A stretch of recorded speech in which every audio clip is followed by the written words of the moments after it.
Uh, or we get into our regularly scheduled programming. Uh,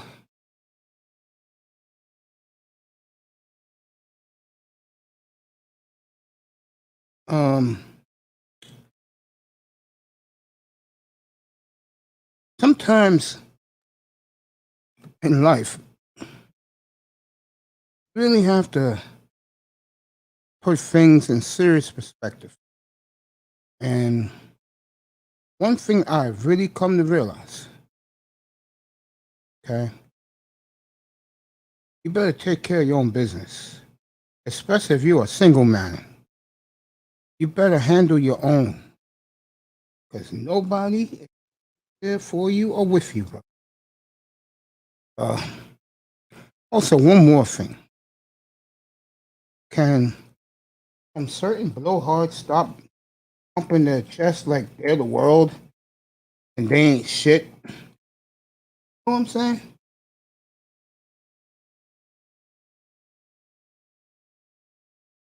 You know, we all wish we could live to 25, 17. Little Rock. Good morning, bro. What's going on? Let's get this shit started this morning. I'm waiting for really the star of this platform to come in here, unless she's doing it on her own. She is, then God bless her, and do some other things up here real quick before turn in. Little Rock's in the building. Little Rock. Ooh, boy. All right. As you know, D-Day, exactly 24 hours from now, we'll have the NFL up here, and it should be pretty damn good. Uh, I love football as much as any sport. I really enjoy watching. To me, it's what America's all about. But why? For a lot of reasons, we enjoy living here in America.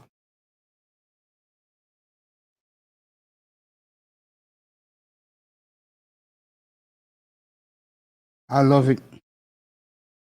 I would say 2/3 of America loves it because people have other interests in life than football.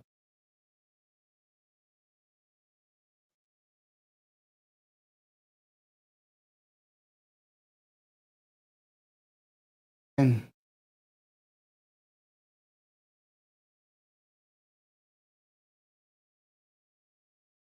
times get so excited about watching stuff, being there for stuff, and like, oh wow, wow, pretty good. Get to enjoy life is all about sometimes. So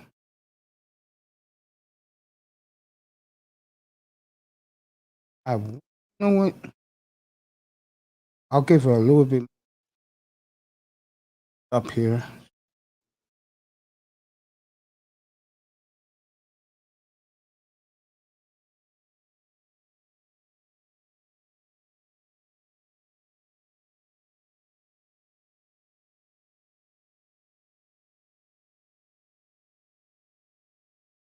Now that football's back, I can start checking football news again. Uh, that's where I wanted to go. Since Toya is not here, let me start there. Late last night in out in Green Bay, now they have another problem. Devontae Adams. Get the feeling that the Packers, slowly but surely, is beginning to unravel. Toya's not here. I'll do sports, fellas. I'll do sports for a little bit, and then I'm out. Green Bay not working. Just not working there. Uh, it's becoming more and more detriment every day out there. Now Devontae Adams is stomping his feet, bitching, and I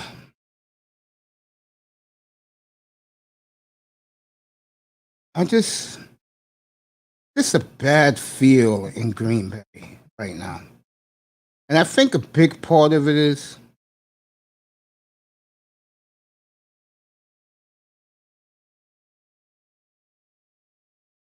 I think a big problem in Green Bay is the way they do business. What I mean by that, Packers, and it's worked for them to a point. They like to draft more than, let's say, the old Redskins and Dolphins sign the biggest name. And right now, uh,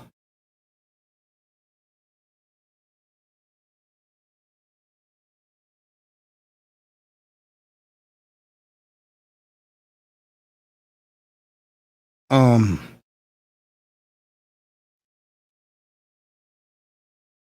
they're at crossroads right now in Green Bay. That's being generous. But I'm gonna tell you right now, if they don't get to the Super Bowl this year, it all gonna crumble down in Green Bay. It just is.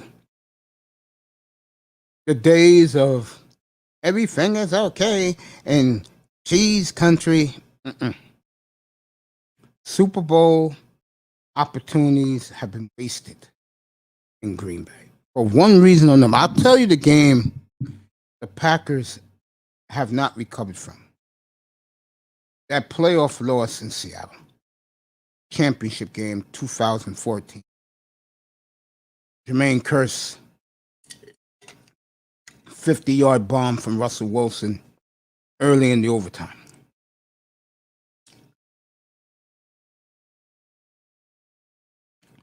And you have certain players complaining, saying that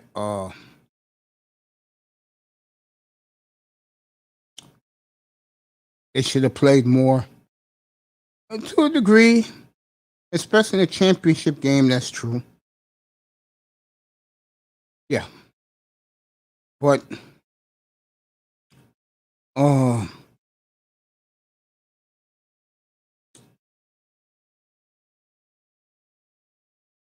they should have done more.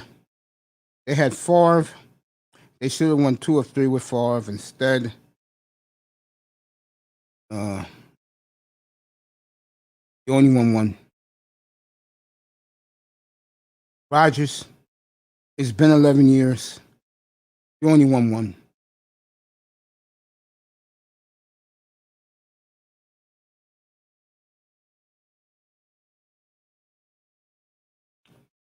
Uh, it's not looking good in Green Bay, right? It's not. And I think, this is my opinion,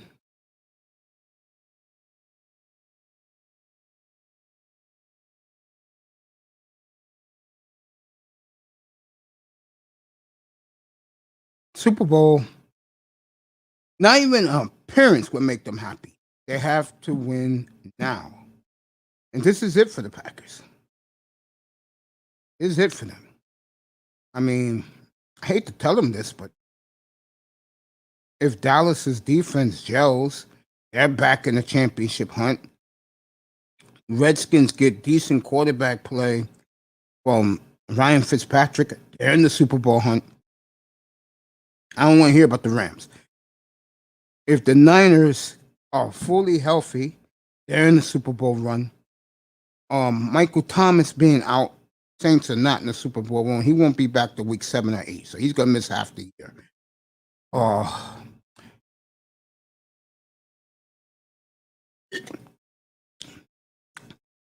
Tampa Bay, is your reigning champions.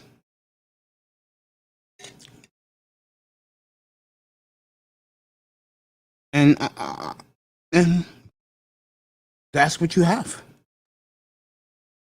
I didn't even put Seattle in that mix. And every year I usually put Seattle in the mix, unless, like I see now, where's the defense coming from? You know what I'm saying? Here she is. Let me bring her up. That boy, what's up, my brother? The star of the hour is here. Let me get her up here. And we'll start this show rolling. She is one of the most glamorous women in these spaces. And you could arguably say around the stratosphere here in planet Earth.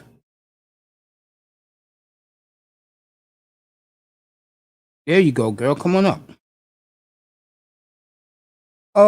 I was at the supermarket all morning long, believe it or not. You know, us single men, we have to do our own shopping. I'd rather do it this week than next week. Because I get paid this Monday and I want to get some essentials, some shirts, some pants and stuff so I can look good. Look who's here. One of my favorite people. Good morning, Kareem. Okay, the megastar is here. Good morning, gorgeous. Mace, I have some bad news. How are you this morning? I have some bad news. What happened? I was trying to contact you before you came on, but I wasn't able to get you. I called you, I texted, I emailed. I can't do it today. I forgot about some plans I made for lunch today that I am on my way out the door for. Do what you gotta do. I can get back to talking about Green Bay. Yeah, you can, but I just wanted to, I was reaching out to see if we can do it a little later when I come back. Sure. Okay. What time's good? 3 o'clock, 4 o'clock? Yeah, three o'clock will probably be good. But what I'll do is I'll definitely check my phone. Okay, I was gonna say I'll text you when I'm on my way back. Okay, you got it. Enjoy Right. your lunch. Thank you. You're welcome, baby. Bye. Bye. So we're gonna do this platform at 3 o'clock today. So I can kill some time with you guys. Say hello to the beautiful Kareen. How that beautiful lady is doing today.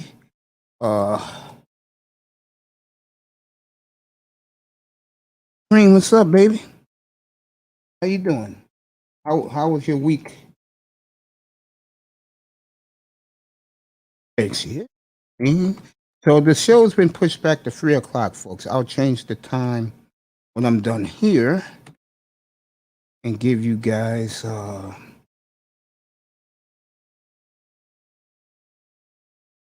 yeah, bless up. You ain't lying. You know what I noticed? I'm gonna be honest with you. What I've noticed is that ever since I got the transplant, Kareem, every day for me has been a good day. I swear to God, it's been a good day every day. That boy's in the building. Oh, you did? Good luck with that, honey. I mean that. Good luck with that boy in the building, Cincinnati's finest. What's up, brother? We'll keep it to the sports then, and I'll do that for you for about to the end of the hour. Then I'll be back at 3, and me and the beautiful Toya will take you from there. That's not a problem. Get back to what I was saying about Green Bay. It is crossroads for the Packers. It really is. Like I said, Frisco.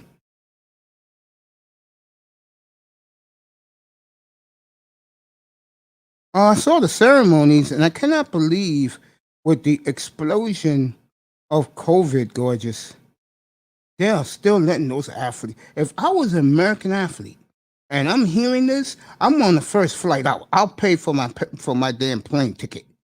I'm out of there. You gotta be out of your minds. I mean, wow. They're letting these athletes perform with a COVID epidemic in Japan, folks. You cannot make this stuff up. You can't. You can't make it up. You just can't make it up. It's crazy. Yeah, Kareem, I know the Osaka lit the flame to stick it to the United States. You haven't heard what's been happening lately with the young Naomi Osaka. Yeah, I know. They did it for the NBA.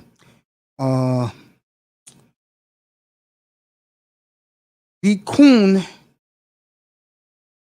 Boule Sisterhood Negroes have been going at Osaka. They don't like Osaka because Osaka is half and half.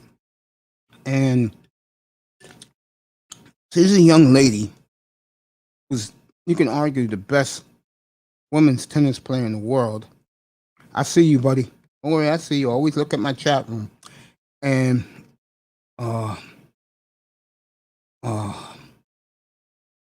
she's tired of it. You know, she's seeing the dark side of us black folks. She's getting it every day, and it's brutal for Osaka. I mean, they should just leave that girl know. Yeah, Kareem knows. Hey, Kareem, you want to come up for a few minutes? I'll drop the link again. One of my favorite brothers in the spear. One of my favorite guys in the spirits in the building. Let's give it up for the great Fasting is Life. What's up, brother? Peace to you too, my brother. Peace to you. Peace to you, my friend. She's not American. Okay, so she's Haitian/Asian. Okay. And Japanese. Yeah. Yeah, Kareem's, hey, guys, if you don't know, Kareem knows what she's talking about. And whenever she wants to come up on the platform and shoot what we shoot, she's always welcome. Hey, Kareem, you know the Steelers already opened up training camp. What you think? You have faith in Najee Harris? Because I'll tell you right now, I have no faith in the Steeler offensive line. If I'm a Steeler fan right now, I am scared to death about my offensive line. The good news is for Pittsburgh, I see you, Flipside. The good news about Pittsburgh is Ben Roethlisberger, who I really believe is going to go out with a bang this year, is in the best shape of his life. Who will even recognize Big Ben? He looks like Slim Jim right now, Ben Roethlisberger. He looks like Slim Jim, more a Slim Ben more than Big Ben. And I think Roethlisberger will have a monster year in Pittsburgh. I do. I think he'll have a monster year in Pittsburgh. I think he's going to go out with a bang. The defense is back in Pittsburgh.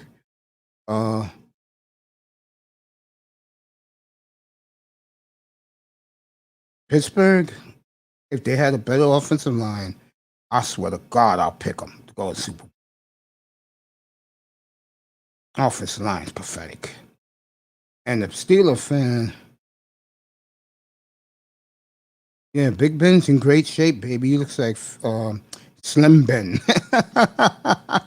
To my brother, let me answer Kareem one more time. And then I'm going to go to the flip side because me and him support the same franchise. Yeah, health is wealth. You're looking at health as wealth. I just wish I had his wealth. Yo, flip side, if you want to come up, you can. We could talk Dolphins. It's the time, baby. They'll be in camp Tuesday. I mean, me and you could talk Dolphins. Yeah, Slim Ben. Yeah, Slim Ben. He looks like it now.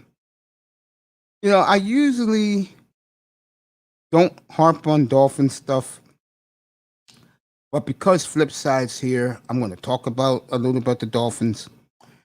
That's another franchise, folks. Unfortunately, is at a crossroads.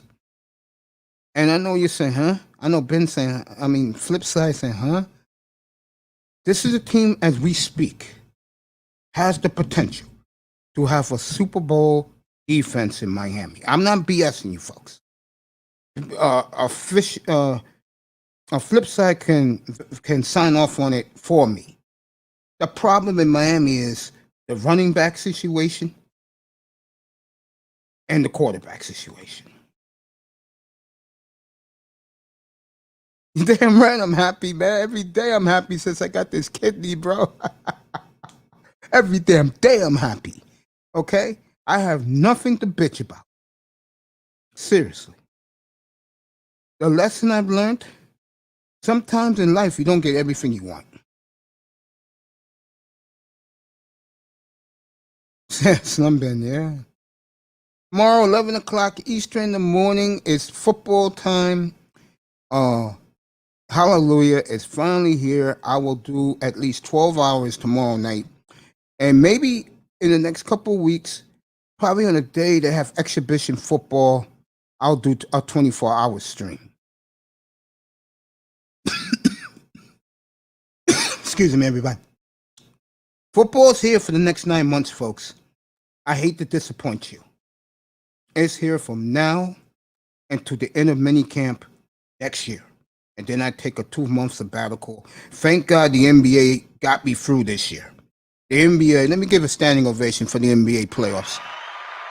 I did games every night up here. Every night I was on doing basketball.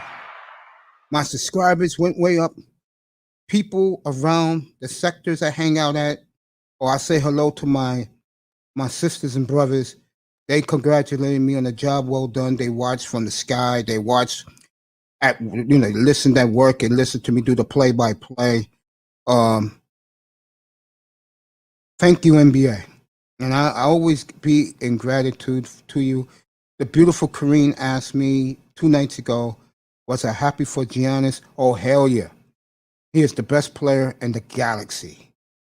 And the NBA is in the crossroads too, but in a good way. And it's a way I think a lot of African Americans are not going to like. And I'll get into that.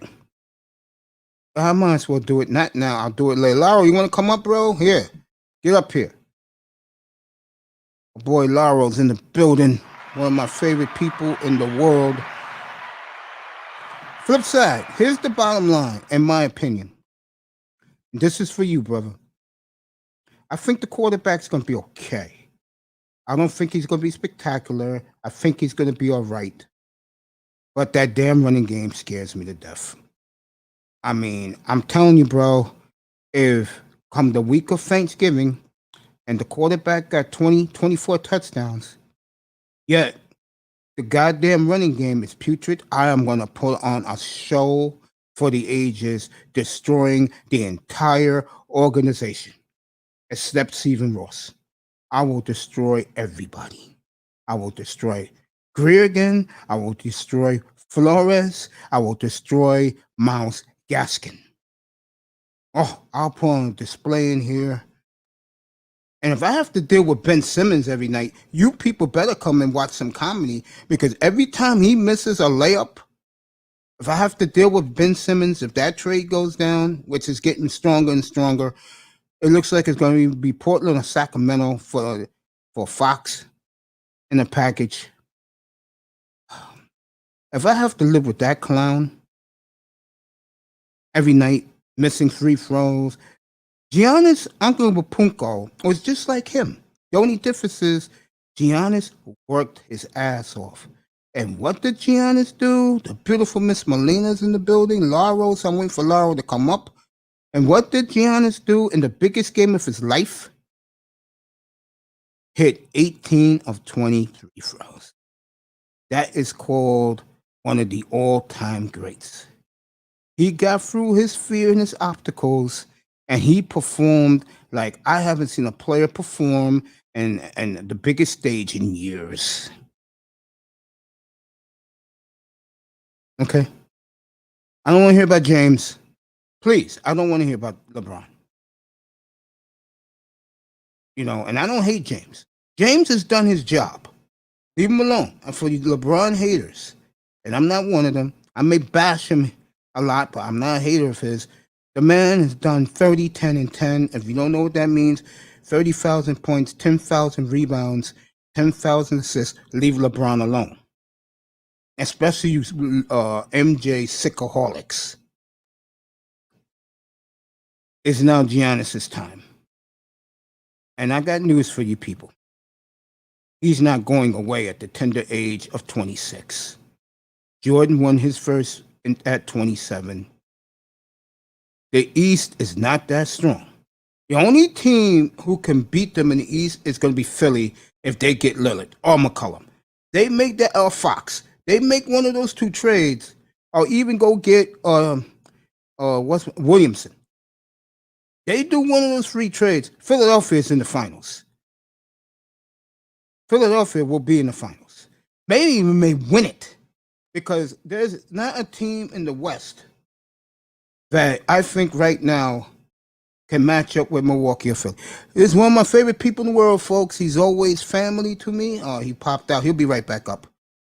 Give Laurel standing ovation. Let me see what Miss Molina says. But getting back to Miami flip side, yeah, you're right, sweetheart. And me and you got the last laugh. Yeah, James Harden was the play. I'm glad you put that up, sweetheart. James Harden was hating on Giannis the other day. The great Laurel's here. Get my boy up here. What's up, player? What's up with you, man? Oh, hey, dude, every day for me is a good day, bro. Shit. You kidding me? By the way, Weekends with Toyah has been pushed back. It will be 3 o'clock Eastern. So if you want to see, you guys are in love with Toyah right now, you want to see your girl, she'll be up here at 3 o'clock. Let me get with this with you, because I've been talking about you all week, in very good ways, of course. A lot of guys want to play in the league that I'm going to name Laurel's Warriors. That's the 10-team, $110 per man, winner takes all fantasy football league. Yeah, I'm gonna make the league. I'm gonna make the league tomorrow while I'm on the air tomorrow, because tomorrow is the official day of the start of the NFL season, in my opinion. And I'll be on all day tomorrow, all night tomorrow. What you think about that? Oh man, that's awesome, man. Hey, I can't wait to see who else joins the league, man. I can't wait. I'm excited, bro. I mean, matter of fact, show you something. Since I got you up here. There you go, bro. This came the other day. There you go. Oh, I see you, man. You getting ready, huh? Oh, I'm getting ready, bro. Mm-hmm. Hey, that's what's up. I just believe the rankings for the quarterbacks in here is retarded. I mean, how is Aaron Rodgers 8 and Kyler Murray's 2? Well, Kyler, it depending on what kind of league that you have, right, man? Yeah. It's like, he gets a lot of points on his feet, by running or whatever. So,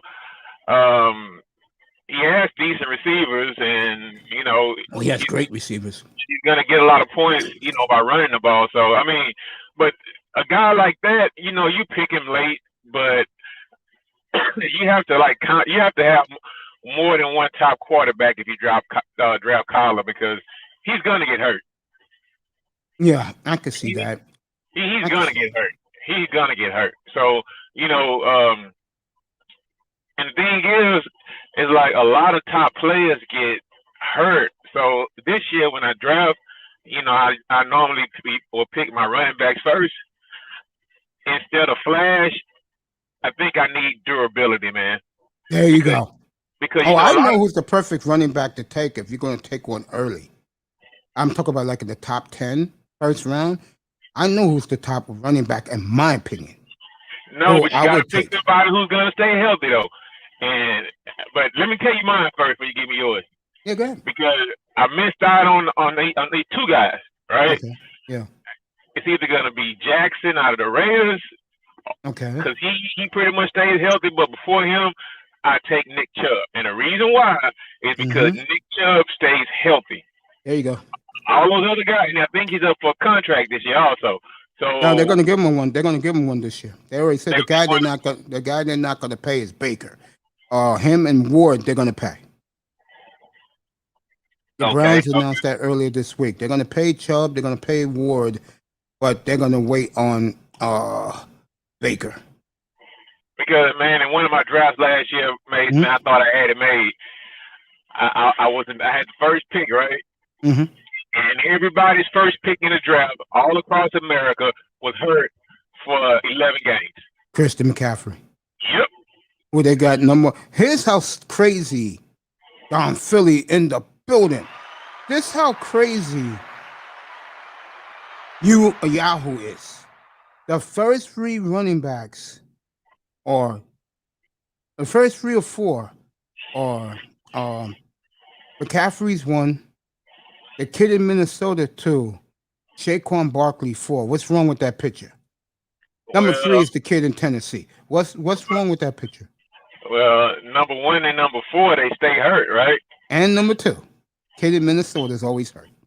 Oh, Dalvin Cook. Yeah, he's always hurt. Yeah, but at least he played like 14 games last year. I can deal with that, man. I can deal with 14 games. I can't deal with 3 games.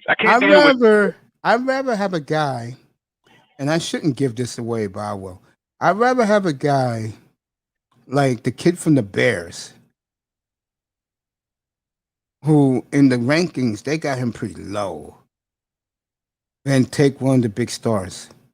Well, because the big stars get hurt. Well, if you have a 10-player league, mate, this is a 10-player league. Your league is 10 players. I definitely wouldn't draft a guy like that with the first round pick or the second round pick, because when you have so many when you have like few teams like that, yeah. I mean, you can get top notch players like first through third round, fourth round. You're gonna get started. So I mean, I don't think it's worth a reach. But this year, I'm not picking players with a injury history. I'm not doing that. This is my notebook. Mm-hmm. So I'll start doing my notes, and then I'll start doing my draft board. And that's how I'm gonna do it. Like I said, the better the competition, the more fun it's going to be. I don't care if I win or lose. I just like to compete. Yes, sir. Before I forget, I got to say, last year, man, Platinum was right. I have realized the error in my ways, and the most I would do on the parlays this year are probably 2-teamers. Man, that's what I told you. 2 or 3 teams most. Know, man. I was trying to hit the moonshots, bro, and going with the 4-teamers and all that, man. I hit 2 last year, right? Yeah. But I mean, for the whole entire season, bro, trying to pick a 14 parlay. If I do a 14 parlay, it'll probably just be like for 10, 15, $20, something like that. I'm not gonna try to like put $100 on 14 parlays. That's just like stupid dumb money, man. Yeah, I just was up here the other night, and he said he's going to start gambling now. He's going to start playing, betting on the football games. And I told him, bro, it's fun. Just put $1,500 in your savings account and have a good time, bro. I said, I told people how much money I helped win you last year, bro. Mm-hmm. And I said, hey, I'm no genius, but I can tell you just by looking at the point spread and who the matchups, who should cover, who should not. I told you guys, and I think you won that week. The week when I told you take the Jets to cover against the Rams, and the Jets won that game outright. Yeah, I know I went against the grain a couple of times last year against you, and it kind of burned me. It burned me or whatever, right? But listen to your boy, man. I'll get you some money, man. Just listen to the thing is, mate, unfortunately, I'm in Texas, right? So when you deal with the guys that I deal with and you try to gamble or whatnot, it's like you never get the true actual point spread. They're always hedging it an extra half a point or, an extra point. Melina, know, you they want to all, come up? Come up, baby. Anybody wants to come up? Come up. Let me drop the link. What I was gonna say, um, Platinum does his betting at a CVS, yeah, well, at a CVS drugstore. CVS. We have them. They're all over the United States, but he does his at a CVS. yeah. The thing is, like I was saying, like I'm in Texas, right? So we don't Yeah. have like access unless you fire up the VPN or something like that. We don't have access to the DraftKings and all those kind of things like that. We don't have that. But in certain states they can get on it, but in Texas, no, we're Yeah, not New allowed to. York is big, man. And now in New York, they got betting now in Atlantic City. They got betting. There's a place up in Monticello that they replicate the Bellagio in Vegas. That's way upstate from me, but it's a great place. And people have told me their sports book is out of this world. They say it's out of this world. They say, "Yo, Mace, get up there, bro. Let's spend the day up there." Wait a minute. When the last time you been to AC? I've never been to AC. I'm talking about the place up in Monticello, New York. It's before you get to the AC. I've never been to AC, and that's not me, man. Man, you need to get your ass outside, bro. Come on, man. Hop on the train or however y'all get there, man. I don't know, man. It could For be more Atlantic than City, there's buses leaving every 15 minutes. Oh, I'm not okay. joking. I mean, all those women get on those buses, man. And I'm like saying, do you win anything? But I think people go there, especially the women, they go there for fun. Just a day to hang. And me, I'm the type of guy that I'm not going to Atlantic City. I'll go to Monticello, bro, because people have told me that place is out of this world. And they separate themselves from the regular casino. Like they have a regular casino, people go play blackjack or whatever. And then they have the sportsbook casino where you just lounging, chilling, watching all the games, man. You know what? I can only imagine a spot like that, man. It would kind of remind me of, especially like if they're secluded and off the way or whatever. Not Yeah, they are. around They're anybody else. secluded. Yeah. It's like if you go there and it's just like top notch the way you are, man. You go on the weekends, man. It's like Yeah, they that's trying. what I'm saying. Yeah. It's like the small fry table is like $20 a hand playing blackjack or whatever, right? Yeah. Yeah. Then you had $100 a hand tables, man. That's like, geez. Yeah. Now I can handle the 20, but I'm not going $100 a hand every hand of blackjack, bro. No. Hey Prince, come up here if you want. Toya has a lunch date with a client. She'll be here at 3:00. We'll do that show at 3:00 about obesity. I'm here with the great Lauro talking what boys talk. We're talking right now about gambling. You could do that in here, folks. I don't give a fuck about them. You could do it here. Okay, especially if you know what you're talking about. This man knows what he's talking about. I'm gonna get back to the fantasy with you real quick. Then I'm gonna talk about the Rockets draft. Rumor is, if you didn't hear this, Rockets want to trade all 3 picks for a star player, not a superstar, but a star, like a guy like Zion Williamson. They will make that trade.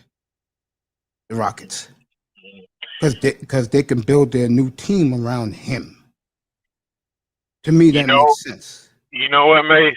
Yeah, I would also. You would do that? I would make that trade. Yeah, I would too if I'm Houston and New Orleans, because the boy doesn't want to be there. His mother's now bitching, and his mother's his agent. Let me put it this way. Zion, from me observing him, he's not happy. So, hey, get rid of him, because they got a new coach there, and I don't think he's gonna respect Willie Green.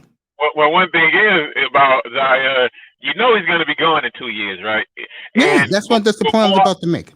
Before all the 3 years, before all the griping, and there was the second year, right? It's like he has 5 years, so instead no, of NBA's 4. NBA's 4.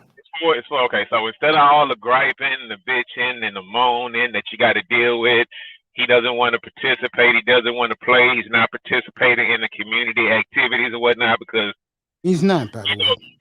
Drew Brees set a standard in New Orleans, right, with participating in the community, helping out the community or whatever. And Zion's not doing any of that, living up to that Drew Brees standard. Yeah, that city will probably turn on him real quick, man. Yeah, that's something that's could be interesting to watch because if Willie Green comes out and we could tell by his body language, right, he's BSing about Zion, then that's going to be a disaster.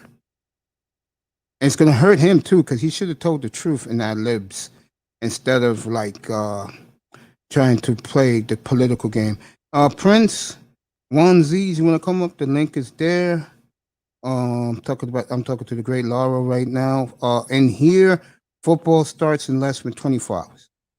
So if you love the NFL, tomorrow is our birthday because the league starts officially in here tomorrow. And I'm tickled to death about it. Yeah, I would make that trade too if I'm you, man, with the Rockets. I would make that trade also. I even make that trade for Brandon Ingram, who to me is a better play. No. Ingram scored 25 points a game this past year, bro. I don't know. No. I like him as a player, but not for the second overall pick, and no. Maybe for no, I can't do it. I won't do that. I would. Prince, you with us? It's just something about that guy I don't like. Yeah, man. y'all. What's going on, Laura? What's going on, mate? I'm good, man. Good morning to you down in Texas. Hey, what's up with it, man? Ain't nothing much, man. We had a big fight this morning. I want to shift over to this. I know you guys care in the manosphere. Big fight in Platinum's room. I could tell Platinum is getting tired of this shit. Yeah, I just heard it. Yeah. You heard the fight too? What you mean? It got something to do with that big truck guy? Oh God, I can't stand that guy, man. Oh, today this fucking guy is talking all this shit, putting all the niggas down today. Like the guy who had to fight with him said, "Yo, cover yourself with white paint, bro." This nigga for the last 3 hours has been bragging that he's better than every nigga in here. Man. Nobody give a damn about that. Any nigga, hey, you know what they say? If you the smartest nigga in the room, it's time to get in another motherfucking room. How about that? That's a good one. What's up, Pete? Go ahead, Laura. We'll get back to the fantasy. Go ahead. No. I will speak on this, and I'll just leave it alone after this. Yeah. Wait a minute. Who is this up on the panel with us right now? This is Prince Pierre. Okay, all right, Prince Pierre. What's up? Hey, but one thing I can say about that is like, I'm not going to say anything bad about the guy, but what I will say is, man, at a certain point in time, if you have like an air of like, if you like a smug guy, or if you like arrogant or whatever and think you're better than people, I already got that. And look, you see, I'm trying to be touchy around here, right? Because I kind of got away from all that, man. I mean, I don't want to like build fences between people or whatnot. Look, if you think you're on a certain level, right, and you want to come around and brag or boast about it, what you should actually do is try to, let's say, help improve people's position. If you're this big money finance guy or whatever, and you think you're around a bunch of poor people, what you actually should probably do is probably help those poor people, make their circumstances a little better. But as far as I can say, with things he does over there or whatnot, he's pretty much a piece of shit because he doesn't go to other rooms and do that kind of thing. So I'll just leave it at that. He came over to Sir Ism. First time I was on the panel. Soon as he come in, I said, "Oh shit, here come this guy with the cap." I didn't even know who he was all the way, Oh, God. But I Wall knew he was guy. someone cap. Yeah. Yeah. I I mean, the thing is though. I mean, it's guys around the space that Pete, you can come up. The link is in the chat. It's guys around the space that make some pretty good bank, right? Yeah. I do okay. I do okay for myself, but it's not like I go around and try to, showcase and broadcast and try to shame somebody who doesn't. I mean, I don't think that's cool or whatnot. But I mean, if that's what makes his life better, then man, go ahead about it, man. This is all you need to know about this guy, and this is all you need to know about this guy. When Toya, who is one of the sweetest women I've come across in a hot minute, is skeptical of you, and then the best you can do is go on a date with Mella, and that's no longer Mella now. That says a lot about him. Mace, the guy is like 375 pounds, bro. Look, he can talk all the shit he wants to, man. He's 375 pounds, right? Yeah. I mean, you can have all the money in the world, right? Mm-hmm. But you're still being held back by the 375 pounds that's on your body. Tell me about it. I lived 305 for like 15 years before I lost it all, bro. But it cost me another 10 years of my life because I lost the weight too quickly and ended up on a dialysis machine for over 10 years. I mean, Truck, he's come around like certain channels or whatever, right? And he's actually camped up, right? Mm-hmm. He's not because, but that was like a room full of fellas or whatnot, right? He's camped up before, everybody knows he's 375 pounds, packing around a couple of extra large breasts on his chest or whatnot. But I mean, that's Truck, man. I mean, it is what it is. I mean, you just gotta take one thing that I would hope for him or whatever. I mean, I want an Asian woman. I want a woman that's fit and fertile, bro.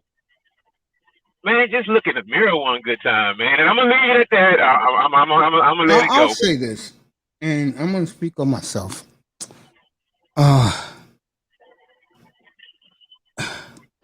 I remember almost a year ago, and you was up in this room for this, when I told these guys, it was the beginning of my show, like the first week of my show, and I had all these guys up here from the Manosphere. You would know, Prince, and Laura was up here. And when I told these guys the truth about me, let me tell you, for the first couple of months, not these guys, not the guys who were there, other guys who I used to hang out with in chat rooms, only did chat rooms, okay? These guys didn't want to talk to me no more. And I was like, yo, what's going on? And then, one of my guys came in the room one day and said, yo, Mace, man, these brothers think you funny, bro, because you take an L. And I'm like, really? And then I thought about it and I said, fuck them. Let me just keep rolling along, bro. They don't live my life. They're not in my shoes. The point I'm making is this. If you're a 375-pound man, you better come with some championship game to get some fine women that you desire. And again, no knock on Mella, but if that's the best you can do, but God bless you. Yeah, man. Yeah. I'm gonna get back to his fantasy stuff. Hey, now before the sports, I got to say one thing with you, mate. Is that I will say that I have seen a lot of growth in you, bro. I mean, it's like this time last year or whatever, right before the season started. I mean, you were holding on to a little resentment and hate for the ladies, man. And I see the more, I'm not gonna call you a simp or anything, right? But I'm gonna say you're a little bit more open now to the chicks covered around. Because man, you used to roast the women, bro. I still do, but I think like I forgot who was up here. Yes. Simone Love was up here last night, and I told her that right now I'm in a good place. And you can't get all hyped up over trivia stuff. But the problem is a lot of these dudes do. And I feel for Platinum because he had to cut his show off today. That's his second show he's doing right now because there was so much cursing and animosity between the guy who the trucker had the argument with. The guy who he had the argument with put him in his place, bro. But Platinum shut it down, deleted it, and right now he's on his second stream of the day. I'll never forget. Forget 3 weeks ago, Platinum came up on my platform on a Monday night, and it was just me and him. He said, "Mace, I am so tired of these ignorant niggas on my panel." And I kept my mouth shut. He came back that Thursday night, and I just came out and told him, "said Yo, you gotta clean this shit up, bro." Hey, but you know what though, Mace? It's actually a lane for that or whatever, right? I mean, you know, I've been rocking with Platinum since Platinum had like 5 and 6 people in the chat. I was in there too. I was there when you only had like 4 people, 5 people. You talk about a man who's grown a lot. I have been told, and I'm gonna go on this platform in a couple of days. I have been told Ism did a 360, bro. It is the buzz of the manosphere. Did you hear about that? No, what you mean? Now he got a little contaminated by his cronies on the platform. Now he's bashing women every night.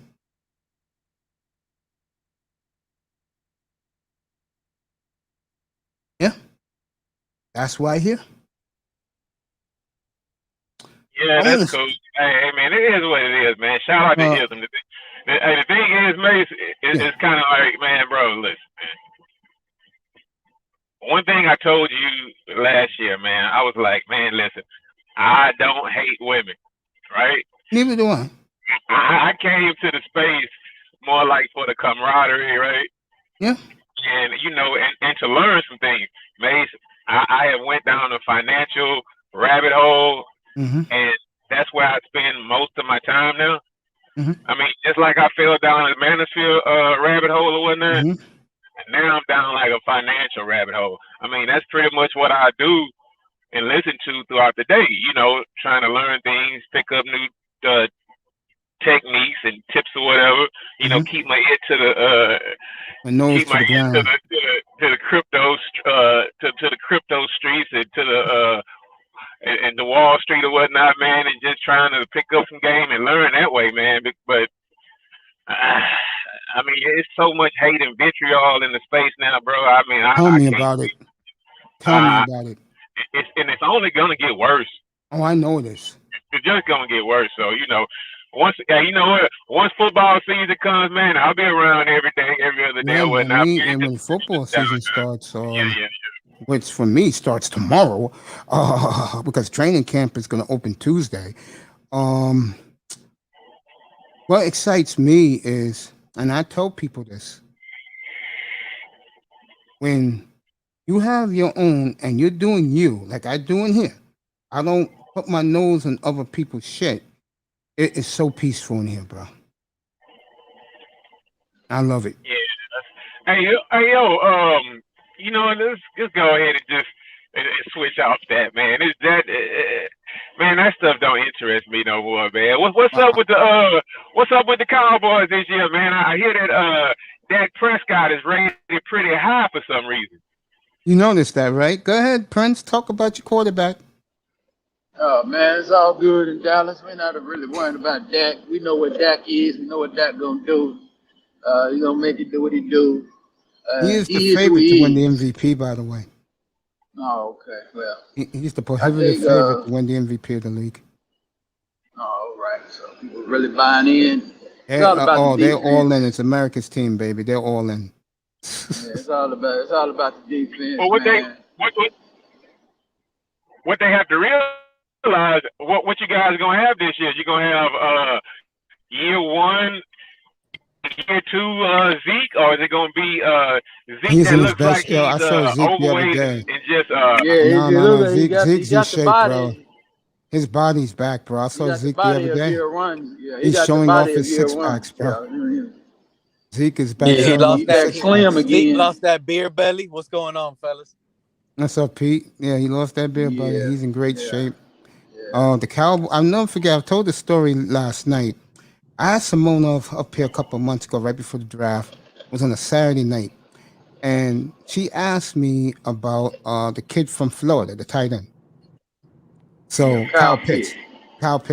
So I showed her the highlights, and she was losing her mind. And then she started talking like Cowboy fans talk. Oh, Jared got a lot of oil money. We get whoever we want. I'm like this. I'm like, oh, really, hun? Really?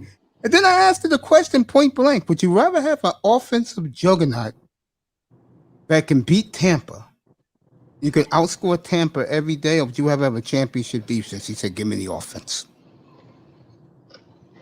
No, That's man. okay. That ain't touchdown. Hold on. You win by scoring points. Can I give y'all an interesting statistics about the Dallas Cowboys? It's your team. Go ahead, bro. Dallas ain't done shit. Every time Dallas went to the Super Bowl, guess where their defense used to rank? In the top 5 of the league, in the history of their defense. I'm just saying, from way back in the day, all the way into the 90s, when that defense is top ranked, around the top 5 of the league, scoring defense, now that's yard shit. That's how they get there. You got to stop people, man. You can have a dynamic offense. Whatever your offense, don't score 30. Why might they only have a 21-point offense? Hey, you know what? That's my You problem. can have a defense, then you can have a defense. But you got a defense that can hold a team down to 17 points. Them the games you're gonna win, man. You know what? That's my problem with Cowboys fans, man. They always talking about 25 years ago, man. Come on. Leave my Simone alone, man. Leave my Simone alone. Yeah. That ain't the point. That ain't the point, bro. Our defense ain't been top in the game. We ain't never going back. Jared has it's been like my abandoning that Trailblazers, defense. man. My defense is last in the NBA, bro. Shit, defense terrible. You were not going to Super Bowl with that terrible shit. I'm just being real. Let me ask you a We're not question about outscoring shit. Hey, here's the thing. Why? I mean, what happened behind the scenes? Why did you guys let old boy go? Alden Smith. They came to Alden Smith. Oh man, it's some person. It was shit. He has reverted back to his old ways, and Dallas got whipped and they move on. See, what Dallas do now? They don't put the dirt out on you. They just cut your ass and send you on your way. They don't put dirt out no more. Then you find out why he's no longer a Cowboy. Then you'll find out. Now they moved on. Yeah, that's why I asked you, because I didn't hear anything about it, but it sounded kind of fishy or whatever. Like, oh, really? What the fuck happened? You know? So but let's be real. He only had 4 good games. He had a great September, and we ain't heard from him since. Okay. I mean, it's your squad, bro. Hey, Cowboy, Mace doesn't want to buy it, but I got the Cowboys winning the East this year. And one thing I like, I feel like the Cowboys are going to start the season off hot, and a lot of that has to do with them being on the hard knocks. They're going to be ready. They're going to be prepared. They're going to be wanting to, like Dak Prescott's going to come out trying to sit here and prove that he's back from that ankle. And I got a feeling he's just going to come out, be exactly what he was last year early in the season. In the NFC, what was the Cowboys? You're bugging a little bit, Prince. Hey, where did the Cowboys finish in the East last year? I mean, the Cowboys lost Dak. They were bouncing around quarterbacks. Like, last year was a disaster. I think they finished 3rd. The whole division was bad, right? Yeah, that's what I'm trying to say. I was just trying to see if they had a last place schedule or not. That's all. No, they don't. That's the Eagles. They finished last. Prince, you're bugging, bro. Come back in. Come back. Mace, remember when I told Laro and everybody was going crazy on me when I told y'all by mid-season that the Cowboys were not fully officiated from the playoffs, and y'all were snapping. I'm like, but listen, they can make it. I got a feeling they will make it. And y'all were going off, and then they were still in it until the last week. That was crazy with that record, bro. That was crazy. But still, though, man, but Pete, though, you got to think about it. That division was so weak last year, man. It's like, if you couldn't come out of that division, your team wasn't very good. I mean, just look at the quarterbacks that were playing in that division last year. But don't you have hopes for, in my opinion, the worst one of the 4? Don't you have high hopes for Daniel Jones? That's the one right there. I think is going to take the next step, and people are not even realizing it. Man, New York is not even realizing it, man. That guy they don't like him at all. They're all into Zach Wilson, bro. I don't blame the Giant fans. They shouldn't like him. They're smart fans. NFL Network killed him this morning, man. My man said, why he's even on this list of improved players? I said the same thing. I said, someone's thinking the same way I'm thinking, bro. Now, they got a gang of talent over there on offense. I think the offensive line is still lack to be desired. I don't think that shit's any good. I think the big problem is Saquon Barkley's nowhere ready yet. That's a major problem. That's a little shocker. I think they're just putting him on the pup list just to save him away from preseason. I think he'll be ready to go week 1. He said himself he's not ready. He has to be ready to go week 1. Well, he said he's not ready. He's the player. He plays, and I agree with the Giants. So he'll play when he's ready to play. That's a smart way to do it. So when you're on the pup list, it's 6 weeks, right? You think he's going to miss the 6 weeks of the first 6 weeks of the season? I would say yes. Hey, check this out. What school did he go to? Penn State. Okay, and what is Penn State known for? Raggedy ass, broke down running backs who can't make it. Hey, man, I don't know if it's a curse, but Penn State, when their running backs go to the league, they've always had the worst luck. It's historical, man. I'm going to answer that. I'm going to say this. I was when they start comparing this, they're starting to compare this guy to Barry Sanders during the draft process. I said, nope, I need y'all to stop now. We found out he ain't Barry Sanders because his knee fucked up. It's amazing how, let's see, his first year he missed 6 games. Okay. Last year he missed 8. The year before last he missed 8 games. Yeah. Last year he missed 15 games, and yet this guy is still considered a star. You got to be kidding me. He is damaged goods number 1. They run around talking about he's better than Zeke Elliott. No, he ain't better than Zeke Elliott. I'll never forget when the Cowboys took him at 4. And I told people he's the best pick the Cowboys has made in years. Yeah, it was an obvious pick. It changed their franchise. No, they wanted Bosa. And San Diego took Bosa 1 pick ahead. Hey, you know what? Remember it was like a drought where running backs wasn't going like in the top. Even the first round, they were going late first round. They went on for like this went on for like years, bro. And one thing was, as soon as they started drafting, I think the Todd Gurley draft, right? Yeah. When they started drafting guys high again or whatnot, he went all those guys get hurt. Gurley stayed hurt. Saquon Barkley, Christian McCaffrey, Dalvin Cook, man, it's going to go back to when they're going to stop drafting running backs that high, bro, if the guys can't stay on the field, man. I totally agree. That's why in fantasy football, I don't take running backs early.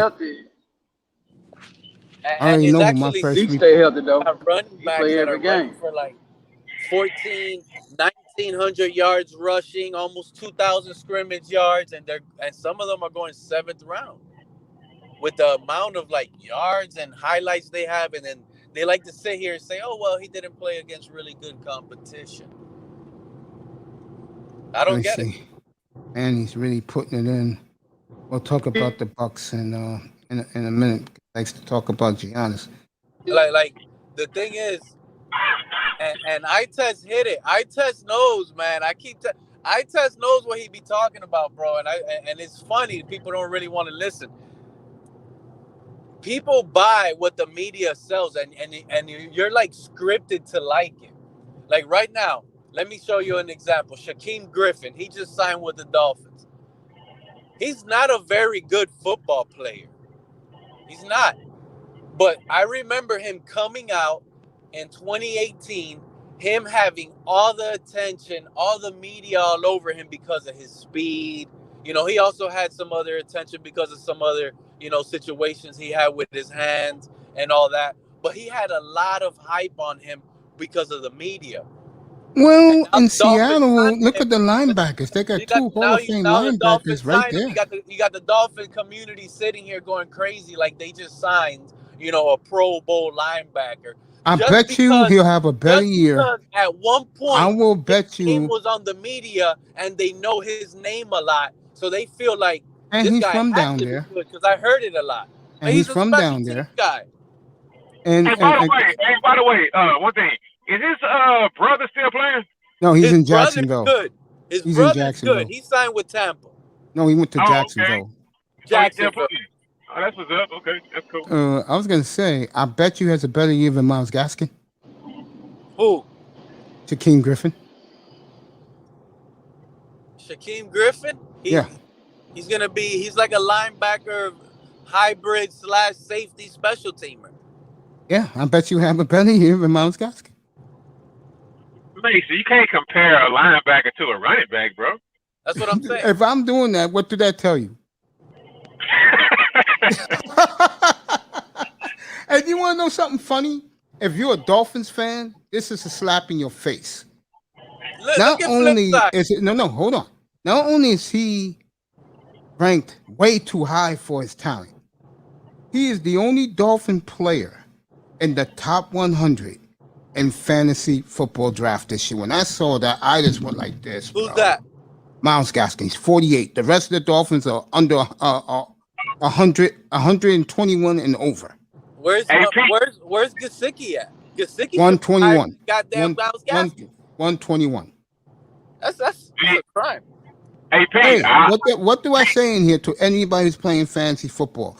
Do not draft Dolphins players. Never, bro.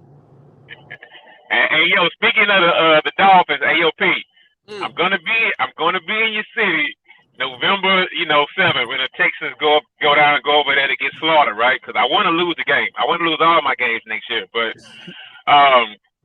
man, don't be surprised. Look, don't be surprised.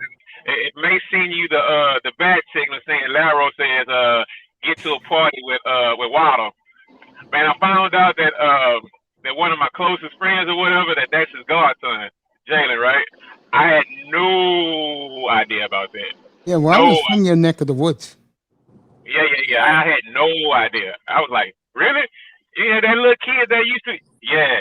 I'm like, damn. Okay, that's what's up. He's having a big party that weekend. I'm not even sold on Waddle yet until I see something, but I'm not sold on him.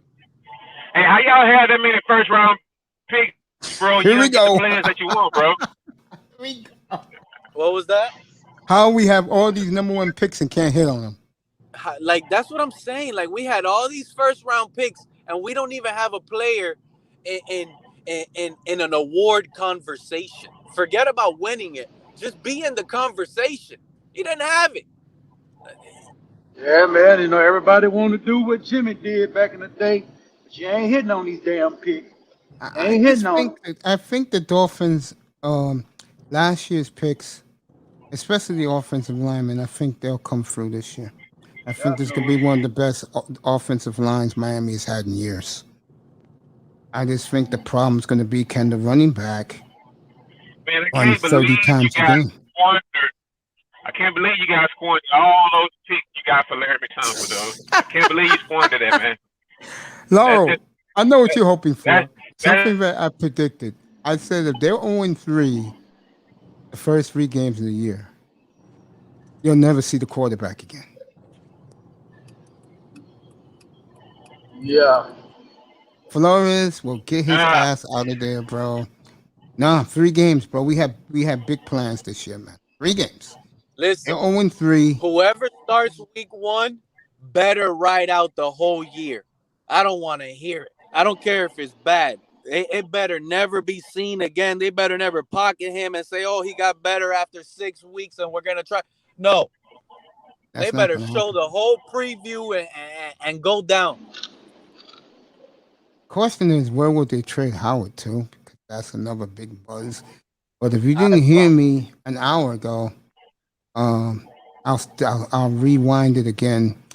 The Packers, I think, is about to hit rock bottom. Now Devontae Adams is bitching at management. They're not going to get Did to he the get Super paid? Bowl. I can tell you that right now. It's No, not the they're not money getting with no him. goddamn Super Bowl. He's not the money with him. It's the way they do things. And I said earlier, and I've been saying this a couple of times this week, the Packers' biggest mistakes are they don't go for the gusto in free agency. They like No, to they keep don't. their money in house.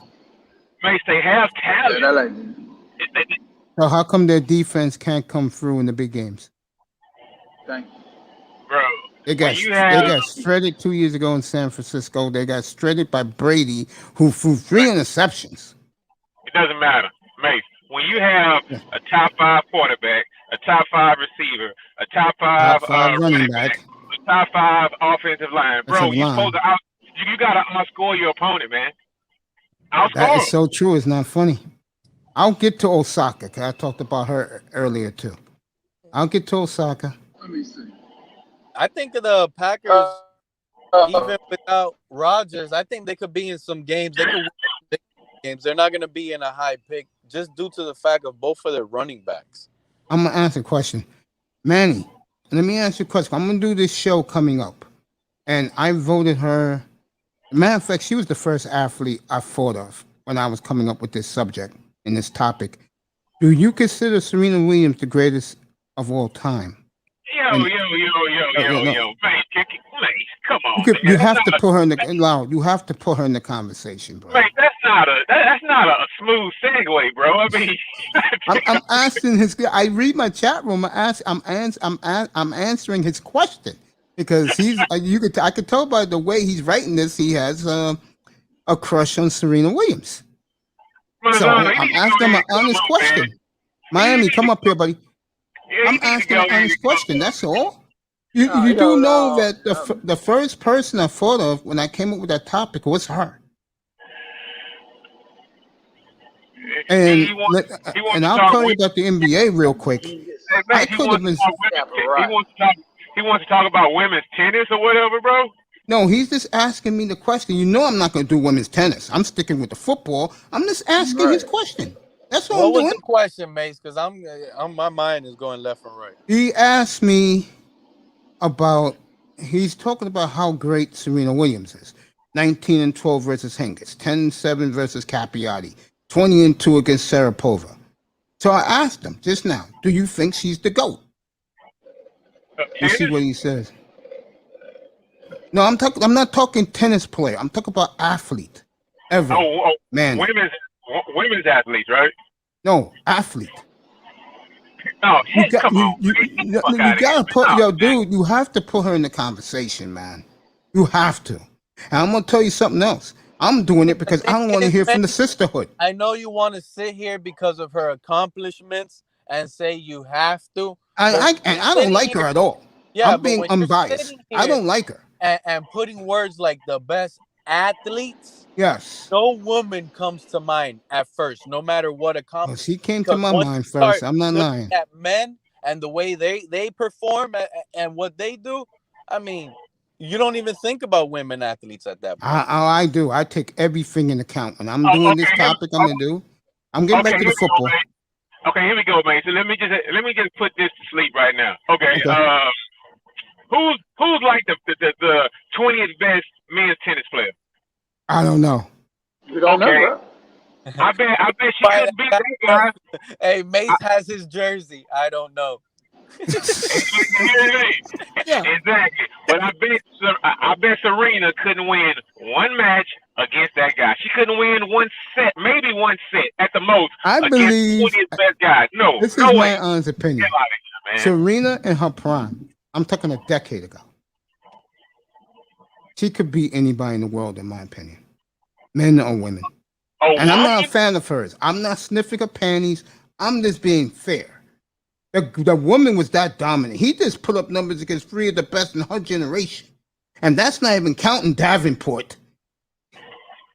Or her sister, who she bullies. I do. So you think she could beat some of the guys, mate? I think Serena will be able to beat some men in tennis. Yes, very easily because she has a power serve that's 14 miles an hour, and she could run baseline to baseline. That's how you compete in tennis. Bro, Those guys are shooting out 150-mile serves, bro. Dude, I'm telling you, she can compete with the men. She could compete with some men, not all the top. I think she could play Nadal well. She probably could. I'm not even. I don't think she could beat Djokovic. She ain't beating Djokovic. We were never able to see that. She's not beating Djokovic, and Djokovic, by the way, wants to play her. Yeah, but it's too late now. It's too late now. Okay, you want to play her now? Get the fuck out. Okay, here it is. If you ever watch a mixed tennis match, right? You guys could probably watch it in the Olympics. No, I don't do the Olympics. Why do the men serve to the women? Why do the men serve to the men and the women serve to the women? Because if a guy was a real asshole like John McEnroe, he'll probably hit it 200 miles an hour just to prove a point. Right. Hey, Manny, I love you, but thank you, Flipside. The Flipside said great loud. I always answer my chat room, that's why. You know, and he kept putting it up. So I said in my mind, he must have a feel for Serena. A lot of brothers do. And I just gave him his fight. Flipside, whenever you're ready, the link is there, bro. Getting back to what we really like to talk about, which is the NFL and fantasy football. Getting back to Myles Gaskin. That's right, folks. You guys call him MG to get under my skin. Okay. He is the only Dolphin in the top 100. So I know Waddle's 166.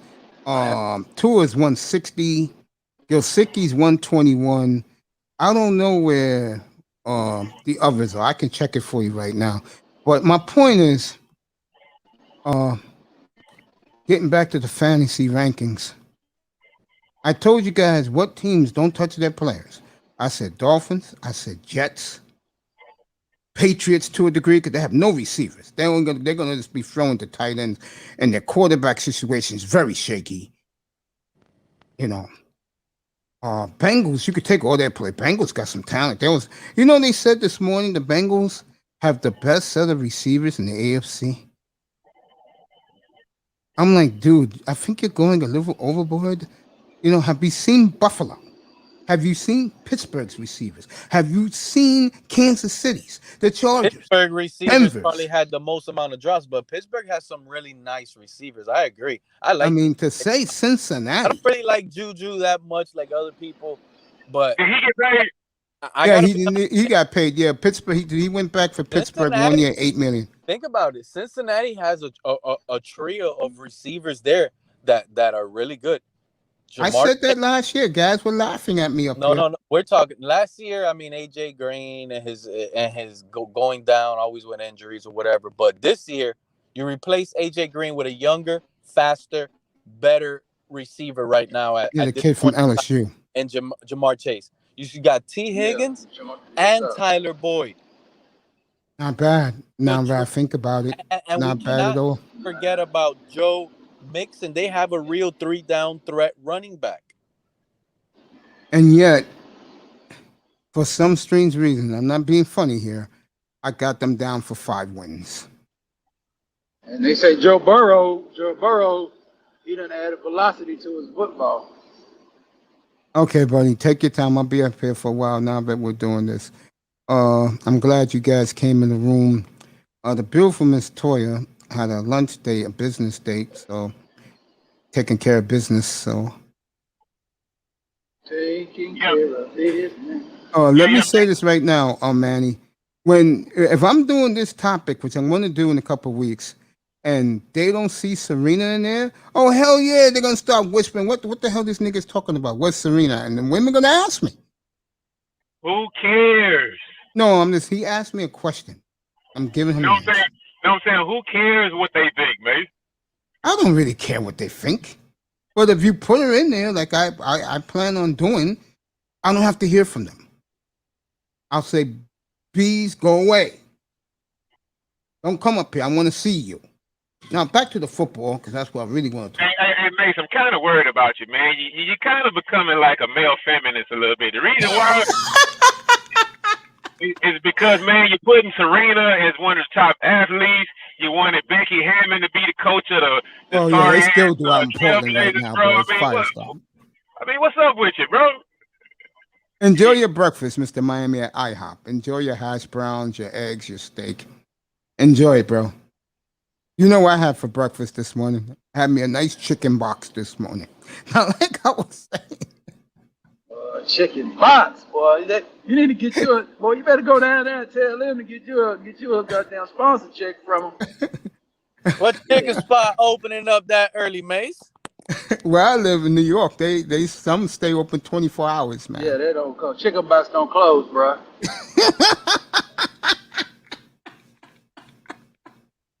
I know it don't close when Mace came on talking about. Yeah, I was there 4 o'clock in the morning the other day. Yeah, 4 o'clock in the morning. I said, God damn, Mace, what the hell chicken box got, boy? That place was packed too. Ran into someone I used to hang with back in the day. Blasting Rick Ross. Speaking of Rick Ross, let me say this to my niggas in Miami, bro. I never heard Rick Ross before, but I heard Rick Ross that at 4 o'clock in the morning, he was blasting it out of his Mercedes-Benz. That's a bad motherfucker, boy. I didn't know he was that good. Yeah, he got some great music. And my man represents Miami very, very well. Because in every song he sings, he always calling out Dade County. Oh man, let's get back to the fantasy because that's Pete. Let me. I wanted to get back on this Miles Gaskins because it's crazy. He's the highest rated fantasy guy, right? For the Dolphins. And what I find weird is I know he has some production. He looks nice. He makes on one-on-ones. He makes the guy miss. He's just not fast at all, right? He's not. He has no speed. Oh, he got speed out of the backfield when he catches the ball. You saw that in the Raiders game. My problem with him is I don't think he can. Let me put it this way, Pete. This is what I'm trying to tell you because you follow the team every day. There is no more excuses for their running game that they can't run between the tackles.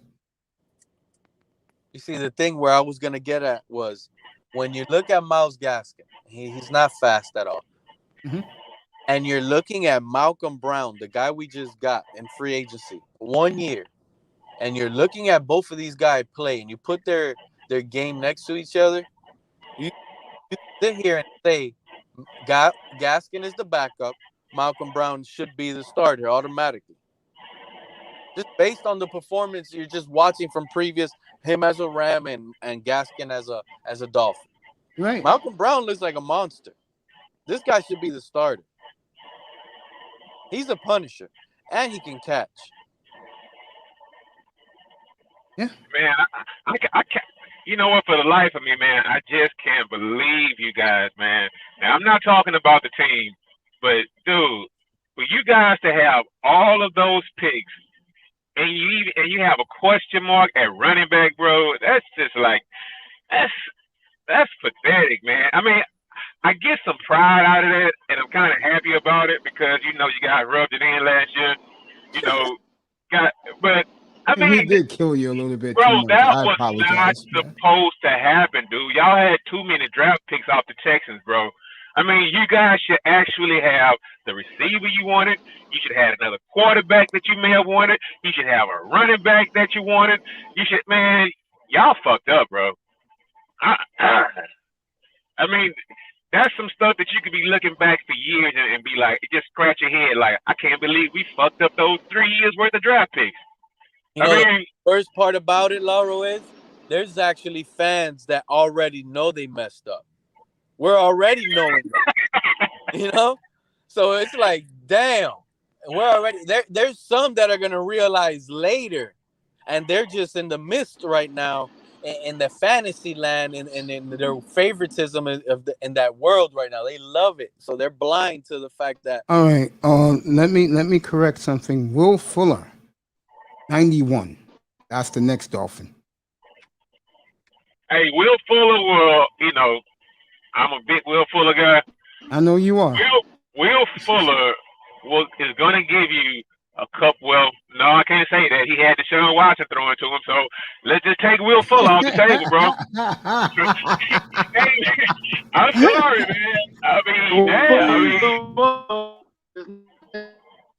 man. Bro, my brother, you're bargaining a little bit. I'm looking at it right now. Devontae Parker, 121. And Gilsicki moved up to 113. So there you go. There goes your 4 guys. Gaskin 47. And you know what the bad part about it is? Yeah. They're ranked so low, Mace. The coaches have already came out and said that this is going to be a pass-first team. Yes, it is. And the Dolphins have no running back. There you go.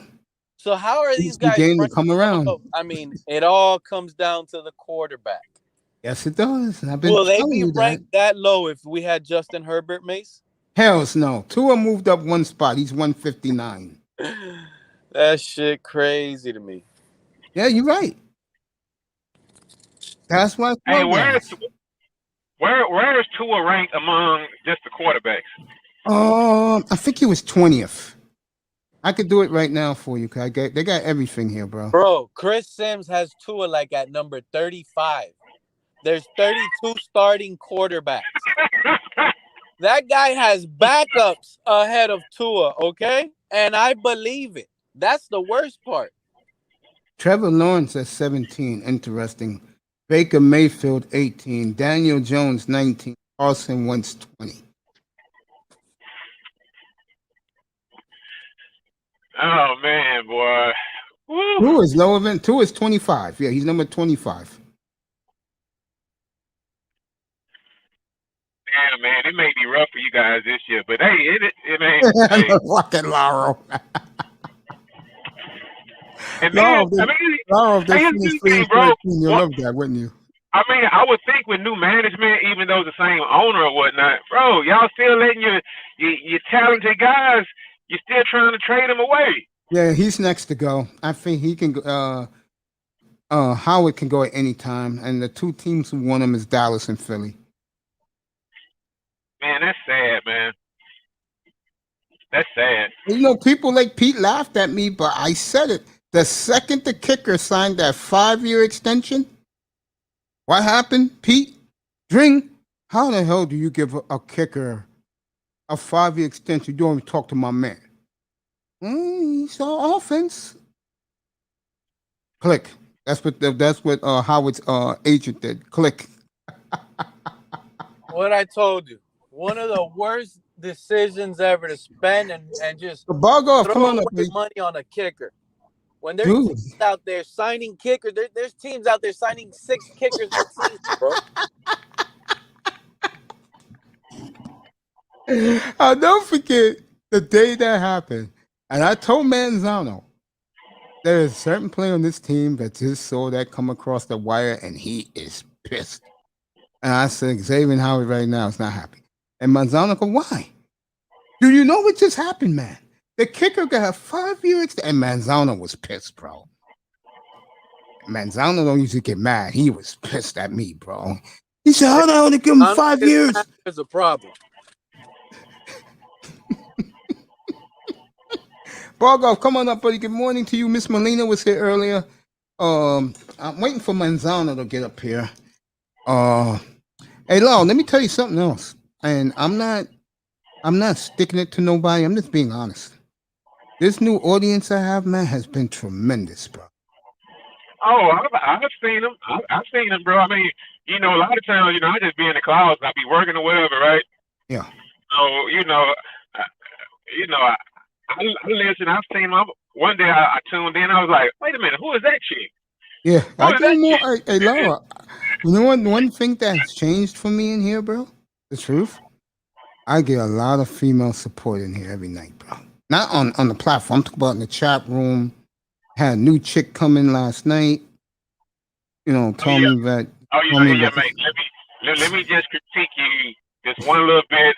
I think I was listening to Platinums the other day. I wasn't looking at my phone, but I could only just know what Platinum was trying to tell you, right? Yeah. Bro, you got to stay away from the little blush face emojis, bro. You gotta you gotta stop it, bro. Dude, I'm more focused on this, man. Tomorrow. No, mate. I get it. Platinum, those little emojis with the little, I don't even know what the hell those emojis are, but with the little rosy cheeks and with the little hearts all around it, mate, stop it, bro. Only one person makes me get that way. Only one. Well, make it 2 because I don't want her to kick my ass when she comes up here in October. Make it about Speaking of 5. that, Make it about 5. Make yes. it about 5. Because you don't think I listen or whatever, right? I be in your room, mate. I just I'm work good, bro. Right? No, I'm good, bro. Mate, hold up, the MGTV girl, you do it with her. You do it with Mahogany. You do it with Toya. You do it with China White. Hey, come on, mate. Mate, come on, bro. Oh man, never mind. I'll get into that another day. Yeah, back to the football, man. Yeah, thank you, my friend. Pete's here. Prince is here. I know someone just dropped, but Bargoff is gonna come up soon. I dropped the link for him to come up. Let me see what Bargoff said. Tua got me throwing too many interceptions on Madden. Good morning to the beautiful Daddy Longlegs. Thank you, sweetheart. Beautiful Monica Des is here. How are you this morning, gorgeous?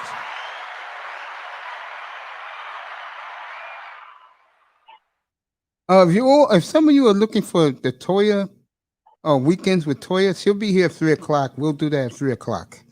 And let her take it while I'm going back. While I'll be laying down, eating me some ice cream.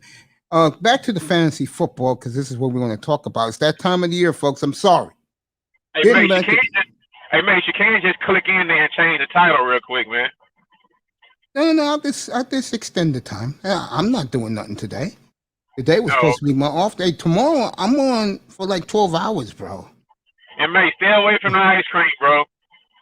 I have to eat it, bro. Part of my diet. I'm serious. Part of my diet. Chicken wings and ice cream, huh? No, the chicken wings I haven't eaten in a while. I've been eating a lot of chicken thigh and leg because I could eat a lot of dark meat. Okay. So I've been eating dark meat chicken. So anyway, I was saying, back to the fantasy, I got the whole thing up here. So if you're a Dolphins fan, here we go. Gaskin, 47. Fuller, 91. Gilsicki, 113. Devontae Parker, 121. I know Waddle's 166. And Tua is 159. That's what the fantasy world thinks of your players. They've been listening to me. Now, I'll tell you one play. I want Pete's observation of this. And I want everybody, but I want to hear from Pete on this. Pete, you think Jonathan Taylor's the 5th best player in the NFL, fantasy-wise? Hell no. And he's ranked number 5, folks. I think he's going to have a good year, but I don't think he's going to be a top 5 fantasy point player. You know what he will do, though, Pete? I bet he'll stay healthy. Oh, he gets hurt. I'll be back. I know you like to knock the Dolphin guys, and I don't blame you. It's just me and Laurel now. Let me say hello to the beautiful Monica. Here. Me and Laurel going to be kicking it for a few minutes. But as long as Laurel wants to stay. When Laurel got to go, he can go. I guess Laurel left. He must have heard me.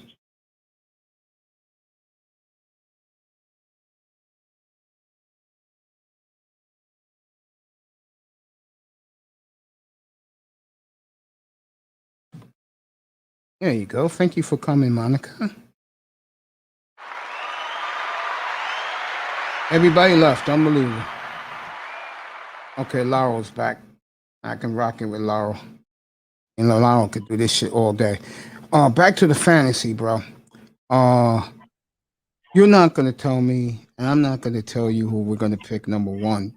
I'm going to shock people with my first 4 picks because I think the guys I really want will be there. By 40, because we're doing this league, me and Laura are going to be competing in. It's a 10-team money league. Calvin Rogers is here this morning. Good morning, Calvin. Thank you for coming, my friend. This afternoon, I lost track of the time. Yeah, it is 12:30. Matter of fact, it's 12:40. I didn't know it was this late here on the East Coast. Saturdays always go fast. Sundays go slow here. You know, tomorrow should be hopping. I'm going to be on all day tomorrow. And we're going to be talking nothing but the NFL. Unless Simmons gets traded It will all be NFL tomorrow. So if you got your favorite squad, you know, you're a Texans fan like Laurel is, you're a Dolphin fan like myself, you're a Cleveland Brown fan with Super Bowl aspirations like Calvin Rogers, me and Mr. Miami and Peter, all Dolphin fans. Flipside Fishing, another big Dolphin fan.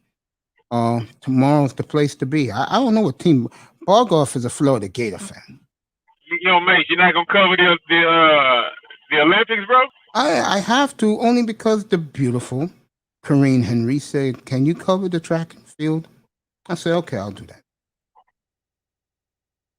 The basketball, I don't care. You know, with the track and field, mate, just know this: Jamaica, and Jamaica. Okay? You know, it's funny you say that because the girl got in trouble. Her haters, which was a lot of the dudes in the manosphere, were hating on that girl. They all said she couldn't beat the Jamaicans anyway. Well, that's something that she totally took off the table. That's something everybody wanted to see, but unfortunately, she took a little bit of steam off the. I mean, man. I mean, I would have tuned in just to watch that. Now, I mean, I probably won't watch. I got covered the track and field for Kareem, and there's a couple other ladies that I don't really know, but they said, "Mace, if I give you this, would you do the Olympics?" I said, "Keep your money, honey. I appreciate it, but keep your money. I'll do the track and field for you ladies. They want the track and field, and they want the. I'll give it to them. And I hope these events are at night. Because, ladies, I do have football to cover.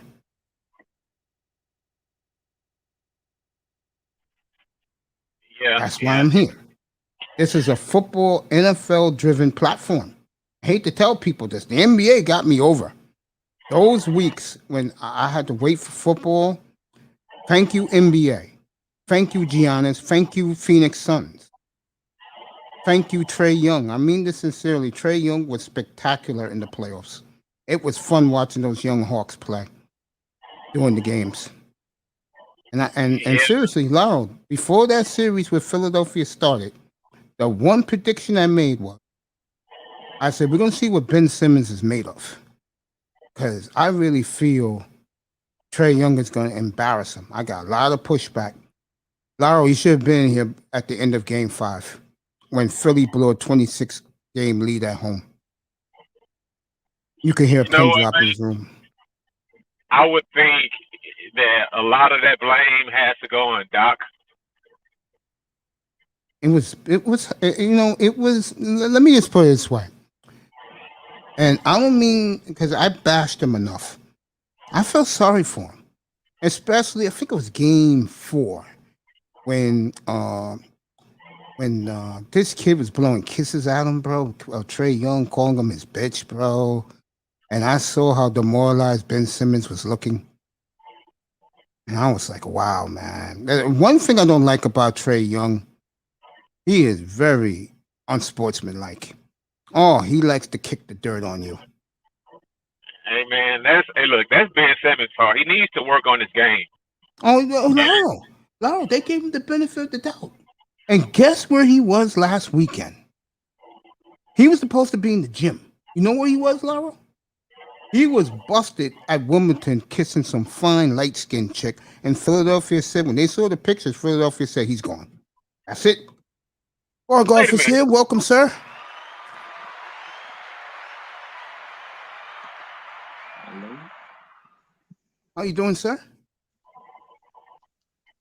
Wait till he gets his mic fixed. Yeah, when they showed the pictures of him making out with some fine-ass chick in Wimbledon, bro. Gone. I told people, I know, Calvin, nothing but Browns, baby. Going to be talking a lot of Browns up here since they're my Super Bowl pick. I said it before and I say it again. As long as he wears that 76er uniform, he'll have no respect for the Philadelphia organization. I told people that. It's human nature. If you are so arrogant and pompous and you don't respect your teammates, you don't respect where you work at, you treat the workers bad, the everyday people bad, You think he's going to change? Well, it's not about the change. One thing that can happen, he can be humbled a little bit. And sports, it really can, put you in your place. I mean, if after getting like clowned by little Trey Young or whatever, right, who's probably like 150 pounds soaking wet, small guy. I mean, if that don't make you want to better yourself and better your game and whatnot, I mean, maybe he just can't do it. Maybe he's just not that good. I mean, he goes to my team. He better do it. One of my favorite people who rarely comes up here because he's too busy going fishing after work. The great flip side fishing is up here. Welcome to the show, partner.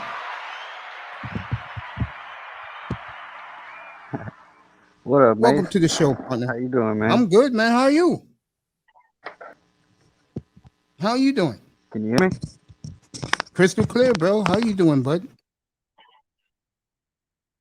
I hear you clear. I do. Oh. Are you borging a little bit? Get into a better spot. When you're ready, just talk. Okay, cool. Now you're ready. I can hear you. Ready for Tuesday morning? He'll come back. Yeah, Laurel. I clowned him too much, and even I stopped it after. I said, and when I saw Trey Young did the right thing, he went up to him after Game 7, and he whispered in his ear, that maybe you should go somewhere else. Could read his lips. Said, get away from this, because Philadelphia is a sick town when it comes to sports. I mean, the media there. I mean, Howard Erskine and those guys down there, Vinny Castano down there, Philadelphia, they're brutal down there. They are really brutal in Philadelphia. But when you're good, they love you, right? Not if you're good, if you win it. That's why Nick Foles has a statue outside where the Eagles play at the Lincoln Financial Field. Okay, man, and you believe that. The man who can't shoot. All right, you keep him. You enjoy him in crisis. He's the man getting paid all that money he came. They take him off the court for offensive. That's the part that blew my mind, fellas. And I kept saying it over and over again. In the NBA, you are taken out for defensive purposes. That idiot was taken out for offensive purposes. You can't make it up. You just can't make it up. Can't. Flip side, you can hear me now? Flip side. Yeah, it's the microphone, I think, because I don't hear you, bro. Yeah, your microphone is making it like you sound like you in Mars, man. Making yourself sound like you in Mars, flip side. You gotta fix that bad boy. Bargoff is here. What's up, bro? Bargoff, what's up, bro? Good, man. Did you see Ben Simmons living life right now? Do I see Ben Simmons doing what? He's like living life this summer. Yeah, that's what I told people. I mean he's enjoying the lifestyle for sure that comes with it. Yeah. I mean, he was at Wimbledon with like one of the finest girls in the UK. Like, I'm not even joking. There you go. Yes, he was hot, man. There's something to him that if he can pull all these like high-end women, though, when you think about it. He's a good-looking kid. Well, he's 6'11". Women like their men tall. Yeah, he was at Wimbledon, and I guess it made like news in the UK. Oh, it made big news because he's supposed to be in the gym. Yep. Hey, Mace, it is possible, Mace, that you can actually do both. Bargoff, tell him how good that hottie was. You follow the London she's like she's like Somalian, but like she's one of the finest UK women out there. Oh, God, and yes. Yeah, I mean, but as far as his game goes, it's hard to say. Like, I don't think he can pick up a jump shot in the summer. That takes a while that takes a while to get. But like, the big thing for him is if he works on his free throws, that's like a start. That's what I expect him to like get next year if he actually works on his free throws. I would like to see him learn how to shoot from just 10 feet. That's for starters, yeah. You know what? Here's my final take on Ben Simmons. Yeah. Perhaps he should change position. You can't have your point guard shooting 50% from the free throw line. You just can't do it. You don't even shoot 50%. You mean 28%. Well, okay. The problem with Philly was when they had that number 1 pick, they picked Markelle Fultz because he was supposed to like open up. He was supposed to do the shooting. Yeah. So, but because that didn't work out, it ended up being like a big problem in a sense. Like the Philly thing could have gone like if Markelle Fultz like was like the whole Philly thing could have worked out really well. 3 decent stars. If they all achieved their potential, I think they would have at least made it to the finals by now. Yeah, and I do believe that in my heart of hearts, if they get Lillard, all McCollum, all the kid, De'Aaron Fox, they're in the finals next year.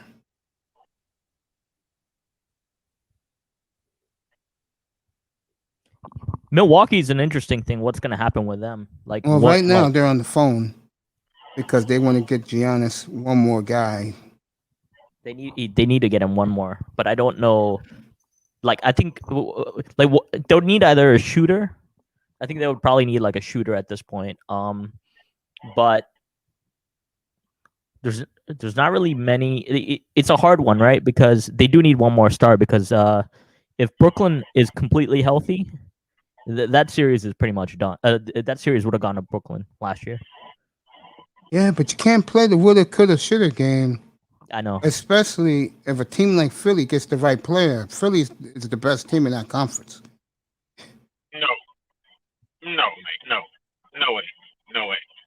If completely healthy, the Nets probably would have swept the playoffs, dude. If fully healthy. Man, you got to think about it. The starters alone can score 100 points, bro. Just the starters alone. So, yeah, you do have to play the game. With, Harden, he's pretty much a player. He's durable. He doesn't get hurt a lot. KD, he doesn't get hurt a lot. But Kyrie, that guy stays hurt all the time, bro. Yeah, and you Laker fans out there, I got news for you, Los Angeles fans. The Lakers are trying to get both DeRozan and Kyle Lowry, and I think that will be a very good move for them. That's basically having 4 stars, basically. They would really put themselves back in the championship hunt. Wait. How can you possibly afford all that under the salary cap? They will play for the minimum. Kyle Lowry. Yeah, both of them, yeah. They want to be in LA. Yeah, they want to be with a winner. They feel they can win there. I think they will help the Lakers dramatically. If those two go there, that will help them. Well, DeRozan is going home basically, and then Lowry is just following him. They're good friends. They played together for him. But I think, the thing that could throw a wrench in that is like Bradley Beal might request a trade. Supposedly, I read that. The rumor is with Bradley Beal. Just to talk about him for a second. 7th, 14th, Wiggins and Wiseman for him. Oh, that would be insane, actually, because the Warriors are like one really good piece. Yeah. Warriors are offering that deal to everybody. If they want to get rid of their salary and their star player, they'll pay the luxury tax. The Warriors want to hold that trophy one more time. And I'll tell you right now, if they win it this year, and they can win the West, I keep telling people, the Lakers. Hey, man. Yeah. Here's the thing about that, before you change the subject again. One of the things that I hate, right? I mean, all right, bad luck, okay? But there's no way I'm paying a guy a max contract off of coming off of an ACL injury. Now, ACLs are not that, it's not like it was 10 years ago or 15 years ago. Yeah. I know a guy can come back. But, bro, when you rush yourself back, it's not good. It's not good for anybody. You rush yourself back, and now you're going 2 years. Okay, so that team basically paid you $70 million to sit on the sideline for 2 years. Man, bro, and nobody knows what he's going to do when he comes back this year. Totally agree.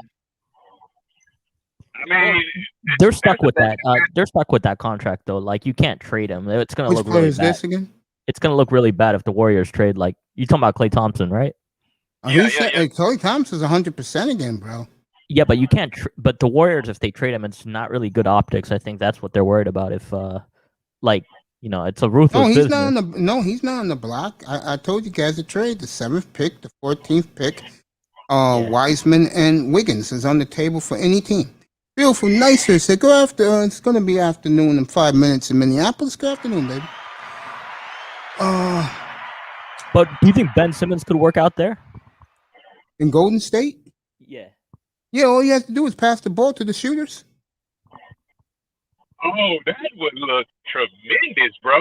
There you go. That would, hey, man, put him at the point. Yeah. I mean, but he could play small forward. This be a point forward. You can hear me now, flip side?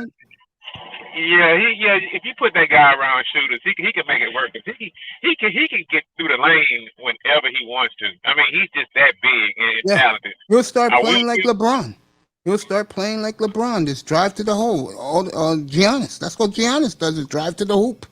But where's Westbrook gonna land? I think that's a lot of people felt the Lakers, but if those two guys who are champions, or one of them is champion, take the minimum to go to the Lakers said both of them will, then hey, just sign them now. Hey, man, you got to stop giving these guys money away, bro. I mean, come on. I mean, okay, LeBron, man, I get it.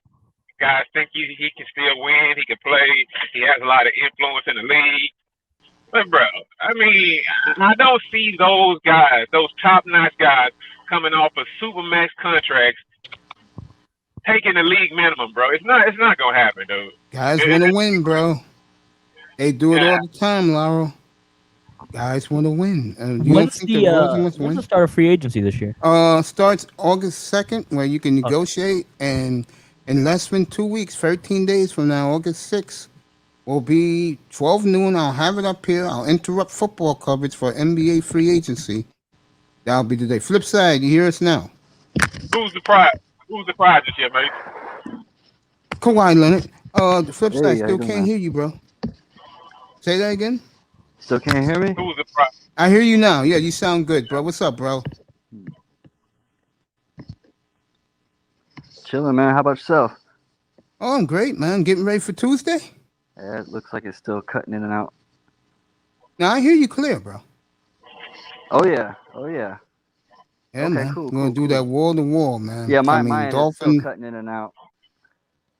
All right, if you want to fix it again, go ahead, bro. But you know I'm here for a long time now. Now that Toya won't be here at 3 o'clock and start that platform. Back to what Laura and me was just talking about, embargo. The free agency starts August 6th, everybody, at 12 noon. I will have it up here while players will sign their deals. For Leonard, I'm hearing the Heat. And I'm also hearing Dallas for Leonard. So. Man, that guy is flaky, bro. That guy is so flaky, man. It's like the Clippers gave up so much, right? Yeah. I mean, and it's just like right now, it's just like he's a nomad, bro. Like, where is he gonna be happy? Where is he gonna be comfortable at? I mean, it's just. I agree with everything you're saying. I mean, damn. I mean, can you pick somewhere you want to play and somewhere where you're happy? And stop just. I mean, I thought you were going home. You're going to be happy. Now you want to go and team up with somebody else now? I mean, damn, man.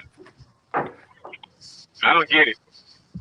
Hey, I don't get it. The one firestorm Giannis winning this championship is he did it by himself and he stayed with his team, and no big stars came to Milwaukee.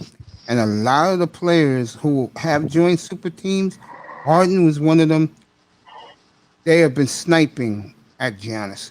KD tried to be sarcastic. They're a dynasty now. He's going to do this and that. I hate to tell these guys this. They will win again next year if they get the right guy to go along with that group. I mean, you know what? I know Milwaukee is not like a sexy town or whatnot, but dude, you're only gonna be there 6 months out the year. I mean, The worst time of the year too, the winter. yeah, but I mean, bro, I have more respect for Giannis and his championship than I have for There the you go. KD Warriors championships. I got I more agree. respect for that one. Or any of LeBron's championships, I do. I have more respect for Giannis. Not even close. Well, that's the thing. I mean, it's technically people always say like living in these like cold cities, right? You're Mhm. living in massive luxury, first of all, and you have your summer homes like set up elsewhere for the most part. Mhm. So it's not really like small market's not really the big part, but I think the hard part about it is with Milwaukee, it's everyone wants to go west for some reason, but Weather's being in the warmer. east, being The in the weather's east, warmer. there's so many advantages, NBA wise. If I was a player, I'll play in the West. Competition's better, lifestyle's better, and depending on where you play, like if I'm playing in, let's say, Texas, no state taxes. Yeah, that's okay, but at the same time, like, you're still going to be traveling so much. Is that really like I mean, you might have like a homestand for like 2 weeks. You can be in places for about 2 weeks at a time, basically. Yeah, I know what you're trying to say. I know Like what all you're the saying. marketing, I think the thing about like though like living in big areas, I think your endorsement deals are bigger though. Yeah, I but think you that's know the what's big. changed that though? Twitter, Twitter has changed that. OnlyFans, YouTube. You know, those players can easily hire a team of guys to work for them and hype them up.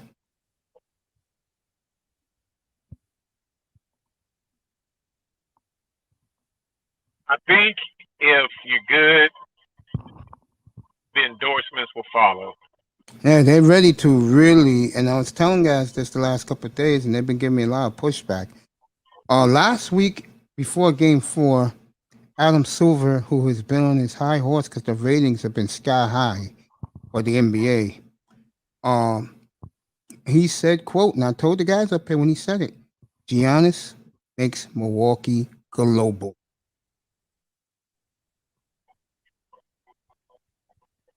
Global. Now, what you're going to see more and more, beginning probably now because it's summertime, you're going to start seeing more and more Giannis jerseys around the country and around the world.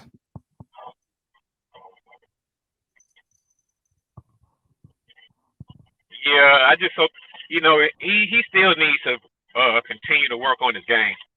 No, he will. He I think he's really motivated, bro. Because he can still add some more to his game.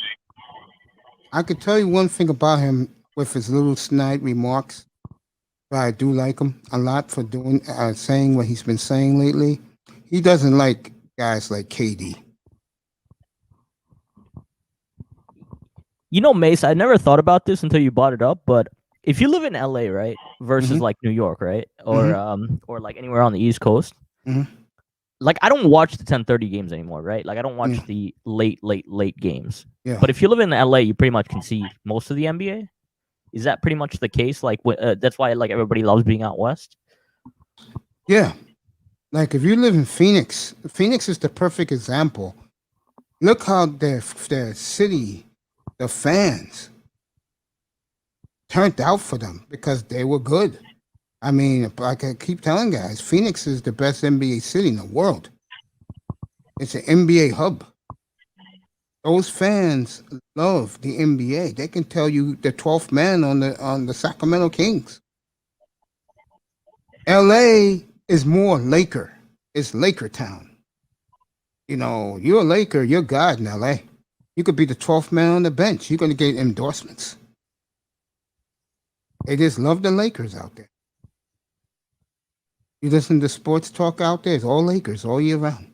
Especially when Kobe was with us. Especially during the Kobe era. They loved Kobe. God, did they love Kobe.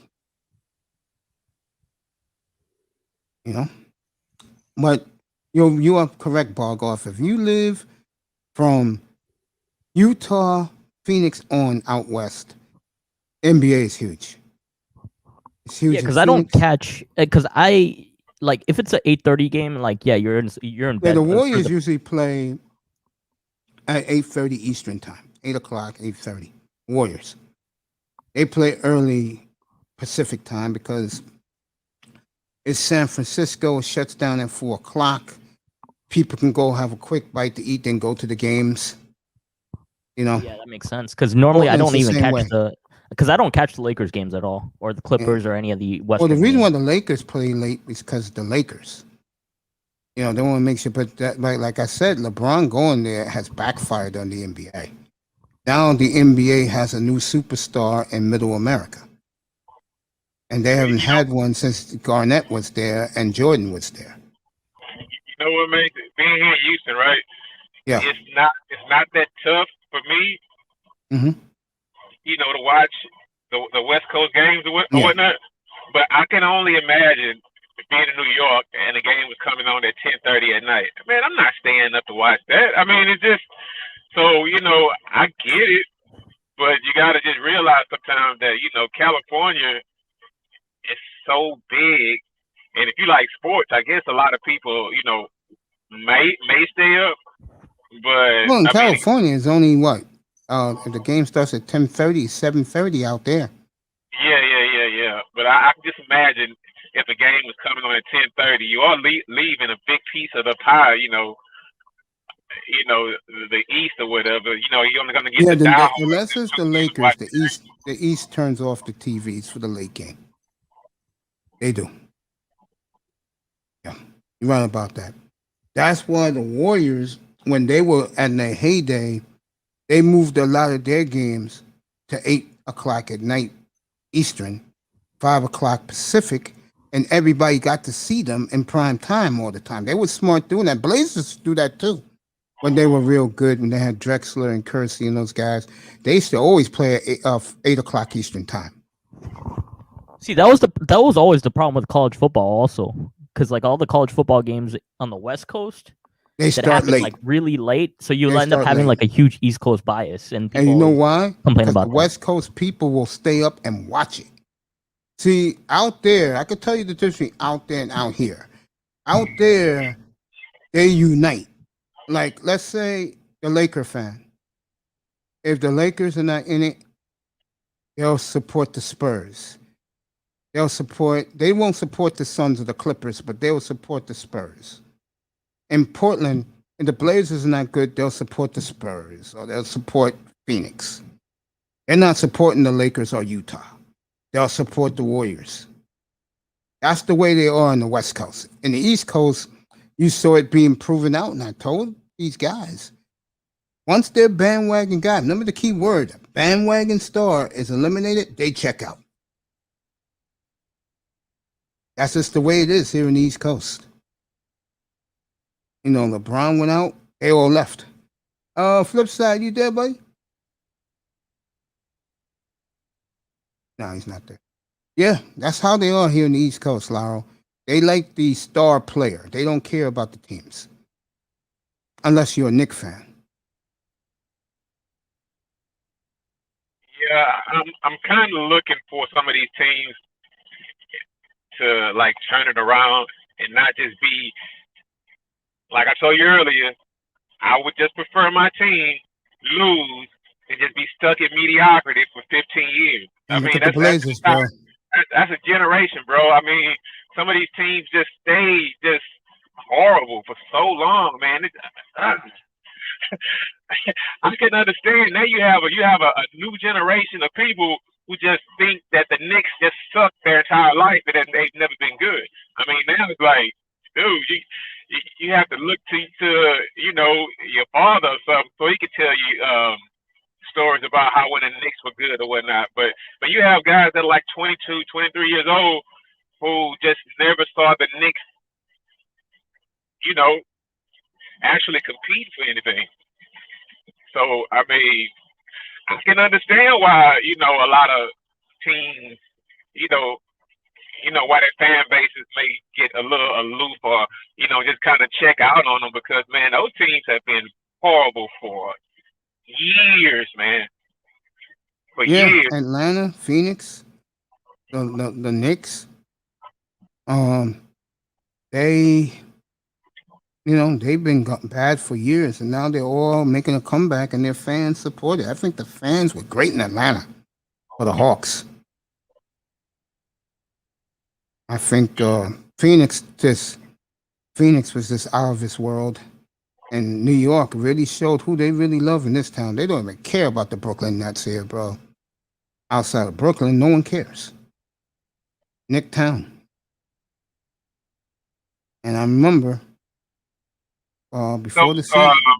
Since you're up there, when the Nets were healthy, was it like a rock band vibe around those guys? Not really. Not really? No. New York is like that. It's strange, man. They just fucking love the Knicks in this town, bro. Knicks are #1 team in this town. Yankees are #2, but the Yankees are more the Bronx, where I live, the Bronx's team. They love the Yankees. This is Yankee, as they like to call it, this is Yankee universe here, bro. They wear the T-shirts, they talk shit. But I'll say it again. When Montreal made the finals in the NHL, the Yankees fans and their organization had one left eye open, bro. Hey, yo, mate. It was good talking to y'all, man. I got to check out, but I'll be listening, okay? Laro, man, you're the best. I love you, man. Thanks for coming. Hey, you coming tomorrow for football day? Yeah. I'll see you tomorrow, buddy. I love you. Have a great day. The great Laro, everybody. Waiting for the beautiful Toyah to make her presence here in about 2 hours. Flip side, we can hear you now? Flip, you there?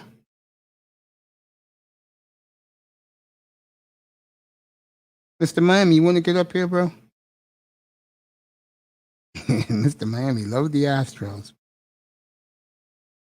Hey, Bargoff. Yeah. Who you want Orlando to take first day? The two guys. 5 and 8. I don't know. Not actually. Yeah, Tack is really high on this draft. The thing is, anybody but a guard would be nice. We've stocked up on so many guards, so it would be nice just to it would be nice in that sense. Hopefully, we can hit on a couple of the picks. I hear you, man. 5 and 8 would be that should be like rebuilding. That should be ideal for rebuilding, but it's just the right people would be nice. Because we had like Mo Bamba, we've had like a couple of picks that just haven't like panned out in the last couple of years. So Kuminga would be like nice. I'm like big on him, but everybody else, like I'm like, all right, I just hope you hit on the other one. Yeah, I was thinking about you yesterday because the night before last, someone was asking about Kuminga, and I was thinking about you. Like for me, he looks like Paul George in the making. He can be Paul George in the making. I know the kid played in the G League. But that usually, I always go back and forth with this because that should give you an advantage, right? Like in a sense, you've lived a professional life. Yes, that's why LaMelo Ball is so good. He played in Australia.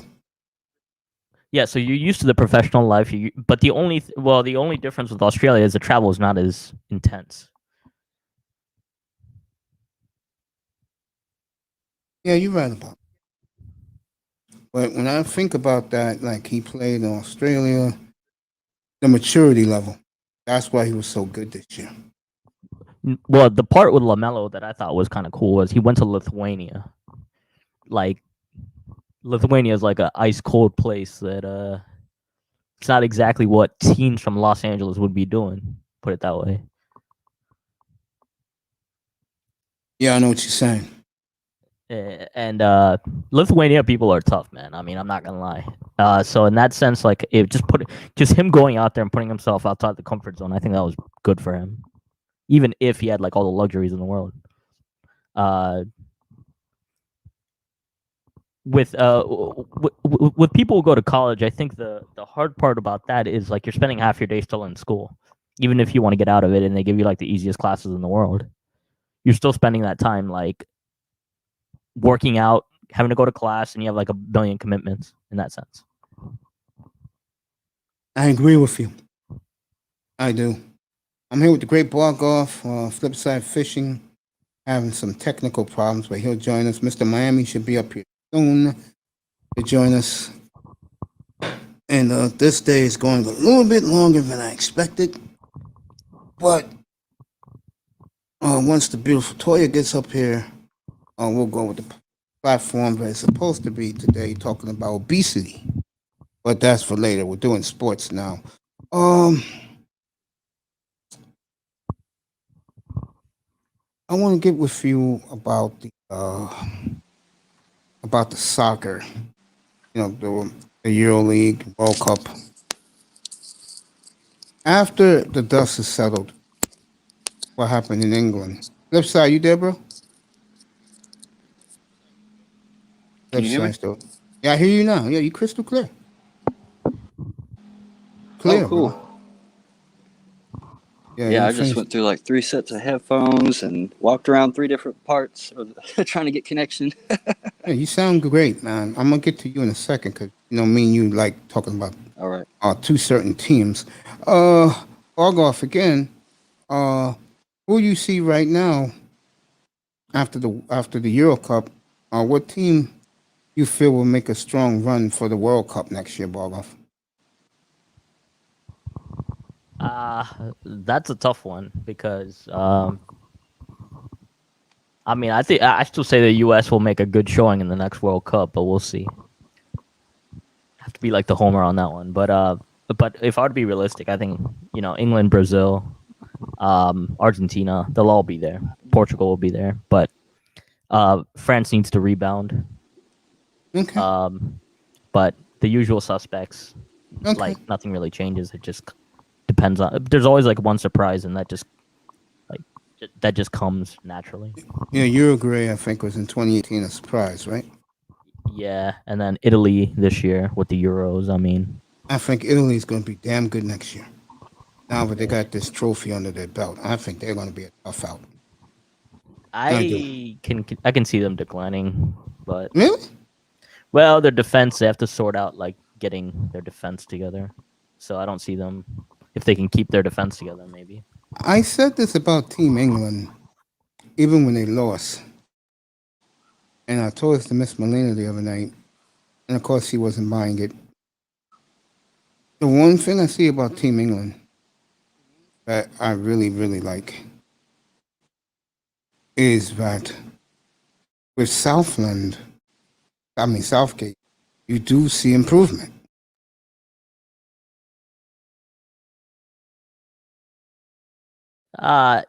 Yeah, I don't know. I mean, it's I still think they got kind of lucky, but I'm not holding my head up for that. Like, I mean, we'll see what happens. All right, let me ask this: how's Brazil looking? They're looking good. I mean, they just got to figure out like the pieces around Neymar. I mean, they got their star piece. If you got a star, like you pretty much, you got a chance at everything. The World Cup, the Olympics is going on right now, right? And I just found out like some weird so the thing about the soccer in the Olympics, I guess women there's no age limit. Yeah. But with like guys, there's a 20. Like you can only have like 2 players over 23, which is like a weird rule. So I haven't really watched it. Yeah. By the way, I do. So I guess this year you guys gonna make me pick like a professional football team, and I got 3 choices because I live right at the center of all 3, but Tampa, Jacksonville, or Miami technically live right in the center, basically. So how do you? I guess I feel bad choosing the Tampa because they were so bad for so many years, and then now it's like bandwagoning. Also, Dolphins and Trevor Jaguars could be an Lawrence. option. Yeah, Trevor Or I Lawrence. could just You choose can the come to Detroit Lions Miami. and just cop out and just choose the Detroit Lions. Oh, you can come to Miami, be in flip side, and hope Ventura can do something in a running game. Flip, you See, there? I feel bad like picking a team because I'm like, I feel like to be an actual fan, you have to like actually go to the Yeah, it's just games. breaking up, but I'm here. Yeah, you crystal clear now than you ever been. I'm gonna start this with you because me and you support the same franchise. Are you worried about Tua?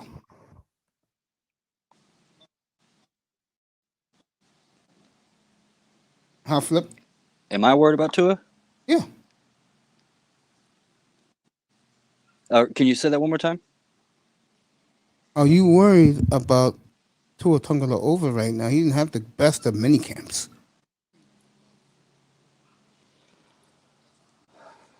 Well, I was worried about Tua before we drafted him, Tell and me about it. it was more about his injury than his performance. Yeah.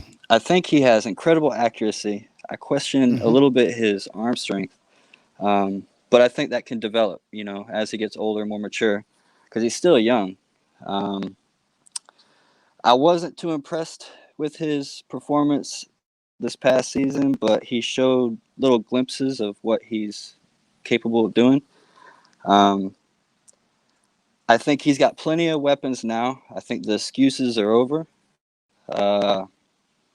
It's just up to him. I think if anybody could do it, he can do it because his work ethic, his dedication is impressive to me.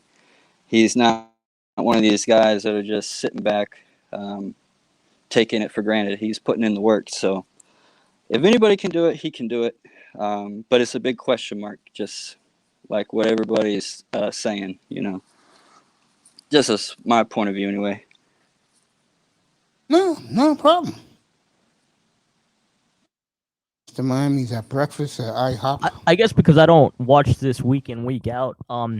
Since college, what's the biggest like flaw? Is it his passing accuracy? Is it power? Like, is there a certain criticism of his game that you guys don't like? All the above. For me, I don't see enough bullet passes from him. And to me, in the NFL, you got to have that type of pass in your arsenal. You can't just lean on the floating, accurate passes, which can work, but there are times where you got to thread the needle. And there are games where the coverage is going to be super tight. In the NFL, you have certain teams that'll just shut you down offensively, but you still got to make those passes, and floating it there isn't going to get it. You're going to have to thread that needle in there. I know I'm nitpicking, but that's, to me, that was his biggest flaw, and he hasn't done it with lesser talent around him. You know what I mean? Like, he had first-round draft picks all around him making plays, and that weighs a lot. I just want to see him do it with less talent around him, and to show me that he can make players around him better. I will say this. That comes. He's shown me what he can do with elite talent. I will say this. I know Jacoby Brissett is licking his chops right now.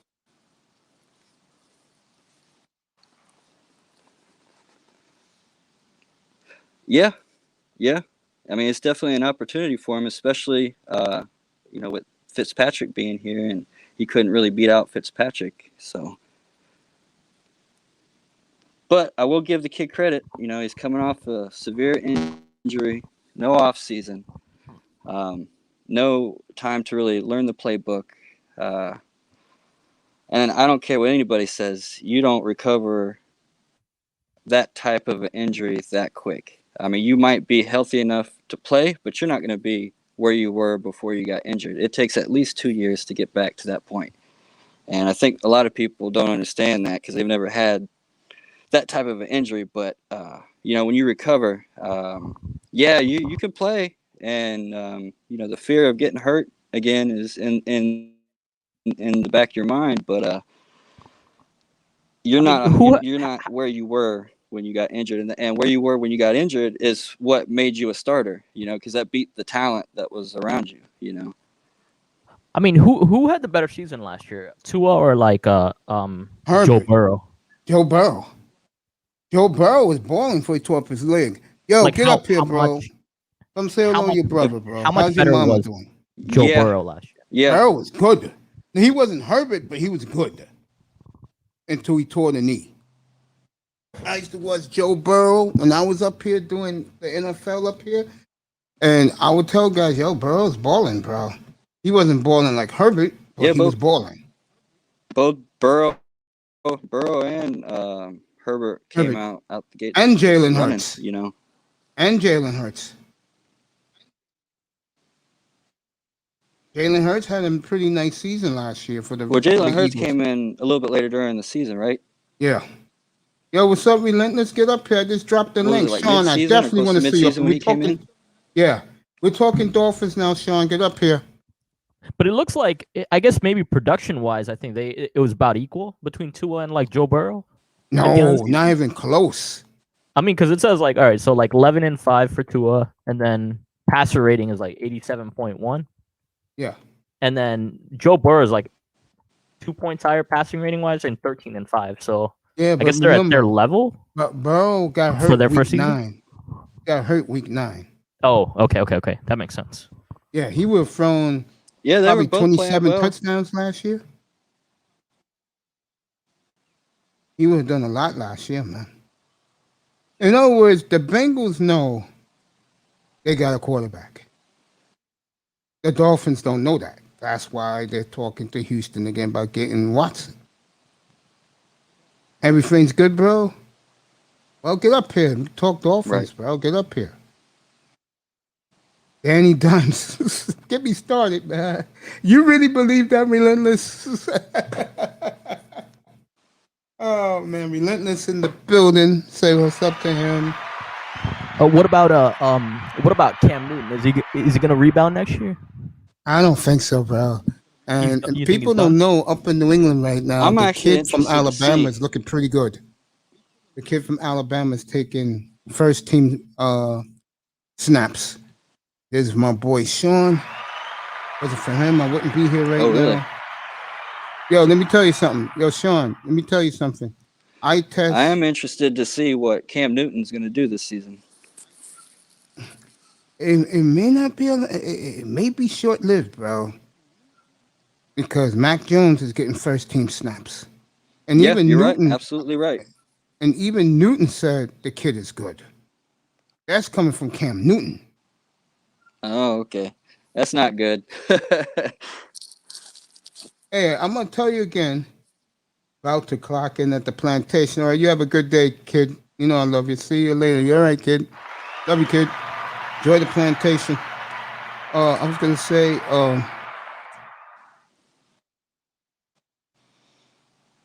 Joe Namath said this 2 days before the draft. He was on NFL Network, and they asked him who's the best quarterback in the draft, and he said, "Whoever gets." I'll tell you in a minute, Sean. He said the player I would take is Mac Jones. And everybody said, why? It's the closest thing to Tom Brady. You don't think the Patriots know that?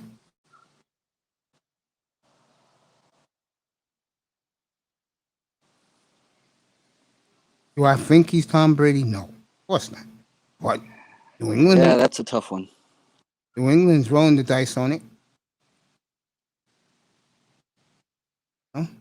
And if he's I gotta see it to believe it. If he's 25% of Tom Brady, fucking Belichick might as well die in his coach's chair in his office, bro.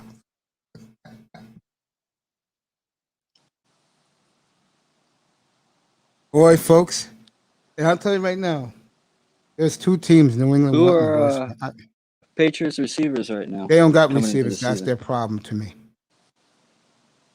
That's why I think Buffalo win that division. Well, that means a lot.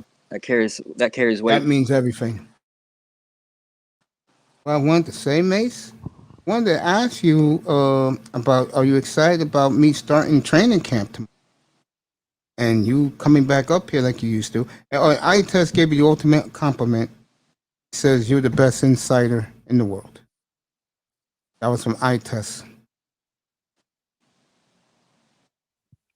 So Matthew Stafford, is that going to be iTest. like a good season? Do I think Stafford have a good season? Yes. Yeah. Do I think the Rams are going to win anything? No. Okay.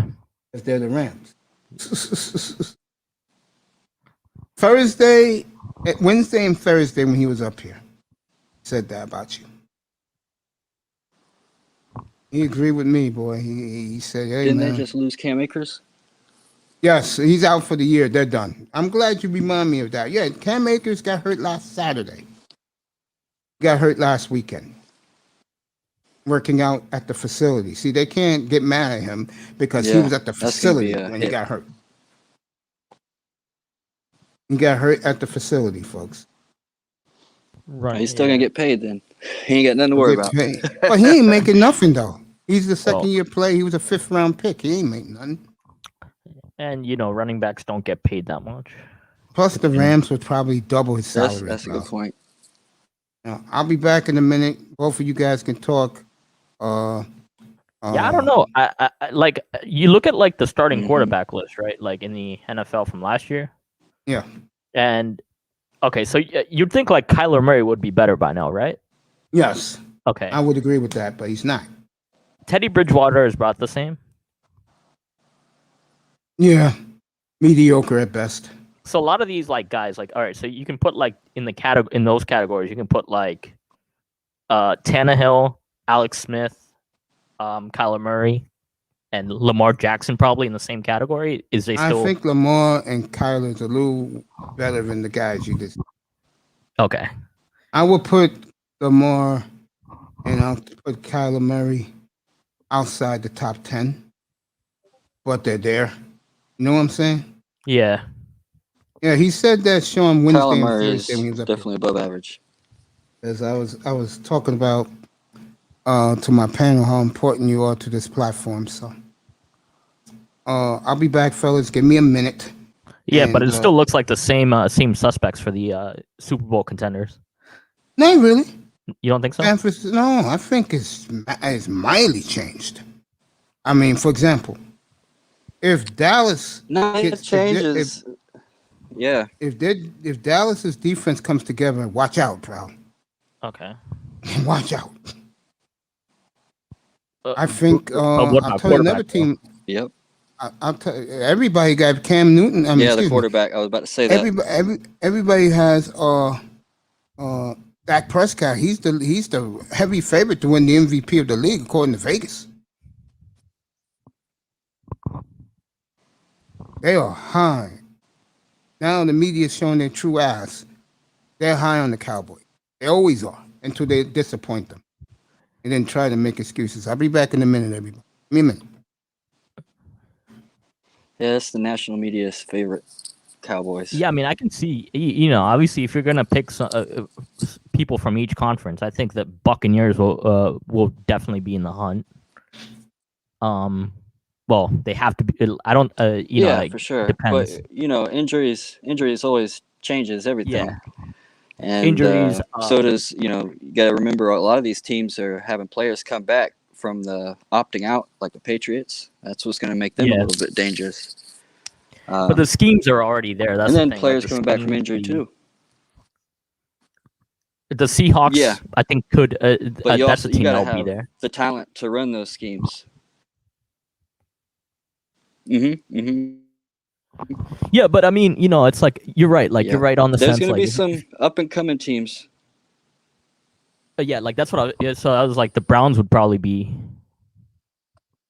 Yeah, like, they've every year the Browns have slowly gotten better and better. Who? Hello? Oh, the Browns? Okay. Yeah, can you hear me? But will they take the next step is the big question, right? Yeah, the Browns every year they've been getting better. Exactly. If you follow their pattern, this should be the year that they make that next step.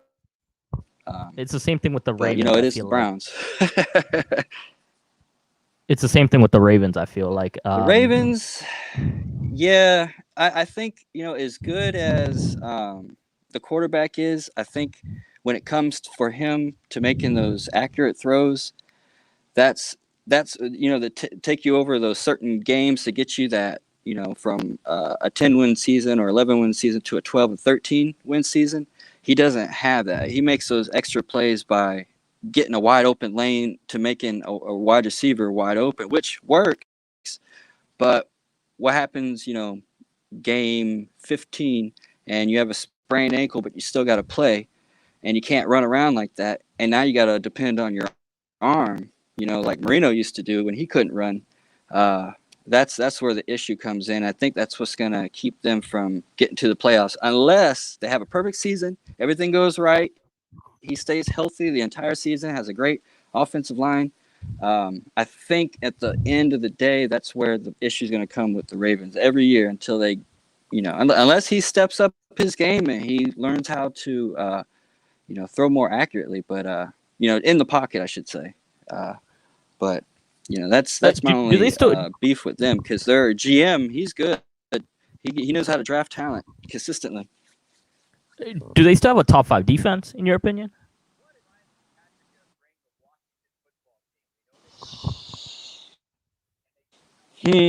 That's a good question.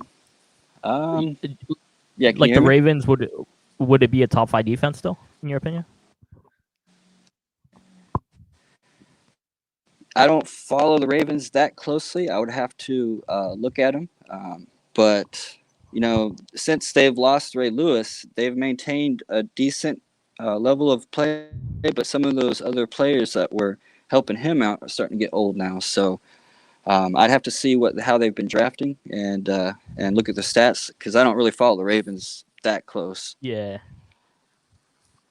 I know. I just feel like to win like a Super Bowl, you either need a really, really exceptional defense with like and you need like a really good quarterback. But I'm a firm believer defense wins championships.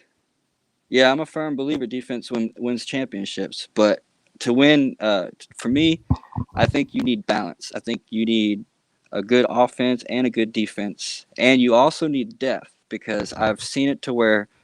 Even the Dolphins, we have a really good team on the top layer, but once you start peeling us back with injuries, we don't have the talent, or in the past, we hadn't had the talent to get us over that hump and make it either to the playoffs or through the playoffs to get to the championship. And those are the main ingredients. So if you don't have that, you see teams every once in a while through because, I call it swings, Sometimes you have a season where the defenses are better than most of the offense. Some years you have where the offenses are all around the league are a little bit better than most of the defenses.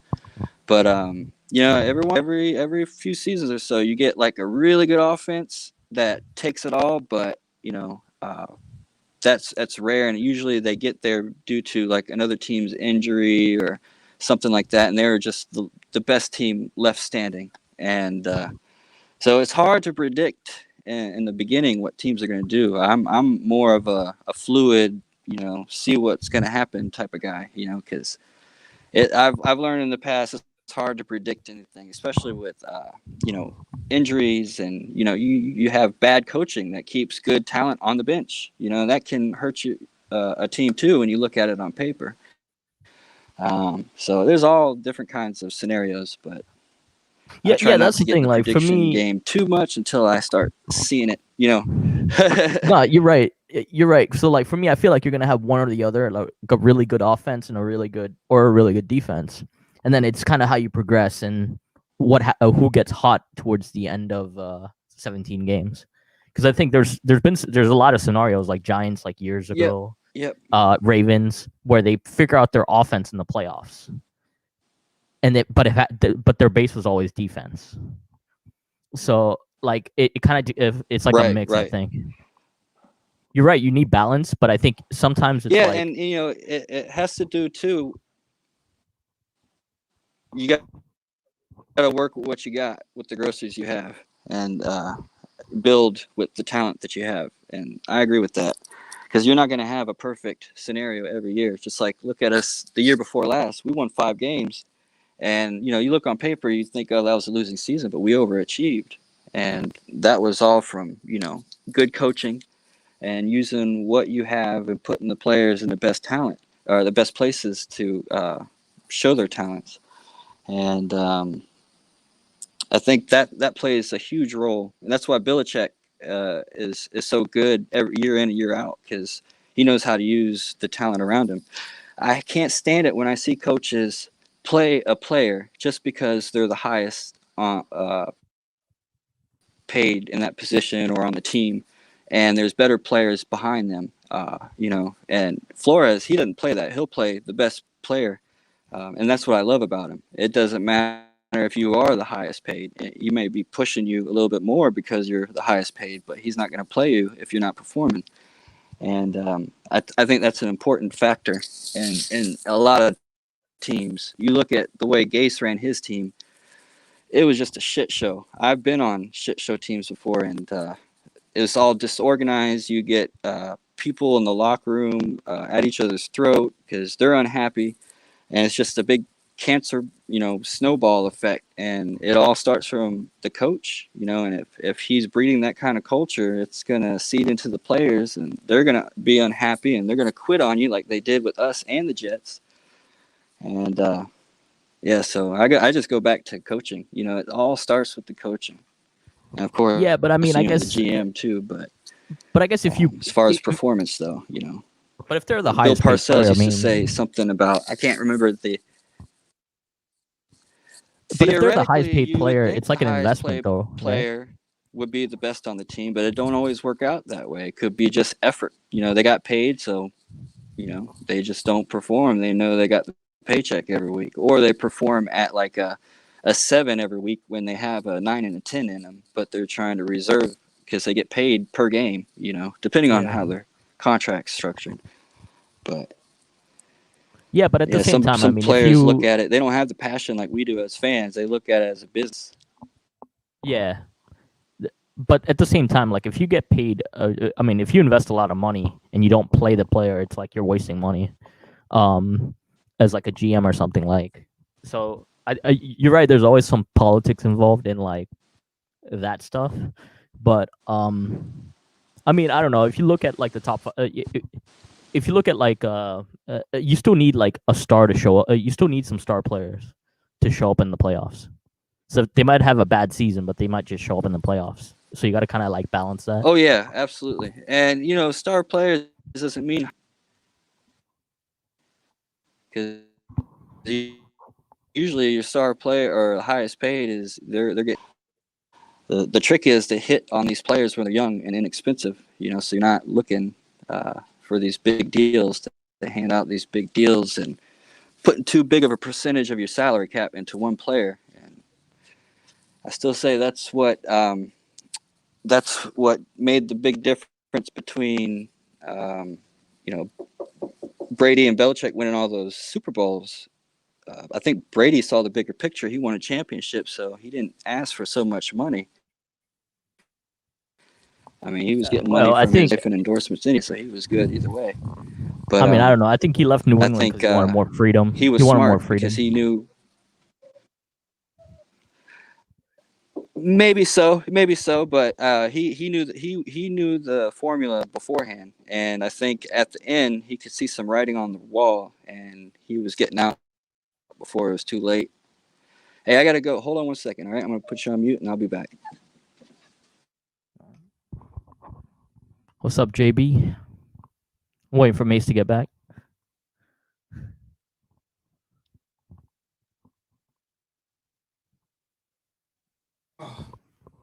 I'm back.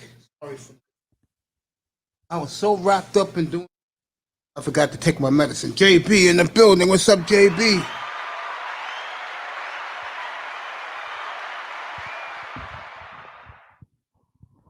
Who do you think, Mace? Who do you think is like the top Pete's 3? Back like in the building.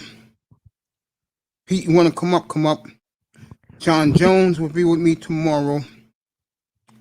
Cannot wait to have my buddy back up here. I think the usual suspects will be back up here tomorrow. Mace, who would you say is like the top? Yeah, I'm gonna put my headsets on. Give me a second.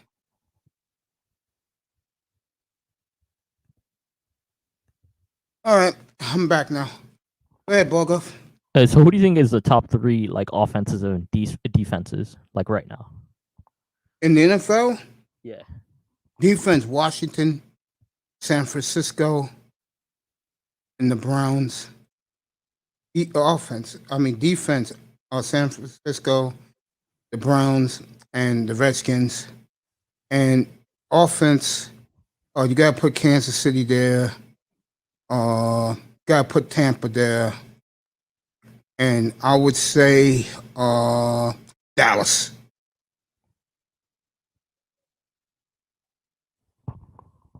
Those are the top 3 in my opinion. Tampa, Dallas, and Kansas City. Let me say this. People did not hear this morning. Michael Thomas is going to be out to at least week 7, week 8 this year. His ankle never healed. Remember last year you hurt his ankle? His ankle never healed. No, not putting Tennessee in the top 3. They're not better than Dallas. They're not better than Tampa. And they're not better than the Chiefs. You know why, Pete? The obvious answer.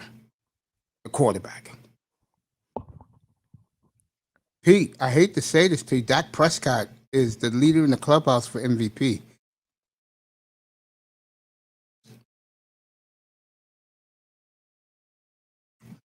I'm not putting Tennessee in the top 3. Now, what about a team like Ravens or? Nah, the Ravens struggle, man. They don't have the weapons for the quarterback. Plus, the quarterback is okay. He had that 1 year, 2 years ago, but he, and then it would be like a Green Bay, for example. Do you think like Aaron Rodgers is going to come back? I think Green Bay is in a lot of trouble. In a good state of mind? No.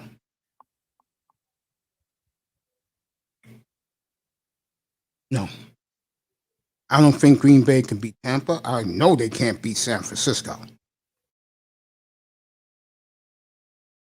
And the Saints would be like, I guess the Saints. I think the Saints are in a lot of trouble with Michael Thomas not going to be there, and they don't really have deep threats. That's going to be interesting because like a part of it's like where you start off in the season. So if you have like a good offense, that's like a plus, or a great defense. It's a plus, yes. That's why if the Dolphins can hit either quarterback or the running game, they're going to be right up there too because their defense is Super Bowl ready. But then the other part is going to be like who develops into it, I guess, personnel wise. That's why I get mad at the Dolphins all the time because they had a decent running back, or a good running back, then the quarterback can do whatever the hell he wants to. Number 4 offense is definitely Green Bay. Number 5 offense, I will say Buffalo.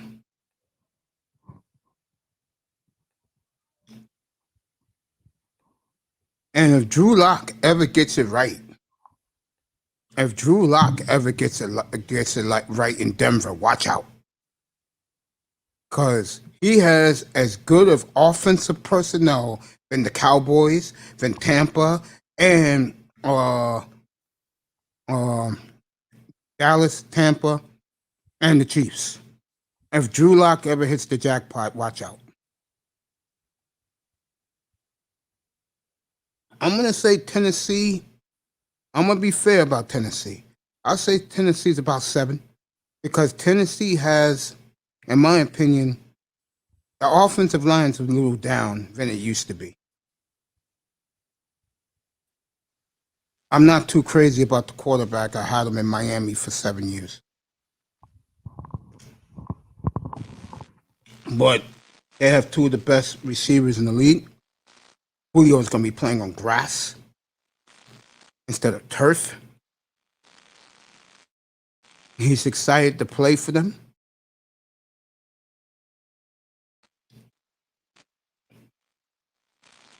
So I could see Tennessee offense in the top 7. I'll give them that. But top 5, no.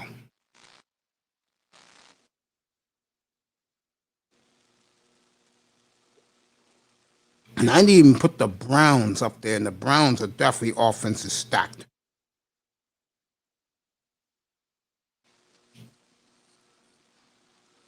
Yeah, the Browns look pretty good.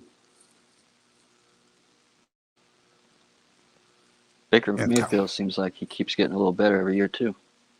Yeah. The question with Baker is this. Will he go a little bit off the wall and say, well, I'm on the ball. I don't care what the coach says. Or is he going to continue to be the game manager that he's turned into?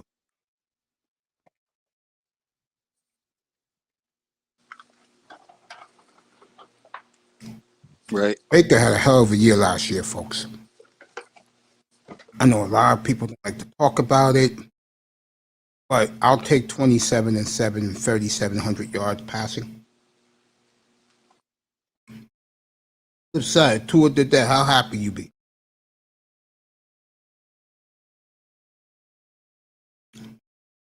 On flip side.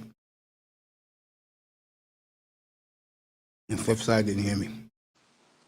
You heard me now? Seems like I'm still having a little bit of connection. No, I hear you. I hear you crystal clear. Yeah, I can hear you. Just cutting out here and there.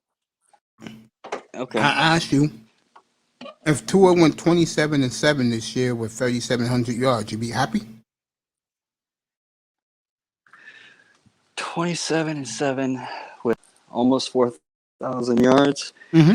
I'm more. I want to see wins. He does that, you're going to get wins, bro. If he does that, you're going to get wins. If he put up 27-7. I really, that's all. Ultimately, I just want to see wins from him. If it's producing wins, I'm happy. Yeah, that will put. If he did that, he's not. He doesn't have the. What's the word I'm looking for? The killer instinct at the end of games to close it out, which I've seen he does have, but I want to see it in the NFL.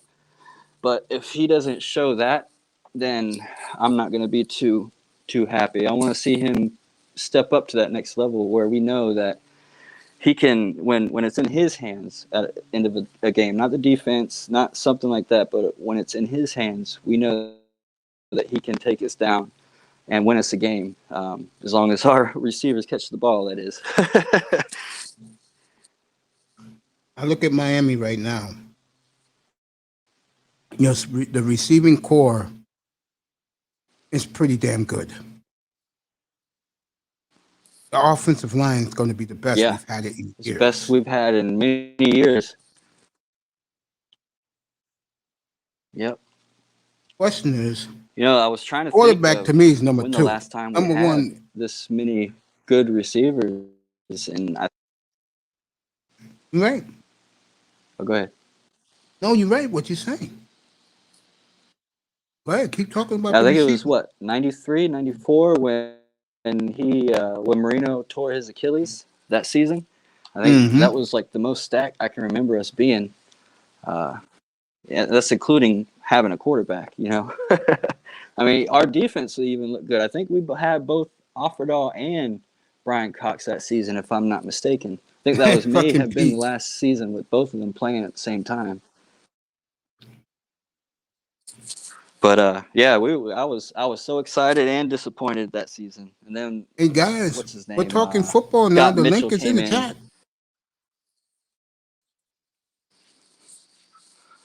But we're stacked right now at the receiver position and deep.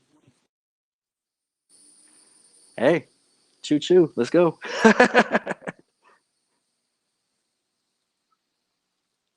JB, we go back. Uh-oh. When it comes to this franchise. Imagine if we had the receiving core of the early 80s. Not Duplin Clayton before them. Joe Rose, Vigorito, Dario Harris, Matt Moore, and Jimmy Cephalo. Imagine we had them right now. Yeah. Or, everybody forgets about Paul Warfield. Yeah, I had an argument up here the other night. about Paul Warfield. And I tried to tell these youngins, all right, Pete, Mm-hmm. Pete, be up here in 5 minutes. I tried to tell these youngins, I think it was Pete who I had the disagreement with. Paul Warfield is the second greatest receiver of all time.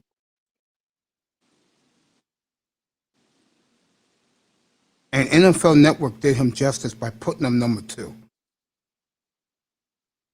Right. You can argue he was number 1. Because remember, folks,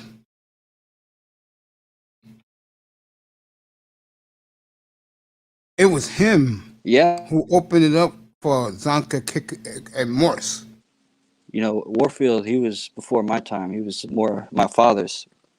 I saw Warfield he's play, told me all man. the stories. You know, my dad, he started going to the games when they first started. He was actually working in the Bahamas when they started. And he told me plane tickets from the Bahamas and back, including the game at the Orange Bowl, was about, it wasn't even $100. It was like 90 some bucks for the whole package. And yeah, he told me about all the games that he went to at the Orange Bowl. He was there at the Bears game when they for the undefeated when they beat the undefeated Bears. He was at the Super Bowls. And one of the main receivers that he used to talk about was Paul Warfield. And he used to say how underrated he was because back in the day, they didn't give him all this credit that they're giving him now. And so it's good to see that they're finally giving him credit. But he was awesome. That guy, he was like a better version of a Randy Moss, meaning like he could run routes too, you know, and he had the quickness and the hands and the height. He was just like the total package. And I hate the fact that we have to share that with the Browns. I wish he was. I wish we had drafted him because he still gives credit to the Browns for drafting him and stuff like that. But you know, to me, he's a Dolphin. Always will be. He had a big disagreement with the Dolphins. I think didn't he play the Dolphins a year or two with Marino? Nah, or am I thinking of Nat Moore? Nat Moore. No, I'm thinking of Nat Moore. Yeah. That's who it is. Gotcha. But yeah, I started watching the Dolphins, you know, back. I was born in late 78, and I was already, you know, born into it. And I remember watching the Dolphins go to the Super Bowl the first time, or my dad going to the Super Bowl. And then the second year, they went again. And that was the 49ers, if I'm not mistaken. And I remember watching. Yep. And I remember watching my dad, looking for my dad in the stadium, in the stands. And so that was my first little memory of watching the Dolphins. And since then I was hooked. And, you know, I get it a lot from my dad, but yeah. I miss those days of winning and knowing that you got 30 seconds left and Marino can take you down the field. And you know, as long as you had 30 seconds left, Marino and you get the ball, and it was a one-score game, Marino was going to get it done. And that's what I want. I don't care if the quarterback has the arm like Marino or his playing style. I want that killer instinct like Marino had. You know, the leadership, the killer instinct. You know, when Marino started licking his fingertips and that vein, and his forehead started getting red and the veins started popping out, he was about to do something. Yeah, right. Every time. Talking to the great Flipside Fishing, talking memory lane about the great Dolphin franchise. Yeah. You know, one thing I want to ask you about, all right, the running back position for the Dolphins. I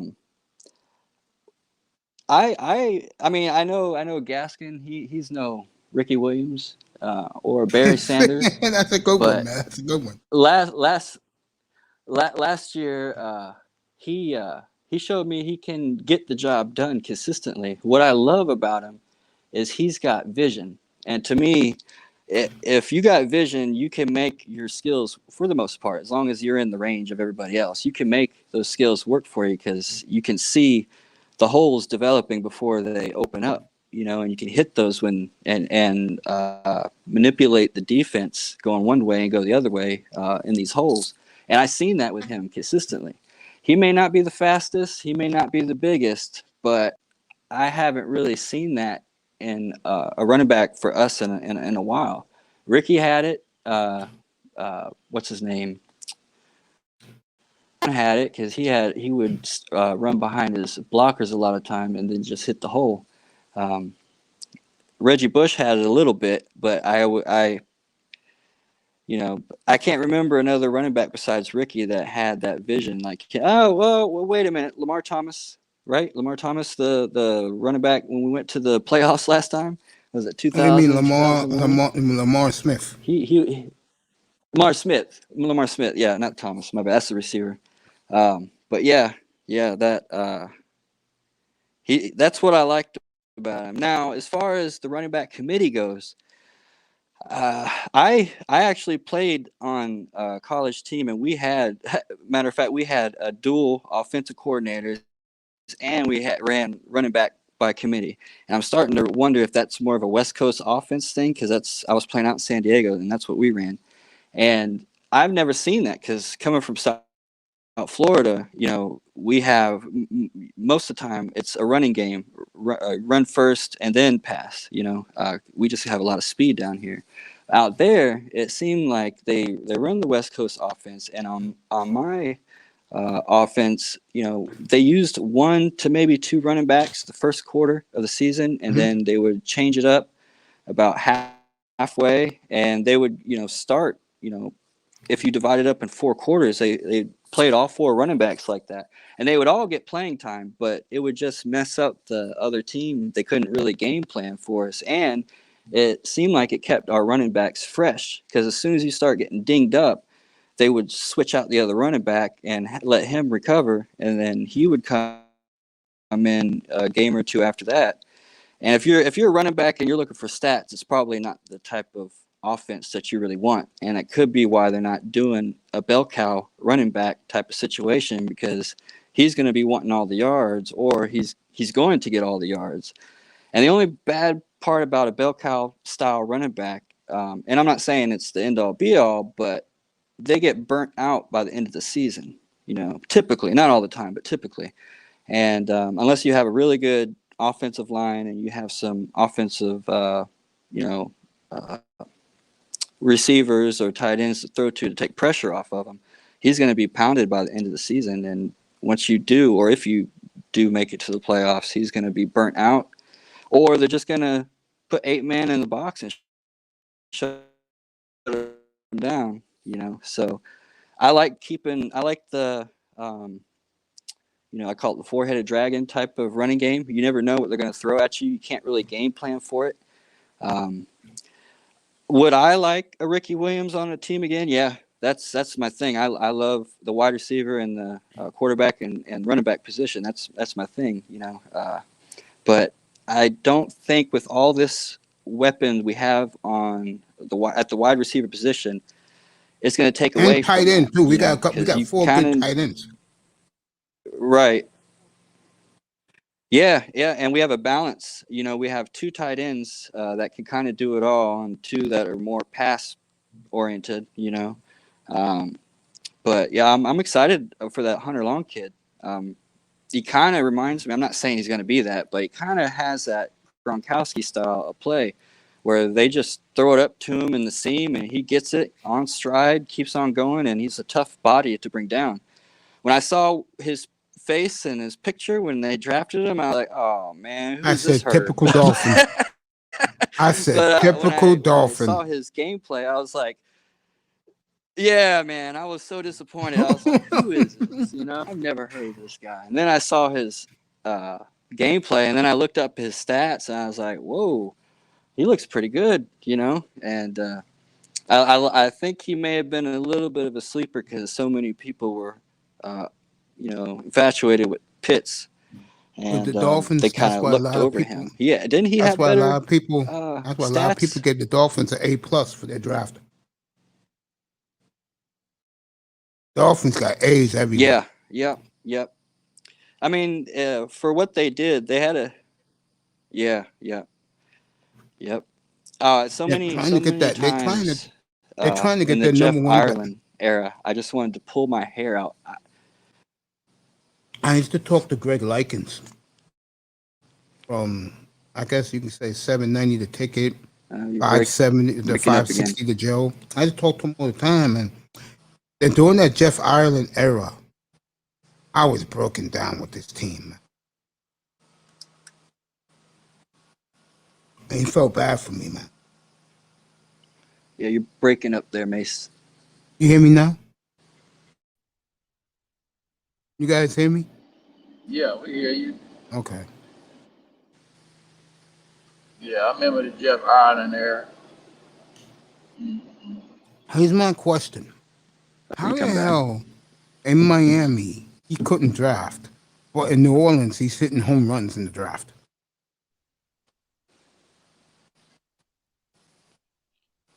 And what's his name running that program? I forgot his name. Man. Mickey Loomis. Yeah, Mickey Loomis running that. He passed it down to him. Okay, so he's been making the picks the last 5 years. He has done very well. Gotta give the devil his due. I need to find a better spot. Yeah, that's ironic. But I think it's already the scouting department, everything's kind of set up in New Orleans. And the head coach been there so long, they know what type of players they want, prototypes. Mm-hmm. So it's really just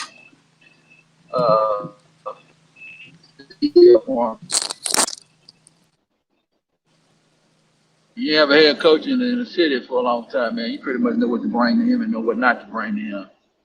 And Jeff Ireland with a cartel, so you have to be around that kind of shit. That's why Jeff Ireland John Page you that hell, but it's gonna be hell and high water to pay if you ain't bringing them the right kind of players. Would you have liked him to go back to Dallas? Having Dallas opportunity out back in the day when they kind of found when they knew that Parcells was going to be year to year after 05. That's when they should have made their decision.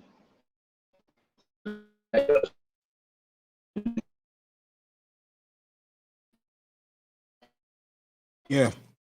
They should have took him over Wade Phillips. You agree with that?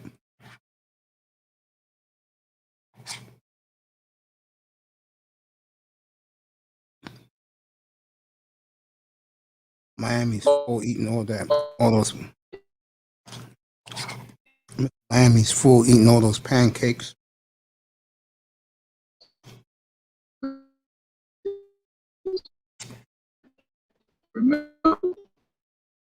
Prince Pierre's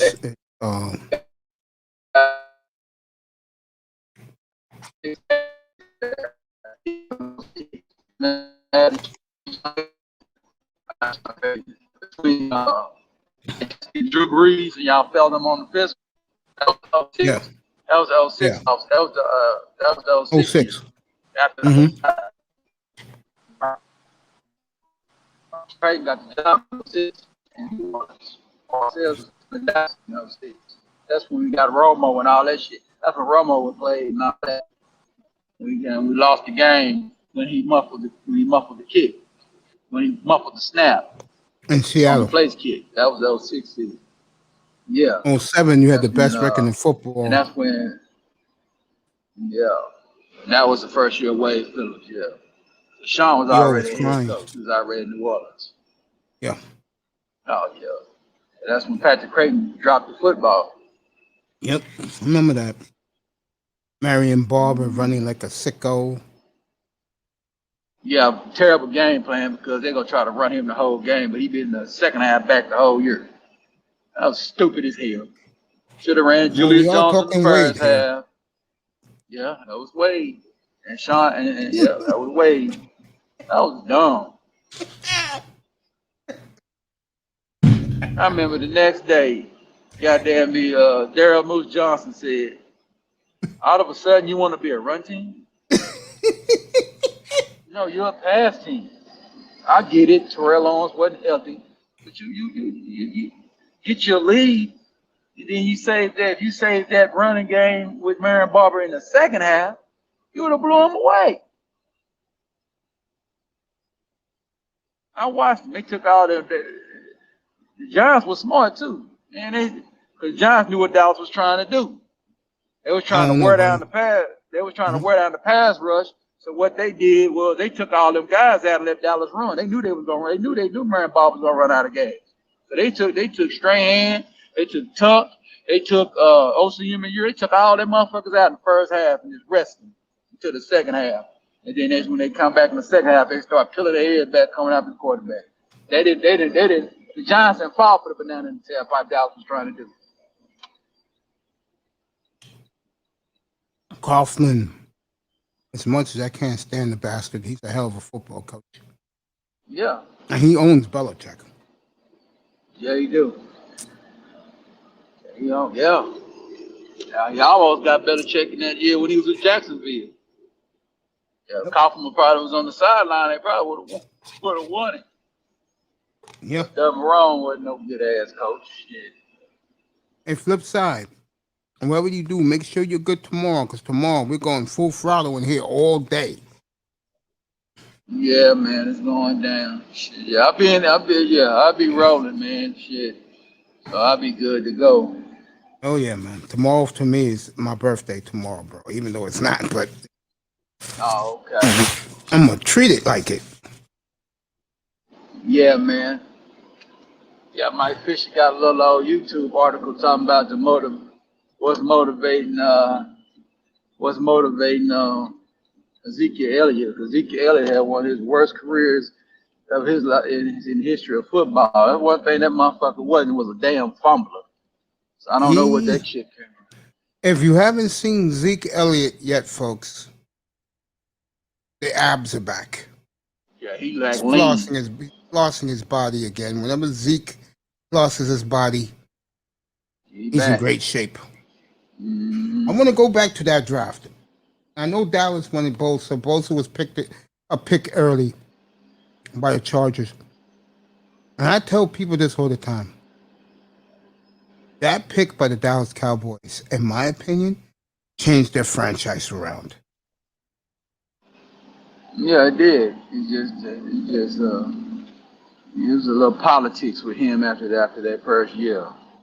He was The stupidity off the field, you know, him, the player, when appears right, best running back in the league. That's just my opinion. Oh yeah, yeah, man. Because of his bullshit, he pretty much let motherfucking Henry get his ass. So yeah, he got to come on back and have a great year this year. Get back to Zeke being Wait till tomorrow, flip side. 2016. Yeah, you wait till tomorrow, flip side. Do you think that was fun? Wait till tomorrow. Miami, get up here, please, Mr. Miami. The link is in there. It's the way it is in here, bro. Mr. Miami been a little quiet. Tomorrow. He just came back from IHOP. Oh, okay. But getting back to Dallas, Zeke Elliott, they got Dak that year in the 4th round, which was a steal in my opinion. Yeah.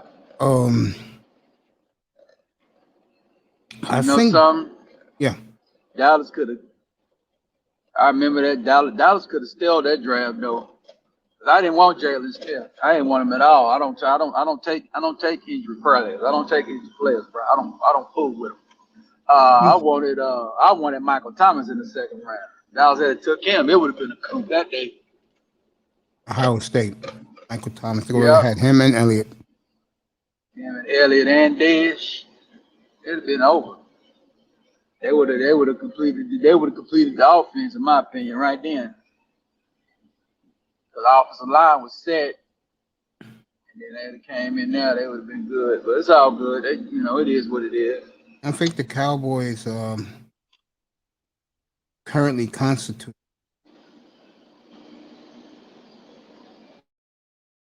I think Gallup is going to have another beat for you.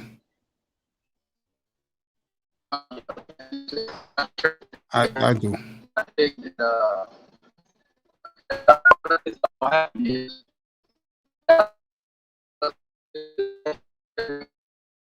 Yeah, you're borging a little bit. No, your girl says she'd be back in 45 minutes. You better get that borging out. Get that borging out. Flipside's in here. Mr. Miami's in here. Pete's in here, so I can go with the Dolphins for a couple minutes while our Prince is fixing his audio.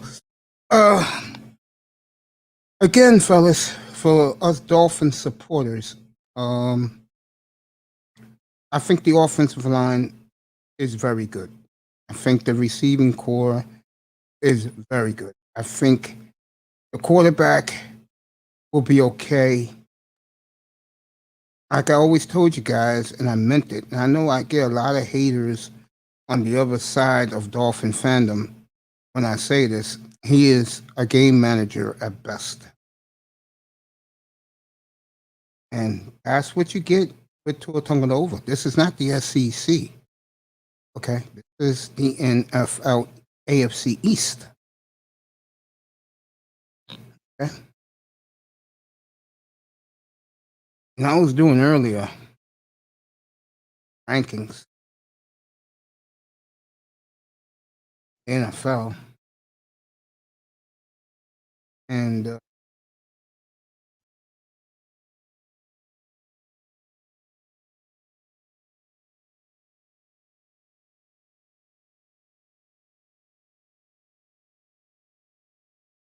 it's just not looking great. Certain teams.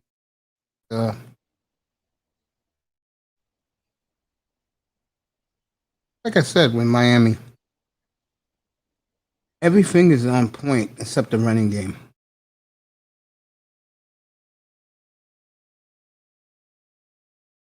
But my good buddy here, flip side, gives that he likes what he sees out of Myles Gaskin. And see, I'm the type of guy that if people believe what they think, then fine. I'm not one of these guys going to change your mind. I'm not that type of person. Guy that I let people have their opinions.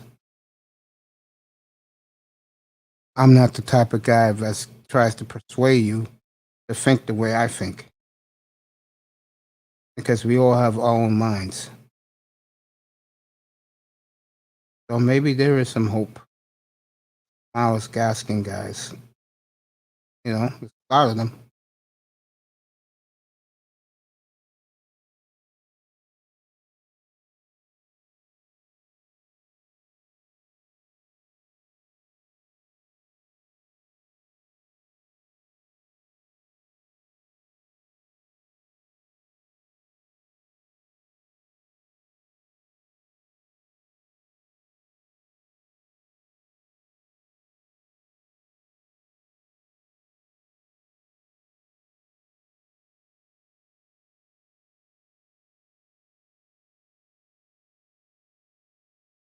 Oh, Miami, get ready.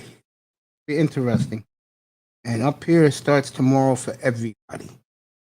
Joe Burrow, me and Bargoff was talking about him earlier, and I told him, and he understood that Joe Burrow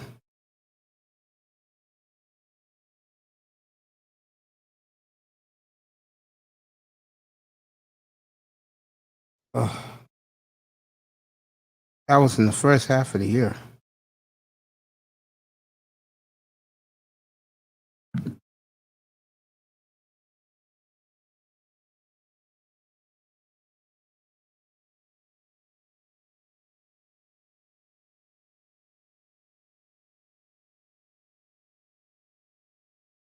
Flip side. Hey, what's up, baby girl?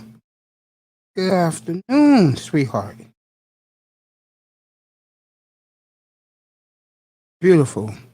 MTGV TV's in here. Miss V is here. Say hello to our boy Mace.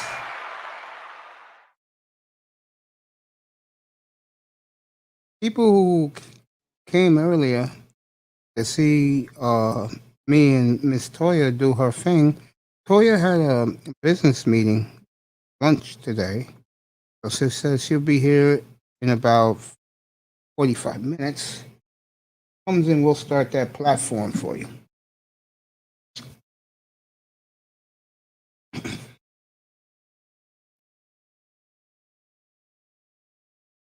Here she is. I saw her last night. Oh, yesterday. It was last night or yesterday. I think it was yesterday. She did a hell of a job again. Oh man, I'm always in the clouds.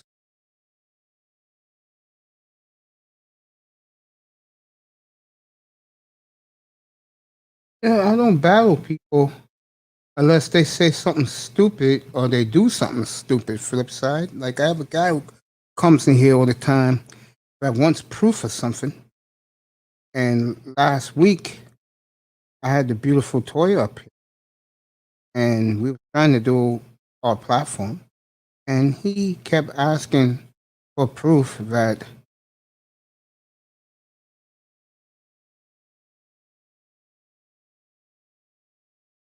yes, she came up here and she told me that she had lunch date. I said, go ahead. I said, what time you want to do it? She said 3:00. I said, fine. Oh, the fantasy league? Yeah, I'm gonna do it. I'm gonna do it either today or tomorrow while I'm on the air. So I'll let you guys know what's going on with that. But back to Gordon. Yeah, she said she had a prior engagement. She forgot all about it. And she said she'll be up here around 3, and then we'll take off from there.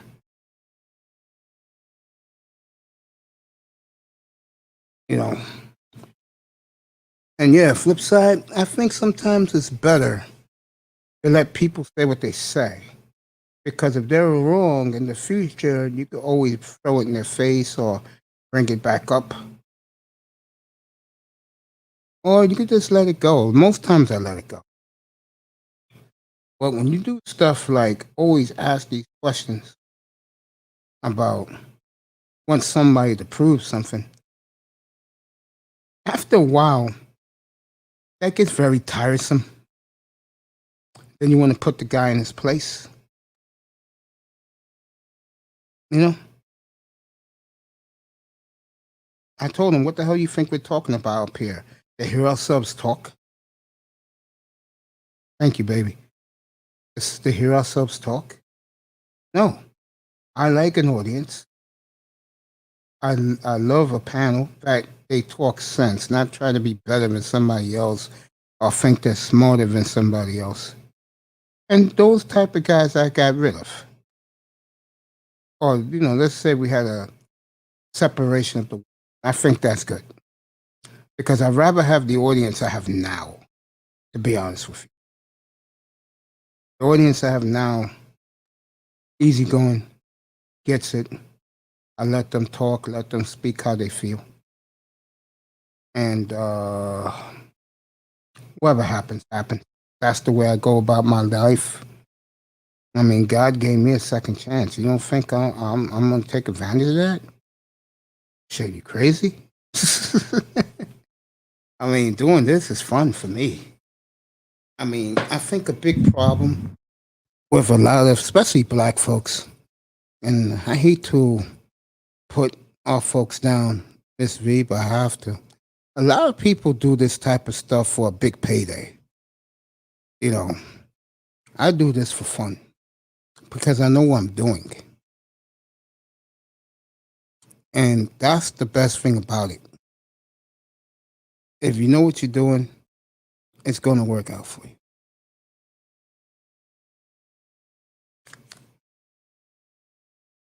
Oh, man.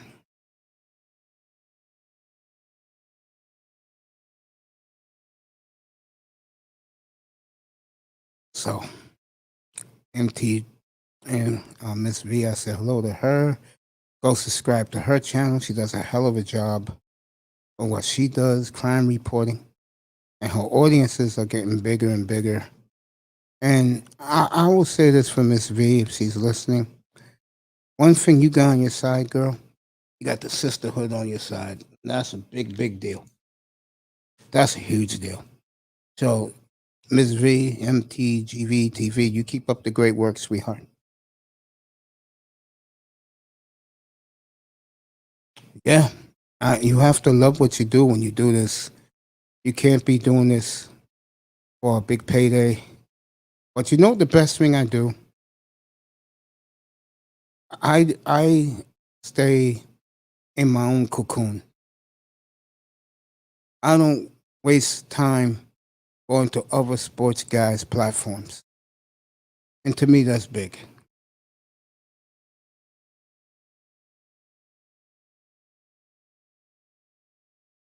Oh yeah, I could tell you the fakers right now, but I don't want to get into arguments with them right now. That will come in the future. But I know who the fake guys are.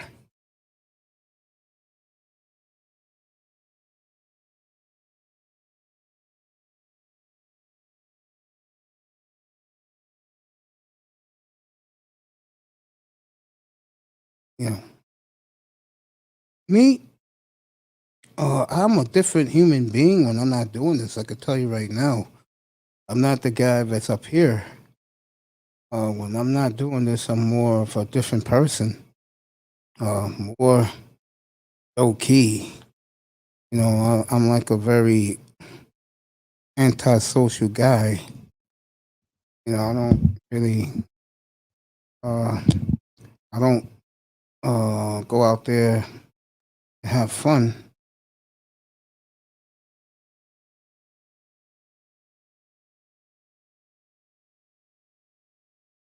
Yeah, I believe in karma also. Big karma believer, yes, sir. I believe in karma. Definitely believe in karma. No doubt. See what Beautiful says.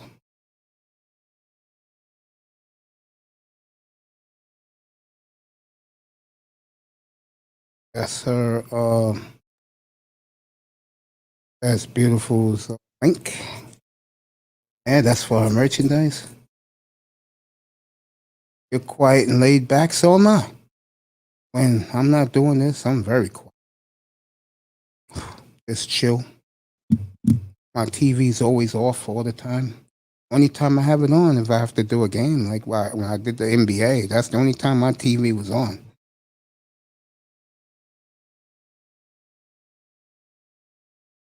Yeah, same thing with me. Off camera, I'm very, very quiet. I never hang out. That's not my style. I'm more of the guy that just lays low. Like to read. I do that a lot. Flip side, said last. Right, karma. I don't watch TV either, baby. So me and you got a lot in common.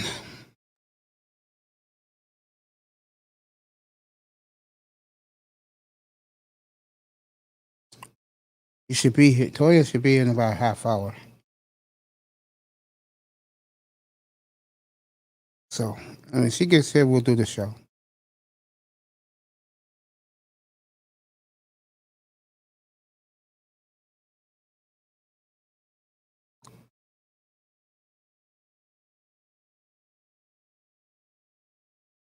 Tomorrow, football all day. The NFL cannot wait. Thumbnails are coming soon for everything, including I'm going to get one quickly done for the NBA draft.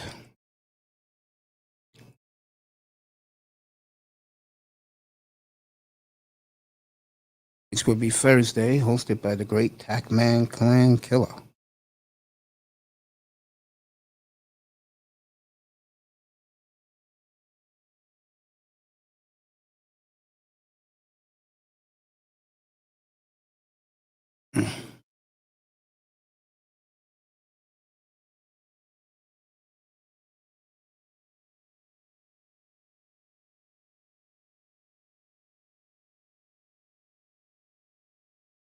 I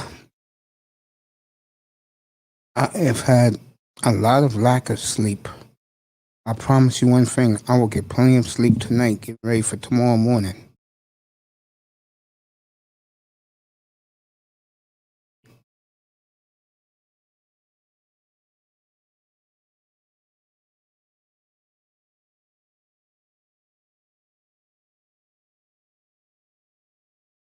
Totally agree with you. They feel they got 3-4 running backs. You know me, I don't buy anything they try to sell me down there except the defense. Defense I'll buy all day if they're talking that. But like I said, I'm no pom-pom waiver. And a lot of these guys are. That's the difference between me and them.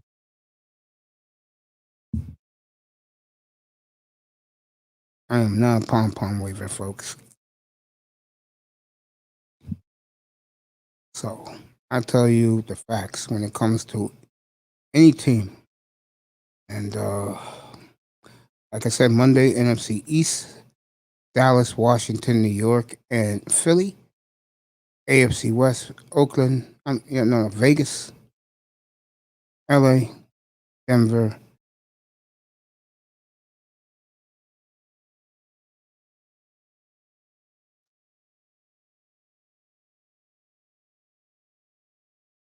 That's your NBA. That's your NFL review.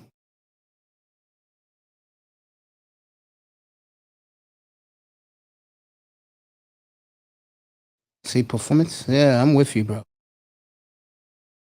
Yo, start Tuesday. Dallas, Pittsburgh, Tampa Bay started today. They got their rings the other day. They look beautiful. For the Buccaneers, Super Bowl champs. Looks real nice for the Bucs.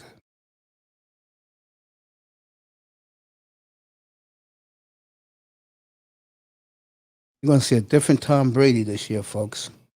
He's going to show more of his ego. He's going to show more of his defiance. And he is letting players know around the league he is the GOAT. So Tom Brady letting his true personality come out. So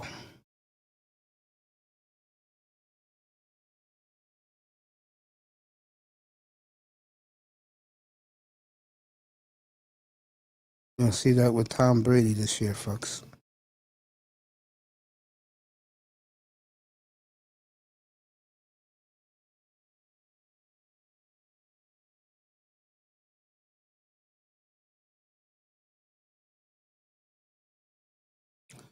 Some of the questions you're going to want to know, you're going to want answered. One of them is Tampa Bay. Can they repeat? New Orleans, who will win the quarterback battle? Taysom Hill or James Winston?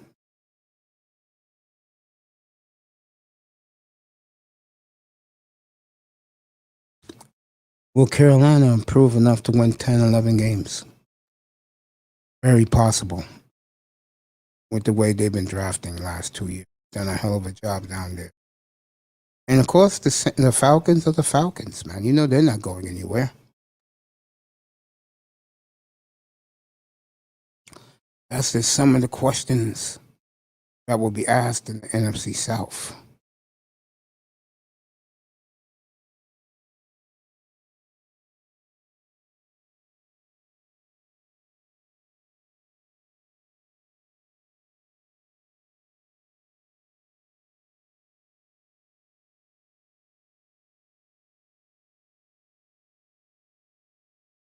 Oh, yeah. Losing Michael Thomas, that is going to hurt the Saints. That's just my opinion. And in the best division, in my opinion, in that conference, the NFC West, will Russell Wilson have a defense good enough that can get him in the promised land? Or he'll be one of the quarterback switching teams next year. In San Francisco, a couple of questions. One of the questions is if they all come back in one piece, how far they can go. I think Trey Lance will have a big year because looking more and more like he's going to win the starting job. And where will Jimmy G land? That's going to be very interesting. Hey, Mace, I have to go. I'll try and make it tomorrow. It was fun coming on your show today. I wish my connection wasn't bad. I'll try to figure some of this stuff out. Hey, it was great, Flipside. Thank you for coming, bro. Appreciate you so much. Thank you, my brother.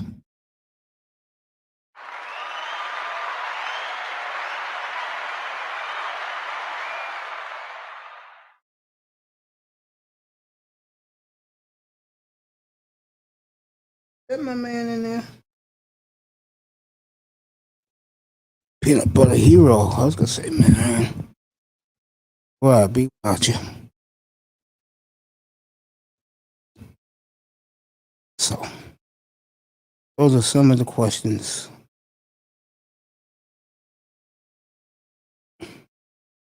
Oh, how will Matthew Stafford work out in LA? I think he'll have a good year, but I don't think that's good enough to take that team over the hump. And are you buying Arizona?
So,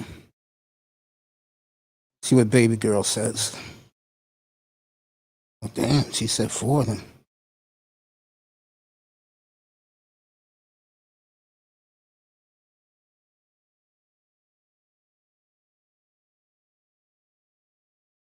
Yep, I'll be here tomorrow.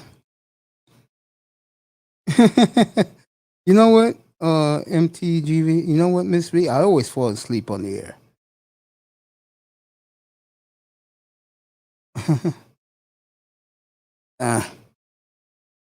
I'm good, everybody. I just need to close my eyes because I rarely get any sleep. Easy. I fall asleep quick when I'm thinking about something, and then my mind drifts.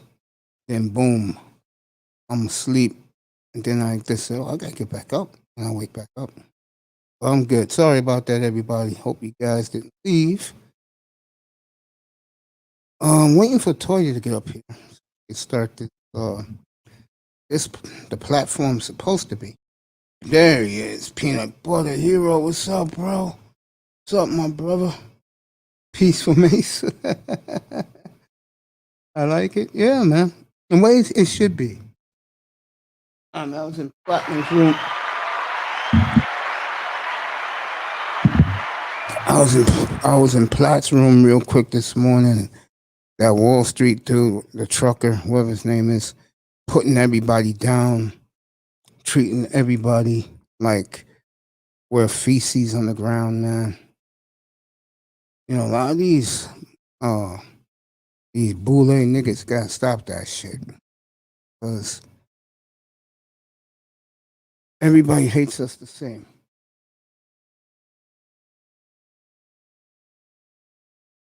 You know, you gotta cut that shit out, man. I mean, I know who my peoples are.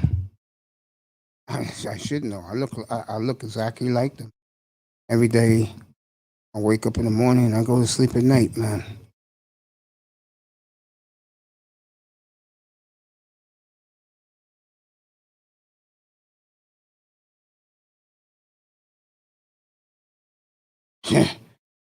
Yeah, you was in there this morning, Hero. You know what I'm talking about.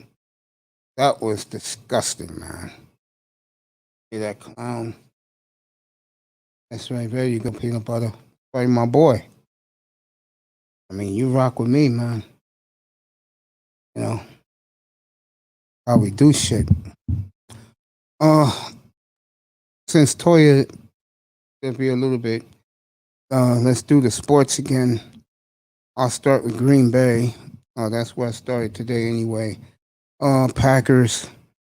Now Devontae Adams is bitching at management. That's not going to be a pretty ending. It's just not.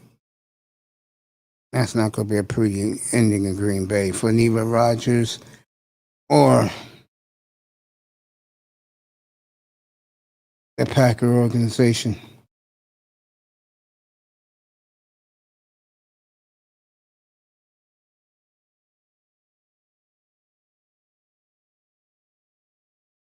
Yeah. I know you are, Peanut Butter. I know you are, bro. I mean, my God, man. Some of these guys, and it's always black men. Yeah, if you haven't noticed that. We all know how black women act. You know, I got the PhD, I got the cars on my home. There's a lot of brothers don't want to hear that. Sad thing is, as people,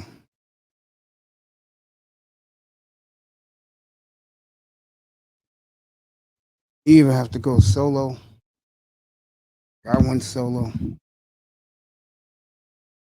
I have no regrets going solo. I'll tell you that right now. You could be in the go along, get along gang. As oh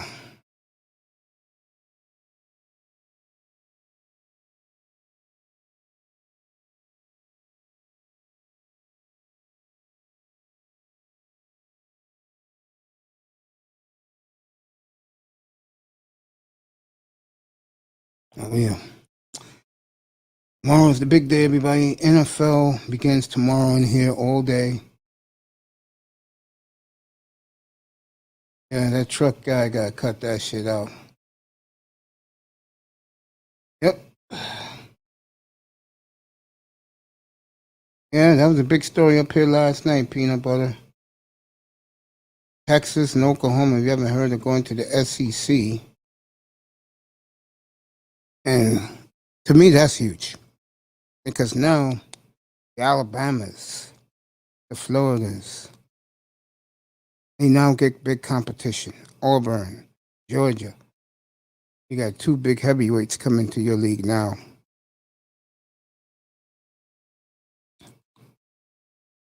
I got news. They're not scared of you either.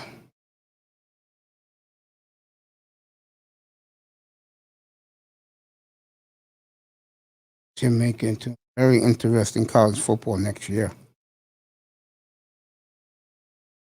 Not this year, next year.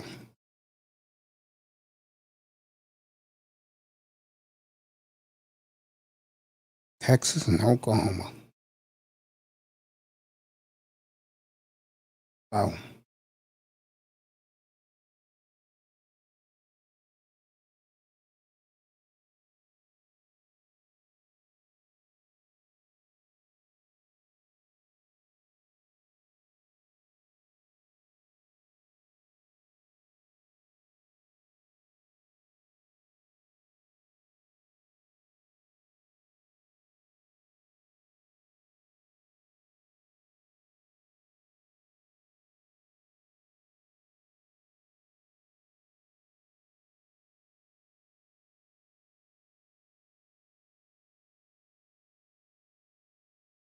No, they didn't sell their soul for money. They wanted the better competition.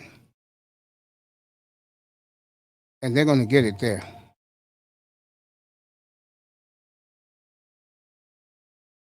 Gang, give me a second.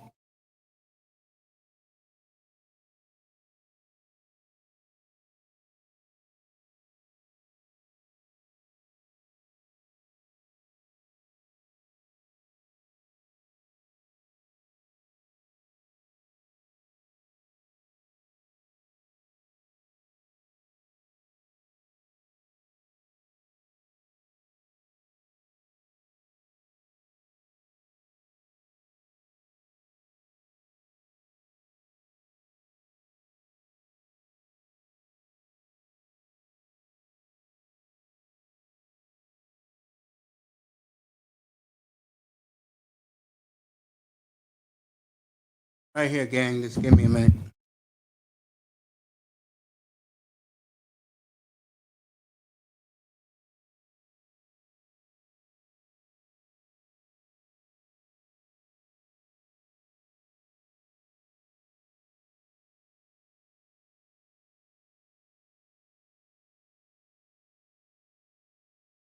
Yeah, so gonna be interesting for the SEC moving forward.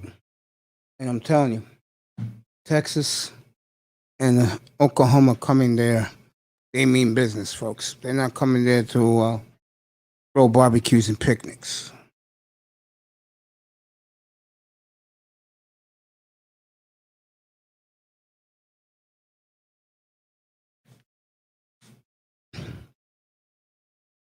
I'm just saying. They both went there not for the money. They went there because they're tired of the competition they get. They can't win in the Big 12. Oklahoma wins the Big 12, don't they?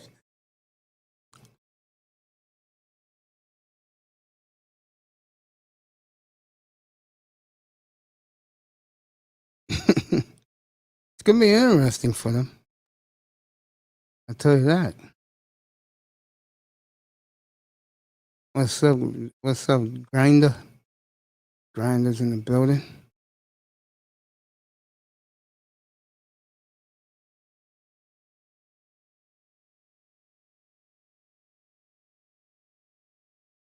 Oh.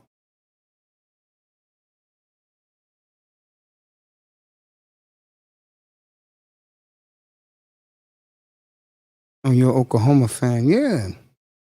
I think the problem Oklahoma and Texas is going to face is Now you're going to a league where you have to play defense.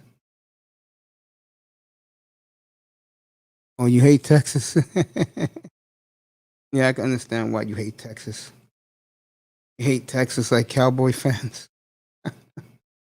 Oh man, that's funny. You hate Texas like you hate Cowboy fans.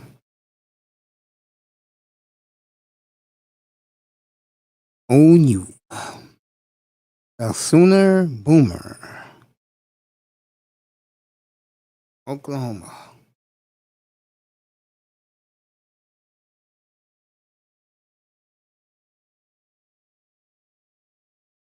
Peanut Butter's a big Oklahoma fan, so he should know that situation more than me. I was alive, girl. Yeah, because I just stay up all night sometimes. I'm good. I'm good. Remember, today was supposed to be my day off. I usually take Saturdays off, especially during the football season. Now, during the exhibition games, I'll be on. If they have games on Saturdays. Usually exhibition football, the games on Thursdays and Friday nights mostly, and some Sundays.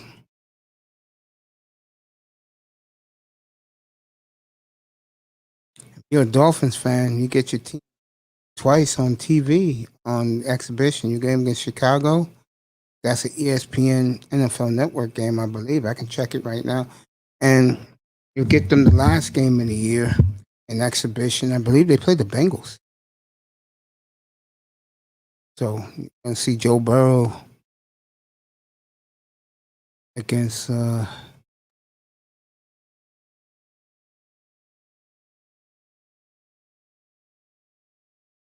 Steelers. Cowboys play basically in 12 days. They'll play the Hall of Fame game August 5th.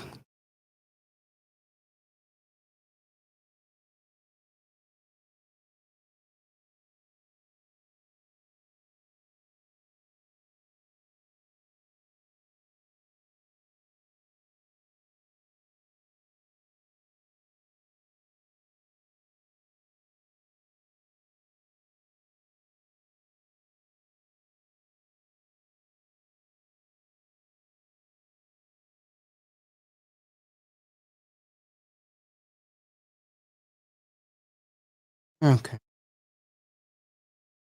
No pictures of their patch, so I don't care about.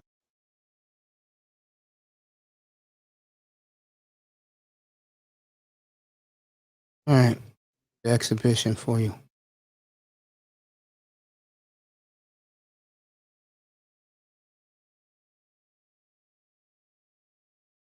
Tell you what games are on TV. NFL Network got Patriots and Redskins. That's in 3 weeks. NFL Network got Dolphins and Bears. That's in 3 weeks from today. 1:00 in the afternoon. NFL Network got Broncos and Vikings and Browns and Jaguars.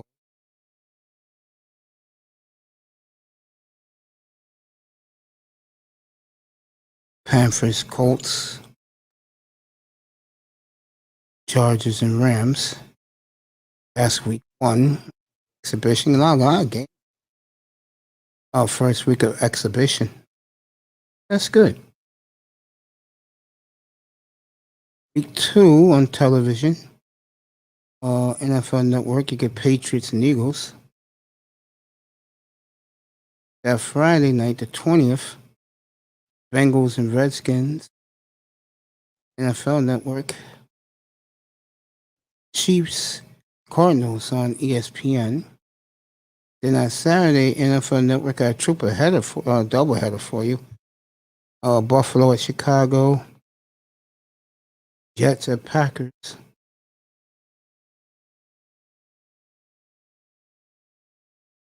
Lions, Steelers. These games don't excite me. Raiders and Rams. I can care less about the Raiders and the Rams. Browns Seahawks would have been more interesting. Niners Chargers don't do it for me. Giants Browns don't do it for me.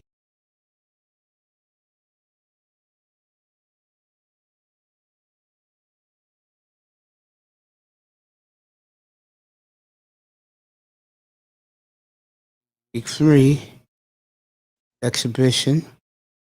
This is the last week. NFL Network got Vikings Chiefs. Who cares? Packers and Bills. Testing. Bears have Titan. Chargers Seahawks. See, now you're talking. I get to see the Seahawks. Free of the exhibition. Then that Sunday, Dolphins Bengals on CBS. NFL Network's Jaguars at the Cowboys. NFL Network Raiders and 49ers. Who cares? 6 o'clock. NFL Network Patriots Giants. No one cares. And NBC Browns and Vikings. That will end the exhibition season.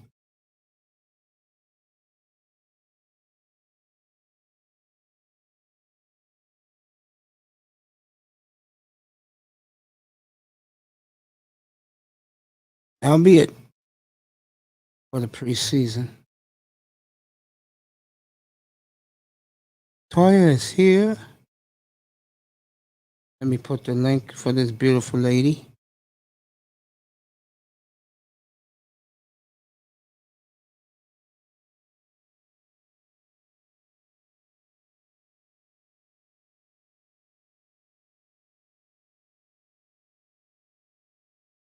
Get her up here. Start this platform today.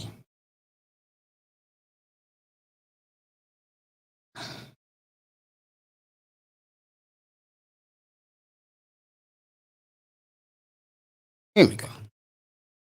She'll be up here in a second.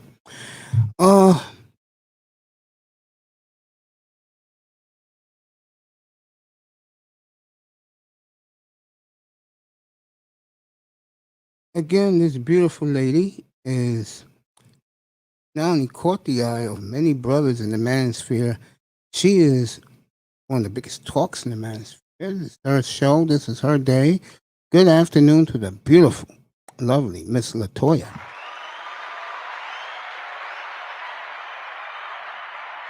Hi. Hey, baby, how was lunch for you? It was good.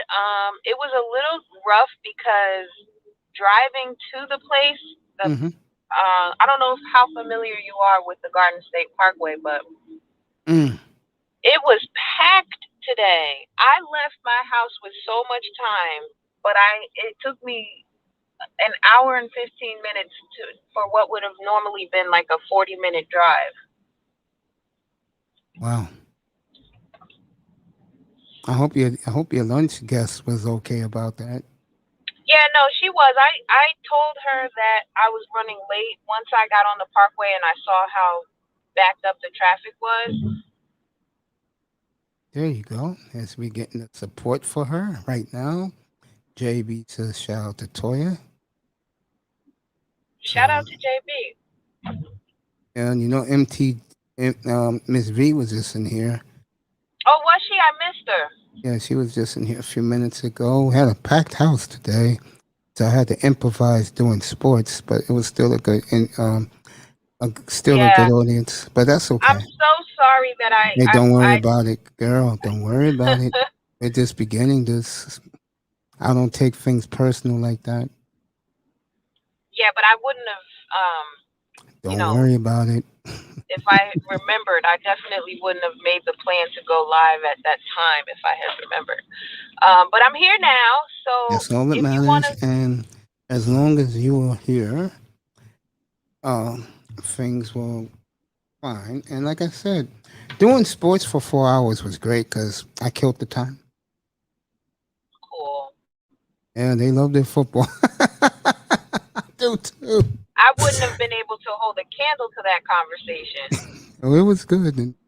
And your biggest admirer was up here, and I told him she'll be back after 3, and you can reintroduce yourself after me and her do some business. We're not going to start off with you. he, and he was good with that. I said you can do that a little later. He'll be back later. I hope his connection is working, because if he's borging in front of you, that's not a good look. Anyway, Vegas is too expensive. Housing is 30% inflated because of the people from San Fran and LA. That's true. They drove the prices up in Phoenix, Utah. Then where the hell are you going to move to, bro? You're moving to Charlotte? Really? Charlotte? Wow. Peanut butter hero. Anyway, now we get to this beautiful lady's platform. And I named it that because of two reasons. One, I believe that I'm not a guy that's a glory hound. I know it's hard for people to believe that, but I'm not. And I think this lady, this beautiful lady, deserves the spotlight because she's gaining momentum in the manosphere. Again, I think with the right, I shouldn't say the word guidance, but with the right direction, someone pointing her in the right way and don't have no interior motive, she's going to blow up in here. I mean, what Game Changer's done for Melody is phenomenal. And I know both Yeah, people. I have to agree. I love the way Melody carries herself on her show and on panels. So as a woman, I think it's always great when we can be authentic with one another, because I think that's when you really gain the most out of an exchange versus when you have to put up boundaries and airs because a lot of times women can be catty. And I don't get that from her at all. Yeah, she's from dealing with her the last year and a half, she could be a little eccentric at times, but baby girl got her head in the right shoulders and she has her head in the right direction. And like I said, I had Game Changer up here last week and I congratulated him on him guiding her. And I think you need the same thing. And I think for you, one thing that's helping you, and you don't realize it, guys praise you. And to me, when you get the brotherhood on your side, you're in good shape in the manosphere. Well, I have to say that I agree. I do need that guidance and support because just a little over 6 months ago, this was a space that I was largely unfamiliar with. And just the little bit of what I have come to know about it and different people I've been able to follow, I just caught my first Game Changer live a few days ago. And, I think it's amazing that when I subscribe to these people in the space and I go and see their shows, that they welcome me with open arms. I really appreciate that. It doesn't go by unnoticed. So for anybody who's listening, if you've ever just said hello to me in the chat, that really means a lot to me. Well, I used to see you a lot when I was on Roger's platform. Yeah, and that's where a lot of people have seen me because that's where I tend to go back to the most frequently. He does a daily show during the week, and it lines up with my work schedule that right in the thick of my work day, I can listen to him and participate in the chat while I'm working. When it comes to time periods outside of that, it's a little hit or miss with me. But yeah, I appreciate you being so welcoming on your show. Though I don't know anything about sports, whenever I come up, you're always, welcoming of that and very nice to me. The people who watch and listen to you are very nice. So that doesn't go unnoticed. That's all I want to say. I really appreciate that. Well, anytime, baby. My chat room is funny, and I appreciate them so much. If I don't like someone, they don't like that person either. Yeah. So you're a good judge of character. Yeah, I've been around a lot of it. I told the story last week when I was 300 pounds. I saw people in a totally different way. Since I've lost the weight, now I've seen them in a worse way with all the racism towards us black folks. I see it more now than I was 300 pounds. So for me personally, I can't win no matter what. But here's the difference, though. I don't care what these people think of me. You know, I know that I'm a cool dude. I don't go out of my way to start trouble, and I am definitely no two-face. Mr. Miami says hello to you. Isa says hello to you. And the beautiful MTGV, Miss V, is back, and she says hello to you. There you go. Hey, everybody, and hi, There you Miss go. V. Thank you so much for doing those photos of us. Oh my gosh, that came out so amazing. Didn't it? I was not even expecting that. It blew my mind when she sent it to me. I really wasn't expecting that. That's for you. That's for you. Chaos Rain. Shout out to Chaos Rain. Really? You give him a shout out, even though he did what he did last week? What did he do? I forgot. He was the one. He was the one who asked, "Where's the proof?" Yeah. I've been killing him what? ever since he did that. Some people just don't know what to do if they can't bust your balls, and that's all he was doing. I know one thing. One of your main admirer, because he's been through some of his shenanigans.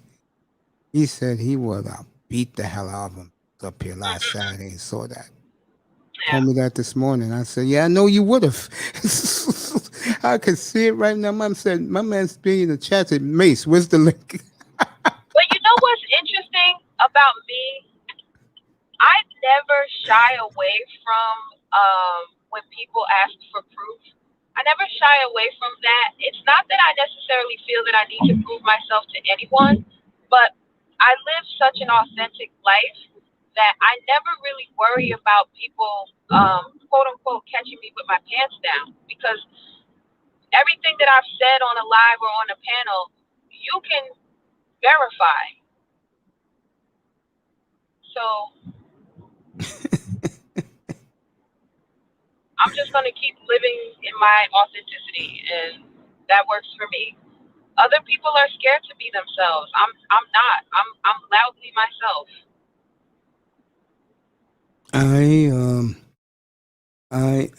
I agree with you 1,000%. I remember when I first lost my way a decade ago. That's the first thing that came to my mind when I was laying up in the hospital bed by myself. And I said to myself, I said, you know what? I'm just going to be who I am. And if people like it, they don't. And if people do, we'll see what happens. And no, I'm not talking cap, Prince. Now stay cool. Now cool out. Oh boy. Anyway, let's start this right now. And want to go off your list, sweetie? Yes.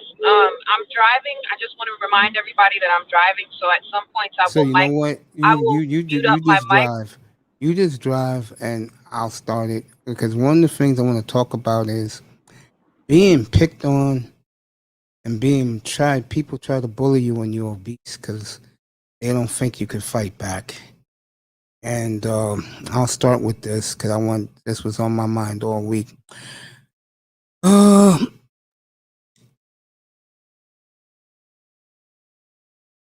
One of the problems when you're obese as a man or a woman is that people a lot of the time really treat you like you don't exist, that you're worthless, that you don't have any feelings,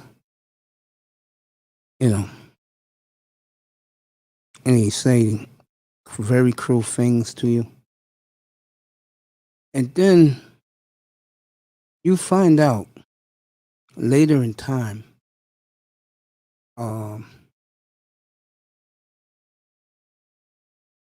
how people really feel about you. And one thing about me is I think the best thing that ever happened to me is seeing people for who they really are. And I was in Triple Black's platform yesterday, and it was good. It was just me, him, and Platinum up in his room yesterday for like 4 hours.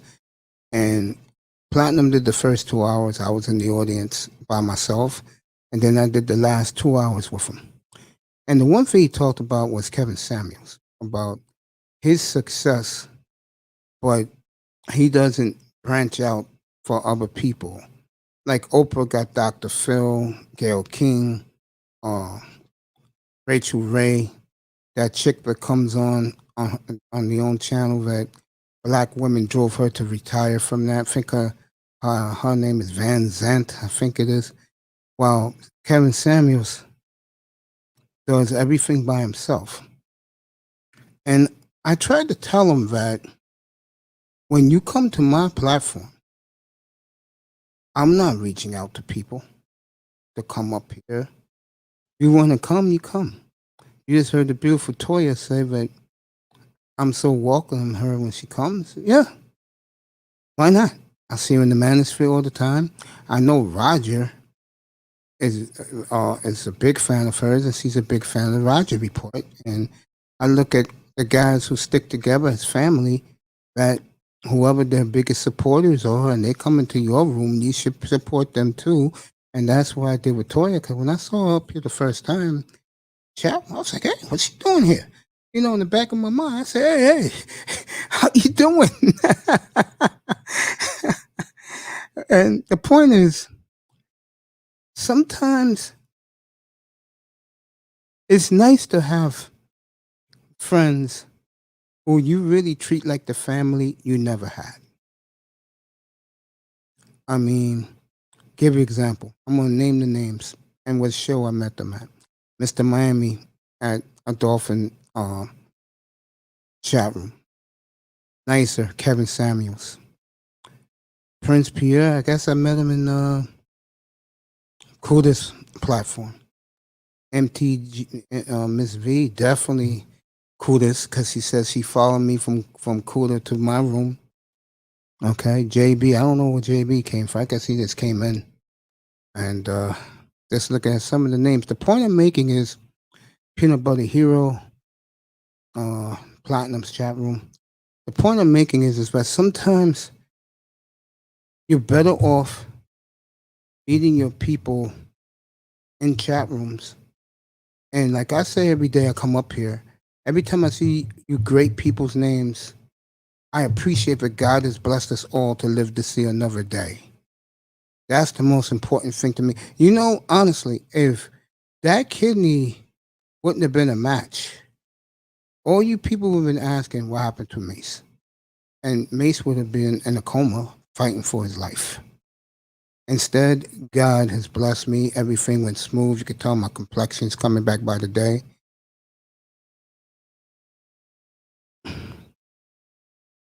And what's up, NFC? Nice avatar for you. How you doing, buddy? But the point I'm making is this. I meant it from the day I first said it. When you're in here, you are family to me, and I will treat you like it. And we will get to where we need to be sooner than you think, because once I start dropping the uploads, you know. But back to the point, it makes you stronger sometimes, especially when you lose the weight. When you lose the weight, that is a major accomplishment. I know Toya can tell you about herself. That's a major accomplishment. You know. And then the question is what you do with it. Oh, you also came from the Roger Report? Hey, Roscoe, what's up, brother?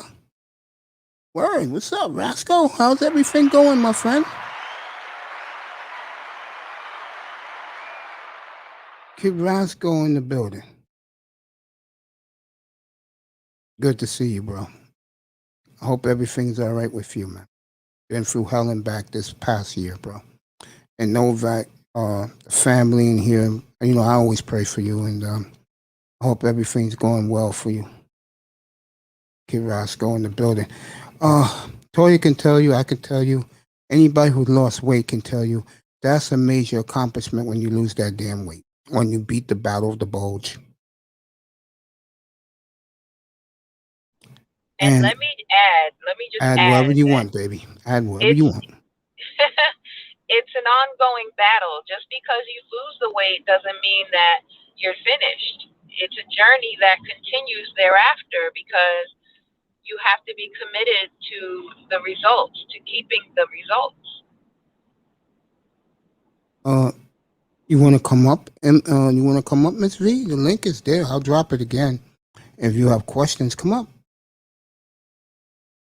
I'll link you up in a minute.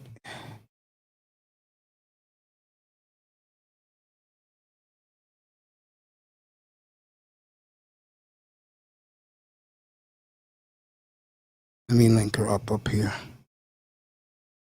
Yeah, well, I'm gonna make your listening pleasure enjoyable, Kid Roscoe. Yeah, bring this fee up.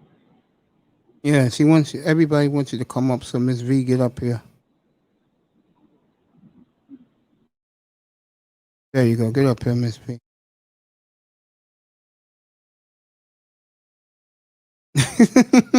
We are family. I got all my pookies with me. Cut that out, girl. Fucking nice. What up, brother? Oh, he's saying what's up to you. It's the Miami. So, yeah, Toya's right. You know. Miss V, get up here. Let's go, girl. Get her up here in a minute. JB, damn. Nicer. Kuda needed that last night. What happened with Kuda last night? Nicer. And JB. When he took the night off. See, I was up to 4 o'clock in the morning, folks. Woke up at 6:15. And wait for Miss V to get up here. But anyway, to finish up, I was saying, about the bullying. Fight back, because when you do, people leave you alone after a while.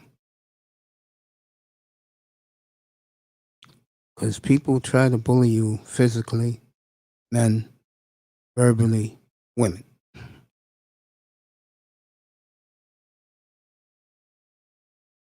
All right, she's looking glamorous as she always does. And Toya just dropped off for a quick second. One of my favorite people. Oh, karaoke night. Yeah. I saw that this morning. I didn't watch it, but I saw the avatar. One of my favorite people in the world is here, the beautiful Miss V, the star, the host of MTGV TV. Hey, gorgeous, looking good as always. Hey, Macy, thank you for the warm welcome. Oh. So did Toya drop off by accident, or she? She dropped off by accident. She's driving. She's on her way home from the restaurant. Oh, okay. She's right about one thing. One thing about our area where she resides in the Jersey suburbs and the hillside, and I'm in the city. Traffic is brutal on the weekends, especially on Fridays and Saturdays. And she's over by the Garden State Parkway in Jersey. All those monster trucks. Okay, so one question that I wanted to ask both of y'all is, do you notice a change in treatment, the way that people treat you or the way that people look at you since you lost weight? Oh, yeah, it's like night and day. Especially people who you never met before. So people are nicer, or they talk to you more, or how is it now versus how it was? Speaking for myself, before, people were kind of fugazi towards you. No, kind of phony-ish. Now, it's more of how you present yourself. And most of the time, as Toya's back, most of the time, it's been a good experience for me. Toya, Ms. V got a question for you, baby. Yeah, Hey, I'm Toya. sorry. I'm still driving, so I think my signal is going in and out. I didn't hear the question. Go ahead, Ms. V. Okay, so I just wanted to know, do you notice a big difference in how people treat you now versus how they treated you when you were bigger? All right. You were borging for that. I think you asked me, do I notice a difference between how people treated me now versus when I was bigger? Is that right? Yes, that's the question. Yeah. Exactly. Okay, so what I'm going to have to do is while I'm speaking, I will unmute. But when I stop speaking, I'm going to mute back up so that I can hear you guys. Okay.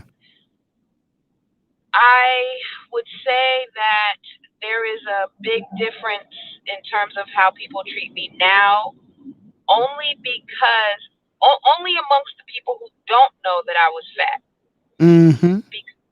Because the people who knew me or knew of me in my bigger body don't really treat me very differently. As a matter of fact, let's just say people who may have known of me but were not necessarily my friends when I was fat, they have somewhat of an expectation of me when they come in contact with me now.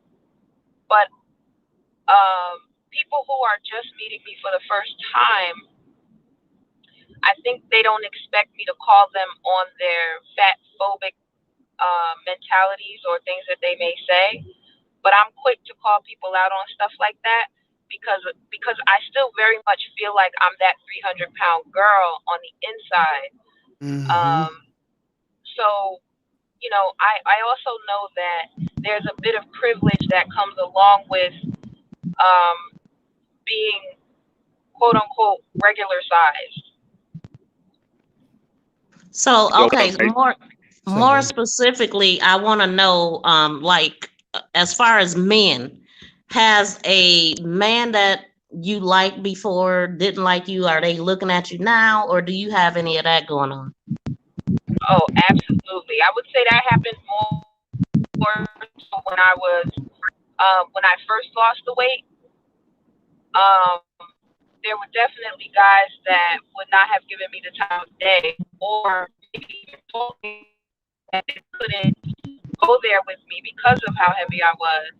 And now, a lot of people who I never would have even thought would be interested in me have tried to get at me, and it's like, cool, that's cool for you, but luckily my self-esteem is set up in such a way that it doesn't faze me and it doesn't get you any points.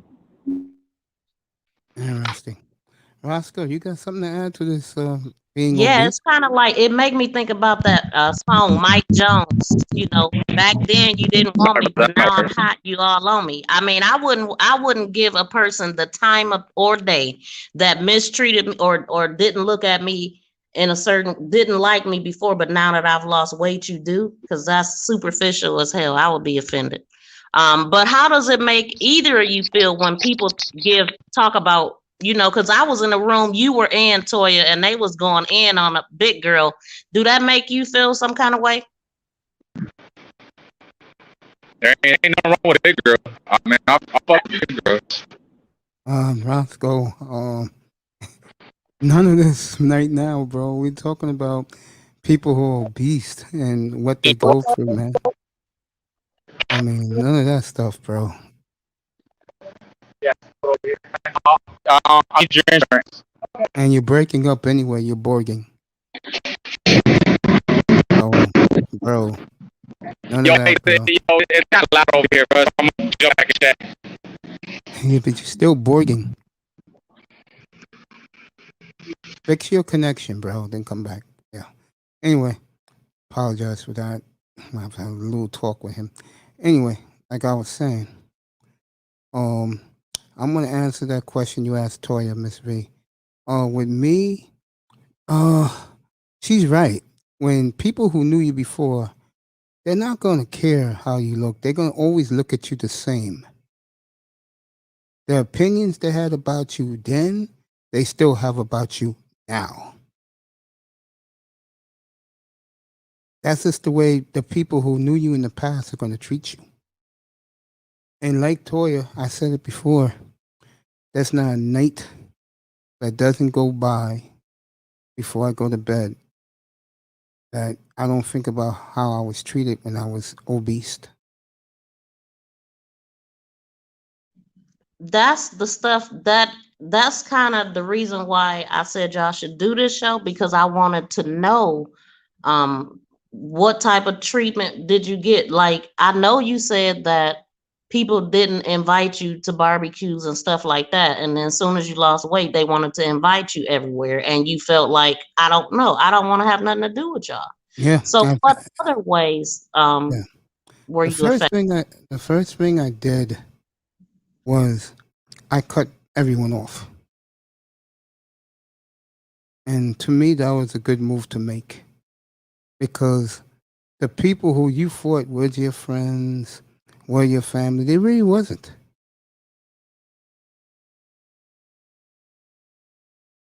You know. Say that again, Macy. You borged a little bit on the end. Yeah, Borg? All right, let me say it again.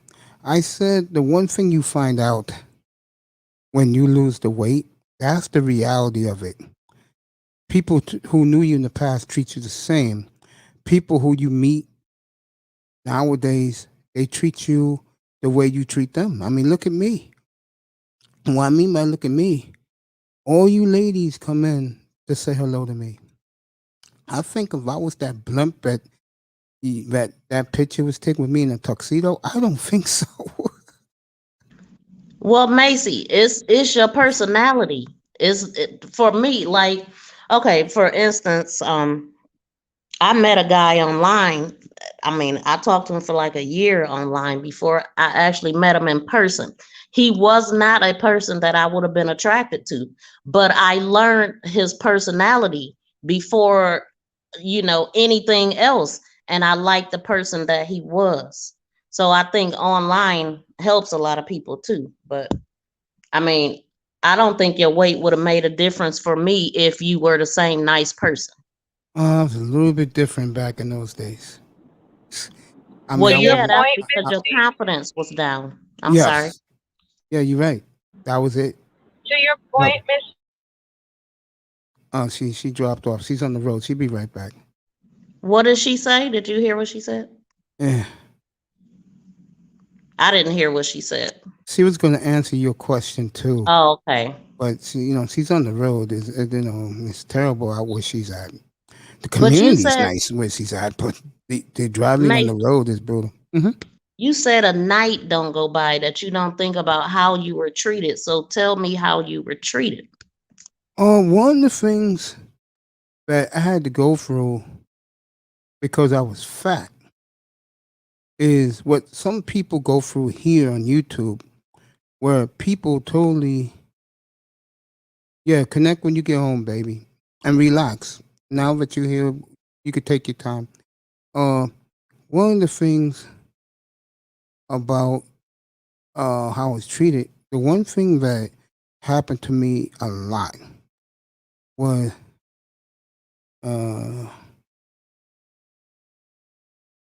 I get totally ignored a lot. People didn't respect my opinions, even though I was right. And to me, the best thing I do now is don't pay people no attention. I just keep it moving.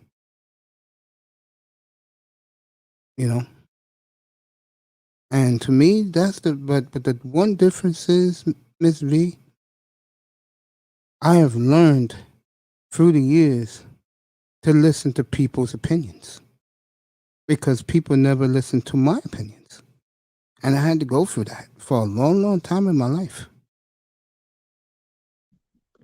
Wow. So you would have an opinion about something and they would just disregard or act like you wasn't there?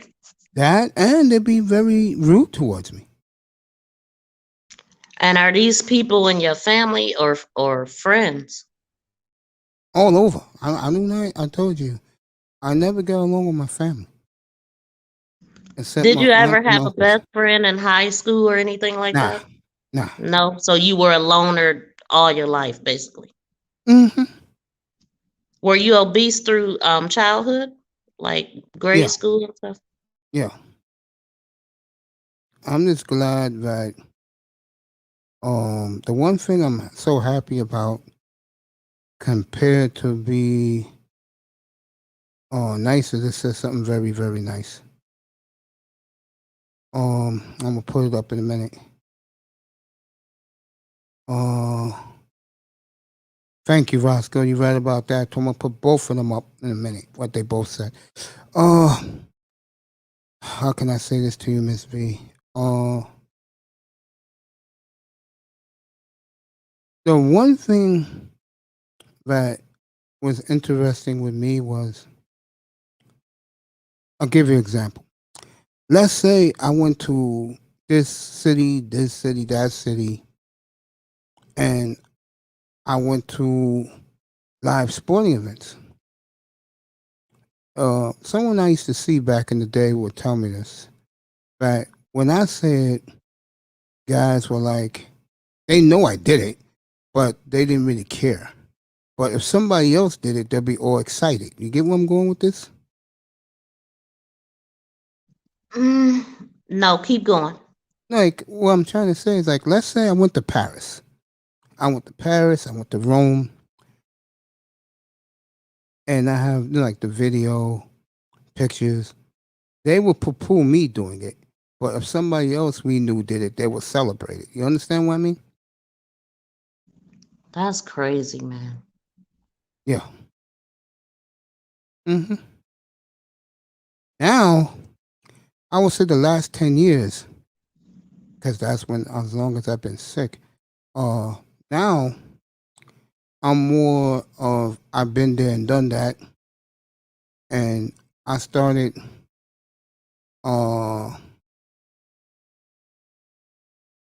since I've been, going through my journey alone, when I was sick,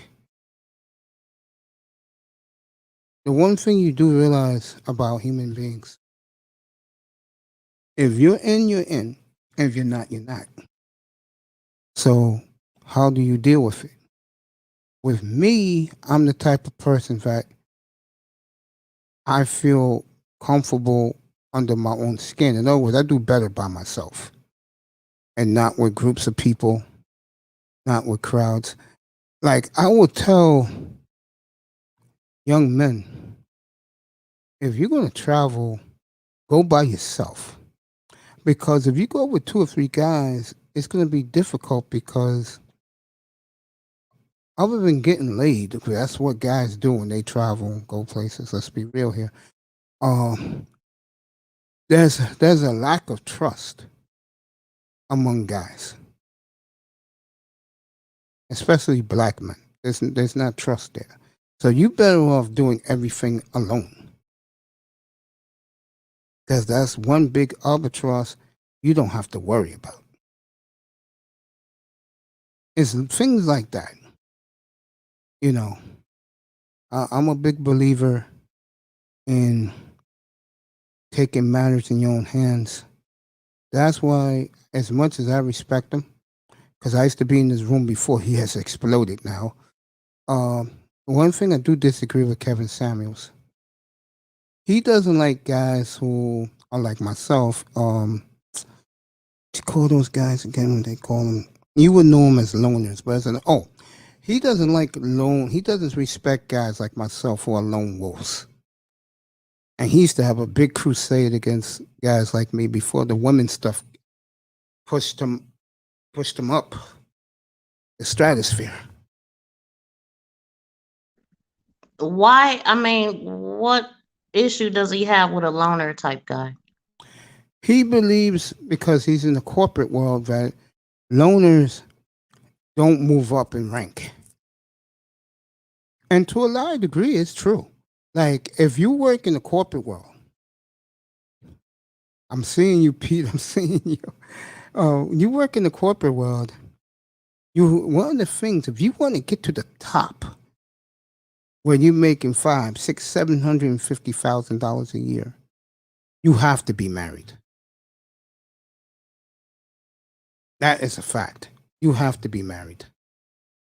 And the reason why, it looks better the old white man's way. Toya is back. So now you can ask her whatever you want, Ms. V.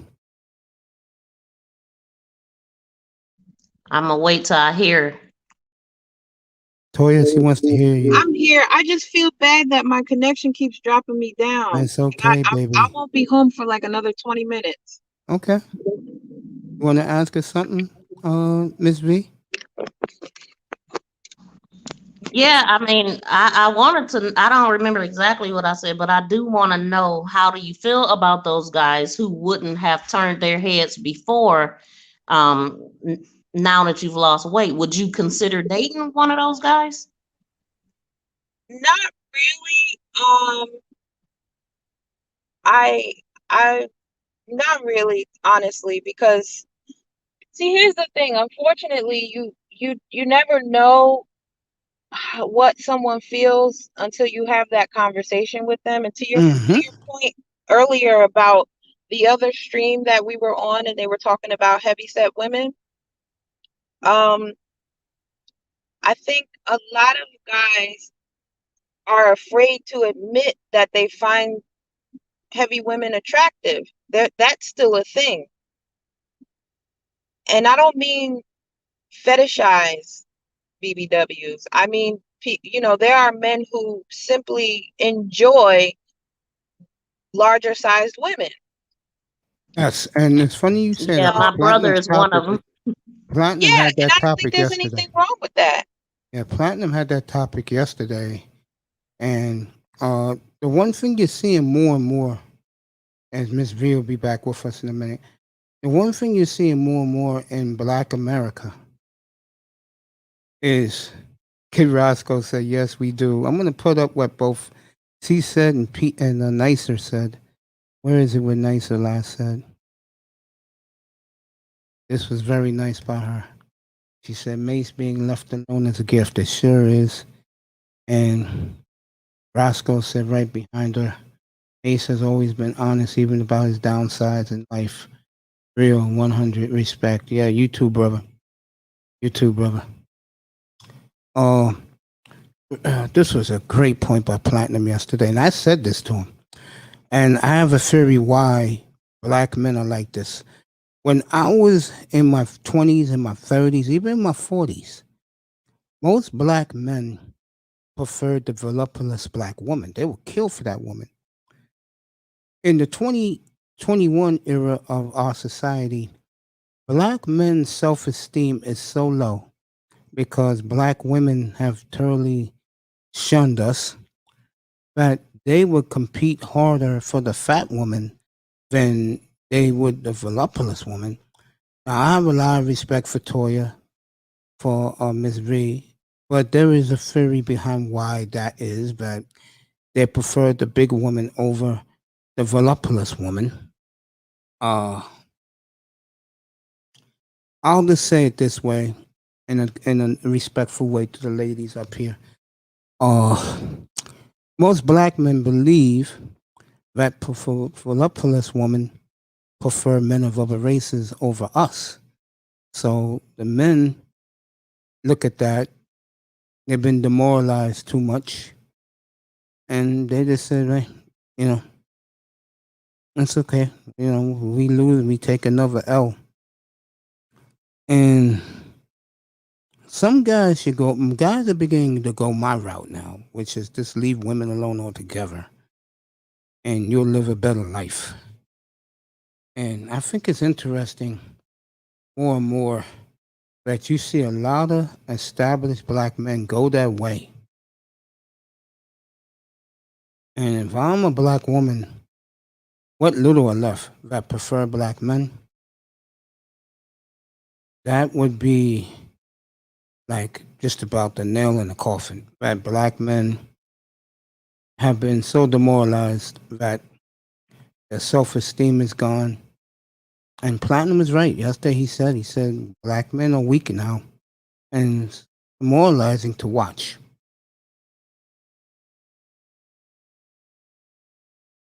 That your finest of women, you say they're too fat.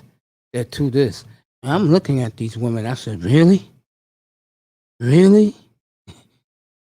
Mm. Yeah, you're right. Kid Roscoe makes an excellent point right here. Demoralization can hit you on so many levels. It's true. And one thing that sisters should realize, a lot of, I would say more than probably 70% of all black men, maybe 80%, are suffering through demoralization when it comes to their women. And again, I tell it to these guys all the time. I had a big argument yesterday with Triple Black on this platform. Black men, you gotta stop keeping your head down. Men from other races are clowning us, bro, because they know you're not gonna fight back. You guys are so pathetic. You let your women walk away. You think other men of other races would let their women walk away? And, and this is what happens, honestly, among us when we cannot get along together.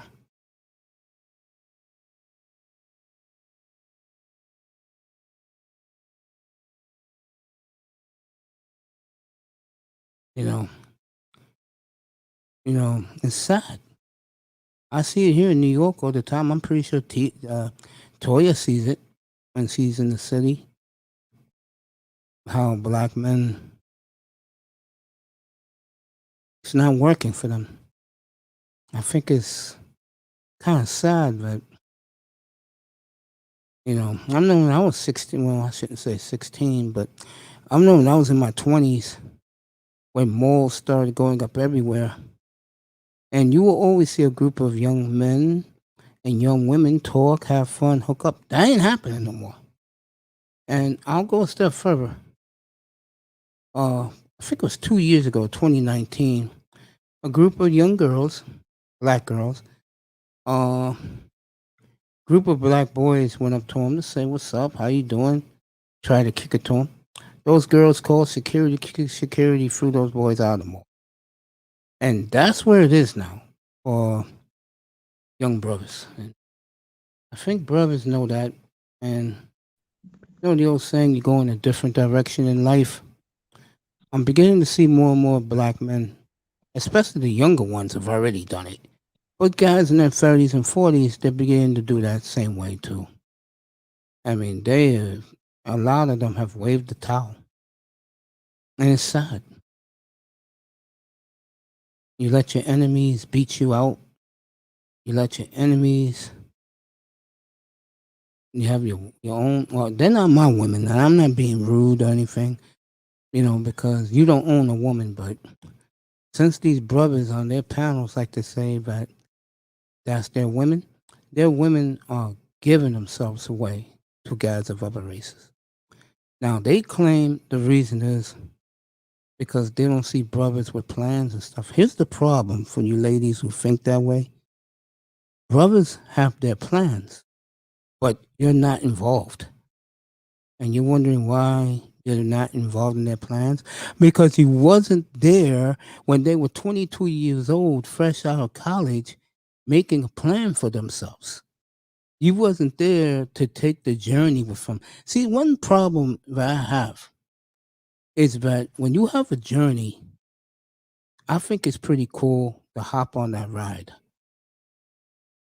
Today, what you see is, especially among black men, they do their journeys alone, and nobody realizes it until they're gone.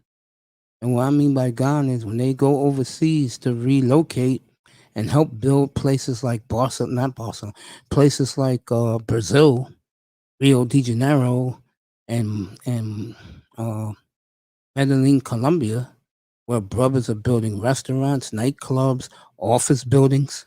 And shout out to Aaron Ferris. He's Black Man Travels, and he opened up a nice office building in Medellin, Colombia. One of many things brothers are doing over there. And for these women who say brothers don't build, I think you better take another look. They're building. We always built, but they're doing it over there, not here. Okay. Now that everybody's back up here, we can get back to the topic at hand. Let me finish with Miss V real quick. She asked me about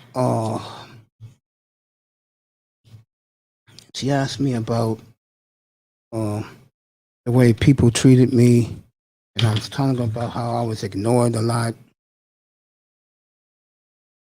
People didn't care about my opinions. I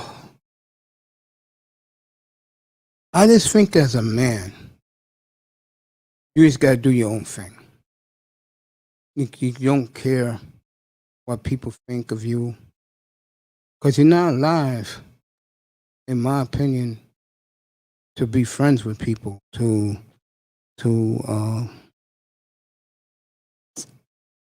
have families and stuff like that. If you don't have a family if you don't start your family by 37 as a man or woman, you're effed. You can forget it. You might as well live the bachelor's lifestyle like yours truly does. You said if you don't have a relationship by the time you're 30 or 40? If you don't have a family by the time you're like 37, 38, you're done. It ain't happening. Well, I mean, it is possible because men can shoot out babies a lot longer than women can carry them. So But do men want to do that, though? Smart, sensible men, do they want to do that, though? I would think not. It wouldn't be fair. There you go. The smart guy ain't going to do that. That people grow at different paces in life.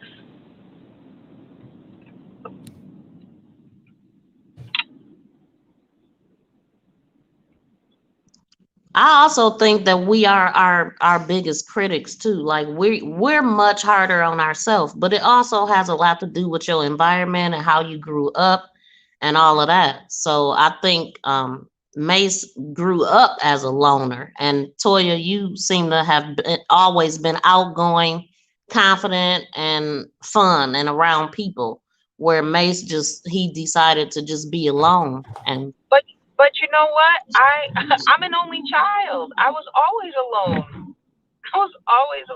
I was gonna ask Mace if he's the only child. I'm sorry to cut you off.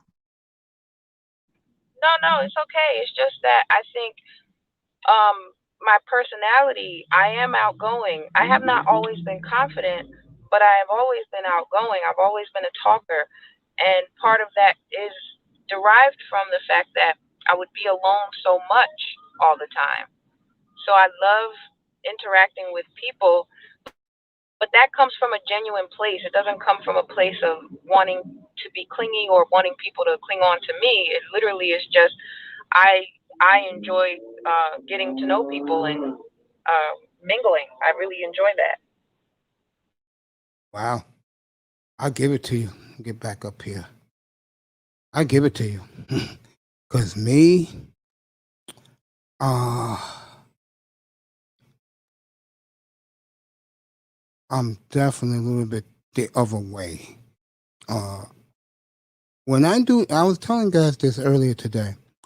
When I do this platform, you're getting the person you're getting. When this is over for me, I'm a totally different dude. I'm more to myself. I'm more reserved. I'm more quiet. And I'm just chilling. I mean, that would make sense because you're alone and you live alone. But you're saying that you're a total different person. Like, I don't know, do you like just go into a shell and don't talk like pretty much after you're off of here? Yeah. Because you don't, yeah. So I mean, there's nobody there to talk to. And you said you think about it every day. Have you ever considered, because it's like support groups. I mean, obviously you could start your own, but there are support groups for everything you could think of. Have you ever thought about getting counseling or going to a I support used to group? see I used to see a psychiatrist 3 times a week. Oh, did you? Did it Mhm. help you at all? Oh yeah, it was good. It was good. You know. What about Toya? Did it get that bad? Where you needed to talk to someone? I'm gonna answer your question, but I'm also gonna say that maybe we should stop looking at going to seek therapy as things getting that bad. And I know you didn't mean any harm by framing your question that way. Right. But I thought about it after it came out my mouth. yeah, I know you didn't mean it that way. I'm just saying that to be more responsible in terms of whoever's listening that may feel the need to talk to someone. It's funny because I'm going to be really transparent for a second. This morning, I just had a conversation with my mother that got a little heated, and she threw that as an insult to me with reference to I'm going to cam up because I just parked. She threw that as an insult to me as far as the conversation we were having, and she said, that's why you need therapy now. And I ended the conversation right there because for me to use that as an insult is low. But also, I am someone who believes in the power of therapy, not so much as it being an admission of there being issue, but more so to keep you from having problems, to keep you from encountering things that you wouldn't necessarily need to encounter if you had somebody as a springboard to talk about whatever you might be going through or experiencing. So I wouldn't say that I necessarily sought therapy as a result of my weight issues, but it is something that did come up. Yeah, with me, it wasn't the weight issue with me when I used to see counseling. It was more of at my clinic. True story. They used to send, because where I used to go for my dialysis is right across from the psychiatric hospital. Okay. True story. So they used to send 2, I guess they're called orderlies, and they used to stand outside the dialysis room, and they used to want to put me away so fast it wasn't funny. And they made me take a tour of the facility, and I'm walking around the facility, and they're trying to tell me, hey, we got all the cable channels you want. We got satellite television. You could go play softball outside every week, and we got a nice, comfy room for you. And then the guy said, look, I'm going to cut to the chase. You need a lot of help, buddy. He said, you're damaged. You need a lot of help. And I'm like, really? He said, would you rather be where you're at right now, where you don't even want to go outside and see the sun, or you want to be in here where you don't have to worry about it? I thought about that real long and hard. Are you still in therapy, Mace? Not because of COVID. What they do now, they do the video one. Make sure that I'm here and didn't do something crazy. And I just laugh at it, because I know I'm okay up here. Matter of fact, I'll be honest with you, I am more subdued now than I've been in my life. And it feels great.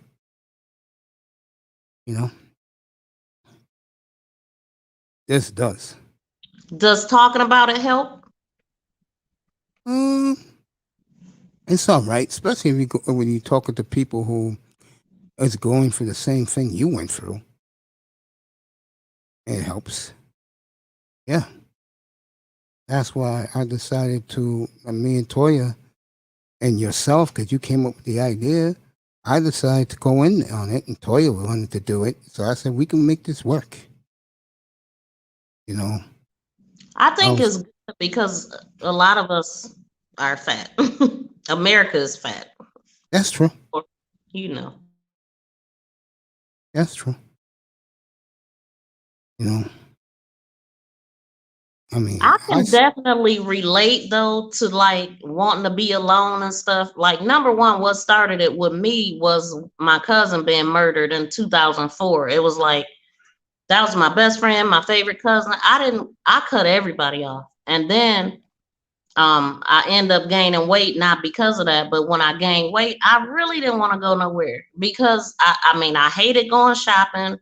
The event that came up in my fatness was my nephew's wedding. And I was like, man, I don't even want to go to the wedding because I was able to avoid every invitation. Mm-hmm. So my friends going out of town, my friends wanted me to go here and there. I was able to avoid that, but I could not avoid my nephew's wedding. So Okay. I drugged myself there, and that's the picture I showed y'all. Yep. I remember when I think that's a good point that you make, Miss V, about how when we're dealing with life things, it can send you on a totally different path that you would have never been on if that one incident didn't happen.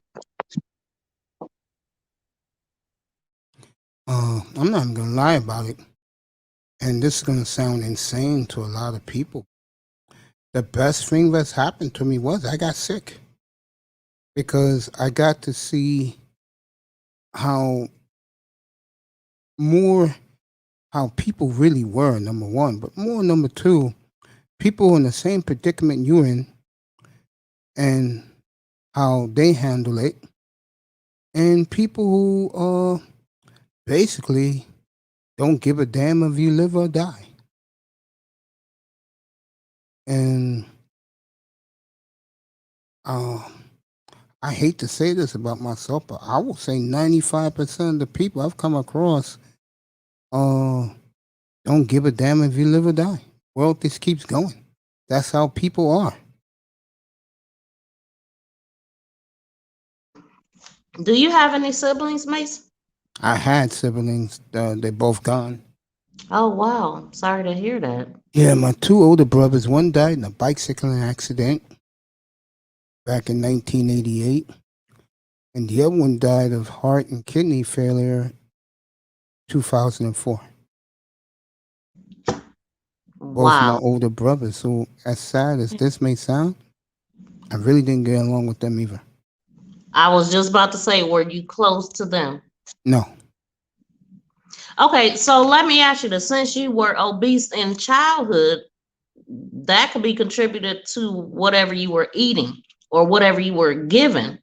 So was anybody else obese in the family, or it was just you, like the immediate family, your mom? My brother was obese, but then he lost all that baby fat and stuff when he was like 12. You know, my So father your mom was wasn't obese. no, my father was skinny like a toothpick. What about your mother? My mother's obese for her size, but she's not grossly obese. I mean, grossly obese is when you see those 600-pound gargantuans on TV. Yeah, you know, and I thought about them when you were talking about you know, not having a relationship and stuff like that. Those people have relationships. Strange, isn't it? Yeah. One thing I get thrown in my face a lot is that, yeah, beautiful is finally home. The one thing I get thrown in my face a lot is, oh, I see 400-pound guys with fine-ass girls. I hate when guys do that because they don't know what I've been through. Everybody is different. And again, and guys know this more than women. Guys know this. When guys when you don't want to be bothered with nobody, guys pick up on that very quickly. When women realize you don't want to be bothered, they just leave you alone. You can come up to them, say, hey, how you doing? They totally walk away. They ignore you. Because especially younger women, when you're younger, they expect guys to have friends and stuff. But when you get older, when you hit that 40-year-old mark over, and you a guy that's single, I would say from 40 to about 57, the world is yours. I mean, honestly, Mace, I didn't think men got old. I thought it was just us women that the clock was ticking. Like, if you're not married by 30, you know, that's how a lot of... I think like I said, I think 37 is the age. What, for men? Both. Men can still pull young girls in their 50s. But men's minds changes, sweetheart. Trust me. It changes, especially if they got money in the bank. It changes. Oh, yeah, usually that's what it is. My man says, why would I want two brats around me saying, daddy, daddy, well, I can buy me 2 Lamborghinis and pick up some of the finest young women around. That's just the way men think when you start getting older. And you're a man. I mean, when I lost my weight, I was 44 years old. My mind totally changed. Totally changed. I went from, man, I could have been married, could have had kids too. Yo,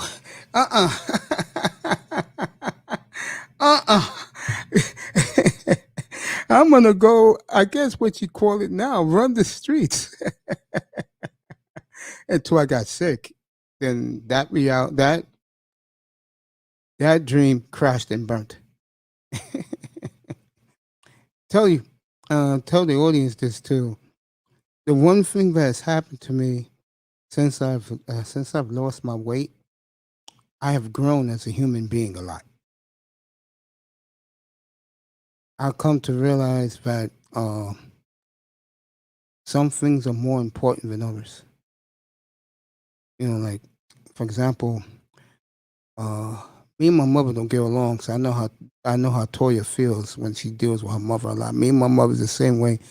My mother is very condescending towards me, very mean towards me. And I just leave my mother alone. You know, I try my best to avoid her. I try my best not to talk to her. And sadly, she regrets the way she treated me. She knows it. Because I was talking about the football player Aaron Rodgers earlier this week, and I said, I understand, Aaron. Very petty. I'm petty. You know. And I said, when you're petty and your attitude changes towards certain people, you don't want to be bothered with them. I think someone was up here earlier this afternoon that said, if a person don't like you, you don't get along with them, why the hell are you dealing with them? Oh, it was in Platinum's room this morning. That's right, yeah. He said, why the hell are you even dealing with that person when you don't like that person? That is very true.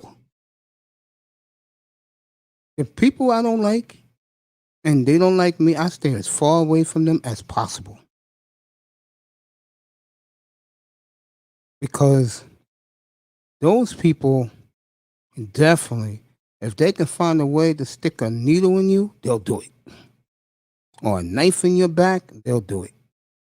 Especially if what me and Toya did, reinvented ourselves and lost a whole human being in us. And you're doing better in life, you're more happier, you're content with yourself. That really rubs people the wrong way.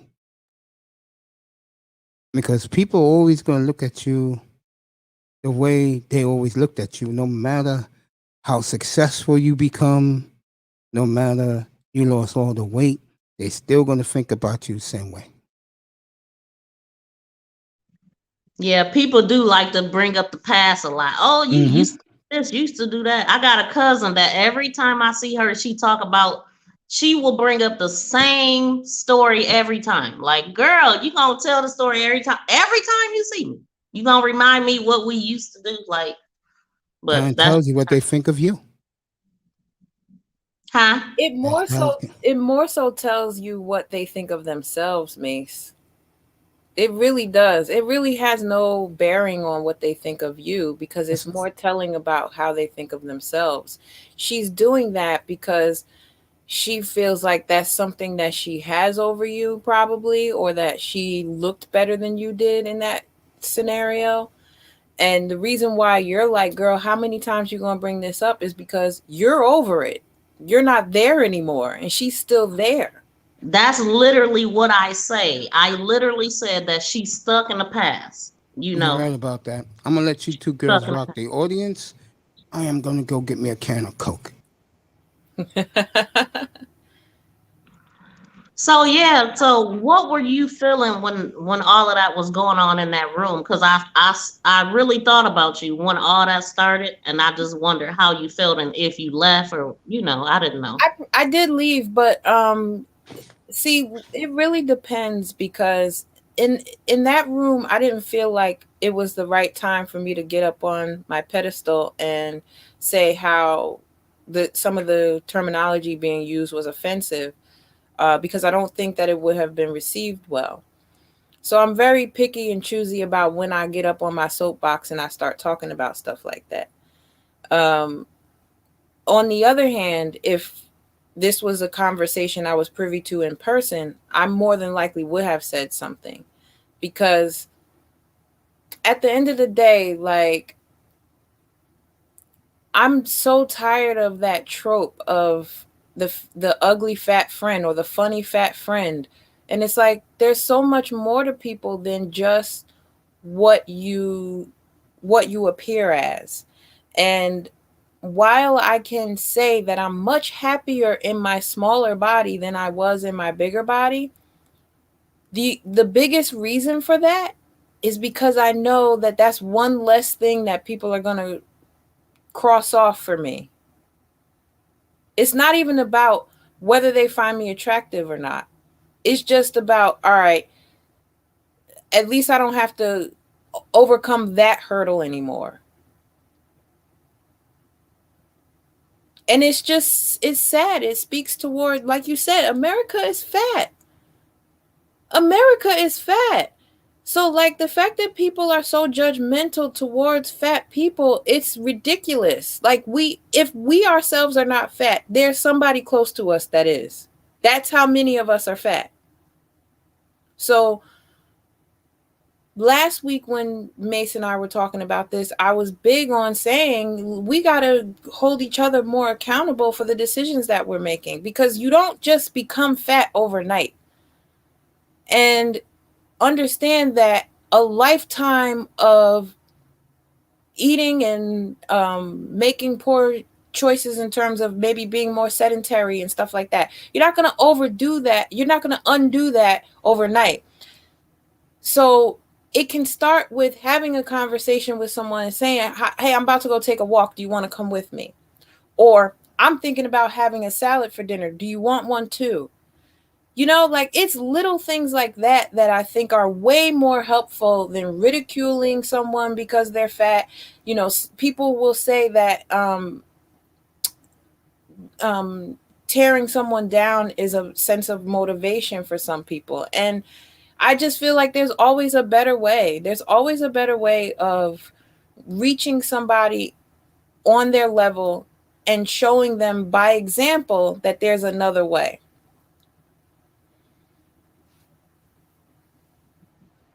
I think anything said with love is better received than sitting up talking about somebody. Like, fat shaming somebody into losing weight because, are they really doing it for themselves or are they doing it for that person?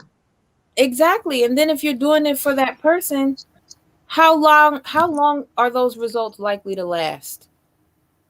That's my big thing about, not to change the subject, but since we're girls, with this whole Dr. Dre divorce thing with his ex-wife, like, no one needs that much money. $3.5 million.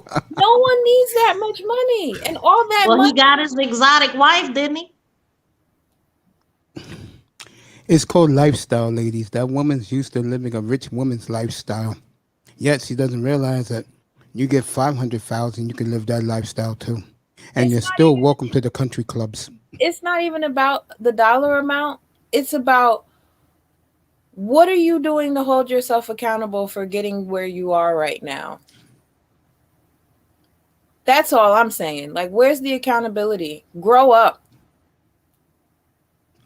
I want both Ms. V and Toya, because they're women, to answer this question, because I haven't lived much of a life, JB. So let these ladies who've lived a life give you the answer to this. What you ladies think of what he's asking? You first, Miss V.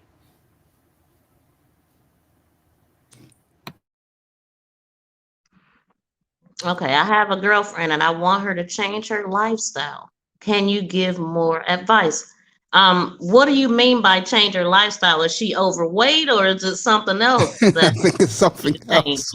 change how? Something we can't change. I mean, Toya. lifestyle. I don't know. That could go so many ways.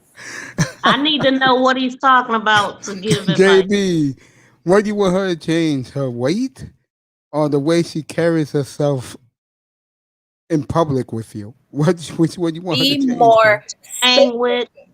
Not Pacific, specific. How you want her to change, bro? I think the answer is right here. Oh, okay. That's more like it. She's overweight. I think that you could go offer her to go to the gym with you. Like you start, women tend to follow what their men are doing. So if you offer her, instead of driving a car, maybe walk or go for a walk in a park, like you're going to have to get involved for her to change, I think. And then you're going to have to change with her.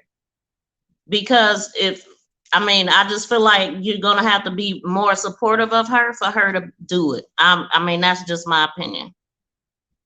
I don't know if he is being supportive and if she's just not wanting to go, but I would say offer her, do things like, I remember I had this one group and I was trying to get guys and girls to do things together, and I came up with, hey, let's go bike riding, let's go skating, do things that's more active versus just chilling, Netflix and chilling on the couch with a thing of ice cream. That I can never understand with people. That is also a vibe though. Chilling Netflix and chilling with some ice cream. But it put weight on your butt if it's but I mean, it is a vibe. It's a vibe. But I don't think he said that was his girlfriend. So I'm not going to assume that that's what he meant. He said friend. So I just want to say, what's up, Triple Black? I just want to say maybe first make sure that she wants to change her lifestyle before you offer any advice, because you phrased your question saying that you want her to change her lifestyle.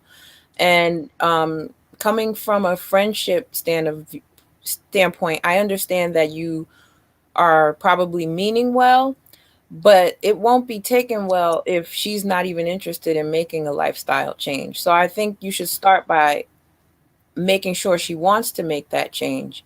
And then if she does, one thing that helped me is keeping a food journal, a food and activity journal.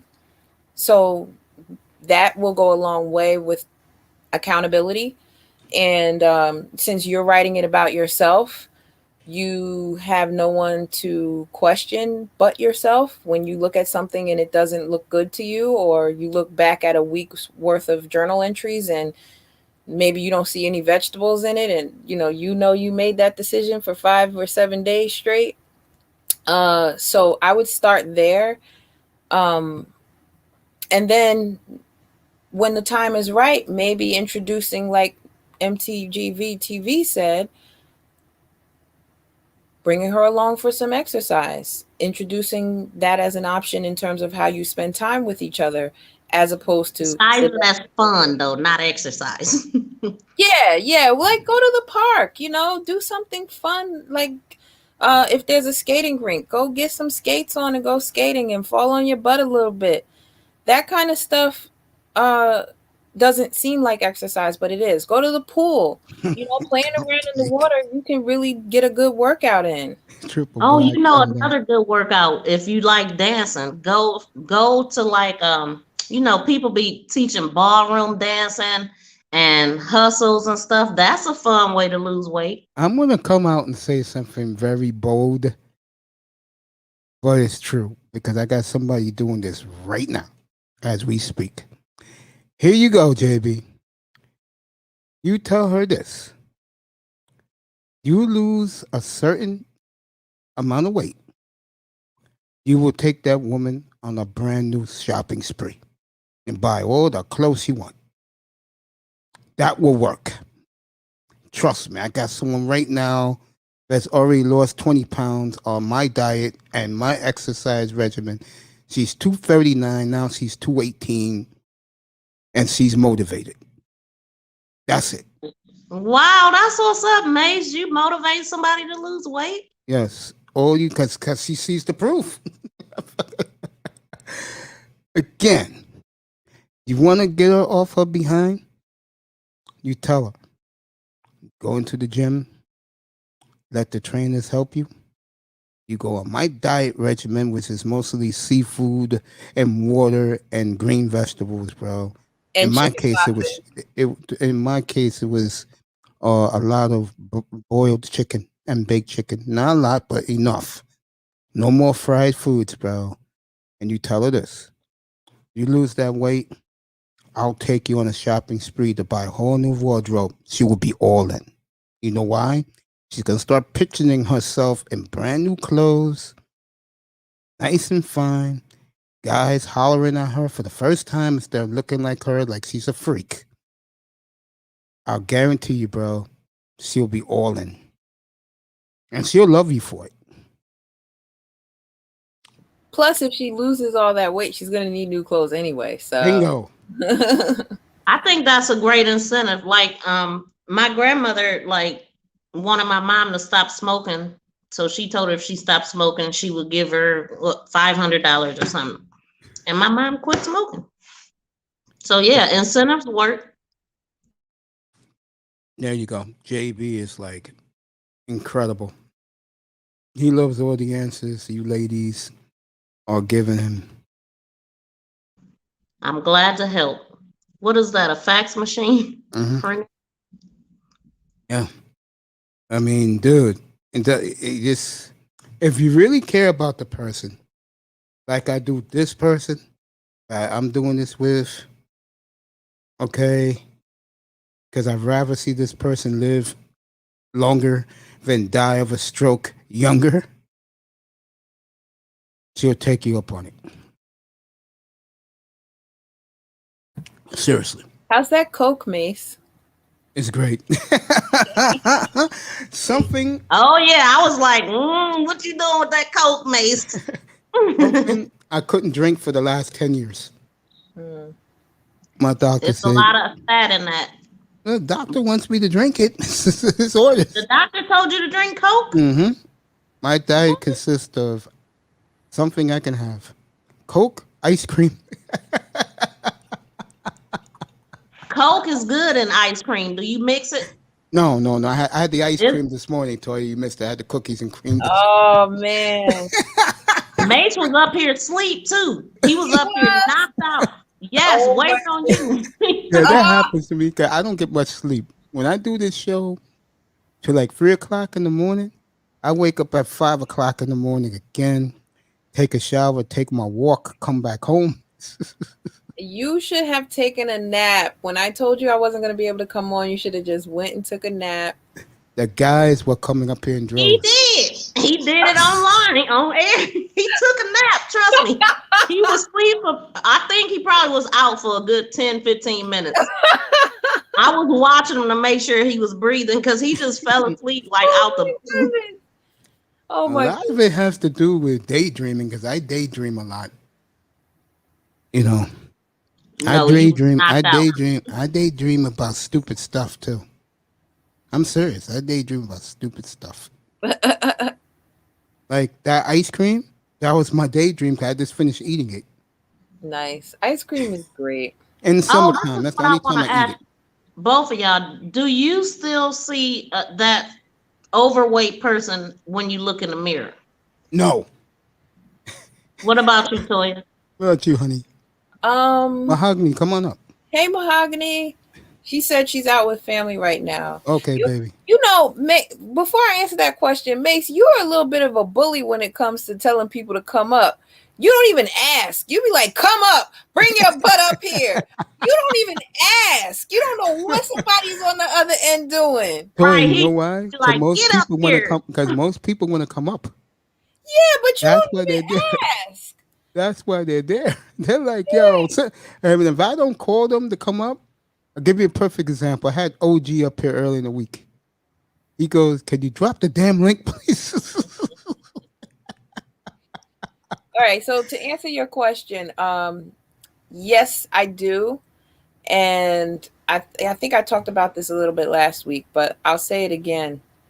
It took me a while before I stopped going to the plus size section because I had been so used to doing it. Like it would be the first thing I would look for when I walked into a store. I know it's somewhere in the back. You know what I mean? Like I would just automatically, without even thinking, just go right to that section because that was where I would always go. And that's where I knew the clothes would fit me. So I would say when I was probably around a size 14, maybe 12, and I was still heading to that section, but people would give me looks. And it was the first time I felt it from the other side. You know, like the looks that I was used to getting from people who were smaller than me looking at me in disgust.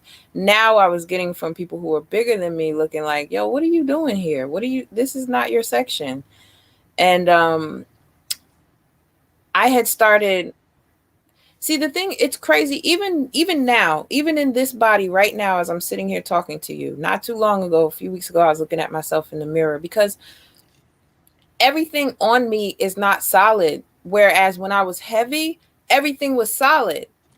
So I've had to get used to being loose and jiggly in places that I wasn't loose and jiggly in. And one of those places for sure is my stomach. I have a lot of loose skin around my stomach because I was not able to firm that up. And that was where I lost a lot of my weight. So now when I look in the mirror and I see that, that's what sticks out to me. So I might pick a size that's too big just because I see that and I feel like I'm fat. Mahogany sent that message to the whole panel. We love what you're doing too, Mahogany. Thank you. Oh yeah, I told 2 weeks ago. 2 weeks ago. That whole week, I told everybody in here, let's get Mahogany to over 1,000. Oh yeah, and we got her over 1,000. Congratulations to you, baby. Yeah. Did I answer your question, Miss V? Yeah, go ahead, Miss V. Yeah, the reason why I ask is because one of my friends' coworker, she had a surgery. I tried to talk her out of it. I'm gonna tell you what's bad about the surgery. Who's the weather guy? Al Roker. He said it also. When you do that surgery, you lose your appetite for the rest of your life. It's like if you put, like, let's say, and all three of us can talk about this. Let's say you bought a chicken box. And you had that chicken box. Oh my goodness. And instead of you having, let's say, 3 wings and a mashed potatoes, you have 2 breasts, 2 thighs, and a leg, and French fries. Your stomach cannot stomach that. You'll be throwing up in a hurry. Probably after the second piece, if you try for the third piece, plus all that grease in the French fries, you're throwing up. You can't eat no more. And that's the detriment of getting the stomach surgery. It really takes you aback. Well, with her, she lost a ton of weight. She's really small, and she lost a lot of her hair. And one thing about that surgery that they tell you is that you end up with a different addiction. Because most people that have that surgery, they end up, because overeating is an addiction. So you find another addiction, and sometimes it's drugs, sometimes it's drinking. I know a couple people actually. I used to talk to this guy whose ex got the surgery, and she ended up getting strung out on something. It's like you go from one extreme to the next. True. What surgery? That's the point I was making.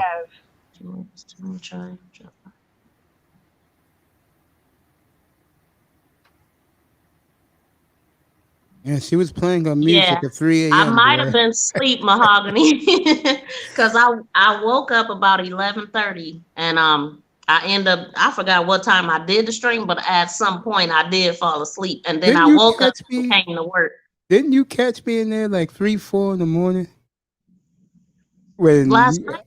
No, not last night. I think it was the night before. You was playing that music, and I wrote to you in the chat room. Yeah. And I said, "Oh, she's awake," and I said goodnight. Yes, to you. I was awake. I said was goodnight to you. Came up there. I'm like, wait a minute, you in the private chat? That means you're up here. Yeah, and I said goodnight to you because I was going to bed at 3 a.m. but 3 or 4 in the morning. Oh yeah, I'm getting up for I'm in rotation for work at that time. I'm still at work right now. I'm sitting here. OG, what's up, buddy? I see you. What's going on, OG? Supposed to be taking Miss V, what surgery did she have? I'm curious.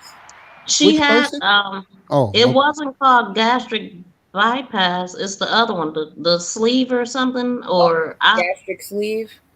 Yeah, I've heard of that. I don't know much about it, but I'm so shocked to hear that. It's something. It's something where they put something to make her stomach smaller. I think it wasn't the more drastic one. I'm not sure, but it makes she's cold all the time. She always got to take this medication. I'm cold all the time too. Yeah, it kills the iron, and like I said, her hair came out, and she was already a drinker before she got the surgery, and they actually said you're not supposed to drink on that surgery, on that thing, and she drinks. So, hey, what's up, panel? Hi. Just want to come up and say what's up, man. Ooh, I'm looking forward to that, Mahogany. Triple blank. What's going on? What's going? Black. Hey, we're good, bro. Nah, man. I just wanted to add my piece to that. Like 100% of the people that I know that I've known in life that had that surgery have like serious psychological problems after the shit. Serious. It's true. It's always been. They're all. I mean, like what she was saying, they replace one addiction for the other, and it's like that's why I think they even require people to go through like I think at least a year or something like that of some psychological thing before therapy before you even do it. It's like it's almost, you know how like they have a high rate of like suicide, like it's say from like people that transition from like one gender to the other.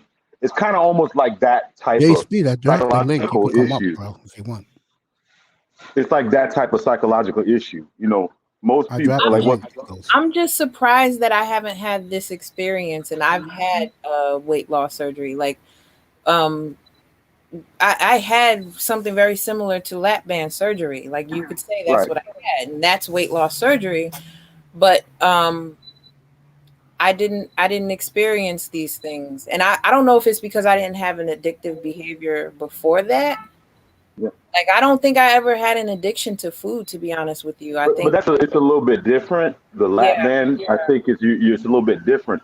What I'm talking about is like the gastric bypass, the gastro surgery. When they're actually going in you and changing your body, like they're taking what a part of your stomach out and they're resewing it and making it smaller. That changes the whole complexity of yourself psychologically. It was like with the lap band, you're just restricting. You're restricting something, I guess, to where it makes your brain think that you're full or something like that. But when you actually cut open, even people that get BBL surgeries, they get like psychologically messed up. Like I'm sure. A lot of people don't talk about that. I'm not going there with the BBL chicks. Bro. No, I'm saying but it's a taboo subject because nobody wants to talk about it. Because think about it, if you're getting like 100% increase of attention that you never used to get, that's hard to process for a lot of people. Yeah, hard to process. Right. And then now you're getting treated differently. let's just say you get it at 30 years old, and you're used to getting treated one way, and all of a sudden the floodgates open up. It's enough to make anybody crazy. It's just like a person winning the lottery. Like, but also as a woman, part of our confidence comes in having an awareness of our bodies. So when you mutilate yourself and you change the composition of your body, that's not the body that you've grown into. That's not no. So I can totally understand that. It's almost information overload, kind of, because now you're like, and plus you got social media. And imagine if you were just like a regular person, and now you're getting inundated with a lot more options. It's enough to make a person crazy. Much love to you. Much love. Yeah. But that's why you see a lot of them. Those people that they're constantly looking for attention, and it looks almost sad. You know what I'm saying? And if you really look close behind the eyes of a lot of those people, that really, they're always. It seems like they're always trying to gain attention. Always trying to gain attention, like more attention. It's like how if you smoke one blunt one day and then you smoke a blunt for a week, now you got to smoke 3 blunts to get you the same high. You feel me? Mm-hmm. It's like, but the thing about it is when you brand you to that information, like that attention, it's psychologically damaging to a lot of people, but they don't want to talk about it though. Of course not. My brother Era Black is in here. It's true. It's kind of one of those things where more of the emphasis is put on the outcome rather than the long-lasting effects. Peace to you, brother. I know another woman that she left her husband because, like I said, you get an addictive behavior. It could be alcohol, it could be sex, it could be it's something that they attach themselves to. And if you look up a support group and find out what they're saying, because as a matter of fact, the surgery my friend had, she said that they didn't even have like 20 years later results of what happens. Okay. It's crazy. I mean, just like if a woman gets like a breast augmentation, right? And she goes from like being flat chested to having, a big chest. I'm just using that example. Imagine, all through her life, she's used to somebody talking to her. And now they're not even talking to her anymore. They're just, they don't even care what substance things that she's saying out of her mouth. They're just looking at her breast. I think as a person, that would kind of mess you up a little bit. You're like, damn. Like now, I mean, they're not even listening to what I'm saying. They're just looking at my chest. Huh? Toya relates completely, but it's the opposite. She was big breasted, now she's small. So can you talk about that, Toya? Yeah, she's right. I had a breast reduction. So I went from people talking at my titties to focusing on something else. And that was interesting because I had it done while I was in college. And my friends used to always tease me because I was so excited to be able to walk around without a bra on. Like that was great to me. Like I was like, man, these things are perky and they are pointy. And so I was like, I'm like, man, I never could do this before. I used to have these over the shoulder boulder holders, digging in my shoulders and making dents in my shoulders. So now I was able to walk around without that. That was awesome. It was great. And then also just not having guys focus on that so much anymore. But sadly, shortly after I had my breast reduction, I started to gain weight and them suckers blew right back up. Interesting. Boyism is killing me in the chat room.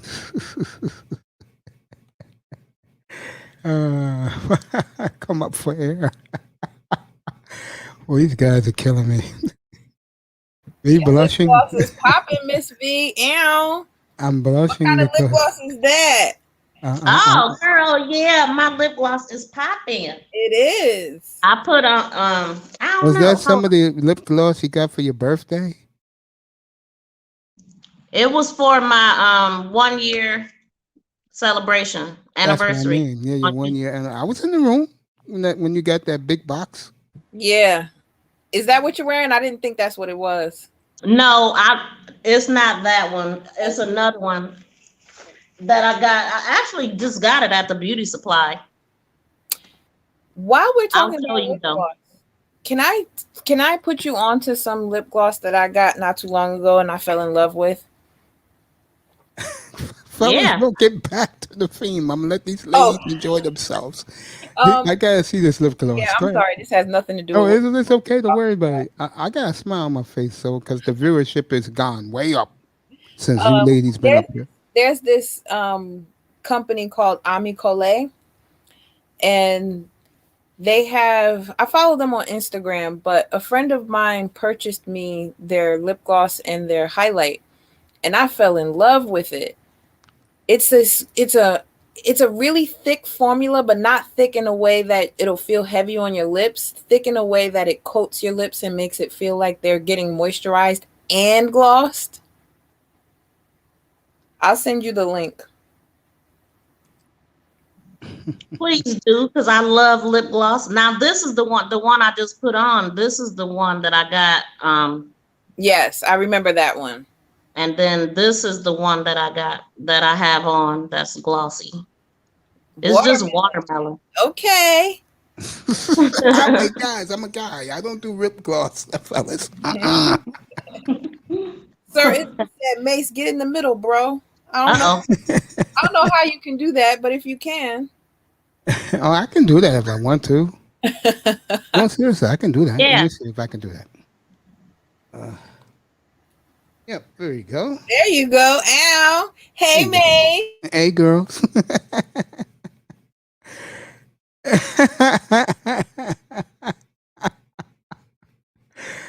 Prince, would you like to join us? Prince, would you like to come up here? Matter of fact, Prince, come up here, bro. We're going to get this out of the way since we're talking lip gloss. There you go bullying again. I'm not bullying. Look, I'm serious. When I first started doing this platform, a lot of guys didn't want to say it, but they wanted to come up here. So every night it was me, Dusty, Ism, and a few other guys, the same guys every night.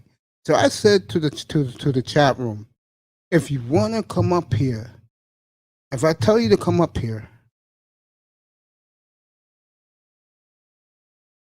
oh yeah, I heard about that. I gotta come up on your platform one of these nights, Ism, and we're gonna talk about that. That is another topic that has blown up in the manosphere. I gotta talk to you about that, Ism. Seriously. But like I was saying, I would tell them, if you want to come up here, just come up. So the guy who I did it to first was Jefferson. And I said, Jefferson, get your ass up here now. It's up here. And if I tell you to come up, because I like to talk to guys I never spoke to before. That's just the way I am. I don't mean it as I'm a bully or guys get the hint. Prince is gonna come up here.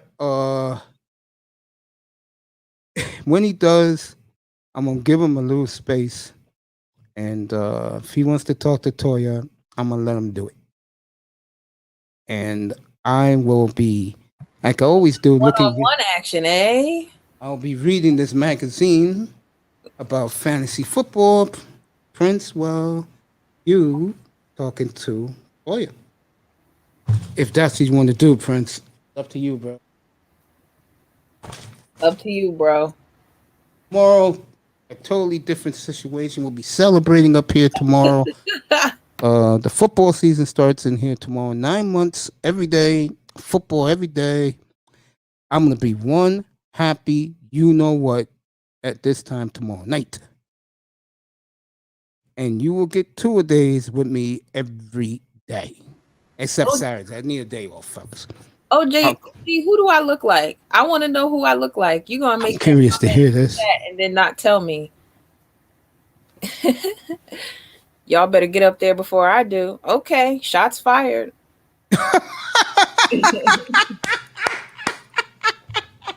I know Mr. Miami would have loved that if he was in the chat room. Wow, that was dedicated to you, Mr. Miami. Toya said, shots fired, bro. Shots fired. Bang, bang. Miss V left us. Where did she go? I thought I saw her put on a pocketbook. Where'd she go? I think she's going to take care of some stuff. Okay. Oh, man. I'm here. I'm just leaving work and don't want to give y'all a tour. Okay, got it. I feel you. Only Mace, all ladies pull up. Oh, come on, man. You know, guys, look, I'm going to say something to all you guys. It's not what you all think. I mean, I'm getting guys telling me in other chat rooms, Mace, I don't know how you be getting all those fine women up in your platform, bro. What you doing, man? All you doing is talking about basketball.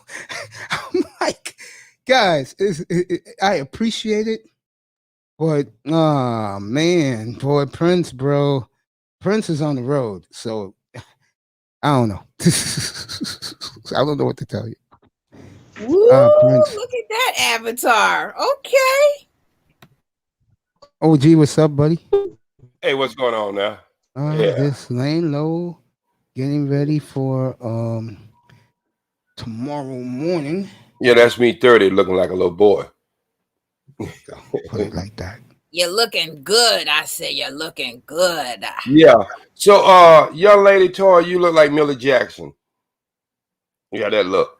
I don't know who that is. You need to go She's back a little bit young. up on your screen right now. Look at Millie Jackson. Okay. And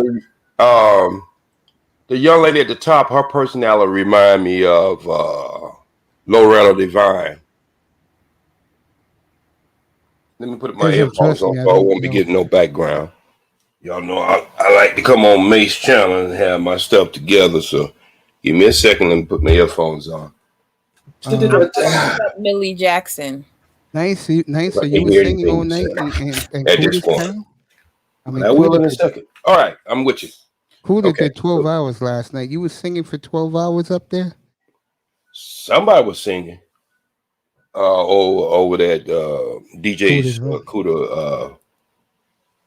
You know what I told him?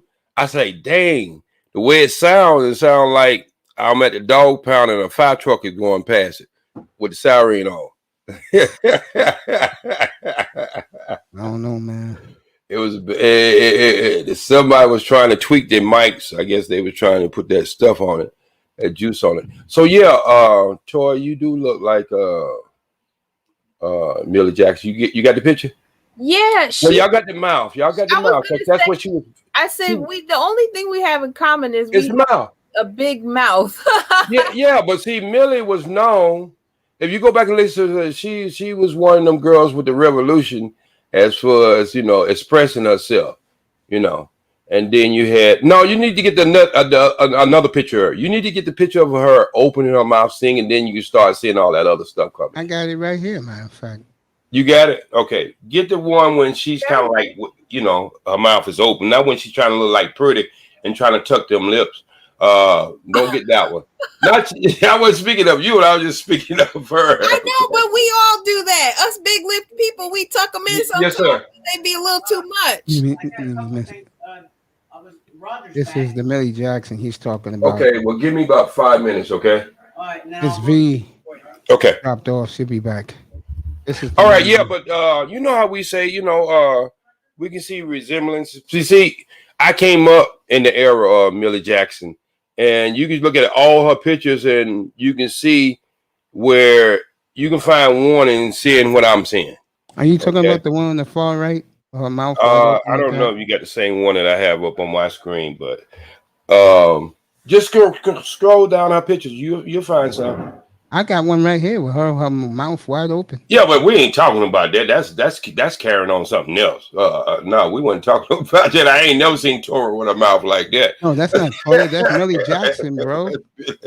That's bringing on a total different conversation. What I want to bring on. You want to say this one right here?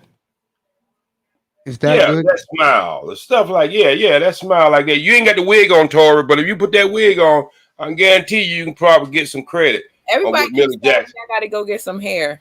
Yeah, see, that's what I'm saying. So you're looking at a different disposition because you got that nice shortcut. Was that something you picked, Tori? This is about the 5th time I've cut my hair off. You wear it well. Only thing different, I would tell you that if you was my lady, I would like you need to get a little bit bigger loop earrings and sort of really set it off. Oh, I do. I have some really. I know you got some. I already know. Okay. But anyway, y'all was talking about weight and all that kind of stuff. Different surgery procedures. Well, everybody know I came into YouTube to talk about health, nutrition, exercise, and keeping your youth for the rest of your life and keeping yourself in good, sound health. Well, my channel will be probably in the next week and a half. I'm making sure I'm getting a web page with it and everything, so I'm not totally dependent on YouTube. And it's something I've been wanting to do for a while, but I wanted to make sure all the legalities, legal, and all that stuff was already intact. But you will find things that really would help you. And nobody I see on the internet, as long as I've been internet and searching, no one approached this the way I do. And anything that I give you advice on, I'm pretty much gonna guarantee it. Point blank. What you smiling so much for, Tori? You look what you looking at. Because Nicer said sWithToyah the tutor. That was funny. That Oh, okay. I was wondering what would make you smile. Got the little choker on. What stone is that? That's onyx. It would be if it were real, but it's just a. Well, we didn't have to tell everybody that, Tori. I know. I'm so honest. Right. We didn't have to tell everybody that, but we know what that is. Liked it. I like choker. Yeah. Right. When I got married, that's what I used onyx. The ring was made out of onyx, not gold, because as Muslims we can't wear gold.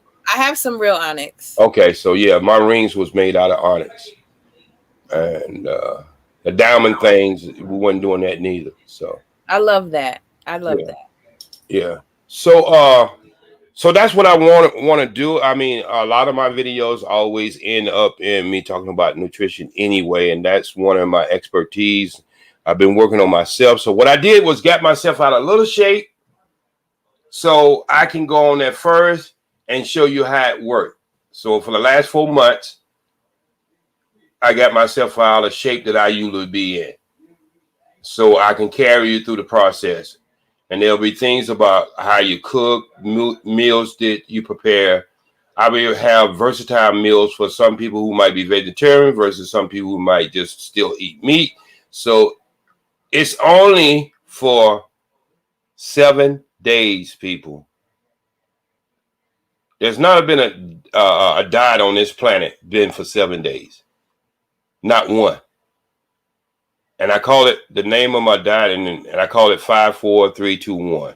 And the only person that's pushing it on her own channel is BB, my co-host, when I was doing my Saturday night and Friday night live.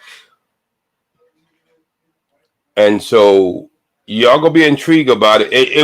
Let me just be honest with you. It won't have any association with Manosphere. Matter of fact, I'm pulling anything that I have tagged that has anything to do with Manosphere. It won't be tagged with none of my channel. That channel will be a brand new whole channel. It'll be a website to go along with it, and it won't be tagged anything as far as Manosphere. Matter of fact, I'm just be honest, and I hate to say this, I'm not even putting anything black in my with my tags or anything. I'm going out to help people. That's what I'm going out. Y'all know I'm African first. But one thing I found out about in these spaces that a lot of time people can't even appreciate you when you're trying to give them something free. So you have to go out here and start selling it before they even consider it being legit. Now I know I'm gonna get some people go do some backbiting. They're gonna be fussing at me. Oh man, you know, white brothers always got to, you see. But when I was giving it away free, y'all didn't appreciate it at all. So now you're gonna have to pay for it. And there are white people out there right now who's trying to find the fountain of youth. Not only have I found it, but I kicked over the rock and I have it. You better believe that. And they're willing to pay big money for it. Yep. White people who got big resources, and they will do anything for them. I see them going in these laser shops. These new places are popping up in California where they're going and trying to get all this stuff done. They're not going under the knife as much, but they're trying to do everything but to go under the knife, because when you go under the knife and you try to find your you, what's happening is your DNA still stays the same. And so what is going to happen, when you start aging, you're going to look monstrous because your body's going to be trying to shape to the structure that you already had. And you're going to look real bad. Now, anybody think I'm lying, go look at Cher's picture without any makeup on. Go look at Sylvester Stallone's mother without any makeup on. They look like something that Frankenstein made. That's true. So you got to be very careful about you people out there who's willing to take these shortcuts. Did you think it's shortcut? There's no shortcuts to life, people. Either you got to do it right or you're going to end up with the wrong results. Point blank. There's no shortcut. Now, I'm not talking about the people who have what I call emergency reconstruction or emergency things going on with their body. I'm not talking about you people, because that's something you had to do. You know, if you got cancer in your breast and you feel like it's getting ready to spread all over your body and that's your only option, then I'm not talking about you.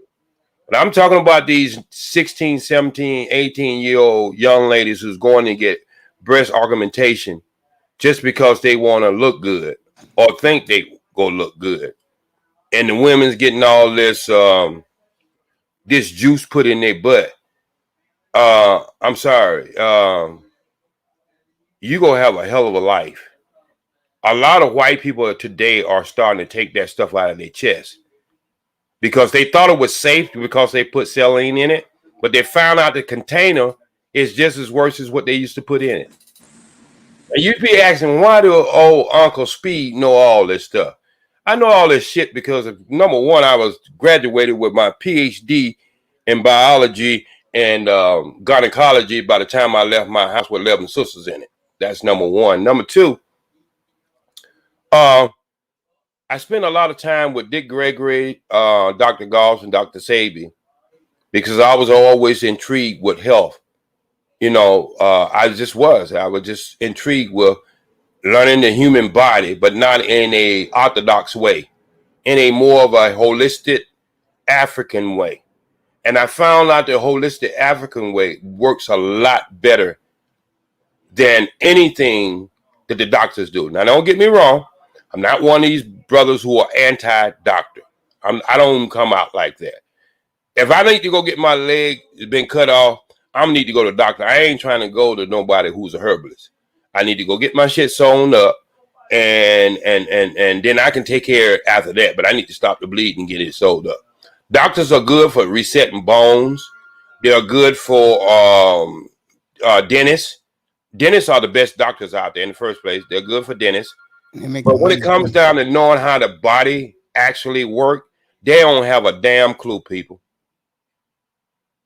Seriously. They can replace parts, they can cut out parts, but they don't have a damn clue how this body's magnificent body that you've been given to by God, how it works.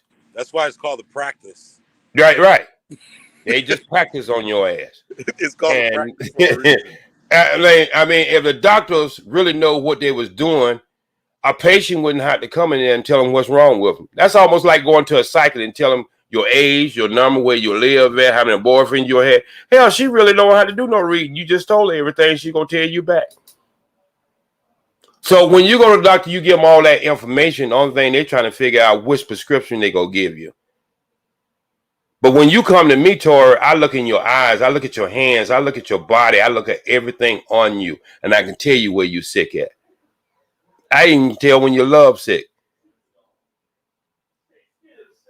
You understand? This is how this works holistic way. And this is why a polar bear, I always use this association, a polar bear and a brown bear, both are bears, but they got two different ecosystems, two different everything. And if you want to be the fullest as you was created to be, as long as you keep trying to follow these polar bears, you will never be to your full potential. Number one, you're not even eating the right food. Most black people in this country is deficient in iron. Women can't take iron because what? It makes them constipated.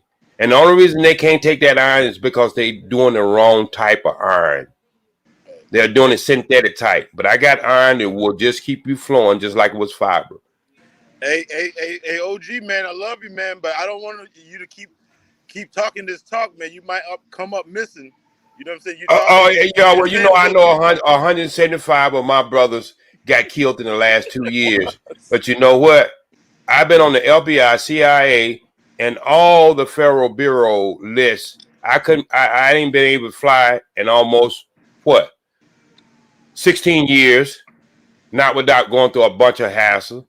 So they can't stop me because I got a backup. And my backup is God. And I'm not going to leave this planet until I'm finished my job, my mission. There's nobody else can do it but me. I was designed to do this. And whatever, that's what everybody in this chat room and everybody on this panel, that's what you got to figure out. Just because you're good at something, that might not be your mission. I'm good at a lot of things. But now I know what my true purpose is. My true purpose is to heal my people spiritually, mentally, and physically. And nothing I'm doing is, I'm just a vessel, a conduit, or whatever the hell they call it, where it just passes through me like Lex Twisted. I'm just like no more important than that wire or that pole that is producing electricity to come in your house. I'm just being used as a vessel. None of this stuff come from me. It was already here. I'm just in tune enough in my third eye where I can visualize things way before they happen. And so when you understand that, just be the best you can be. And that's when you really get your 100. When you are being the best you can be of what you are. If I go out here and I trace a fine painting, it's nothing but what? A copy. You didn't come here to copy anyone. You came here to be the original black and black woman, black man. You didn't come here to be a carbon copy of anyone. You're the first on this planet. Everything is a carbon copy of you. So why are you following behind people you created as far as a beauty standard? When the essence of all beauty comes from black, black is not a color. It's the essence of all colors. Put it under a microscope and look at it if you ain't got nothing to do. No. And that's what y'all haven't learned. Black men and black women haven't learned. We are not a color. We're not a race. We're the essence of everything as far as human on this planet. And for us to be falling behind white beauty standards, Spanish beauty standards, Indian beauty standards, or anybody else beauty standards, you haven't showed your true essence, black woman. That's why you are not respected, because you are chasing your children when you're supposed to be the parent and set the example. You are the mother of every human being on this planet. So why are you chasing your children beauty standards? Show who you really are, and I tell you what, overnight things would change. If President Barack Obama's wife would have went in there one day with just an afro, she would have uplifted so many black girls in this country. But they ain't gonna do that. She wasn't gonna do that. She'll talk about health. She'll talk about, because that's easy. That fits everybody. But if she had just went in there one day without natural hair, she could have uplifted so many black young ladies in this country. As far as being proud of their beauty standard. Manny, I'm gonna upload it. Man, you know what's funny? It's almost offensive that you even say that. It's almost offensive. I'm not saying it's offensive, but I think a lot of people would even take that as a polarizing comment when it's a true statement. It's a true statement. It's a true statement because the thing about it is, it's like the whole weave thing. I mean, we all know that it's unhealthy a lot of times. You know what I'm saying? It's unhealthy for your hair follicles. It's unhealthy. It's just an unhealthy thing. But for some reason, it's like almost a point of defiance. You ain't gonna tell me what to wear. I can wear. You ain't gonna do this. You ain't gonna do that. But I'm just saying, you're almost cutting off your nose to spite your face. Right. And I don't even attack it, my brother. I don't even attack it in that way no more. If that's the fashion they want, I don't. But I put the health costs that they pay behind it. Right. There's 2 women on this planet that has close to 80% of all the fibroid. And that's Jewish women and black women. They're the only 2 women who uses the most relaxers in their hair. There has to be some connection. Right. Of course. Let me tell you something. If white men's was on Monday morning was to go to work and come home, and all their wives is sitting in their house with an afro, it's going to be some hell in America. And see, we have put up with this, men. We don't have to argue with our women about that. There are sometimes women who have cancer, they have to wear wigs. I understand that. There's sometimes when things happen in your life, your hair fall out. I understand that. But a lot of our fall out and our hair stuff to have fell out of our hair is due to over processing our hair. You can't put acid and all this other stuff in your head, young lady, and men too. I ain't cutting y'all no slack, or y'all putting cold cream in y'all head when you can just get your damn bar Irish soap and just keep brushing and you get them damn waves.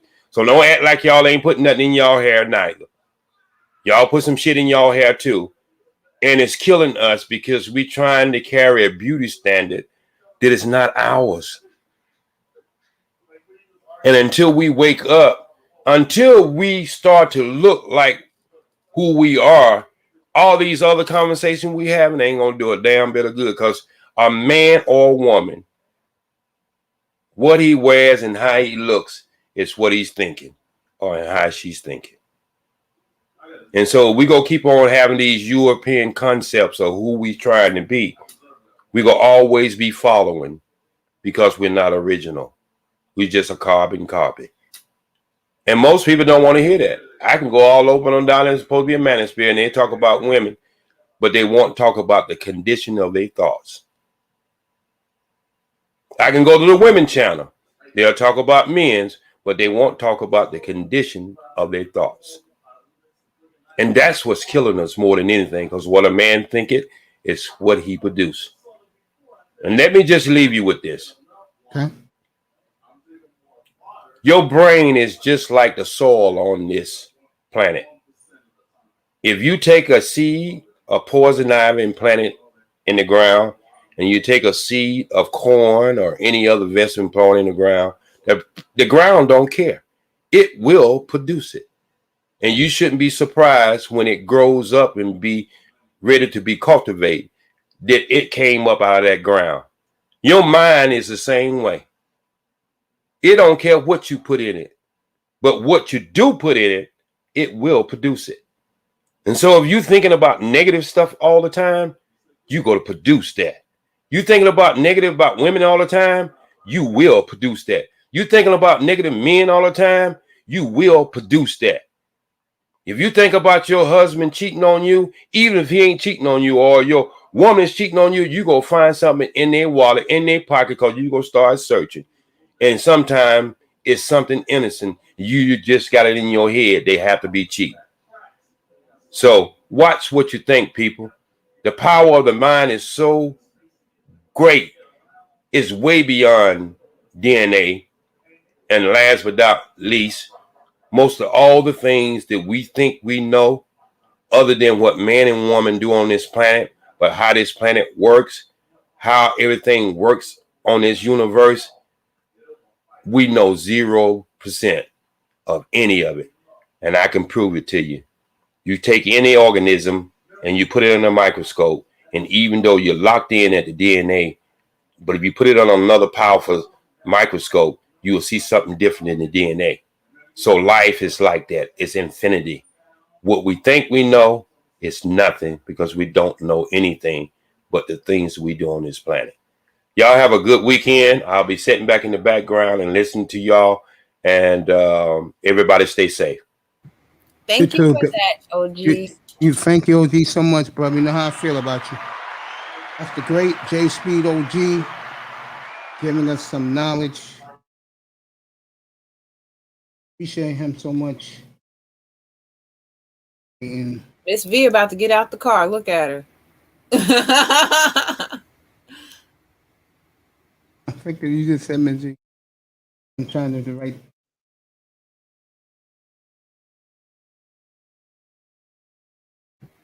To Manny, I understand what you mean about that, but I think when it comes, I've never written a novel, by the way, but whenever I've written something and I struggle with ending it, I always wonder if I tied up any loose ends. That's the thing that I always consider before I decide something is over, because as an editor, I can always go back and tweak things, and that can be a little destructive. So, yeah, I would just say, like I said, put yourself in the seat of the reader and make sure that when you read the ending to yourself, that it resonates as an end, that there is no question left in the reader's mind, unless you want them to still have one. Sometimes people do open-ended endings for the reason that they want you to figure out how it ends. So that would be my advice. Yeah, I gave Toya my advice down there. She's right. When I read a book, I just pick myself as in the story, and I'm just a character in the background. Yeah. And the more I read, I'm like looking at it, like I put my mind like I'm there. Yeah. And I'm reading all this stuff that's going on. It also depends on what book you're reading. And yes, Manny, the Celtics that Celtic team of the 80s was awesome, bro. That's my plat. Oh, platinum, yeah. That's my plat impersonation. Oh, I love platinum. Boy, what a rough morning he had. Boy, wow. I missed it. That argument had him to delete that show, and he had to start another one. I missed it. It was our friend the trucker again, getting called out, and then he did the second one. All this guy did for 2 hours was belittle the ignorant. Let me just put it that way. He belittled every guy in the chat room. He went on, and I'm like in my mind saying, should I go up there and call this guy out? I was in the supermarket, getting tired of that guy, by the way. Not worth it. Yeah. Yeah, you're right about that. Some people just do themselves in, and you gotta let them. Who was up here earlier told me he weighs 375 pounds? It was Laurel. I was on the floor when Laurel told me that. What? That guy weighs 375 pounds. Yikes. I wonder why you ended up with a date with Mel.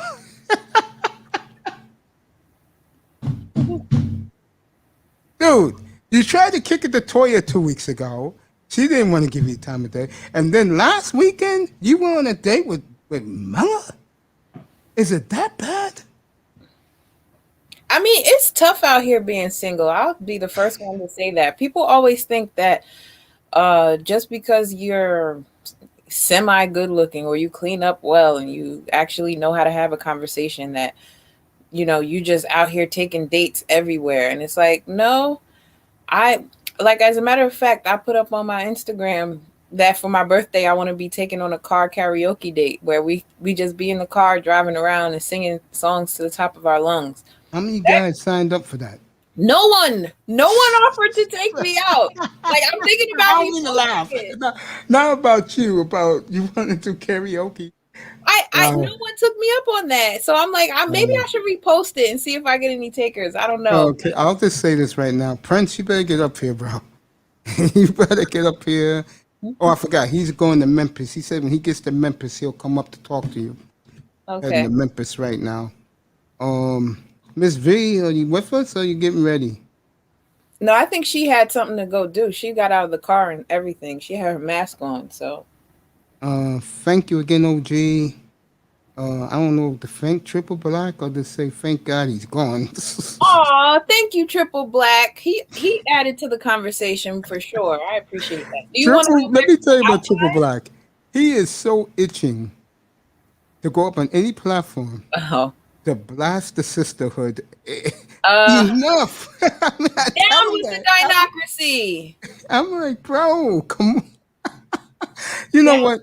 The one thing I will say about the manosphere is when guys have an agenda, and women too, when both genders have a serious agenda, they take that to the day they die up here. Oh my God. Wow. I mean, I'll say it one more time. I have beautiful sisters come up here. There's beautiful sisters around other platforms that I take a peek in. My question is this. How come we can't get along? I mean, I get along with Toya, I get along with Miss V, Mahogany, Celeste of all people. The Breakdown Sisters, I get along with them well.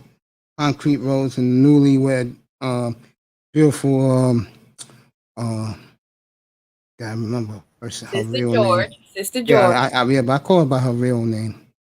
Starts with a D, but Sister George, yes, I get along with them. I do not see anything with I forgot their friend, their sidekick's name. I have nothing with her at all. And a lot of guys go, can you get her up here to roast her? I said, I would love to. I would love to. I forgot their friend's name, or I can't take her. And let's see what OG said on the way out the door. OG says, I've been single for a while. I'm quite enjoying it, but I know when I get to Africa, I will find that one or two. Yeah. No, you will out there. I mean, all he gotta do is talk to him. That's literally, he could say anything. It don't even matter. He could recite the alphabet, and I'm sure he could find himself one or two. Just get right off the plane, still be in the airport, and just go A, B, C, D, E. Like, I think that's all he would have to do. True Savage, welcome to the family. I took care of you already. Annie Mayweather is in here. Shout out Manny Mayweather. Ow. The lady you want to see is in here. That's when the numbers are up right now. And you guys don't hide it. I see you guys talking all the time. The show that did it for me with this beautiful lady, when she was up in Mahogany's room, I've never seen Mahogany's room so packed with men. Wow. I was like, okay, I'll watch this stream live. And I told Mahogany the next night when she was up here, I said, I've never seen your room so lit to see one person. And she said to me, yeah, Mesa, Mahogany talk, yeah, Mesa, you know, I said, yeah. I said, the girl got it going. You got it going. I really enjoyed doing that show. I wish I could put it on my channel. But as soon as I get a community page, you can by screen recording it. Oh, I don't know how to do that. I don't have an iPhone. You don't have, I don't either. Oh, okay. Neither do I. I got Android. One of the strongest men in the manosphere, Eddie Unchained. I call him Hercules with the great bar that's in here. What's up, Ed? Maybe you could welcome back, bro. Because I don't know nothing about screen recording. Do you have an Android? Yeah, I have a Galaxy S10, I think it Oh, you got that one. I got the old one. I got S8 Plus. I can send you the app that I use. Okay, yeah. Yeah, if it's that easy, sure. Mac Bones. Oh, boy, look at this. True Savage. You think I'm joking about this? You think I'm joking about this, Toya? Look, that's for you. Aw, that's so these sweet. guys, I'm telling you, I know men. True Savage. I asked for flowers for my birthday too, so I appreciate that. Thank you, True Savage. Yeah. These guys, I'm telling you. I see it in the room. I really see it for you in. When you're in that room, I see it in Platinum's room more than any other. Because you know, Roger's room could get intense. I'm talking about the chat room. It can get intense. Yeah. So they're not really, unless they want to bash the woman, the particular one. See, they leave you alone because they know that Roger respects the hell out of you. Mahogany is in the clouds. She's laughing. Yeah. She's blowing kisses. Yeah, I'm telling you. And Mahogany came up the next night, and I said, you know, your room was lit yesterday when you had Toya up there. And she said, yeah, I said, girl, getting better and better, but her? And I told her, Mahogany can sign off on this. I said, this woman is hot right now. Mahogany's great at interviewing. Like, I have to give Oh, yeah, she's come a long way. She had all the questions ready, and she even, you know, answered some of them herself, and also like brought in her own personal experience. So it just made it really nice. It's just nice to be able to sit and talk with another young lady and not have, like I said earlier, not have it be catty vibes or about competition. It's literally just fellowshipping with one another, showing that it can be done. Like when Miss V and I talk, there's no sense of trying to one up each other. We are having dialogue as grown women can. So it's really nice. I agree. I agree. When the first week I was on the air, Platinum Lee out of the blue came up here 2 nights. And I interviewed him both nights, just me and him. And it was fascinating conversation between me and him. Because, you know, Platinum is the type that he keeps himself guarded. But for me, he opened up a little bit. And the coolest thing for me doing is interviewing some of the Manosphere personalities. I mean, when I get Melody up in here, I hope to have her early this week. To celebrate, she passed 1K. This room was packed. I mean, it was 7:15 in the morning, packed. I had Marco Grande in here. If you don't know who Marco is, guys who know who Marco is, I had him like 3 or 4 times. Boom. For some strange reason, when I interview people, they come back. Me and Mahogany's going to do one sometime, if not this week, next weekend. I've never interviewed her before. I tried to, but that day was chaos. Speaking of Mahogany, sweetie, when you going to have Little Big Nate on? I will definitely be in the room for that. Let me know what date you got Little Big Nate coming here. Pierre, you ready to come up here, bro? Are you still on the road? Mace, let him drive. Stop being a bully. He'll get up here when he's ready. Why do you see, guys? These ladies don't know me well. You guys know me. I'm not bullying the chat room. Guys know how I am. Because I'll be honest with you, Miss V. Seriously, I like to go solo a lot. I mean, there were nights I did this show 6 hours by myself. Toya said that, not me. Did you say that, Toya? Yes, that was me calling you a bully. I apologize, sweetheart. Yeah, she called you that earlier too. That wasn't me. I know she did it earlier. Be bullying? I'm not bullying my chat people. I just welcome everybody, and I had guys who told me, yo, Mace, I would love to come up, but I'm a little scared. I said, you have to do is just show your avatar. I don't care how you look like. Yeah. You know? My mom used to always say, you got a mouth, so use it. Yes. Ism getting mad at me earlier, saying that I had both of you camming up. I'm like, dude, I don't pay attention to that stuff. I know that the group that you have in your chat room and your platform, come up. Those guys do that. I don't pay attention to them. That's why I'm in here. I'm a little different. Ism, I love you though. The Ghost J Speed OG. Yes, I have been a ghost writer, but I've also been published. Okay. OG's done a lot of things. I know he has. I'm very impressed with his resume. RBR, other than I'm Game very Changer. impressed with him too. I think he was on Kuda's show the other night, and when he said Dick Gregory, he reminds me of Dick Gregory. I thought that that night when he was over at Kuda's, and I didn't know his credentials. Damn, I'm impressed. You know who else is impressive? But he's crazy. That's why people, other than Game Changer, everybody and Melody, everybody else leaves him alone, and that's RBR. RBR was a big-time Hollywood star back in the 60s. Well, RBR acts wacko. So people just say, yes, okay, all right. Me and RBR has had a little run-ins. Sad thing is, I agree with a lot he says. It's like, because my personality with the women, he doesn't like my personality. He gets mad at me. I say, yo, I'm not going out of my way. I'm sorry, old man. I'm not. I'm just a different dude. I'll stay by myself.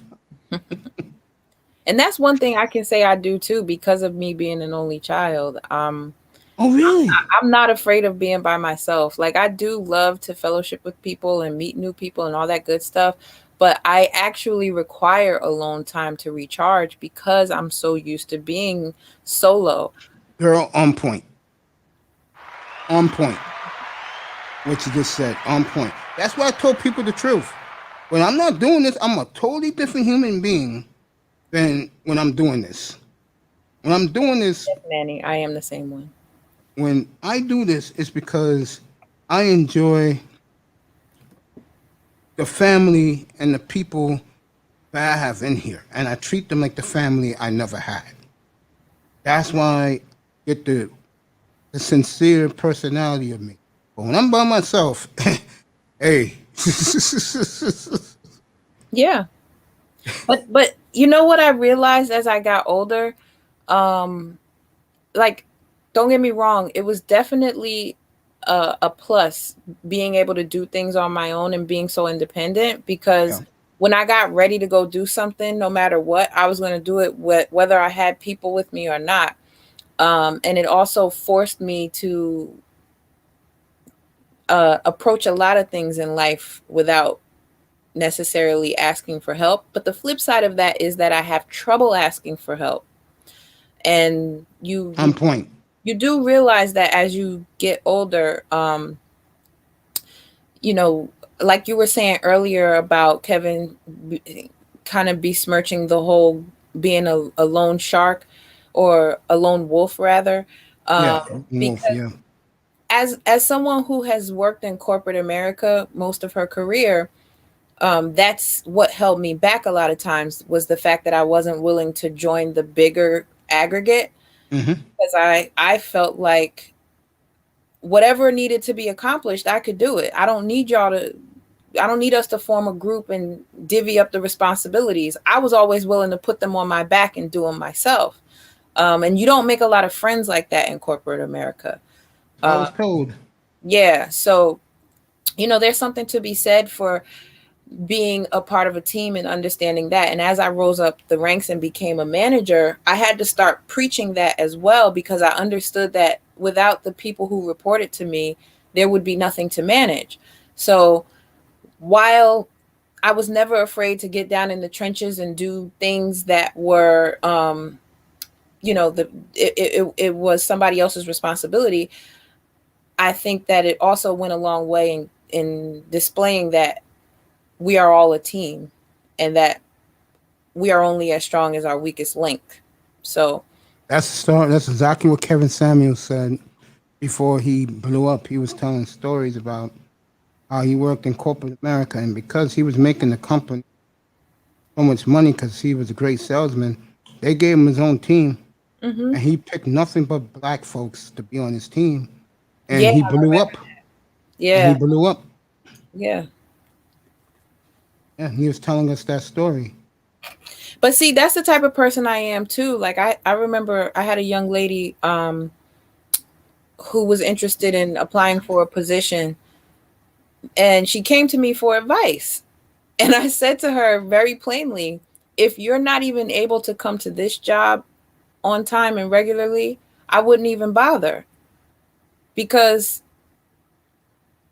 I've always been a punctual person. I'm the type of person that I'm not on time unless I'm there 10 minutes early, at least 10 minutes early.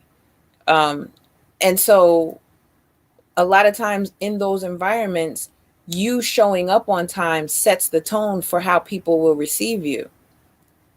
And I would always want to be a source of encouragement for my brothers and sisters. So when I was doing hiring and things like that, even if I decided that you weren't necessarily the right fit for the position you were interviewing for, I would always leave that interview with giving you some tips on how you could sell yourself better. I always want to see us succeed. That's cool of you. Because I believe wasn't me, doing it for the pat on the back, but I can't tell you. I know what you mean while you was doing it, but that's still cool of you, because I can tell you right now, sisters in corporate America giving other black folks advice, I rarely will ever think that happens.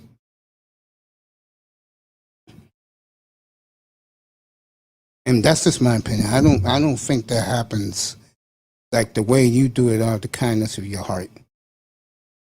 I just don't see a lot of sisters working today's corporate America helping other black folks, even male, and definitely not the males and other females, because they don't want to be taught up. They don't want to be, they're too competitive against each other.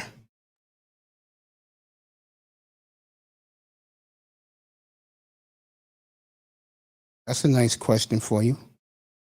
OG put up there. Oh, Toya wrote back to him. Yeah, I answered him in the chat. I mean, I answered him on screen when I said, yes, I've been a ghostwriter, but I've also been published. But I guess he didn't hear me say that. Hey, how is that, by the way? What do you mean? Ghostwriting. It's cool. It's cool. I don't have an issue with it. I think I like both, to be honest with you. Okay. I like doing both. I like being behind the scenes and giving the pointers and the tips, but then I also like being published as well, because if it's something that I feel very passionate about, I would love to have my name attached. There you go. Yeah. I think I'll put this in a kind of way, not in a rough way. If I was doing something and it helped make the company or it sells books, honey, I would want the credit too. Serious about that. I would want the credit. Let's see if True Savage is saying hello to Miss V. You there, baby? She's still doing what I'm doing. True Savage is complimenting you on what you just said. Toya, I'm telling you, girl, you got a lot of these guys in a different stratosphere. Congratulations to you, because that is hard to do in these YouTube streets. He's telling you he'll be right back. Yeah, he said he was cleaning. I hope you're using Fabuloso. Yeah, I use Fabuloso. Let me ask you a question, honestly. How do you feel with all this adulation young men are giving you? How do I feel what? I'm sorry. How all this adulation these young men are giving you? It feels good. It feels good. There you go. It feels good to be recognized on an authentic level, because it's not something that I'm actually seeking. Exactly. Same with me. I mean, I tried telling guys this, and guys think I'm lying.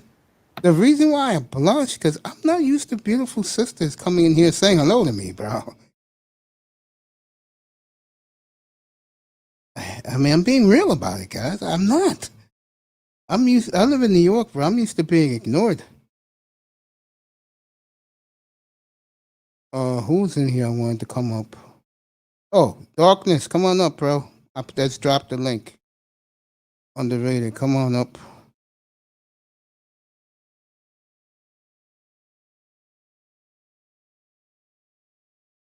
It's right here. Yeah, there it is. Darkness, come up, bro, if you want. Relentless is working.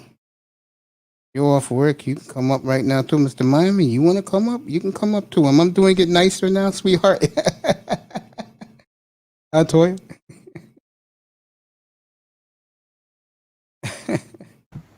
What'd you say? I'm doing it nicer. I just said. Yeah, that was a little bit nicer, but you could just ask the question, hey, do you want to come up? You can come up if you want. My guys just come up, honey. They're just not in here.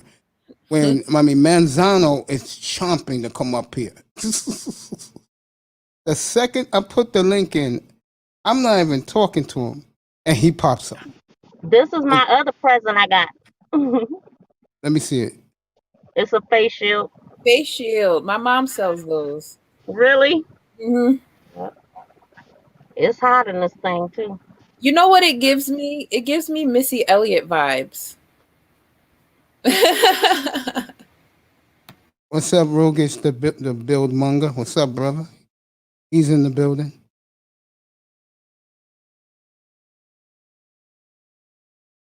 Yeah. You guys, if you want, you can come up. I dropped the link. That's up to you guys. Yeah. Well, I'm happy for both of you. We're not doing too much obesity or. We're gonna get right back to it. But you can still come join us. Yeah, you heard her. Come sit. Her name is the marquee name on this. You don't see Mace on it, do you? You can sit with us. You'll get Mace tomorrow morning. That's for damn sure. Hey, hey, Miss V, you getting popularity too, honey. Brothers in the spirit respect you now. I hope so. I have not done anything. You have to hope, baby. They do. Well, I appreciate it. Oh yeah. Yo, Mace, man. How come you always giving props to those girls, man? What's up with you? Are you giving props to them? Are you simping? No. Do they want compliments from you too?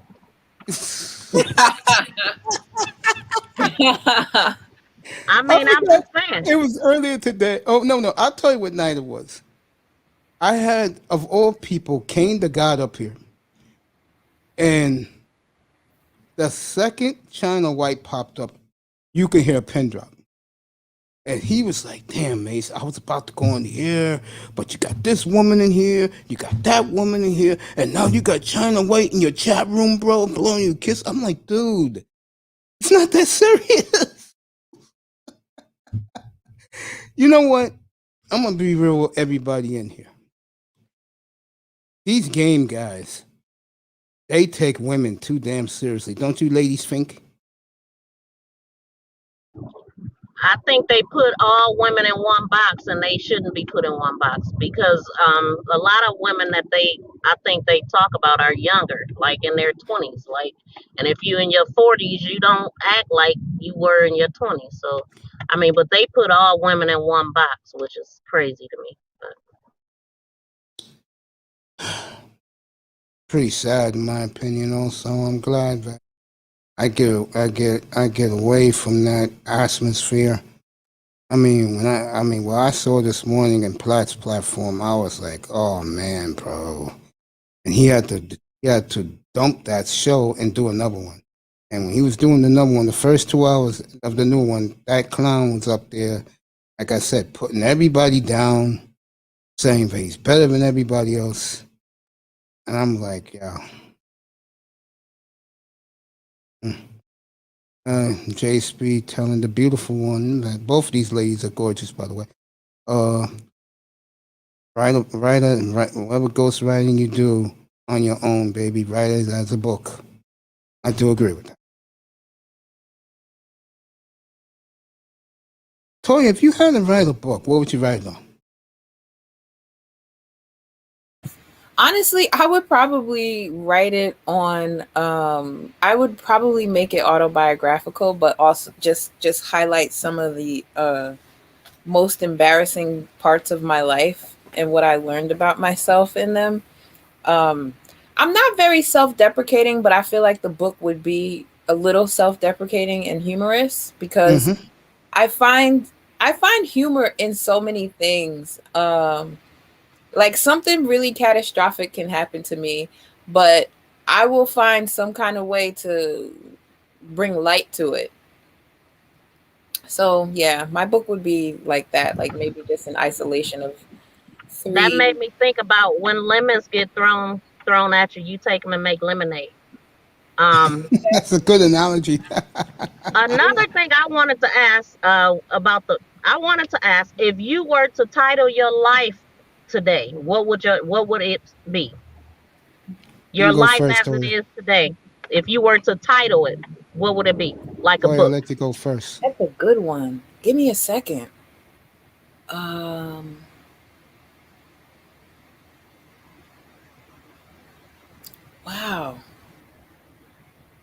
Oh, let me put this beautiful lady's Cash App up here. Let me find it. I wrote it down, yeah. So you can give this lady a nice contribution. I'll put her Cash App up. Ooh. I don't know. Maybe it would be like I don't know why I'm thinking of the word culmination because I know I'm not finished yet. But maybe I would say something like a culmination of calamity and clumsiness. Okay, I got it. This is this beautiful lady's Cash App. I know, Ms. V, I saw yours the other day. I was very proud of you. What? I saw you have your Cash App up finally. Good for you. Yeah. I was up at 3 in the morning, remember? Yeah, it was on my banner. So yeah, I saw it. Yeah. I said, finally, this girl has a Cash App. You know what? I got a huge Cash App. Like, what show? I don't remember what I was talking about. But the guy that did my logo, he ended up giving me my money back for the logo, and he threw me some more money. So he that was the biggest that was my first Cash App and biggest Cash App. So yeah, it paid off to put it up there. All right, that's Toya's Cash App, fellas. Start hitting her up. I'm gonna put Miss V's up there in a second. Start hitting up her Cash App, fellas. Well, I wonder who you was talking about. Well, thank you. You know, I would be totally shocked if I got anything. Yeah, I was actually excited that I got some Cash Apps for my birthday already, and it's not until next Saturday. So shout out to everybody being nice and stimulating. Wow, that's what's up. July 31st. Mm-hmm. Okay, calamity and clumsiness. What is calamity? I need a dictionary. Or what does that mean? I'll Google it and tell you what Google says. She's doing that. Sweetheart, does TV go right next to MTGV or space? Your TV. On the actual Cash App, it is MTGV and TV is separate. I just did that. Okay, here hers up to. It's going in the chat room right now, fellas. Hit both of these beautiful ladies. Rogue's son is with us. Shout out to Roguish Son. What it do, Welcome. Mace? Peace, What's Toya. up, champion? Hi. I'm Peace, good, Ms. bro. V. How are you? I'm maintaining, man. I'm maintaining. I'm enjoying this conversation about all this, you know what I'm saying, transforming y'all doing. You know what I'm saying? Pause. Nowadays, you can't say that no more without saying pause. But, Whoa, yeah, I mean, I have an Adam's Let's just say remake. Or reinvent. That's a better way of putting it. Reinventing that's ourselves. jacked up, yo. You got to say pause to everything from the 90s now, cuz, you know what I'm saying? Yeah, I feel you, man. The both ladies Cash Apps is in the chat room. Hit these ladies up. Nicer is back with us. Calamity means an event causing great and often sudden damage or distress, a disaster. Being a troublemaker. That's what calamity means. That's calamity. All right. Why would you title your life that, Toya? Because I've been through a lot of shit. I know I come up here and I look really happy and positive and sunshiny, but I've been through quite a bit of things. Hey, Miss V, remember the way I used to look before I got the transplant? I was always like this. Remember how I used to look when I used to do the show? I used to always be like tired. Yeah, and I was like, And you was darker. Yeah, you was and, darker. Yeah, and now since I got the transplant, every day is a good day. She's right. When I used to be up here before I got that transplant, people didn't know how I was going through, but people said, because I didn't tell people about it, and people said, we like to see you be happier, blah, blah, blah. Once I got the transplant and I came back home from the hospital, every day is a good day. Every day to me is Christmas for me. That's what's up. I have no complaints. Hey, Rogus, you want to talk to one of these beautiful ladies? Ask them questions? Yeah. Go ahead, man. As far as it goes with y'all journey, like how far have y'all come? As far as like what was at your utmost extreme weight, and then you know what I'm saying, where were you able to get to where it became a regular lifestyle thing for you and not just a grueling, you know what I'm saying, and thing that you had to endure?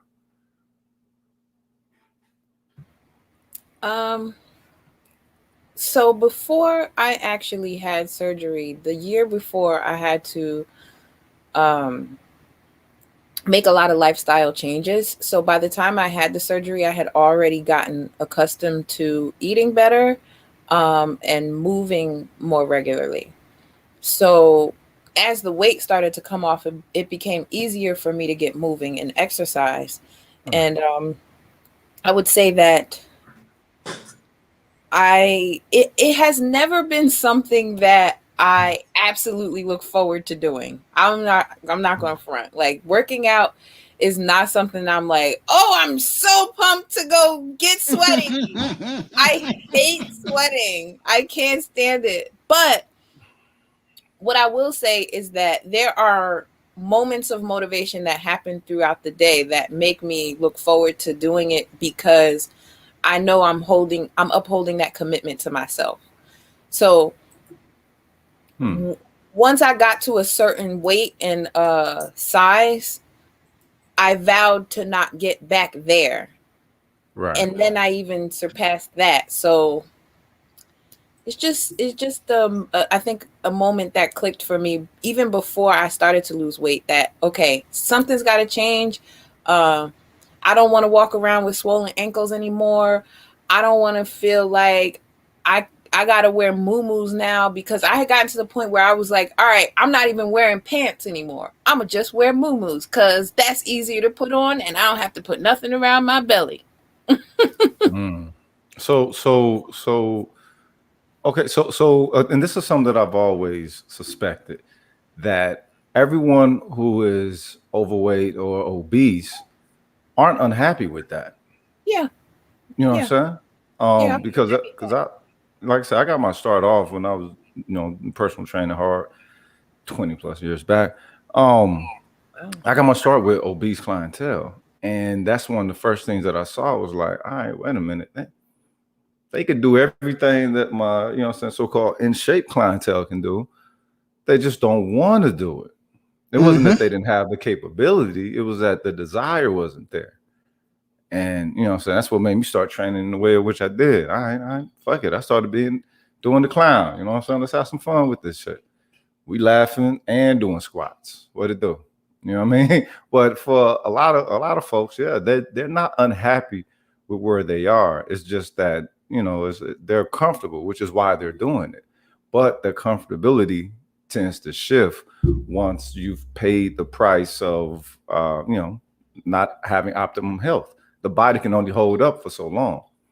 And then, okay, the reality kicks in. So it's not necessarily about, being in shape or like being in shape. Well, you want to have an optimum health.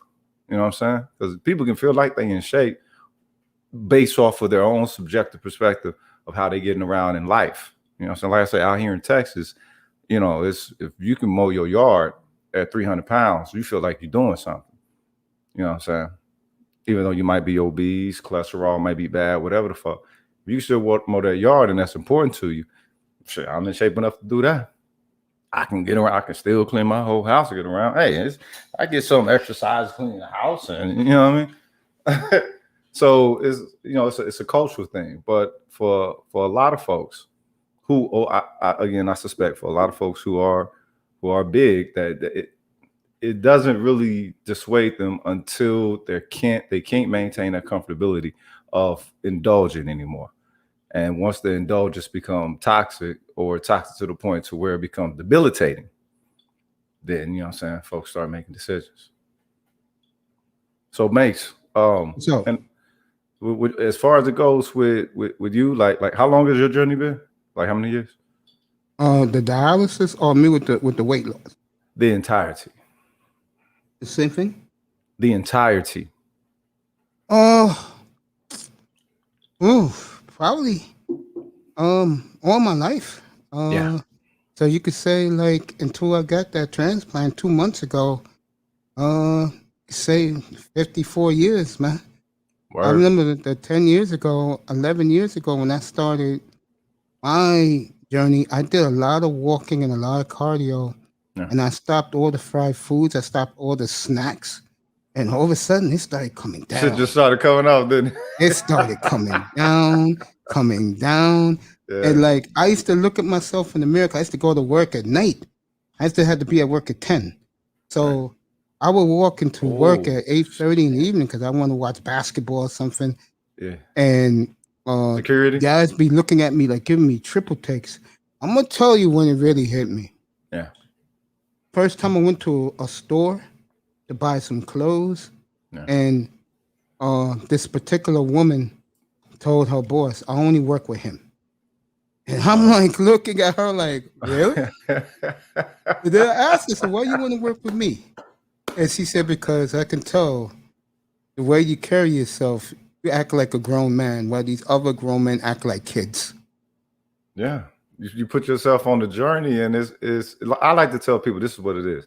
These are social mountains that you're climbing. Yes, I agree. You know what I'm talking about? And it really should. It's not just weight loss. Like a lot of people think, oh, okay, you just want to get your weight down for your health. Nah, fuck all that. What you want to do is go through that journey and come out better, you know what I'm saying, health-wise, mentally, physically, you know what I'm saying? You have a more positive outlook on the future. You're a great fucking example for everybody who witnesses. I appreciate that so much. Thank you. I Real appreciate talk. it. I know Toya does too. And Miss V. Yeah, I appreciate that. You know, some things I just don't talk about. Yeah. Because I don't think not only the people don't care, but how can I say this? They don't know how to care. That and I don't want to or they don't know the right way to care. Yeah, I don't always want to talk about myself. Mm-hmm. Because then people like I have guys told me earlier this week, and I was taken aback by it. They said, you know, Mace, and you know these guys, both of you ladies know these guys. They said, Mace, you are so conceited. And I'm like, how could you tell if I'm conceited? Because I am conceited. And they said, well, you get these women coming up here and you have the audacity to tell them, you know, you treat them like people. They are people, right? Last I checked, boy, you're a human being, right? Hey. And Last like, time I checked. yeah, and like these guys have a hard time treating the sisters like they're women. I just don't understand the dynamics of men today. They are human beings too. Yeah, but you gotta understand something. If you only see them as pussy, then that's all you're gonna regulate them to. But it's sad, isn't it? But you just saying you try to engage the human being. Yes. In a woman. You know what I mean? That's what they are. Last I checked. Right. Now I gotta the body snatchers took their bodies away. Stepford wives have been this piece, huh? Yeah, man. You know, but that's the thing for a lot of cats is hurt, and it's like, all right, well, this is the thing. In that is understandable. It's totally understandable. But for there to be the solution overall for everyone, they have to be present. I can understand those who want to go SYSBM, cool, do your thing. But for everybody else who claim whatever the fuck you want to claim or whatever pill it is, the woman must be present for the solution to actually take root. I totally agree. And it works the other way, that in the workplace, these women went to the same colleges these guys went to. These guys got similar degrees. And yet these women look at us as we're invisible. And all they see is Brad, Chad, Ahmed, Lee Lang. That's all they see. They don't see us. They don't recognize us. What you got to take into consideration, it's all about appetite. What are they focused on consuming? It's really no different from in an aspect of being an obese person and you know what I'm saying, going after you know what I'm saying, trauma eating or you know what I'm saying, things like that. Having a couple of chicken boxes. Yeah, you know what I'm saying? That fresh out of the Dollar General, you all that fucking sodium on it, bro. 2,500 milligrams, nigga, what to do? Yeah, man. You know, guys were really ripping into me this week, and I was taken aback by it. And I said, guys, it's not that serious. I mean, wouldn't you worry more about the investments being broken down on Wall Street these days? Or wouldn't you worry more about your car being damaged? You have to take it to the shop, and you got to pay all that money to get it fixed? Yeah. Those are the things you should be worried about as a man. You know, me, I'm not going to sit here and lie about it. Now that I'm better, I don't even worry. I just think about what tomorrow brings for me. I don't know. Moving forward. Yeah. Forward ever, backward never, as they say. You know? Exactly. I don't know what tomorrow's going to be like for me. Tomorrow's Sunday. I don't know. I can walk out here and get the Sunday paper and get hit by a car again. Right. This time I may not make it. Then what's good is that kidney they gave me? See, Supposed to be passed down to somebody else. You got purpose to look forward. Exactly. And in that forward looking, I mean, like you've actually like shifted some things about yourself, because in the past, when it came to, you know what I'm saying, speaking on sisters, you got somewhat of a harsh outlook, you know what I'm saying? One of the harshest of the manosphere, but the fact that whatever work you've been doing, you know what I'm saying, to put you on a path to where you can be more nuancedly receptive. And that's what I don't think a lot of cats is really too versed in, because to do so, you got to push yourself on a path to putting forth a conscious effort to making sure that that's what you're doing, as opposed to just generalizing all the time. Yeah, it's true. I mean, sometimes just keep your mouth shut and do something. I remember a year ago at this time, exactly this time, I kept pushing this channel. And when I started doing this, I had so many guys in the manosphere say, yo, Mace, I didn't believe you was going to do it, bro. Even DJ Kuda doubted me until he saw everything I had. And he said, you know what?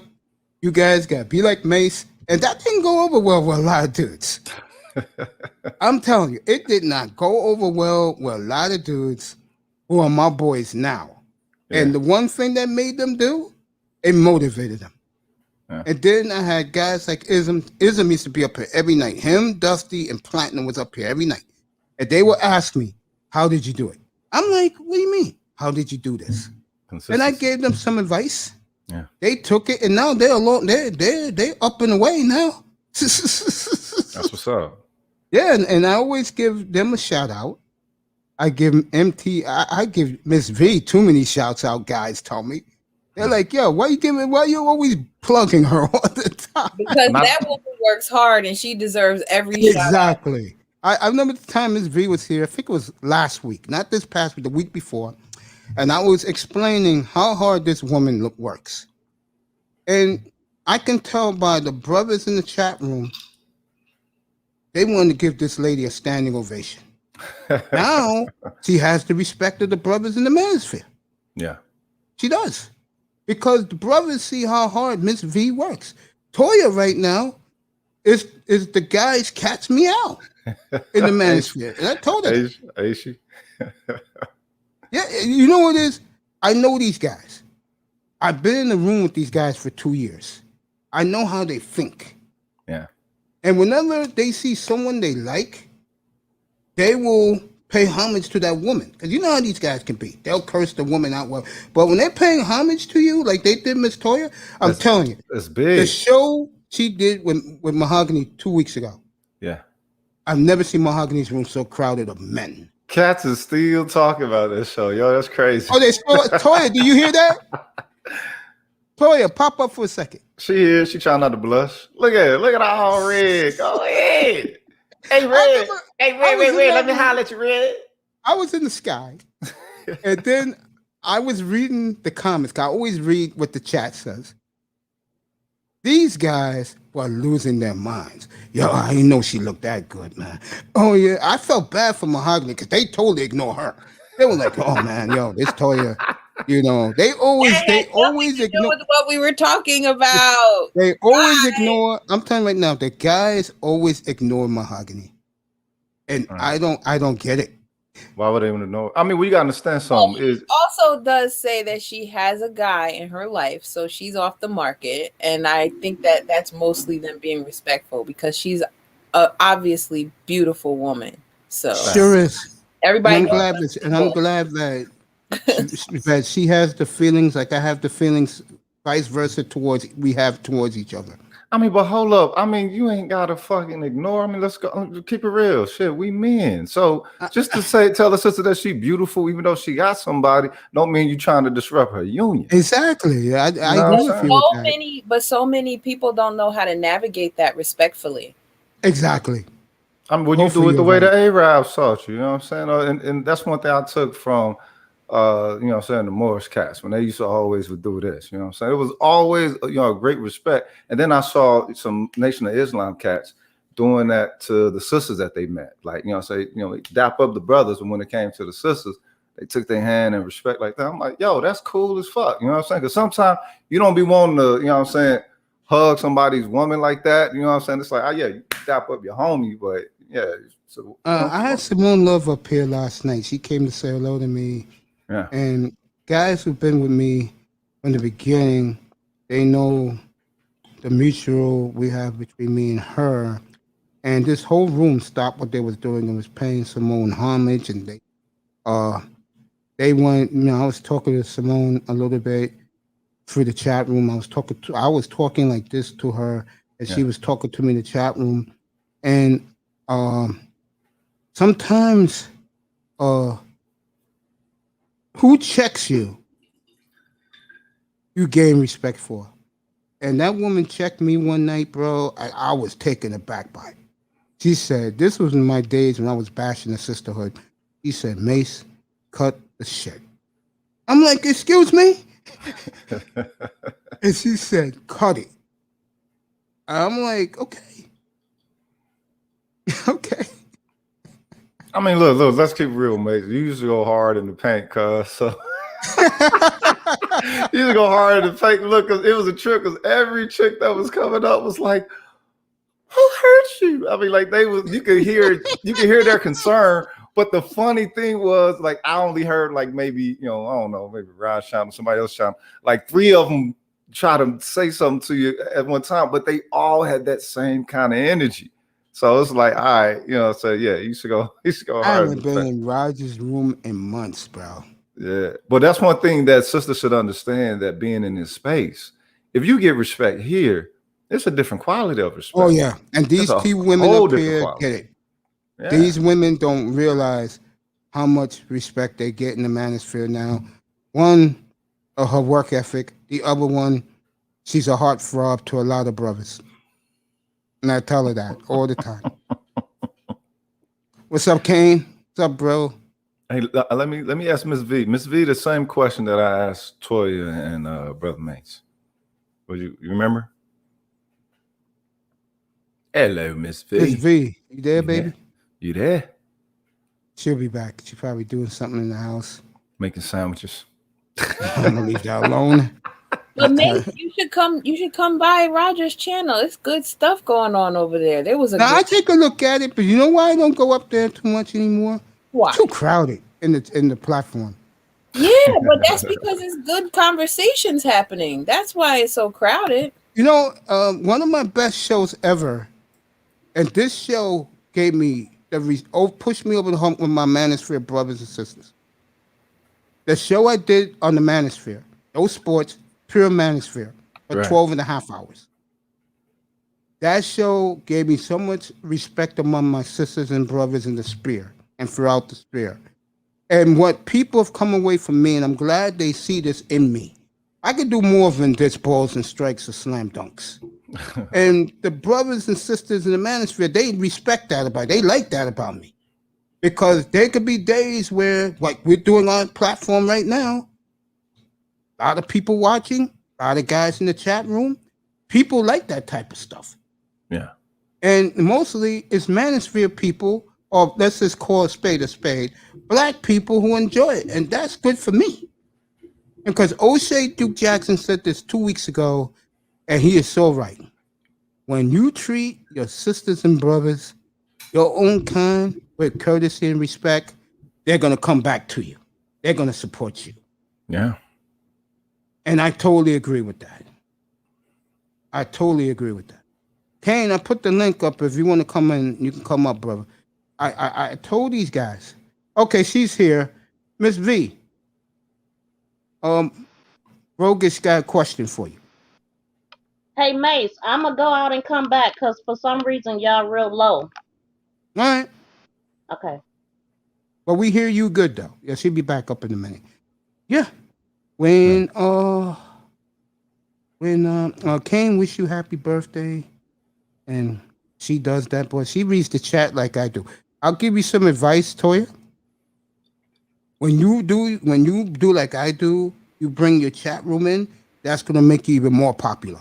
More people going to come see you because they're going to go, she acknowledged. That's why, excuse me. I know. I'm going to do that.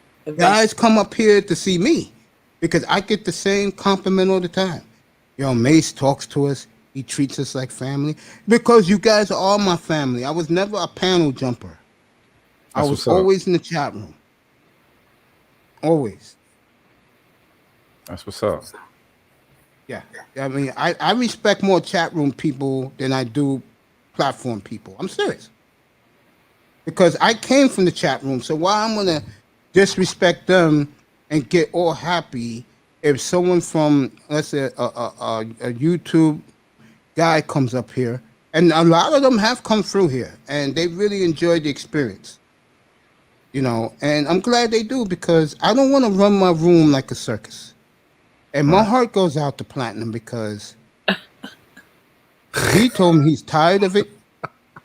He said, "Yo, Mace, I'm tired of it, man. All these ignorant niggas coming up." I said, "Bro, you gotta handle that.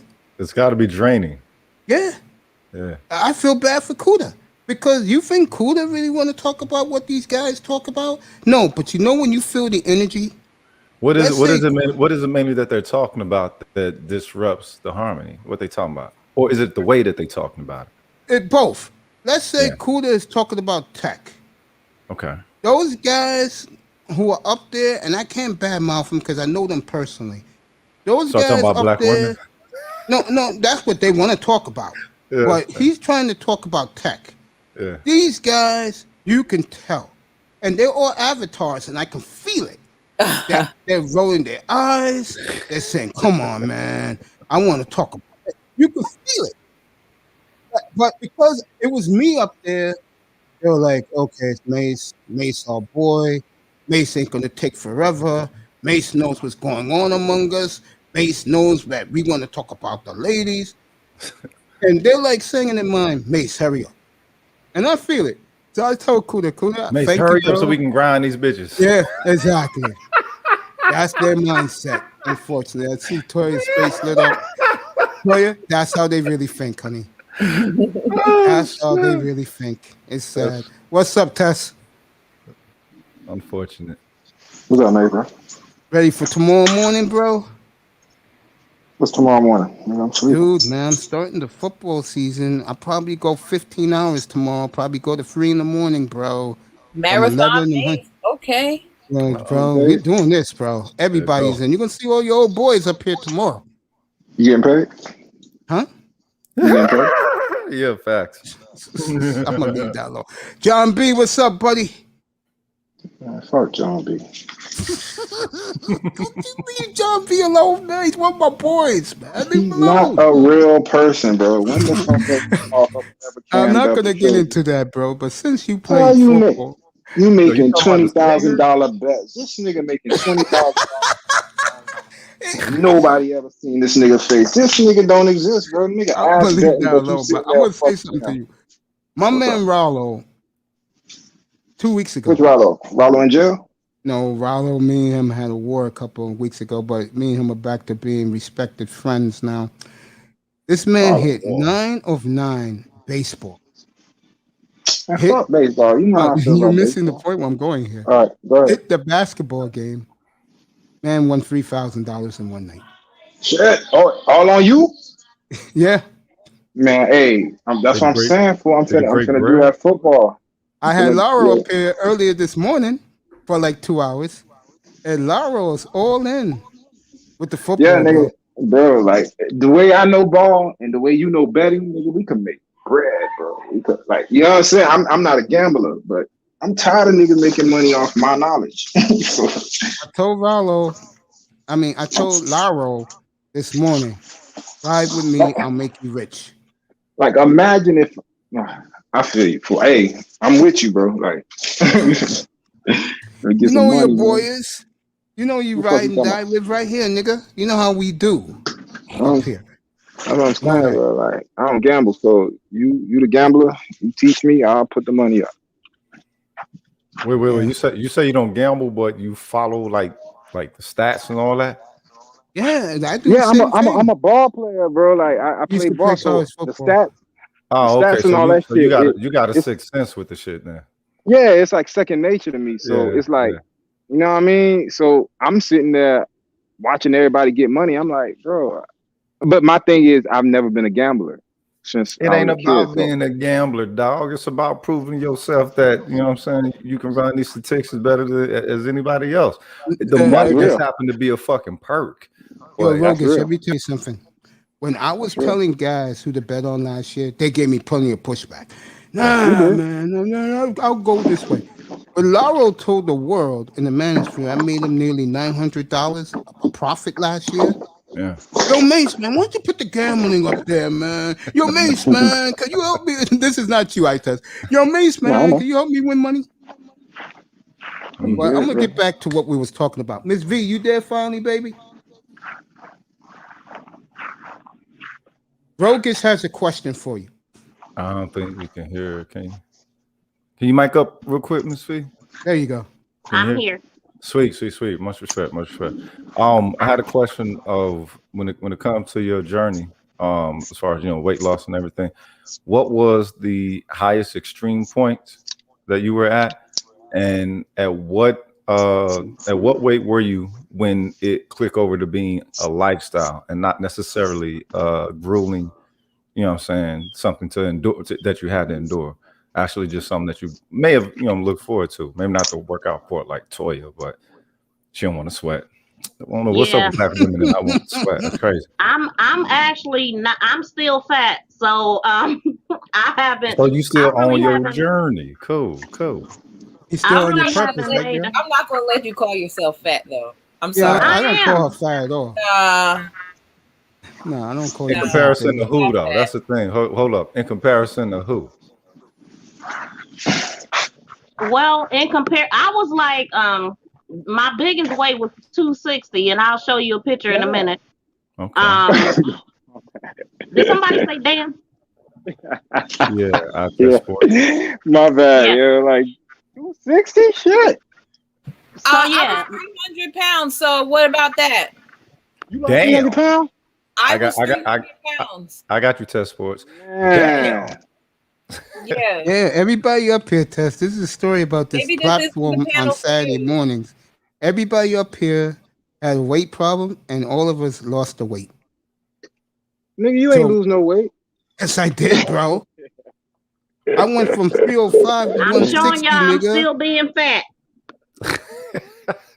So No, it's the weekend, so that's a necessary indulgence. but honestly, I've always been able to lose weight. All I have to do is cut out half of what I'm eating. I eat what I want. I just don't eat a lot. But the way that I always train my stomach is to like eat very little for a week or two, and then my stomach will shrink, and I can't eat as much, and then I lose weight. I've always been able to lose weight. So when you say lose weight, are you talking like actual body girth, or are you just looking at pounds on the scale? Like is clothing I'm really fitting looking differently? at pounds and my size going up or down. Okay. And do you feel like me? I gained like 30 pounds since I got the kidney, but I just lost about 12. Right. And all I do at 5 o'clock in the morning is get up, take a shower, and I start walking. Right. To the chicken shack. Oh, you mean the chicken box? Yeah, you walk to the chicken box. So where are you at right now? You said you was 260. Where you at? Like what? Like 170 now? Former personal trainer. I'm probably still 200 pounds. Oh, you about 200? Oh, I was about to say stand up because I don't see no fat in you, girl. How tall are you though? I don't see it. How tall are you? I'm It's her 5'5" butt. and a half. 5'9"? 5'5" and a half. Okay, you around my territory. You don't look 200. So it's Right, I carry my weight well. yeah. Oh, yes, you do. It's evenly proportioned. So you know what that means? Having that. So that means that means you selfish. That's what the fuck it means. That means your ass is motherfucking selfish. I'm gonna go get me some water. I'll be right back. Tess, if you want to stay, you can. Because when this is over, we're gonna do some Dolphins football. I had the whole crew up here earlier this morning, bro. You would have liked it. Yeah. All right. So that I means want to know why I'm selfish. because one at 5'5", you don't look no 200, right? Hells you don't no. look no 200. You look more like 140 pounds. Yeah, exactly. And most Which people, is good. Not only just women, but most people at 200 look like they're carrying more girth than that. So if you actually are 200, that means I'm about to go get on the scale because I don't know. Hold on. Go get on the scale, gorgeous, and come right back. But you know what? That woman does not look obese to me, bro. But check it out. This is also a perfect phenomenon of when it comes to going on that journey. You are locked in seeing how you were 8 months prior. No matter usually whatever you accomplish along the way that you view yourself, it's going to be 8 months prior to everybody else. Yeah, I told a story up here 2 weeks ago. I was specifically telling it to Toya that when I used to look in the mirror when I was 300 pounds, subconsciously I made a deal with the devil because the way I ended up looking when I lost all that weight was exactly the way I thought I would look. The only difference is I didn't know I was going to spend over 10 years on a damn dialysis machine, bro. Yeah. And that's the price I paid. God punished me for wanting something so bad that when I finally got my wish, it almost cost me my life. Yeah. The body went through a shock. Oh, yeah. Let me ask you, Mace, like, what did you do? Did you exercise it off or were you taking something? No, I did all cardio, bro. I used the cardio machine, like the skiing bike, the elliptical bike. And I also did... Yeah, so why... Yeah, go ahead. Yeah, so why would you say, like, I'm listening to it and it sounds like you saying, well, you got what you wanted, but your body suffered because of it. If you did it naturally, you would have been all right. Like, you wouldn't have been on no dialysis. Well, I mean, that's the way it ended up, unfortunately, because I OD'd, man. I stopped. But that's what I'm saying. Oh, so you just stopped eating. I stopped eating that. I wouldn't cook my food differently. You know, instead of me always eating fried chicken like I'm doing right now, I started boiling the chicken. I started eating green vegetables, something I never do because I hate vegetables, bro. I ain't gonna sit here and lie about it. I don't like vegetables. How you hate vegetables? What, you half Mongolian? I'm like the I'm like the creatures in Jurassic Park, bro. I just like meat. I eat vegetables now when I go out to dinner. Yeah. Like I'm going to a steakhouse, I definitely have the green beans. They'll even ask me. They know I'm gonna eat the green beans, and I have mashed potatoes. But to be honest with you, all that Yeah, I'm still cardio trying to did, figure out. Yeah, go ahead. all the Yeah, cardio go. I did, all the walking I did, bro. I walk like 2.5 miles a day. This is when you lost the weight. Yeah, I used to get off my ass. Okay, so how did it put you on a dialysis machine? Like that's what I'm trying to figure out. I'm trying to figure out They why said that I lost 145 pounds in 10 months, bro. They said it blew out my system, bro. Yeah. Blew my kidneys out. But what I'm asking is, what were you doing? Were you doing it naturally, or were you starving yourself? Were you taking he did it naturally. I took no pills, bro. I just You worked out, understand man. something, Film? When the body gets accustomed to being in a certain state, then like this is the reason why you can have like, you know, functional chemical dependency. You know what I'm saying? People who, you know, might, you know, do crack or heroin and all that other shit. The body has adjusted to that. And you know what I'm saying? This is I'm why a functioning weedhead. Well, So I get facts. what you're saying. Same. But the thing is, though, you know, so when the body gets accustomed to something, it gets accustomed to that, and so you have to shift the metabolism. What he did was shock the hell out of his system Because it wasn't used to me working out like that. Because I was a Exactly. man obsessed. Also, but were you eating to accompany that? Like, were you Like getting I your? said, I was eating boiled chicken, baked chicken, but not a lot. Like I would eat the leg and the thigh every day, bro. So you were starving yourself almost. No, that was the he wasn't starving himself. He was forcing the metabolism to adjust. It's the same. Look, to speed up. What? Well, yes, to speed up, but also if it wasn't ready to speed up at that rate, this is why you gotta crawl before you walk. I'll be right back in a minute. Yeah, he didn't fly into the level of ill health that he was in or ill being or whatever. So you can't fly into, not everybody. Some people can. Most people can't. You know what I'm saying? That's why you know, people who hit the gym, and the gym is only like 25% of your goal, because the other 75% is in how you eat and how you rest. But what they put out here, you know what I'm saying, the social condition, thinking that, okay, you can do some beach body workout and, you know what I'm saying, achieve your goal. Well, I dropped my cholesterol and all this. Lying motherfuckers. Nah. You know what I'm saying? That's why I say it has to become lifestyle. It can't be something where it's an event. And the lifestyle does not just only include, you know what I'm saying, the physical adjustment. You know what I'm saying? Yes, everything. You're right. Yeah. Because that's why I hate the term personal trainer, cuz it's nigga. Oh, you're a personal trainer. Okay. Yeah, you're doing way more than motherfucking working out, dog. You're doing way more than working out. We're talking complete lifestyle adjustment. Make sure that people getting the correct consumption habits. Make sure they're getting the right snacking habits. Make sure that, you know what I'm saying, they're getting the right sleeping habits before they go to bed.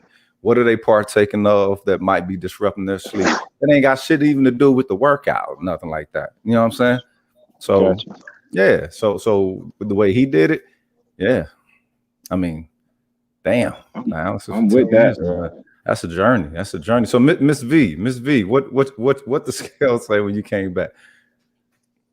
It definitely went on 200. I don't know. Maybe I need to get my glasses fixed. Probably carrying 50. That chunky. Hello, Miss V. So what's the heaviest you done been, Tess? Since everybody talking about their weight and shit. You know what I'm saying? Heaviest I've been, let me see, when I was my first year in college, I was 235. I was playing wide receiver though. I was in the weight room, 3 square meals a day. You know what I'm saying? But it was pure muscle, no fat, hardly any fat. But then How tall? 6'3". 6'3", 235. That ain't bad. Huh? Yeah. But that was when I was fucking nigga. I had no neck. You know what I'm saying? Weight room every other night. So I ain't like the weight. I ain't like it because it slowed me down. You feel me? Like it put more pressure on my knees. I ain't really like squatting like that.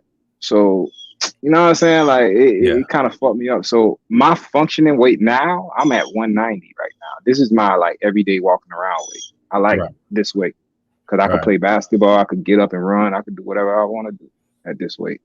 But when I'm just wanting to be a fat boy, biggest I'll get, I'll just eat all day, eat all night. I'll get 205. But that's the thing. My lady hate me because I could do that, right? I won't work out. I'll chill for a month, eat anything I want at any time I want. You know what I'm saying?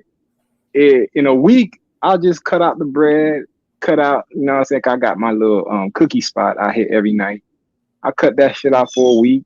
Wait, hold on. You got a cookie spot you hit every night? A cookie spot? And a cookie spot. It's called Midnight Cookie. I hit that shit every night.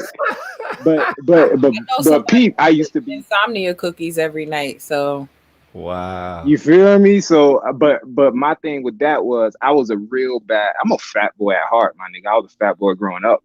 So I'm a ice cream brownie, you know what I'm saying? All that shit. How old are you right now? I'm 36. But I had to cut that shit. Yeah. Go ahead. Did you notice your metabolism has slowed down, or has it relatively stayed the same? When I had my son, it slowed down. I started getting kind of fat. I remember my girl, she looking at my butt. My butt was getting kind of big. I was like, yo, I gotta lose some weight. And then it was just like that, fool. Like when you're an athlete and you know what I'm saying, you play ball, it ain't shit. I keep my routine, you know what I'm saying? All it take is, you got to get that first couple days out of your system if you ain't worked out in a while. Wait a minute, cuz you 6'3". Exactly. 6'3" ain't that's when it comes to putting muscle on a frame that ain't accustomed to muscle like that, that's not really too difficult. Or when it comes to putting weight, you know what I'm saying? Yeah, I can put on weight quick, cut out the bread, and I'm good, nigga. I'm right back to my weight. Right. But the thing is, it'll take you a lot of indulgence to get to the point to where you're at ill health because of you're right. And I'm a big water guy. Like I've been drinking smart water before it was a thing. So I'm a water, mangoes. I do smoothies. I don't eat pork. What else? I eat chicken, salmon. Salmon is my shit. What bacon? What else? What you said? I said, what bacon ever did to you? Ain't what it did to me. I eat it periodically, like once a month if I want to treat myself, but it ain't like high on my list. I don't even need breakfast like that. Like, you know how niggas need 3 square meals a day? Yeah. I probably eat 1 meal at 4 a.m. and I'm good. You know what I'm saying? So you was joining me at the chicken box on Wednesday night. But here's the thing, I'm a home cook nigga. I don't like eating out that much. With you. I'm just playing with you. I love home cooked food. I'm Haitian too. My mama, you know, so I was raised on good food. So Passe. Na boule. Come on, Lisa. Who said that? The beautiful Miss Toyah, I believe. So I think Miss V back. Miss V. Most of her weight is in her butt. I know she was eating. What you eating, gorgeous? The scale said I'm 210. Bomba Clyde, you ain't no damn 210 woman. That's what the scale said. Oh, you gotta get it recalibrated. Yeah, you ain't no 210. Girl, you look like you're 140 pounds. No, that ain't fat. God damn, I wonder what you would be like on a, you know what I'm saying, Kanye Get It program. Shit, y'all probably tighten up. I would be real. Everything. If I weighed 240, I would look like a crackhead. If you weigh what? Mace said, you weigh I look like I weigh 240. I said 140. 140. I would look like a crackhead. At 5'5", yeah, 140 is kind of thin. But also you got to think about your body type. So you hold your weight evenly. Like you hold your weight very well. Like I do hold my weight well. Well, when you were like 19, you was probably smoking, right? I was slim. I didn't get big until my 30s. But the 40s. bigness that you got was, I mean, you were shapely. You say you was slim. Do you mean in comparison to the women in your family? Because being able to hold weight like the way that you're holding, if you're 210 right now, it has to be because, you know, dense muscle mass or something like that. Like, you don't look 210. Big bones. Well, thank you. I'm not laughing at you girls. I'm laughing at Kane. He goes, wait, that's MTGV in here? Hey, there. Who said that? Kane the God. Hey, Kane. Back in the building. What's up? Oh, man. But yeah, guys, I mean, I don't know. And I don't have a big butt either. So You don't? Hold up. Let me see. Cut that out. Hold on. Turn around. Cut that out. You know, I don't watch the screen, man. She said she ain't got no what? Hold up. And you made it down from where? You said from 260? 60 to 210. 260. Wow. 260. That was my biggest weight. Some That tell was me my. tell me that your current lifestyle is probably affecting your metabolism more than it would have helped, it would affect someone else's. And if you were to make the decision, like you say, I like to eat, it is what it is, your shit would probably just come flying down. But so what weight? What is your ideal? What is your ideal weight for you? What's your ideal weight for you, Miss V? Wait, I'm gonna show y'all. Wait a minute. I know. Hold up. Before you do that, what's your ideal weight for you, Miss V? I test cracking up. And ideal weight, not saying what health professionals deem to be healthy or whatever. No, what weight are you comfortable at? I would say 180. 180. She'll look good at 180. Yeah. Oh yeah. Yeah. Oh yeah. I'm gonna have to make a little. I'm gonna have to take a little drive to Ohio. She got down to 180. Short, thick, something. You know, I like my women like that too. Around my height too. That's the thing. Like when it comes to like body proportion, I mean, people don't understand that's a cultural perspective, and what they're giving us is based off of pilgrims, man. You know but honestly, that's why you can't be like, what? Well, how tall are you? 5'5". Well, you should be this much. You know what I'm saying? Because it depends on how you shape, how you build. You know what I mean? Like, yeah, everybody don't carry their weight the same. That's true. Yeah, like in that picture that I took when I first lost my weight that day at the barber shop, when all these guys out of nowhere took off work to come see how I look now. I was 160 pounds when I took that picture. Damn, 160. From where? 305. Bumba Nigga. Yeah. I ain't been 160 since I was 10 years old, nigga. Now I weigh like around, because they wanted me to gain weight because of the kidney. I'm like 185 now. I'm getting back down. Bro, you were starving yourself. There ain't no I way. was not. I was not. How tall are you, man? How tall are you, man? 160. I was not starving myself, bro. How tall are you, man? Me? 5'7". 5'7". A little munchkin, bro. 180. That will be up. That will be up next week for 2 weeks from now. Next time we do the show. There you go, Toy. Look at Miss V's screen. Oh, okay. I see y'all. Wow. Yeah. That was me. That picture came out. That was me, bro. Oh shit, my bad, bro. You did lose weight. Yeah, man. What do you think? I told I told our good friend Chaos Rain last week. Well, what the hell you not? This is not towards you.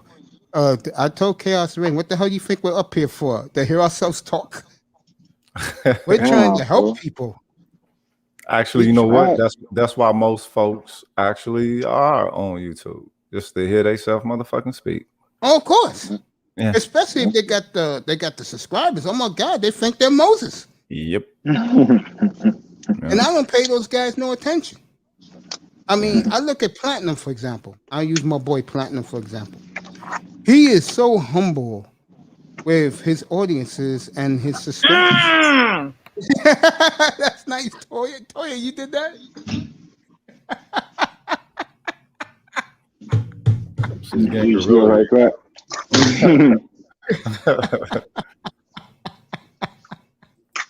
Oh, Mace.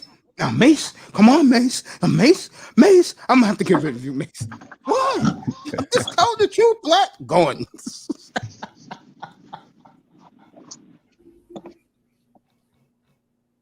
Oh, that was funny that morning. He was showing off what you're supposed to eat for breakfast. And I'm like, nigga, I eat 20 little baby chicken wings for breakfast in the morning, man. What the hell are you talking about, bro? Damn. We got to get you off the chicken box. This nigga, you gonna turn into a chicken? Watch. Okay.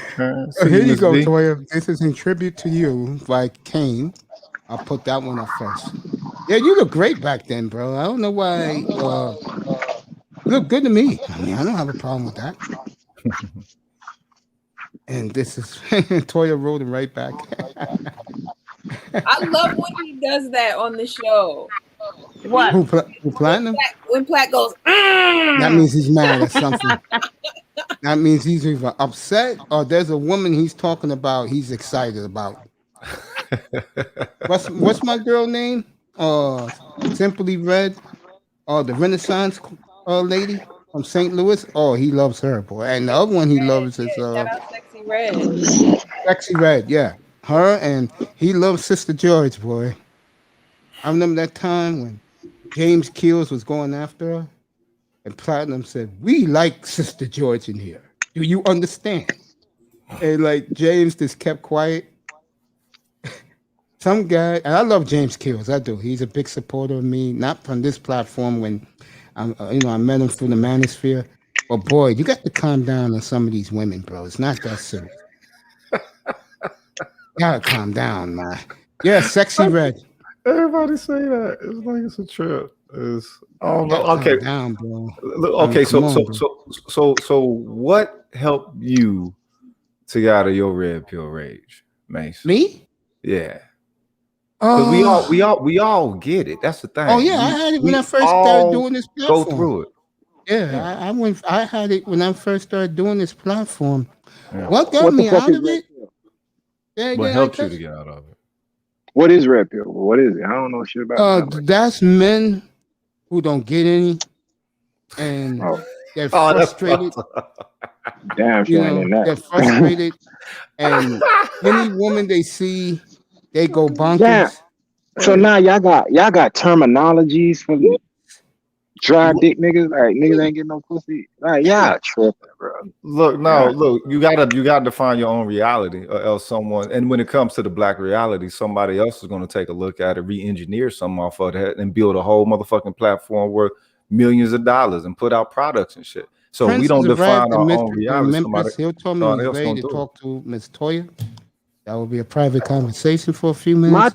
My thing about that, bro, is why the fucking support? Like why it has to be a huge segment of motherfuckers to be supporting and listening to this shit. I got news for you, Tess. I'm not gonna lie to you, brother. I'm gonna keep it as they say 100. I will say African American men in this country, I would say at least, and I'm not joking with this number, I'll say about 75% is red pill. By now. Yeah, because most brothers ain't getting nothing, bro. No, not based off of that. Why you gotta base off? Man, these brothers ain't getting nothing, bro. That's why they bitch and complain every day, bro. Come on. How many times can you talk about it? Wait a minute, but you do got the cats who are, you know what I'm saying, who got red pill rage from running into unnecessary difficulties within their marriage. You know what I'm saying? That's true. And in their relationships. Non-receptive, yeah, and in a relationship. Non-receptive. How could you marry? Let me ask you a question, Rogish. And I test. How can you marry a woman and you're getting nothing out of it? Because out of it is she's sleeping on one side of the bed and you're sleeping in another, and the communication don't even exist. How could you marry like that? You don't marry that woman. That's the woman that she don't show you. Guys do. Yeah, because we all fall for it. Shit, I fell for it. I ain't gonna lie. Shit, I thought that it was gonna, last forever, like Keith Sweat said. But the thing is, when they come in with those social condition agendas, you don't think that you're gonna run into nothing like that. Nobody tell you that. The old heads don't tell you nothing like that. They may let on a little bit. They do. They do. They be like, no, man, they boy. got cultural colloquialism about how they'll say something like, well, yeah, all the pussy stop, but they don't go into breaking it down of why the pussy stop. You know what I'm saying? Like how the PhDs in and the I'm gonna space be honest. I and the never say scholars. this. I never let this out about myself. I'm gonna say it now. The Mace, way you gotta let niggas finish talking, bro. You know I'm sorry I'm about that. fucking- Go ahead, No, I'm bro. talking about. Go ahead. Wait, who's Okay, talking? let me say. It only takes a minute. The one thing I learned is what you're talking about. Rogus brought this up. How do you learn? I had to learn by watching because guys will always be having these women around. And I was in my 20s and my early 30s, and they do God whatever with it. And I used to just say, really? This stuff? Really? And But then bro, certain things you gotta. I just cut you off. Go ahead. My it's bad. okay, bro. No, I thought you was done. No, you can go ahead. Not a big No, deal. you were making a point. I was going off your Oh, point. Go ahead. when I was in the hospital, the first time I was sick with what I had, a whole group of guys came to see me. And one of the advices they told me was, yo, you gotta go somewhere else. Can't be fooling around with these sisters, bro. They're no good. You know. And I'm like laying in my bed, 8 o'clock at night, bro. And then I see what's walking in and out of my room maybe 2 minutes. And I'm like saying, nigga, I'm not leaving this. You out of your mind, bro? Do you know what I'm looking at? These badass nurses, bro, all black. I said, oh, hell's no, I'm staying. I'm staying. I'm not going, I'm not leaving. So okay, but in that you were able to look past, you know, the discomfort that you was having based off of, you know, possibly some past trauma. You know what I'm saying? Like all of us that had heart broke, or you know what I'm saying, though that for most of us it's just frustration. Usually for most of us it's just frustration, you know what I'm saying, not being cooperated with. And you know, that's ultimately where a lot of it comes from. And so there's nothing wrong with griping or having, you know, saying having some grievances with something. But the way some of the cats carry it, it's like all of the women are like that. And it's like, okay, but wait a minute. You know, not all the women are like that, right? And let's say that this space is being created with brothers building with one another, going through their grievances, you know what I'm saying, mapping some shit out, redefining some things, defining some things. Well, what about the women who you reach with this message? You know what I'm saying? Where are they to go to? Or are they welcome to share that they actually are receptive of the message? What about the women who was part of, you know what I'm saying, the party who you are accusing and everything, that actually gets reached through the message? Because they own bullshit. They already know they own bullshit. But once they choose to get off bullshit and they be like, all right, well, you know what? Yeah, let's say they do succumb. Then what? You know what I'm saying? Now a whole new measurement process got to be created.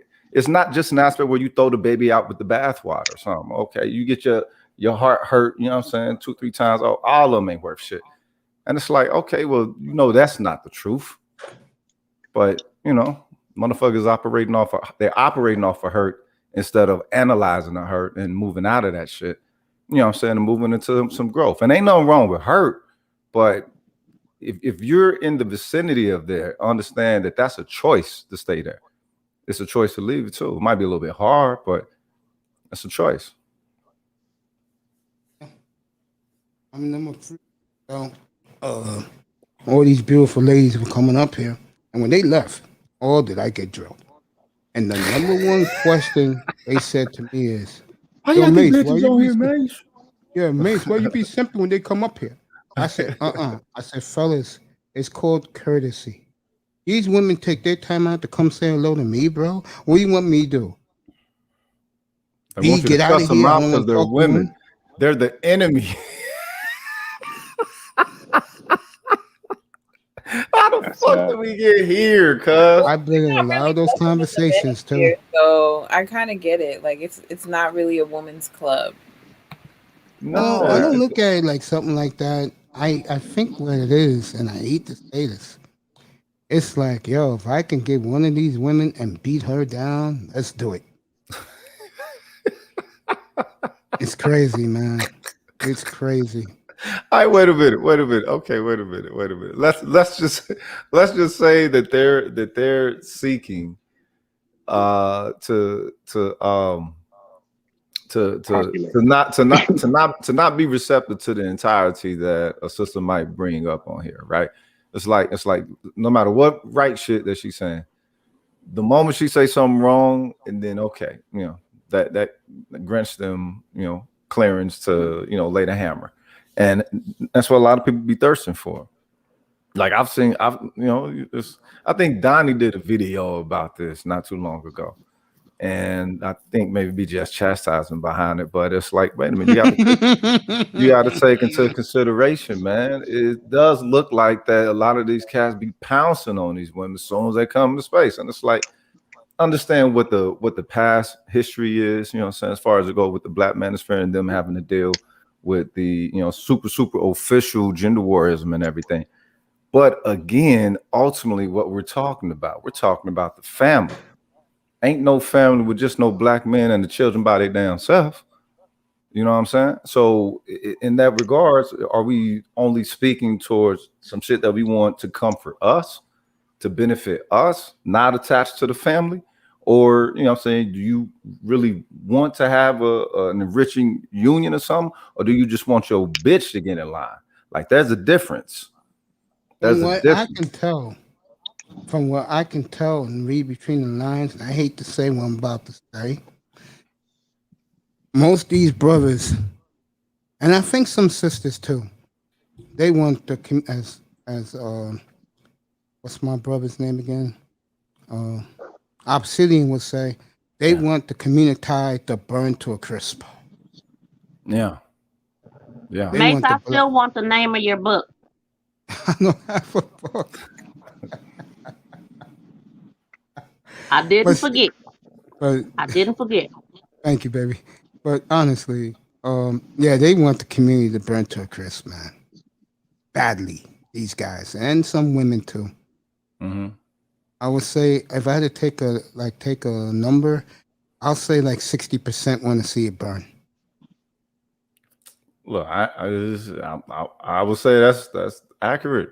That's probably accurate, because the thing is, a lot of these cats they get into this hyper individualism, and I think a lot of cats in the space get caught up in the sauce, thinking that well, I got my money intact. I'm getting my career in order.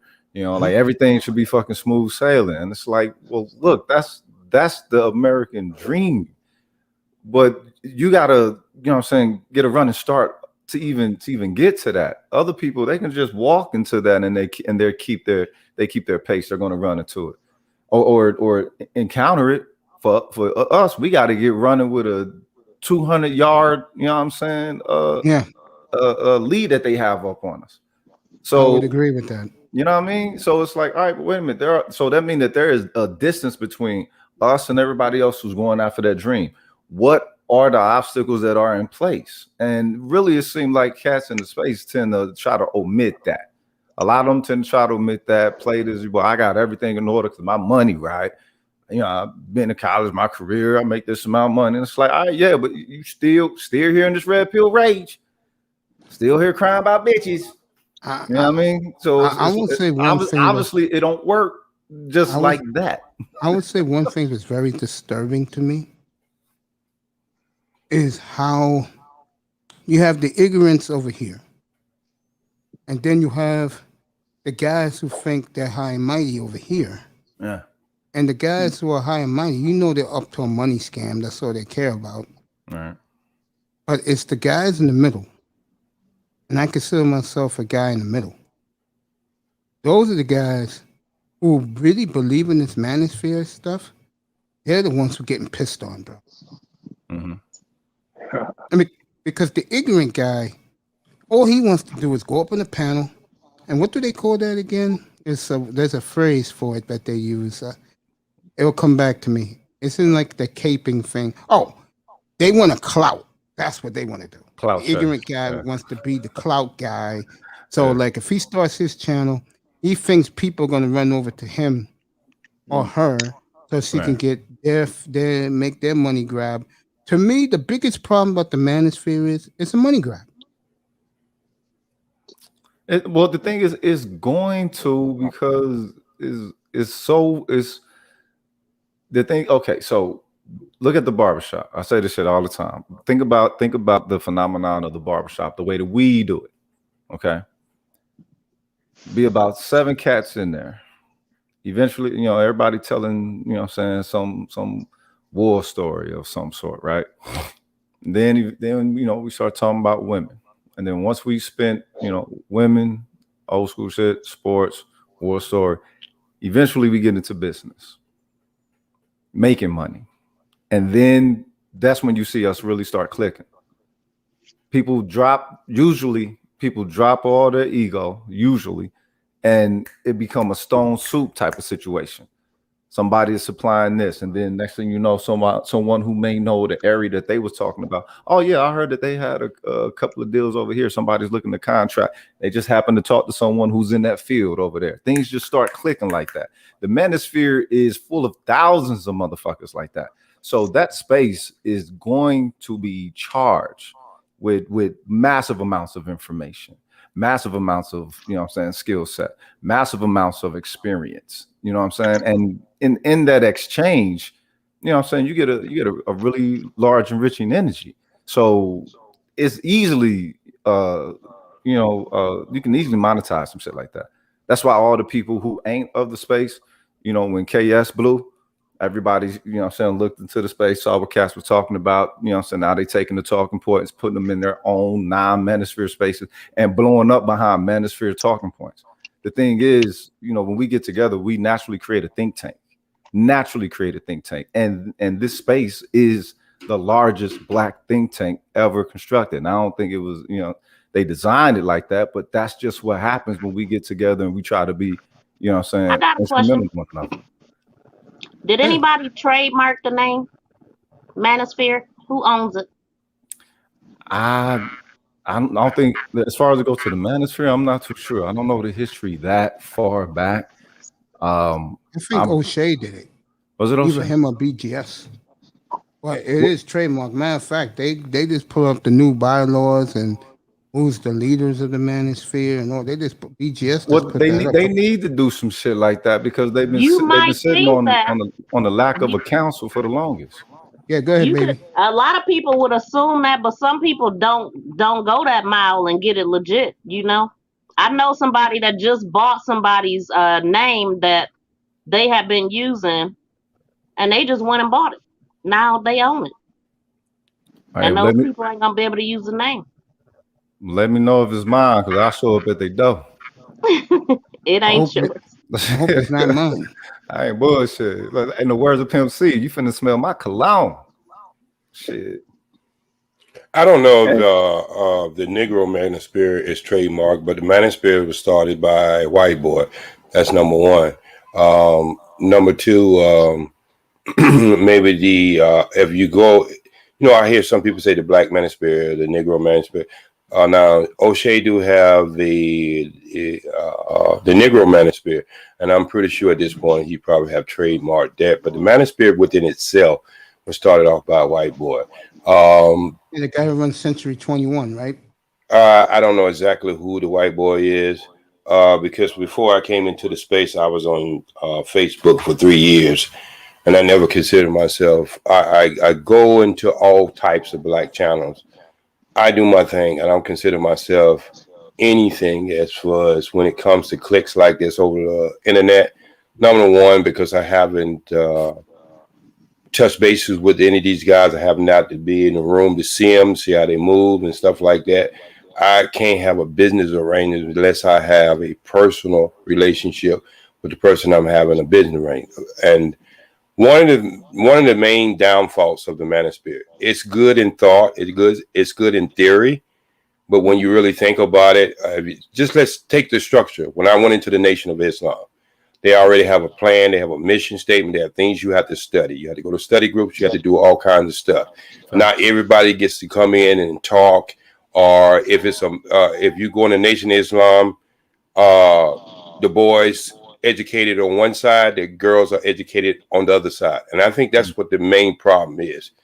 I'm not talking about the people who are not considered like me, you, and other people who don't consider themselves manosphere. But I'm just saying, if you name something manosphere, it ain't as if you can't tell women not to come in. Yes, they can come in because there's a lot of women out there raising boys who should be listening to information that's going to be prevalent to them to being a true, have the potential to being the best they could be as a male. You know what I mean? But the problem I think they had when they didn't have no structure and then let women on panels.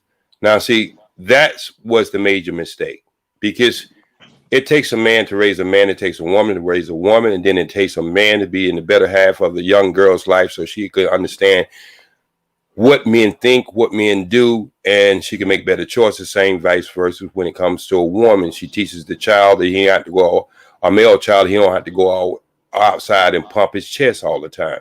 He can solve some of his problems by just, understanding for each situation, there's a different approach to it.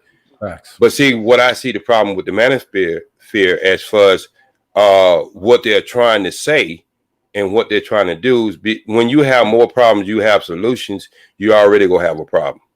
And then that's all people talk about is the problems, and there's no blueprint to the solutions other than making money. Then that ain't the problem they had in the first place.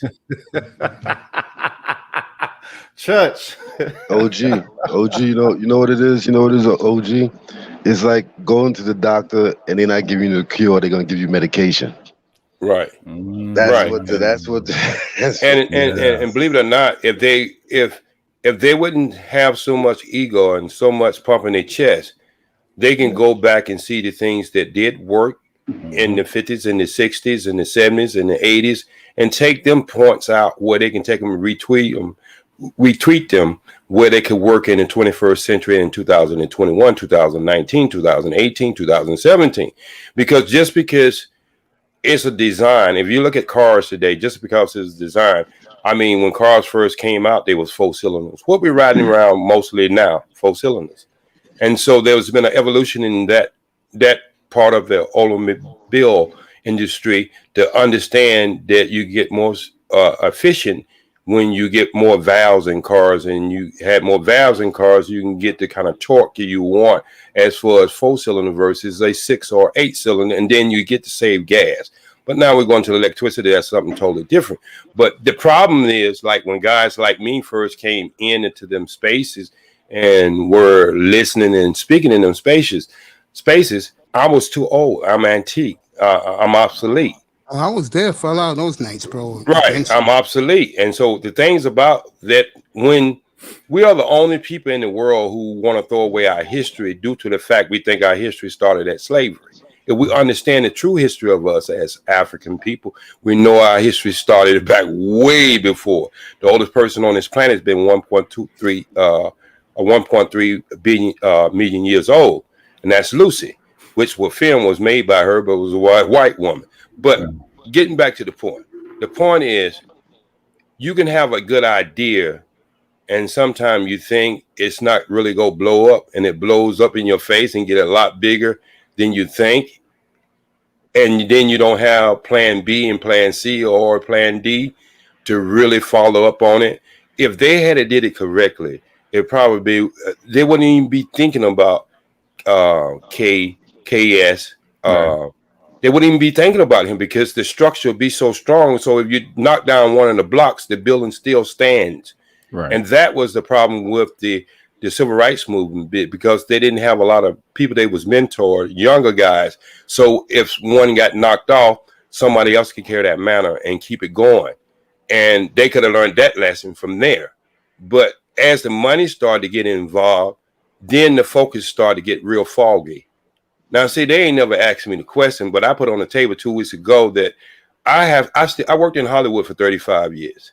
I still have connection in music, been saying radio, music, and Hollywood. I started off in radio at age 16, and I was working in the mailroom at WGIV, Charlotte, North Carolina, where the first black woman was ever put on the radio station. Her name was Hattie Chatty.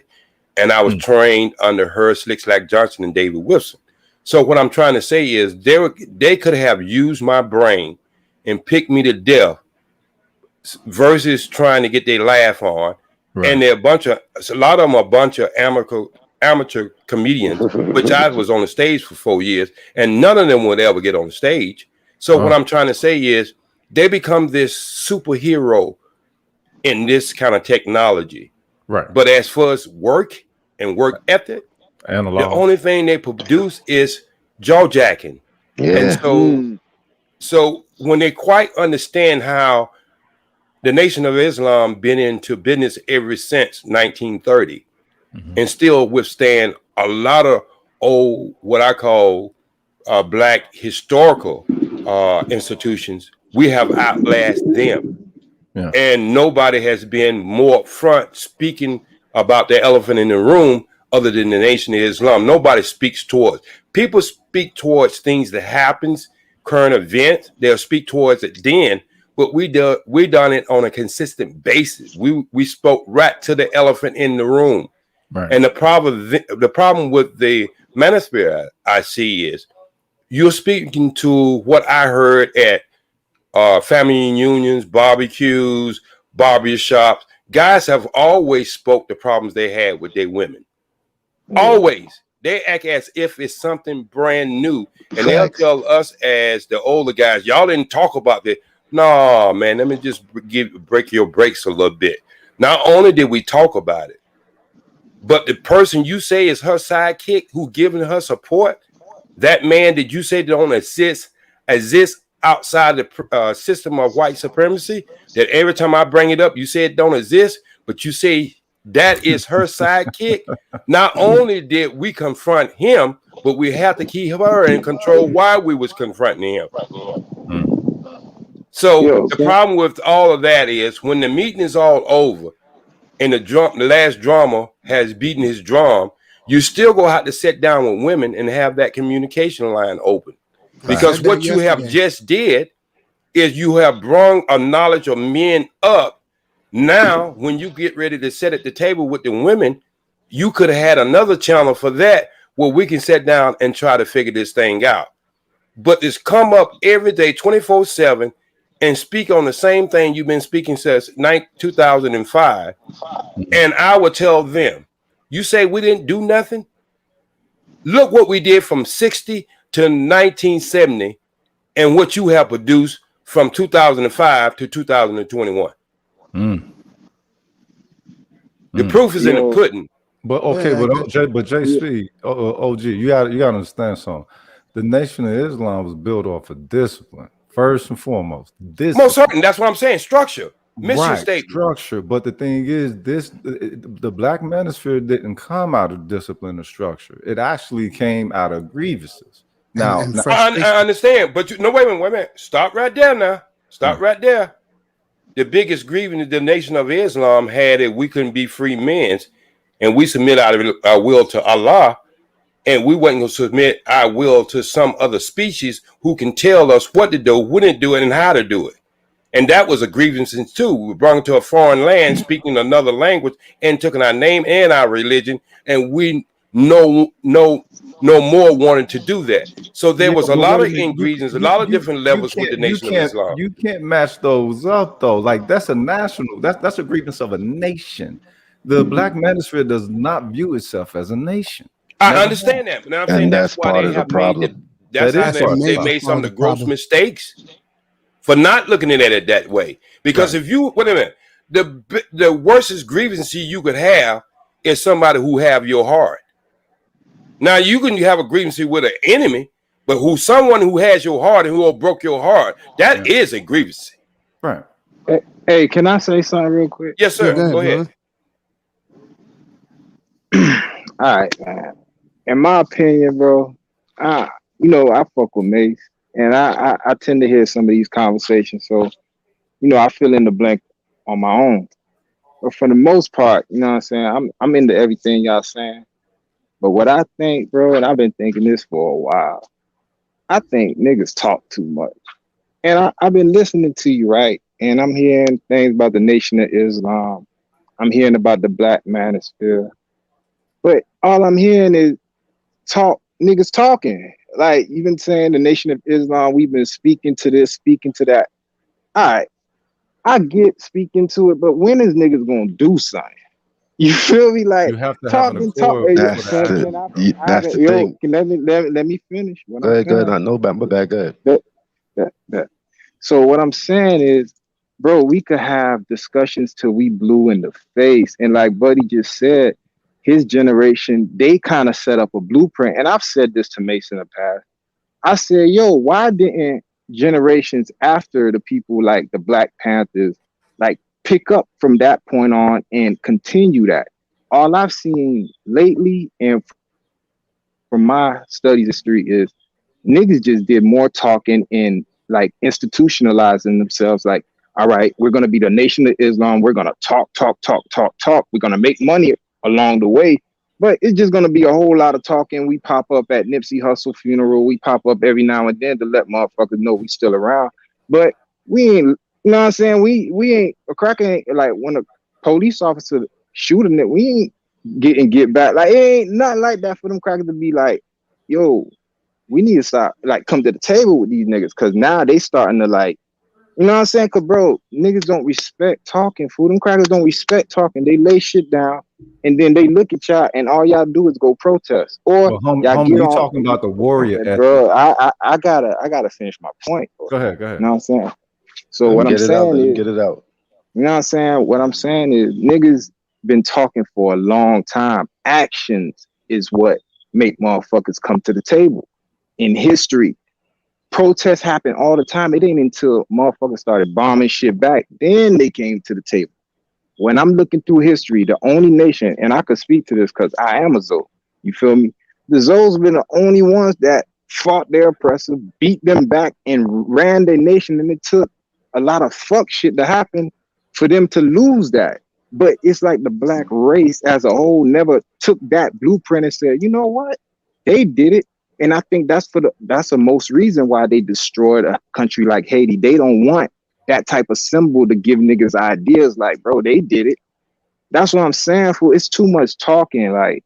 But the Zoes were won across the board, bro. You can't compare us to the Zoes. You motherfuckers was born warriors with that shit. Niggas gotta choose it over here. We supposed to be born warriors, but so much other bullshit is offered for motherfuckers to become comfortable. And that is that's what you're hearing. I test. I want to ask you a question. Basically, I want to ask you a question.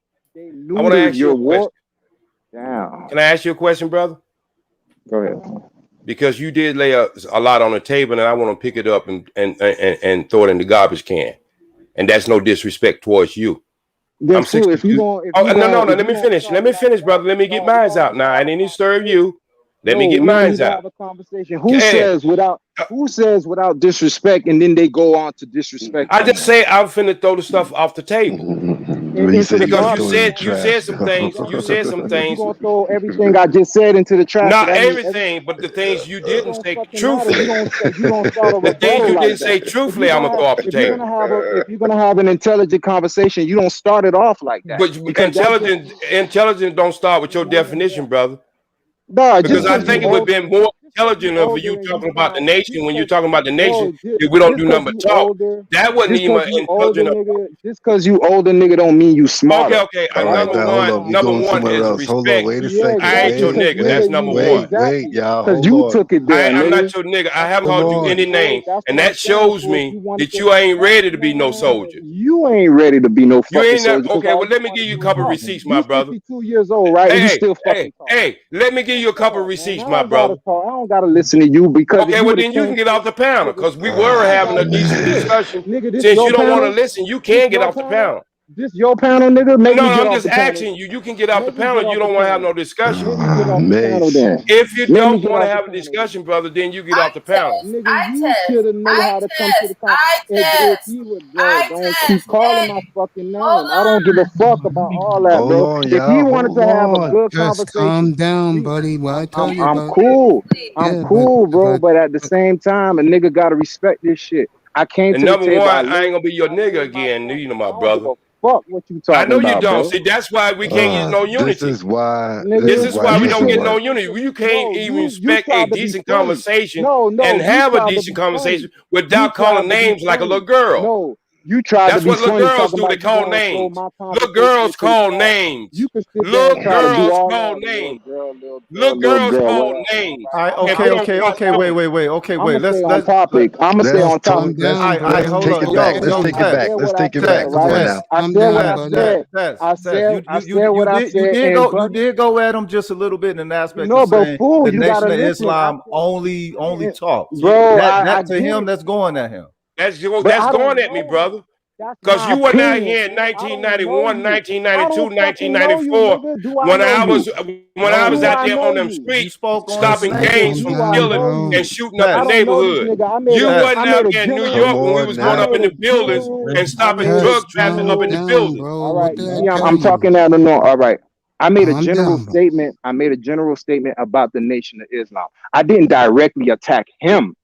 This is my opinion. Maybe I'm not too If much. somebody I went at don't the have. Zoes, you gonna protect the Zoes. You just went at the Nation with him, cuz. Okay, but I didn't say anything derogatory. I said my opinion. My opinion is If niggas your have been opinion is the talking. Nation of Islam only talked, That's is all I disrespect. know. That means you don't understand Black history, dog. Okay, but did that I? mean But you don't. did I No, say? for real talk, real talk. That means you But don't. You're that's what not I really. mean. Now that means that you could educate me now, but that doesn't mean that I'm being disrespectful. All I say is I don't know them for doing nothing. Now you could be like, nah, nigga, they did this, they did that. Okay, now you could educate me on that. But at this time, from my limited knowledge about the Nation of Islam, this is what I know. So now, if we're gonna have a conversation, you could start it off and be like, you know what, bro? I hear what you're saying, but let me educate you on this. You being the elder statesman, 62 fucking years old, you could come in it like that, but you don't fucking start a conversation or a rebuttal. You don't, But if you want to make your own rap record, brother, how can I ever have a conversation with you? You don't start a rebuttal. But You want to don't have start your a own rap rebuttal rate. I think I You might want just you want to hear yourself talk, right? Go ahead and finish. Get it in. Get it in. I'll deal with Get it in. Dumbass, nigga. I know Get it what's up in. with you. Wow. Talking Get it ass in. nigga. That's all you is. You a talking ass motherfucker. I tell you what, Come you don't know on what now. I do, brother. Okay, no. Okay, so I already let's, know what's up with okay, him. no, Just hold by up, no. So I test. What is the action that you think is supposed to be taken? No, all I was trying to do is have a conversation based off what I feel.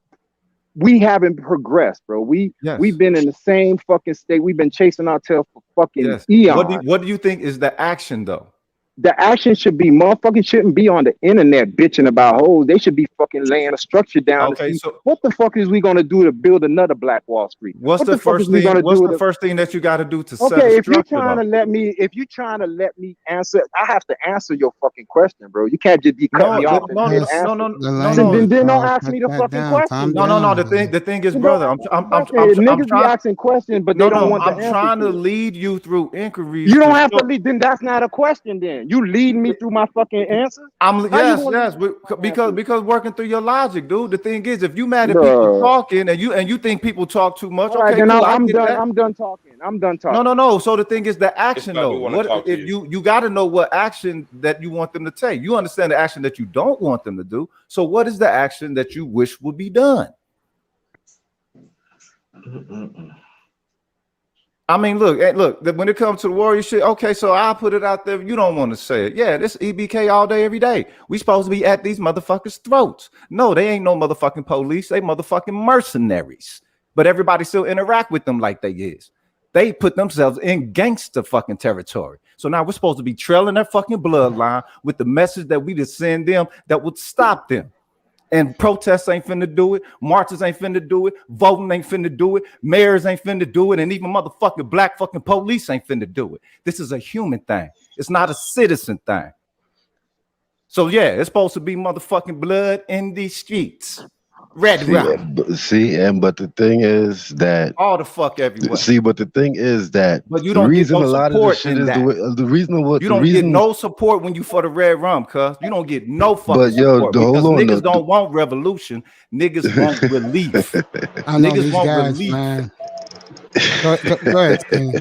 Go ahead. Nah, but the reason a lot of this stuff is the way it is because of his story. his story that they always push on us. This is why they continuously always put out these slave movies and all that type of stuff to remind y'all to stay in your place. Yep. This is why this is why the last leader that we had was Martin and Malcolm around that time. When you saw them got killed off, and it's because of bread, they paid our own people to take them out. They paid our own people to take them out. So we have this type of mindset, this divide and conquer mindset that they programmed into us. You living in a country where they say there's a free world. I'm back. I had to take a where you could do whatever you want to, and they do whatever they want to. Whenever. And they place fear. It's fear. The reason shit ain't gonna change because there's a lot of motherfuckers that's scared to die. They ain't willing to die for what they believe. All they want to do is talk, fool. They get scared, fool. That's it. Okay. Hold on, bro. We gotta get realistic in the modern day era. What you gonna fight with? Exactly. That's what I'm trying to say. That's the whole thing. That's what I'm going to, bro. That's what I'm trying to really go to right now. Because what you gonna do when you see a war tank coming down your damn block? You gonna pull out your pistol? It's too far gone. It's too far gone. We weren't brought over here to be treated equally. Get that out your head. I don't know why motherfuckers keep believing that bullshit. We weren't brought here to be treated equally. Yeah, I'm not in the business of giving a damn about no. Hey, bro. My ancestors, my grandmama and them told me a long time ago, we done our job, motherfucker. We got your dollar respected. You can go buy land and do whatever the fuck you want to do and get your own ownership. You talking about doing to kill white folks, and the greatest soldiers in the game didn't kill no white folks. How the fuck you gonna kill some white folks, nigga? You ain't got the heart and the mindset. So let's stop the bullshit, because we ain't done shit yet.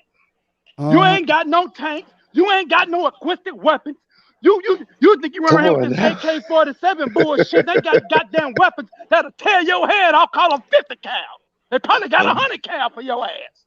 And they still the making. only way you gonna fuck with this white boy is get your goddamn dollars right, or get the fuck off this damn land and go somewhere else and do exactly. This shit over. You got to play the game the way the game is played here. This is just what it is here. We love football so damn much. They playing football, homie, and you trying to play basketball on a football field. No, you better get the hell out of here. Y'all go ahead and keep that some dollars game. They gonna paint your dollars right into a corner. That's what Bill Cosby thought. Bill Cosby thought it was the dollars game, and then they threw 50 line white bitches at him. Hey, Mace. Hey, Mace, I need to address something. White women at him and shooting women at his ass. Hey, Mace, I need to address something. All right. Okay, look, Mace, you living in New York. Yeah. People lived in Philadelphia. Known when the Nation of Islam came in there and they was having drug problems and all them projects. We didn't get paid one goddamn dime. We didn't have no weapon. And we went up there and cleaned up a lot of these projects. 1991, 92, 93, right here in California. People was getting killed out here by wholesales. And we went right out there in the streets and called the gangs true. Put brothers on the airplanes, the OGs, and flew them to Chicago so they can come with a truth. So this mass killing we were doing upon our people. Now we have brothers that come out of prison. Can't get no job nowhere because they got felonies. So when you see them brothers out there with bean pie and I found a call that ain't no regular newspaper. That's information and knowledge. But them brothers can work nowhere else. They go, we the only black print press here in America right now. Don't have any input from anybody. We own our print press. We own our builders. And them brothers come in there and buy them papers for 15 cents and they sell them for $1. Who do you think the rest of the money go to? They buy beans pies for $2 and they sell them for $5. Who you think? You can't tell a man that you don't work for the man if you ain't got nothing to put in his hand. So a lot of brothers we took, pimps, hoes, drug dealers, killers, and we put them in suits, shiny shoes, white shirts, and we turn them into a decent human being. And another young man would come here and say, we don't do nothing but talk. Man, 1997, look me up, and I don't use no fake-ass name on no goddamn internet. My name is J. Speed Forney, Forney. 1997, I took 2 polices down and walked out of the goddamn courtroom as a free man. Salute. Absolutely, OG. I know what you're talking about, OG. Come on, man. Yeah. The 5%ers did the same type of thing in New York. When you go to New York right now, we got a street named after the 5%ers because we moved and shaked in the city. We shook the city up to where the government had to come to us and try to work something out. So as long as I'm teaching brothers knowledge, and as long as I'm fruit, you say we don't do nothing but talk, you are insulting me. Because I don't put my life together for people. I don't know their name. I don't know who their family is. I don't know if they all the way black, but if they got any kind of pigmentation skin on their skin, I have always stayed in the front line and took Dr. Khalid Muhammad around for 5 years. The worst hated man in America. That's why I can't fly. That's why I can't do a lot of things. And that government tapped my phone all the time. And I still got 15 to 20 people in my house right now that the world has thrown away and shake. And that's why when you hear me have these interruptions, I got people in my house right now that I spend money. I feel you, OG. Yeah.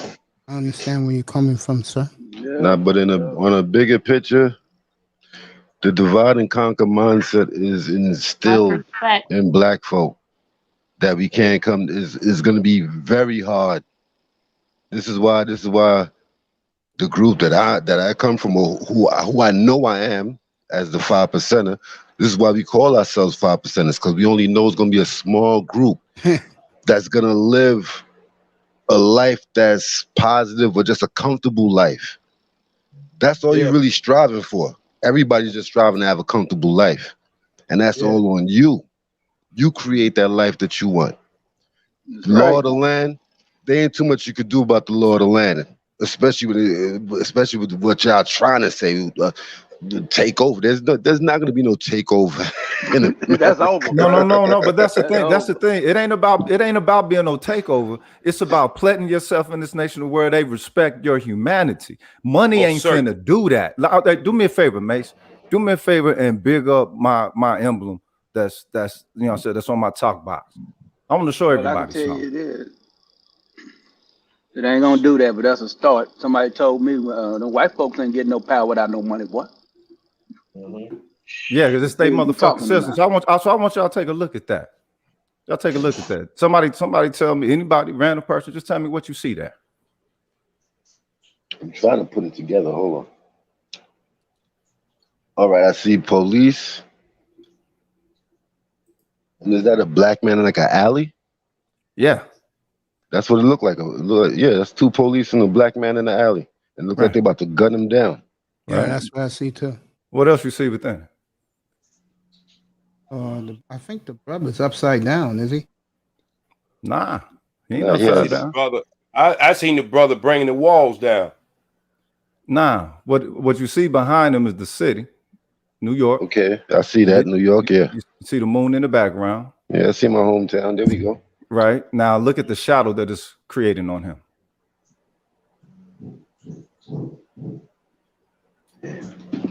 Yeah, what is that? What does it look like? Is that like it rooted himself in something? Is that a puzzle piece or something? What is no, that? It's not a puzzle piece. That's a buck. Oh, okay. It's coming together a little bit now. All right, and you just look at what the top says. Let the games begin. 25-year anniversary. This is a commemorative coin that police or these mercenaries give each other in a certain precinct in New York, around where a lot of people from the island live. This is this is their 25-year anniversary coin that they give. You know what I'm saying? The motherfuckers. Mm-hmm. I feel you now. Now, cultural wise, what does this speak in this coin? When you see this, does I got to make more money come to mind in an aspect of when it comes to just defiling the motherfuckers' humanity altogether from a subjective perspective? When you see a black man cut him down, but not just cut him down, hunt. We game to these niggas. Yeah. We game. These motherfuckers hunt us. It looks like it's like saying how to trap a black man. Exactly. On, we game to these motherfuckers. Game. Yes. These motherfuckers hunt us, and we tend to take a perspective based off of, well, let us make some money or Make let us do money. something with some Money ain't successes gonna and do shit. shit That for has you. nothing to do with our fucking humanity. And that's what Yes, sir. and that's what Test is speaking towards. You know what I'm Okay. talking about? You gotta hold off to that. Okay, I'm talking on broadcast. we're cool though. Right Okay. now. Yeah, everything. Okay. I'll get Nah, you that but for Rogan, Tuesday. I get what you're Thanks, man. saying. I get what you're Thanks, saying, sir. especially growing up in New York throughout the 80s, 90s, and all that. When we was going through stop and frisk and all that, it's like as soon as you come outside, it's like you knew you was gonna get touched by police. I remember going through all of that. I went through all of that where I knew going outside is like, damn, do I want to go outside today? I know they're gonna mess with me. So this is the Like, thing. damn. If this is law, that's what I'm saying. What the fuck is law then? If they can set up in their so-called law enforcement, law protector, peace protector, whatever the fuck they want to call it, mercenary motherfuckers, that they could celebrate being able to hunt you as a context for how they tend to, you know what I'm saying, disperse their service. Fuck the money. Well, They're Fuck doing the what they were law. created to do. They were created to be slave chasers, right? No, but the reason I bring this up is because, you know what I'm saying, everybody think this has something to do with, you know what I'm saying, the government, you know, against the government or against white people or whatever. Nah, this has something to do with us staking our motherfucking claim on our humanity. You're Totally. The thing is, it don't matter if they fucking police. It don't matter if it's the government. It don't matter if they the fucking army. Take it back 10,000 years. What if it's some motherfucking saber-toothed tigers getting out of pocket? What the fuck we finna do? Right. It's a threat. And that's what I say, brother. This is what I wanted to say is banking. They always bank that is good. They always banking on it's going to be a small group that think like that. Some of us go know. That's where the major problem is. Right, but some of us are gonna know what I'm about to say right now. No general gets in front of another general and gives him his war plan. And so when you hear, when you hear us talking and you hear us making speeches and teaching on that pulpit, we're talking to the mass of the people. But there's underwater current going on all the time, and we speak in code. And so I don't need to get on the internet or no other fruit, FOI, need to get on the internet and prove to anybody what we do. You're shooting yourself in the foot when you do that. That's because why we know we got people who are agents, and that's how we open our meetings up all the time. Thank you for coming out the agent tonight.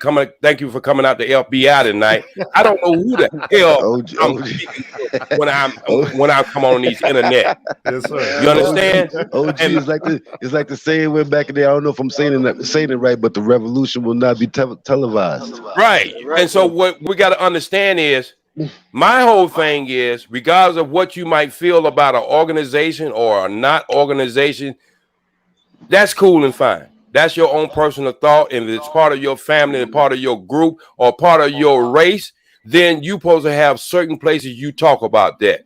But to get on the internet and disrespect somebody who has been soldiering for over 45 years out in the street with no pay other than seeing his people to trying to be better. And I'm not the only brother. There's a lot of brothers, the 5%ers, the Garvinites. There's a lot of brothers out here doing things, and they don't get on the tube or get a bullhorn and tell you exactly what they're doing. And if you're moving correctly, you will find these type of organizations. You'll find these type of underground organizations who's making moves. And so, you know what? It is what it is. But one of the things I do know about enemies, they see how you treat each other, and then they come in and treat you worse. Yeah. Mm-hmm. Let me bottom line with the cops. Cops is a local situation. Black folks don't want to be cops, so you're gonna get the cops you get, nigga. That's true. Of course. Hey, can I reply to him real quick? All right. Good. Now let our test. On some real shit, bro. Hey, I ain't mean to disrespect you, bro. I never made it personal. Again, I was speaking in general, and mind you, I didn't just say the Nation of Islam. I said what I don't agree with out of the manosphere, because I don't know it. Mace knows me. He knows I stumbled into the internet. So when I started hearing all this stuff, like I said, I'm filling in the blanks myself. So that means I need someone to educate me. You feel me? So what I said was my opinion on what I've grown up to hear, what I've read, what I know throughout history, just what my eyes are telling me. I don't see niggas I don't see crackers laying a nigga down, then the next day a police get laid down. That's how I see it go. It's supposed to be done. But okay, since it's not gonna be done like that, we're gonna do it underground, underground railroad. We're gonna do it that style. I feel you. Okay. Again, bro, if you felt I disrespected your nation, I didn't do that.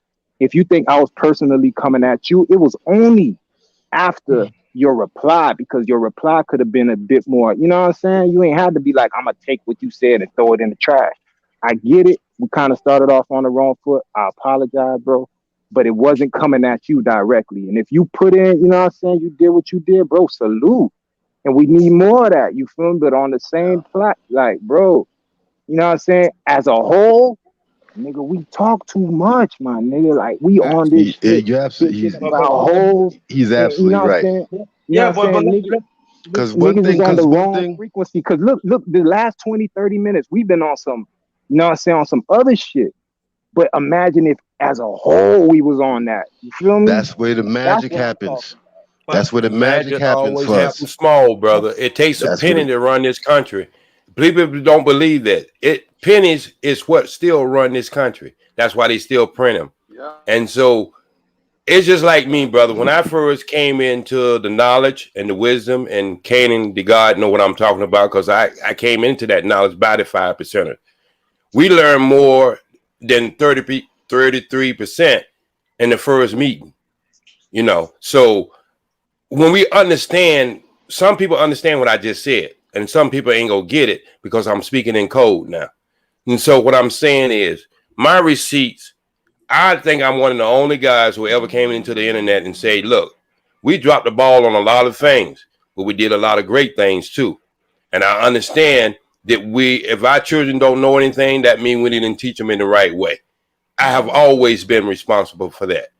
But another thing about me, and I put myself against anybody 62. Matter of fact, I put myself against anybody who's 30 years old, because that's what my body last was tested as, being somewhere in the 30 years old. And so when I'm in shape, you see me walk down the street, you would think that I was probably in my 30s. You would never, ever think that I was 60-something years old, because that's the way to eat. That's what Elijah Muhammad said, a man, what he puts in his guts, it's what he produces. So you put trash in your gut, you produce trash.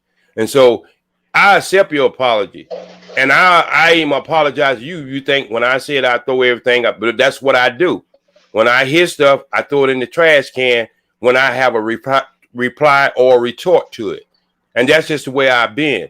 But it had nothing but, you know, you got to understand, the nation, once you become part of the nation, you FOI, you always FOI. Even if you ain't practicing, you'll always be FOI, because there's a foundation they can never pull away from under your feet.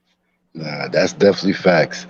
That's definitely facts. I definitely appreciate OG, because I understand what OG is talking about, but this is why I became a 5%er, and a lot of the lessons come from the nation. So that's why I show the nation nothing but respect. My only flaw with them is when we start speaking on who Allah is, right? Then it takes you into that mythical type thing, where it's like you have to believe in something else that's gonna. Nah, as a man, as a black man, you are the original man. You are the creator. You create everything that's around you. Everything that's here, it came from us. And so that's why I don't practice. That's why I don't practice, because I'm in the revolution side of the Nation of Islam, not the religious side, because I believe the religion is already stamped in your DNA. We are holistic. It's nature. We don't need no book to read. We don't need no getting on our knees. The God we want is already inside of us. That's why you see a lot of brothers walking around saying, I'm God. Hey, what's up, God? We don't call each other the N word. We call each other God. What's up? Peace to the gods. Yes. Because we are, that's what we are. Arm, leg, arm, supreme head. Allah. That's God. We are God. That science was sick, because the first time I heard that, I'm like, oh man, everything just started clicking. Yo, come on, that's what I'm saying. When I heard that, cause I was a dude that went to church. My parents used to take me to church, all that. And as a youngster, I pushed away from that. They was like, yo, what's wrong with this kid? They looked at me like I was a black shit. Like, yo, what's wrong with this kid? He got the devil in him. No, that story don't make no sense to me. It don't make no sense to me. So when I got enlightened back in '92, when I got enlightened by the 5%ers, it just opened my third eye to a whole nother realm. Like, wait a second, this makes more sense to me. We original. We out here. We moving and shaking. We try to figure it out, and we on enemy's land right now. And we mustn't forget, it took the Jews 6,000 years to get their shit together. Know the ledge, baby. Know the ledge. Uh-oh. In enemy's know land. Your ledge. Who said that? Hold on. Know your ledge. Who said that? You got to know your ledge. Pierre. There you go, Prince Pierre. There you go. Prince there you go. You got to know your ledge. That's knowledge. Knowledge is the foundation. You have to have knowledge of self. You have to know who you are. I always hear brothers say, "Yo, we were stripped of who we are." So if you know you were stripped of who you are, what the hell are you doing? What you waiting for? Yeah. Okay, but you got I understand that, but this was my issue I had across the board. Everybody got the waiting game, and as you play the waiting game, the blood will run. The blood is running, and as a youngster, all I see is the blood running, right? And then you look and see what was done in the past, as far as whatever folks said was the right way to do it, and the blood is still running. So now at 42, the blood is still running. I done seen everything from black presidents. I done seen, black business owners, billionaires, mayors. You know what I'm saying? It's black people is pretty much interwoven all deep up in this shit. But yet, every couple of years, someone will put out them numbers and it'll be worse than it was in Jim Crow or some shit. Exactly, because that's how they trick you. That's the tricknology. Yep. That's how they trick you. Right. Every so often they reset. It's just like when they gave us. It's just like when they gave us Obama. They saw that people was wising up during that 2008. I'm keeping it modern because I know we got a lot of young people around. They don't go back as deep as some of us. I'm gonna keep it modern. When they gave us Obama, it was in a time where people were starting to realize certain things. Like, wait a second, there's some BS going on around here. And what they did to distract us, it's like, yo, we're gonna throw the black president at them. And in the same breath of them giving us him, I remember watching it in New York City. They were saying it blatantly. This is how they do us now. They tell us the truth right in our face because they didn't know we're not gonna believe it. They don't have the balls to say that. I can't believe they just said that to my face. That's the way they do the truth now. They're gonna put it right in your face because they know you're gonna look at it like, nah, that can't be true. But when they gave him the office, they told us what was gonna happen. Like, yeah, we gave y'all him, but no matter what he tried to do for black people, it's not gonna happen. Don't be fooled. It's not gonna happen. And they showed us the whole time he was in there. The whole time he was in there. Home state go up in murders. This nigga the president now, and his home state went up, nigga. I was like, what? Come on, man. They masters at this game. While dudes just, I don't even call it checkers. I call it tic-tac-toe. While dudes is playing tic-tac-toe, they out there playing chess. Right. We stuck on that. But that's only because people still believe in the shit. That's the thing. And which is actually ingenious. It's actually ingenious because if the people have something that you want, and black people suffer from a chronic desire of pilgrim acceptance. You know what I'm saying? That always has, always will. The fact that people base their whole concept of success off of the Pilgrim's narrative, and it's like, all right, but what is the success that we need culturally? Well, we just need to match these motherfuckers. And that's what let me ask y'all brothers, do any of y'all brothers keeping up with quantum and nanotechnology? Oh yeah, but OG, that's something that's been talked about a long time ago, but a lot of brothers just look at it as folktale. Okay, so again, see, this is why I know that that it's there, because I believe in holistic approach to life and nature. I believe that there's no real thing as time. Everything is happening at the same time. All right, that's the Quanto. Like when you have a computer that runs on zeros and ones, and you want to get a passcode to somebody's passcode, Quantum lets you be able to put numbers on top of numbers. So if it's 4-digit, it has every number within combination within that 4-digit hitting at the same time. Okay. Like the old way of computers compute, it can only be 1, 0, 1, 2. You see what I'm saying? Right. But now you can put, like, you flip a coin up in the air and you tell me is it heads or tail before it hits your hand. It's both of them at the same time because it's studied flipping. And so that's what my belief. It's my belief that we already there where we want to be at. We just ain't seen it yet. There, because everything is happening at the same time. There, meaning where? Yeah. Tell me where we at. All I see what I'm trying to say is where we want to get at, we go get there. You might not see it in your lifetime, and you might see it in your lifetime because it happens in a blink of an eye. But regardless if you see it or not see it, it's already don't happen because everything's happening at the same time when you understand there's really no time. But where are we trying to get? What's the destination? We're trying to get on that hill again. Number one, and plant that flag. Because we're the first people on. Wait a minute. We're the first people on this earth. We're the first people to bring the one God concept. We're the first people who brought mathematics and all this pyramids and all that. And even today with all these supercomputers, they can't tell us how it was built. So what I'm trying to say is, we have this thing we say in the nation, the last will become first and the first will become last. And so I know that we go get there because, believe it or not, I lived enough of my life to see there are changes. We are able to be on this YouTube right now. You are able to go where you can go at that we couldn't thought about going. When you go out of your house, you might have to be a little afraid of police, but you damn sure don't have to be worrying about a line of police in front of you, biting your crotch off and biting women's breasts off. Two-legged dog sick on you. Let's say four-legged dog sick on you by two-legged dog. You don't have to go through that anymore.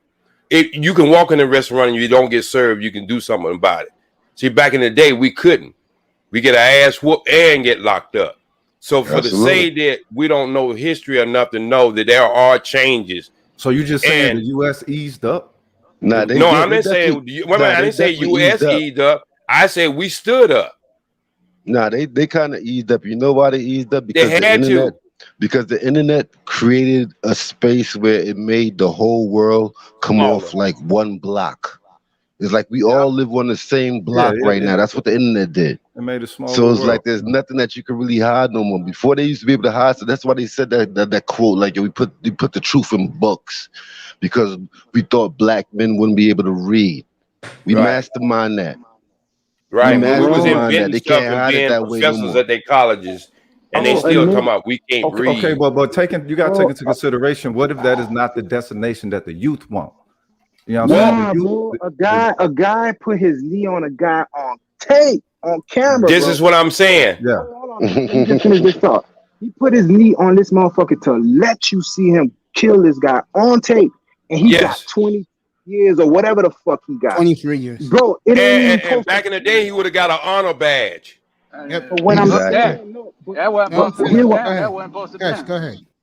I understand that they won't go down, but that shows. Mace, can I hit them with a clip real quick? It's nothing that's gonna get you flagged or nothing like that. It's something I play on my show all the time.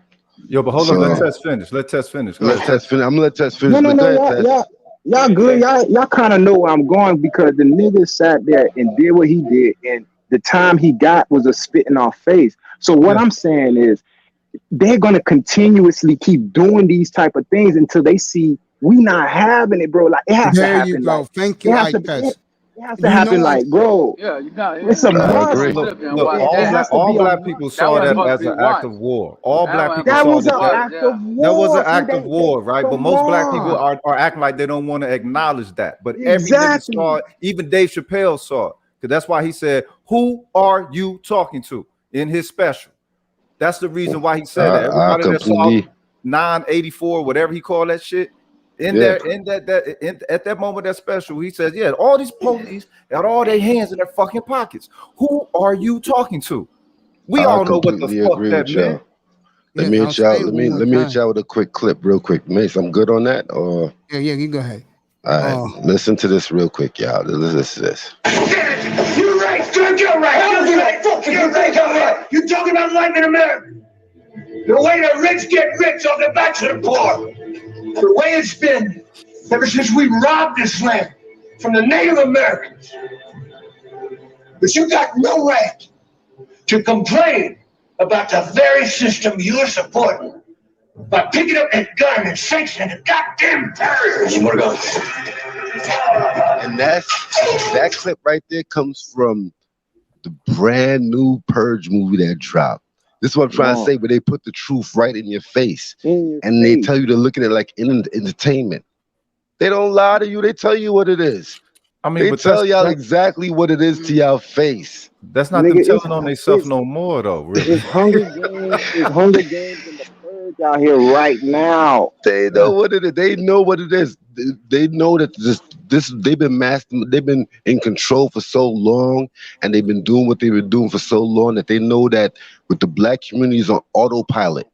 Autopilot. That's why they moving on. That's why they moving on now to the Spanish, because that's the next big group that they got here. They gave you YouTube. I remember OG said they gave us YouTube. Bro, they gave you YouTube. They were expecting niggas to be on some other shit. Y'all on the YouTube bitching about hoes. You feel me? Like let them do it. That's how if we was up here trying to progress, they would shut this whole shit down. They shut this whole shit down. If we try to bro, I got two videos. I got two videos kicked off last week about me going in and telling people about this macaroni and cheese and all this cheese they keep giving us. And I don't use the V word, so I call it macaroni and cheese. You going out there getting them shots and all that kind of stuff. I got two videos yanked down last week. Yeah. So as long as you on somebody else's platform, you in somebody else's house, they make the rules they need to make. And that's why I'm getting my own space. And that's why when I open up my other channel, then I ain't got to worry about somebody trying to monetize me, telling me what I can say, what I can't say, sensitize me, and whatever. It's out there, and I have the right to do it. Well, OG, I'd be up here going in. And as long as they allow me to go in, because don't trust and believe, I know they're allowing me. Like you just said, this is not our platform. But as long as they allow me to get up here and say what the hell I'm gonna say, I'm going to say it. Oh, you know, so I got a question for y'all. Here's the big question: why are they letting you? Why are they allowing you? Don't you think they Nah, I ain't getting deep enough yet. I ain't getting deep enough yet. But they definitely. Do you know they studying you, my brother? Yeah, they are studying me. Definitely. Do you know when you put up them little icons or you put them little symbols up and stuff? They're learning how your brain works. By when you say facts or when you put them little symbol up, clap hands, all that. This is all going into that computer. I'm telling you, they're studying you. Culture. They always done that. They still culture. That's the way they got to do it. But my question is, based off of what Tess was saying, in the aspect of how all black people saw that act, that mercenary did as an act of war, straight up an act of war. How many of us agree on that? I don't agree with you at all. I ain't gonna say it's complete war, but they just showed us. He just showed us how he was trained, and the type of mindset he has. What mindset? We in the mindset of camera watching. Yeah, we supposed to been past. We 10 years. We're 10 years behind the game. No. Take it back to that incident. Y'all taking it off of that incident. Hey, sir. Incident and absorb it as it was. And what did you declare? Nobody telling you to go out there and go do nothing. But I mean, at least look at your humanity and state of what it was. Here's the bottom line, and I've been saying this for the last couple months. Here's the bottom line: black men, stop fighting each other, disrespecting each other, hate each other. Go fight your enemies. Facts. That's easier said than done, though, mates. Because I always say that. All these arguments the brothers having. You have a problem with your woman? Why? Because they made the laws set up to where your woman has power over you. That's how you defeat men. You don't see white women running to courts and all that, doing that against their man, because they know we upper echelon. And there'll be They're not gonna do that. You know what I'm saying? They're not gonna. Some of them do. Some of them do. Don't get it twisted. Some of them definitely do, and that's why it's coming to bite them in the ass. That's why it's coming to bite them in the ass, because a lot of their women is like, yo, damn, why you don't treat us like black men treat their women? Because some of their women deal with us, and they see that if they deal with us the right way, we gonna deal with them the right way. Hey son. Look, you heard when I say I got 2 channels taken down, right? Okay. I said it was an act of war. AIDS was an act of war. Ebola was, because all this shit come out of CDC. I said Ebola was an act of war. I say anytime a man runs and you shoot him down, that's an act of war. That's what soldiers do overseas, not what police supposed to do in America. So that is a act of war. Now that's my belief. But I got 2 videos taken down for going through that whole platform and explaining and showing people how it was an act of war. See, but the thing, OG, is that a lot of people have this false sense of security, because now people don't go outside no more. I remember, because especially me coming from New York City, Mace, you in New York City, you know what it is. When summer and all that type of shit drop, people is outside moving and shaking. Everybody's outside. People ain't outside no more, so they're inside. Everybody's living this life through this computer, this screen. Everybody's on this screen, so they got that false sense of security. They're not outside really dealing with things no more. They talking about shit that they're not really dealing with. And they can put up that 5G tower while they put up that 5G tower while you inside. This is what I'm trying to tell brothers. This is what I'm trying to tell brothers when I say go outside. When I was outside, it's not to be outside. I'm out here trying to bag women. No, because when you outside, the real world is gonna show you the truth. Because you interact with a lot of people, especially coming from where I come from, New York City. I know what it is in New York. It's a bunch of people living on top of each other. There's a bunch of people living on top of each other. So you're gonna see the real. So dealing with these solutions, do we want the younger generations to fix these solutions? Because one, they don't. It's like they don't even care, and we're focusing. I'm gonna tell you something right now. You just said it. I'll go a step further. I'm gonna give it right back to you. Go ahead. Generation Z, educated young brothers, they already checked out from all of this. Yeah, they'd rather be with Becky than anything in the world. And they're proving it because they don't even talk to their women. They hate their mothers, a lot of them. They don't care. And that's the generation we've lost. See, but the thing with that though, Mace, is that a lot of brothers that's out there messing around with like white chicks and different type, they messing with the white chicks that's actually trying to be like brothers and sisters. They're not really messing with those white folks that really got that type of mindset. They messing with the ones that would be considered black sheep.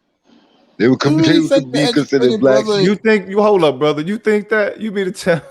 I don't think the educated brothers dealing with the white girl that wants to be brother. I think they're dealing with the white girl who wants to deal with him. But that's the flip side, because I got those in my family. That's what I'm saying. My family is multicultural, and I see that the brothers that's actually messing with the ones that's on their type of time is the type of brothers that they don't even want to be on no brother shit. Like, I'm not a brother. They don't even look at themselves as brothers. Like, nah. Okay, but that's the thing. Even if they don't, the fact that it's the majority of the youth who has that sentiment, who has that shared sentiment. And when you think of what it is that everyone want to put forth the fight to preserve the whole, community and the family and all that. Well, if the youth ain't even on that tip, then really we are just jaw jacking, because ain't reaching none of them, and none of them are shifting their values. And you can see what values they're taking on, values of self-identity through the fucking popular culture and all that. And they seem satisfied with that all the way up until around 25. 25. That's the thing, because they're not out there. They're not out there in the streets. And that's what I'm saying. That's part of it. But you know another part is, and it always comes back to these women, the girls. When they see these girls acting all stuck up with attitude, and then they see them degrading themselves, twerking, throwing themselves at Bob and Tom and whoever, Those niggas check out. They say, fuck this, because these young bitches ain't going nowhere anyway. They'll never be better than me. And the brothers get their education, and they get their tech jobs, and they're looking at these women now. They laughing. And they got selection. They got choices. They got selection. Hey, I told this joke. Hey, Mace, I told this joke in 1995. I asked everybody in the audience, which way would be the quickest way to get rid of the white man? With the guns we have in our house, or all the black men zip down their pants? That works. That sounds like some 70s shit right there. Because I'll tell you this. Yo, and what make it so crazy? Yo, hold on. What make it so crazy? I got a brother that he's a god body. He's a god body. This is my brother. Raised with this dude. I know him for damn near 30 years. He's married. All he do is mess with white chicks. I'm like, yo, damn, bro. You God, what's going on? But he's dealing with a white girl right now where she's like, yo, how did they paint the picture? They was like, she basically told me that I have kids with this guy, but my kids can't deal with no white men. They got to deal with black men because black men are the original man. Like, I understand that y'all are the original people and we come from y'all. So I'm trying to take it back to where we come from. Hey, yo, if she on that tip, I mean, what's the issue? She obviously going to go along how she's supposed to go along with him. So that's the whole thing with the whole. There ain't no issue. That's what I'm saying. There ain't no issue. I've never heard that before. That's what blew my mind when I heard that. I was like, yo, wait a second. You told me that your kids can't date no white. She's like, no. All right. They have to. All right. That's how white people were created. All they did was take the light-skinned people and keep them mating. Hey, God, the end of that joke was, if you can't beat him out of existence, fuck him out of existence. There you go. That's what I'm saying, OG. That's why I knew where you was going, OG. I just know this.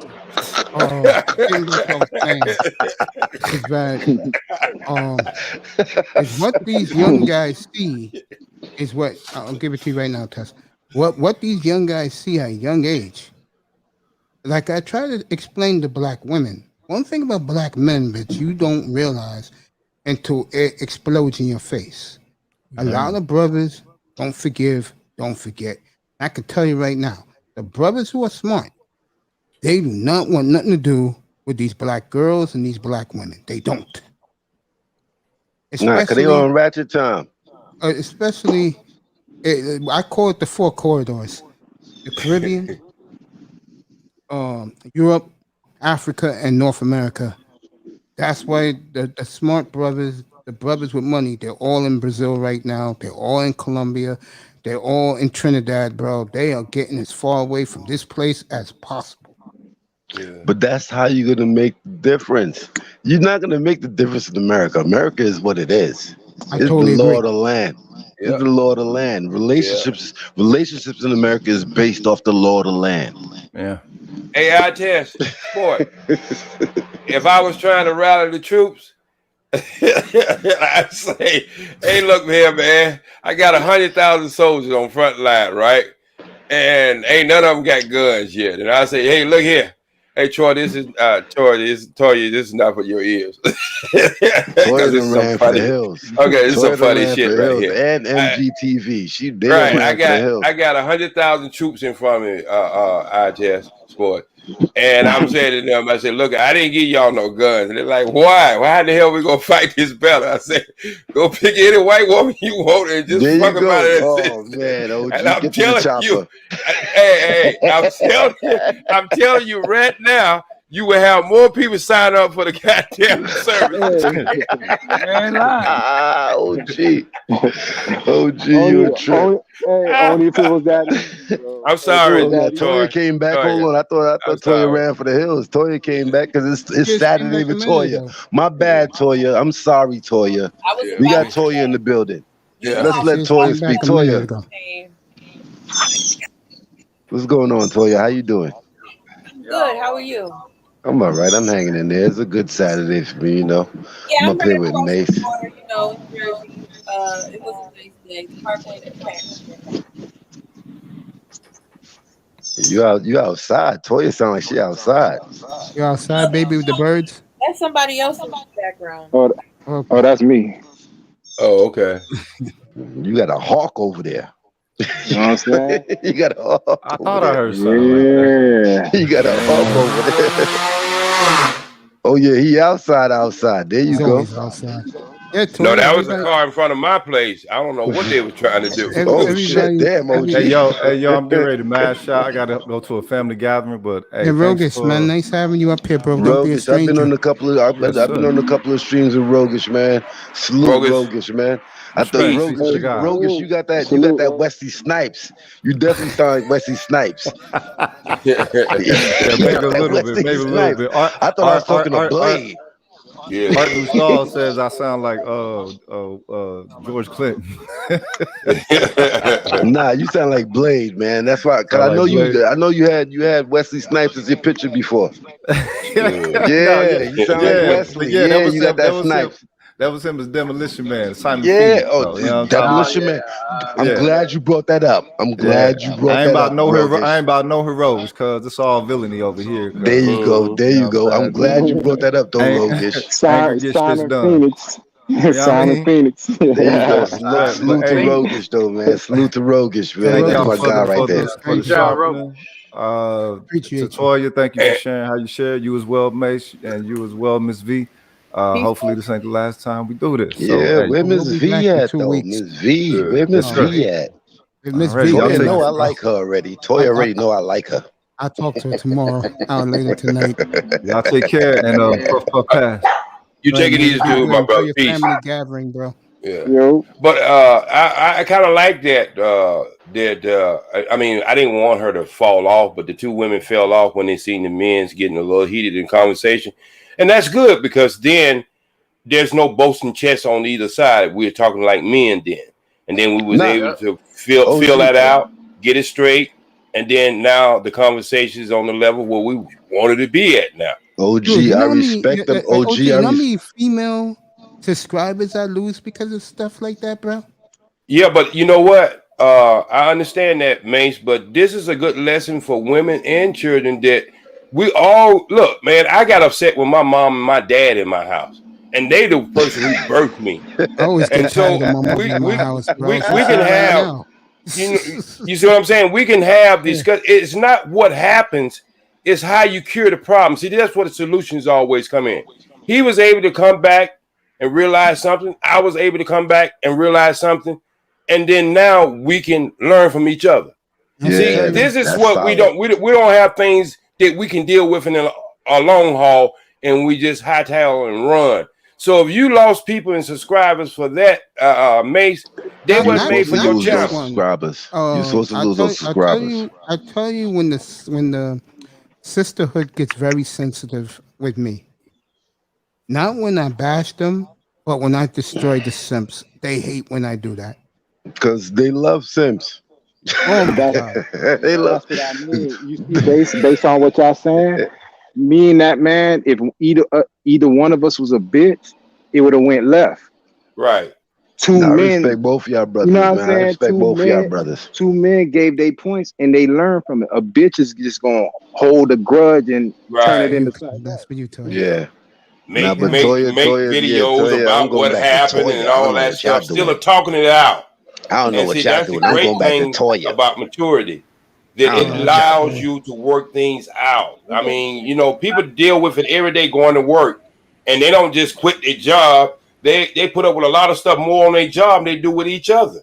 And so that's what I'm saying. We got to get to a level where we can, even though we disagree with something or things go left, we can always have a right to bring it back right. Exactly. Absolutely. I agree with you, OG, but I'm going back to Toyah. Yeah, I understand. I see where your laser beam at. I see where you got your laser beam at. I talk to y'all brothers all day. I could talk to y'all brothers all day, but hold on. We got Toyah up here. What's going on, Toyah? Now, but I respect being serious. Let me stop playing. Me being serious, I respect the way Toyah and MGTV did what they did. Like they saw the brothers getting heated and having a hot discussion. They fell back. They ain't just jump in. They fell back. They understand men are talking. They talk. All right, now we simmer. Now we simmer down. She's like, okay, let me pull back up. So yeah, we got Toya in the building. What's going on, Toya? It's your Saturday. I'm about to go live in a little bit though, Mace. I saw the notification. I'm like, what is he doing? Yeah, I'm about to go live. I'm still over here messing with Mace. Mace got me tied up. Yeah, my people could wait. My people could wait. I'll be there. Let them know. Make sure you get Put that it in the chat, CKLS. Toya. Kane is over there messing with Mace. Kane is over there messing with Mace. Kane gonna come party with y'all. We gonna party. We gonna turn up. Y'all know how we do over here. Pull up on the God's corner. Pull up on the God, man. Pull up on Pull up on the God's corner. That's what's going down tonight. Mace, you already know I love you, bro. You know how we do in New York. You know how we do in New York. I got nothing but love for you, fam. And you know I do the same thing. If I can play You already know. Jay-Z like I do every day, I'll be playing it for you, bro. Nah, I ain't messing with Jay. Jay be getting my stream shut down. Yeah, that's what I'm saying. Prince Pierre, salute. Salute, Prince Pierre. You spin some fire. I like the shit you was talking earlier, man. You're a real dude. I salute all real dudes, man. I salute Jay Speed. You already know. That's the OG right there. That's my guy right there. Eyes Test, my first time speaking to you. I already know you're a real brother just by what you was saying.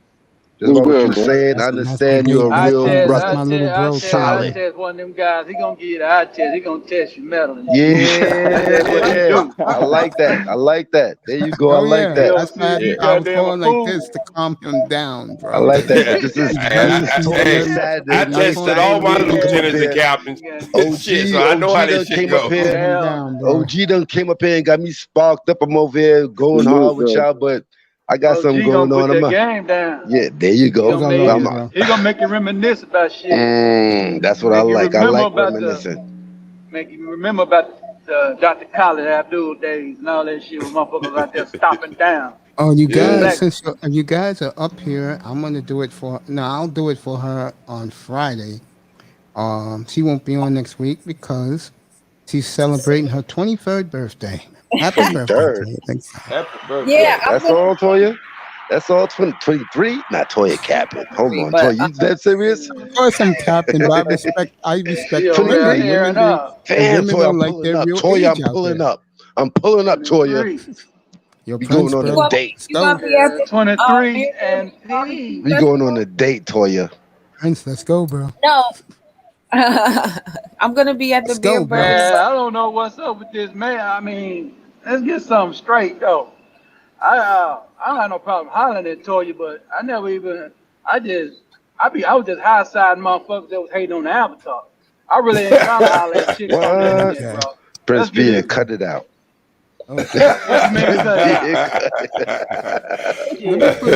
And I'm being real. He laying down railroad tracks. When I see all these women avatars, it puts a smile on my face. But when China White comes in here, I stop everything. It's not because I like her the most. Nah. It's because yeah, right, Mace. You're right, Mace. No, I'm being real, bro. Who do you think I am? And I'm gonna name the names. Who do you think I am? Rude, bro? Whoa. I'm out of here. I'm getting out of here right now. Yeah, y'all gonna say about that nigga there. Y'all gotta stop that shit, boy. I'm getting out of here right now. That day in Platinum Mace, room? you will not bring me into your dramas. I'm out of here. Oh my God! All right, man, enjoy your show. I'll come through a little bit. Nah, my Mace, pull up on me, man. I'm about to go live though, man. Salute to the panel. Salute to the panel. OGJ Speed, pull up on me, man. You already know we about to make it happen over there. Toya, you already know how I do over there. It's party time. We about to party. Everybody. That's I my don't man. know how much long Mace is rocking, but Mace, I ain't trying to pull nobody from your show. Like, yo, stay over here as long as y'all want to be. But I will be partying over at the God's Corner. I know you It's about will. to go down. It's about to go down. And say hello to some of your ladies up there for me. They be pulling up. They be pulling up like that guy. Stilettos and all, they be pulling up over there. I need to go over there and take care of your lightweight then. There you go. We about to make it happen though, man. But salute to Mace. This is my guy. I got nothing but love from you right now. We doing it. I love you, Mace. I love you, Mace. J Speed, OG, you in the building. What's good, Toya? Toya. That was a good one. That was a good one.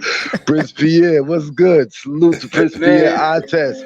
Nice meeting you. Already know. Pull up on me too. I test you making it pop over there on the God's Corner. I think you enjoy the God's Corner, bro. Yeah, let's go. We in the building, bro. You'll like salute it to there. everybody, man. Salute to everybody in the chat. Salute to everybody, man. That's how I do. I salute people. Salute. Appreciate I'm not a you, man. hater. There's no hate in my blood. Y'all will never come to my spot and see no type of drama shit.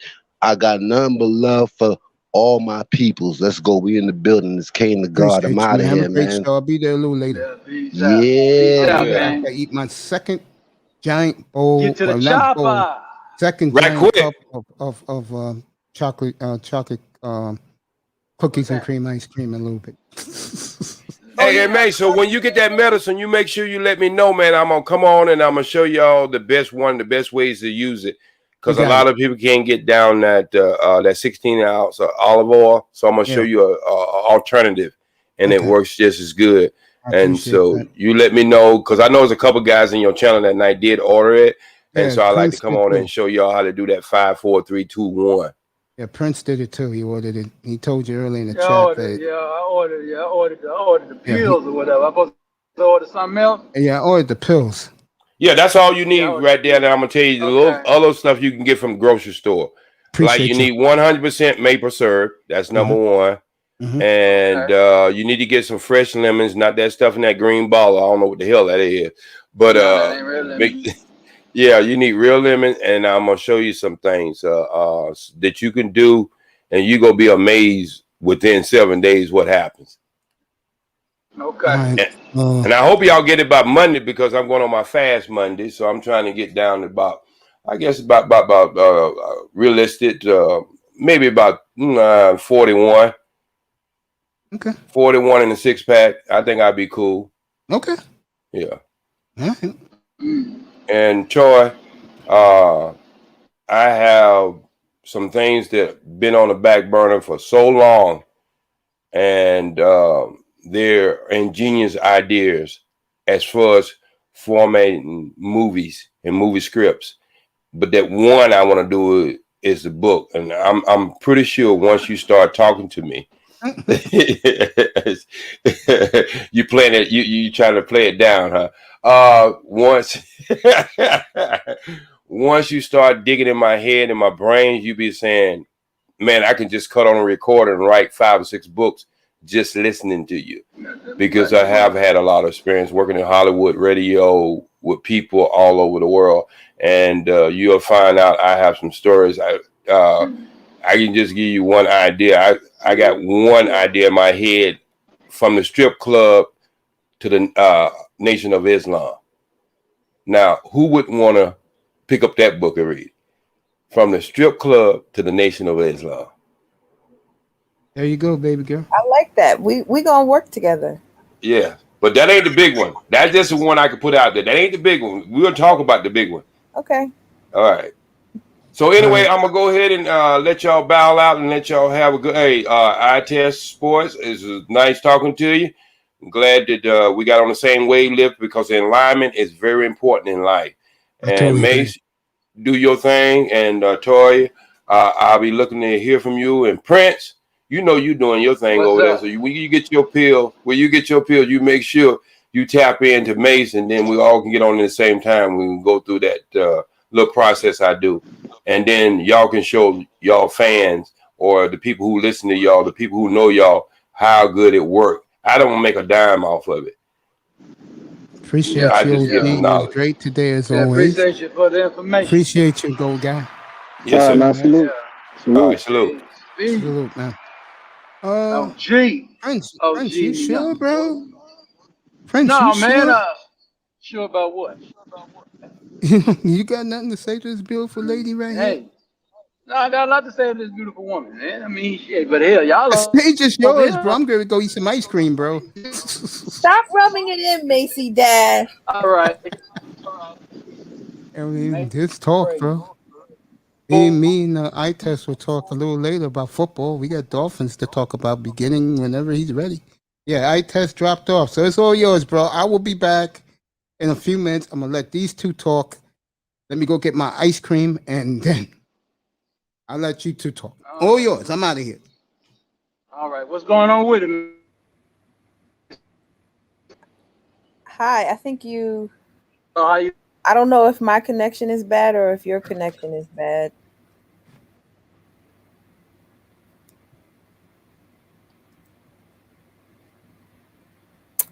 I can't hear or see anything.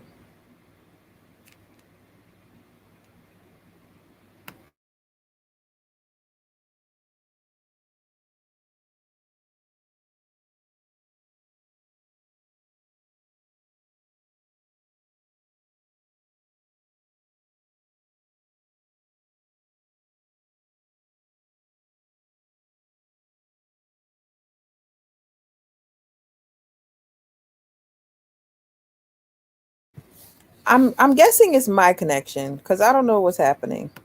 I don't know what's happening.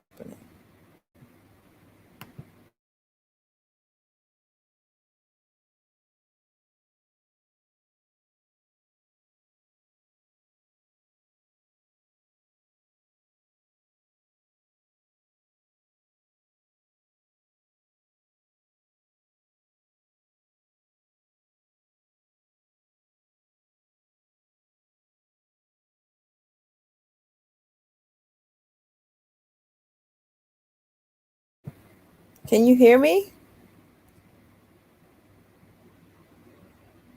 Can you hear me? Is this thing on? Can you hear me? Hello? Can you hear me?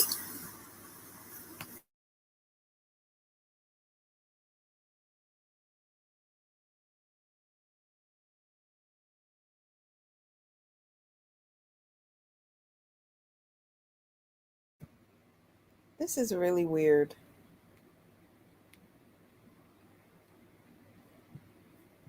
I see your mouth moving and I think you're talking, but I can't hear anything.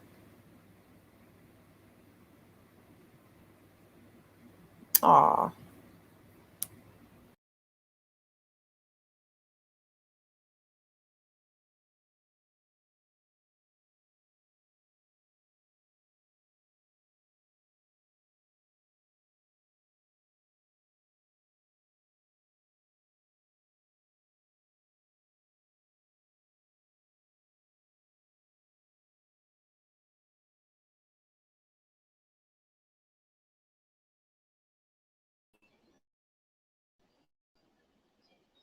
Hello?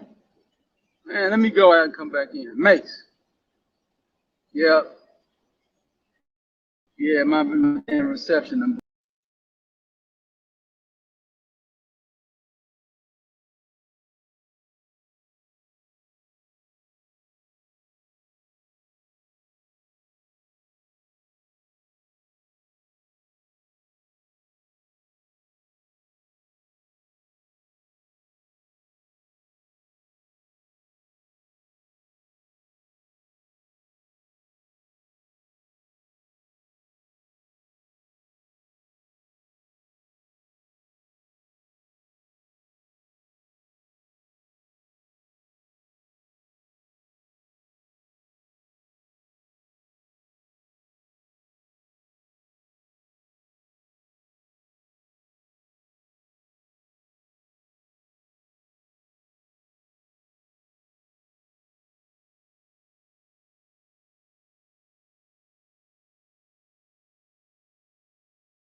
I guess everybody's done for the night.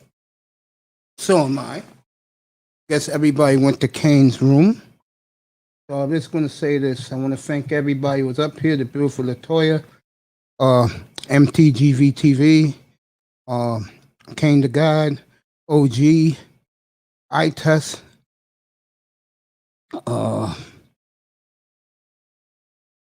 you folks in the clouds. This is for you on your way out.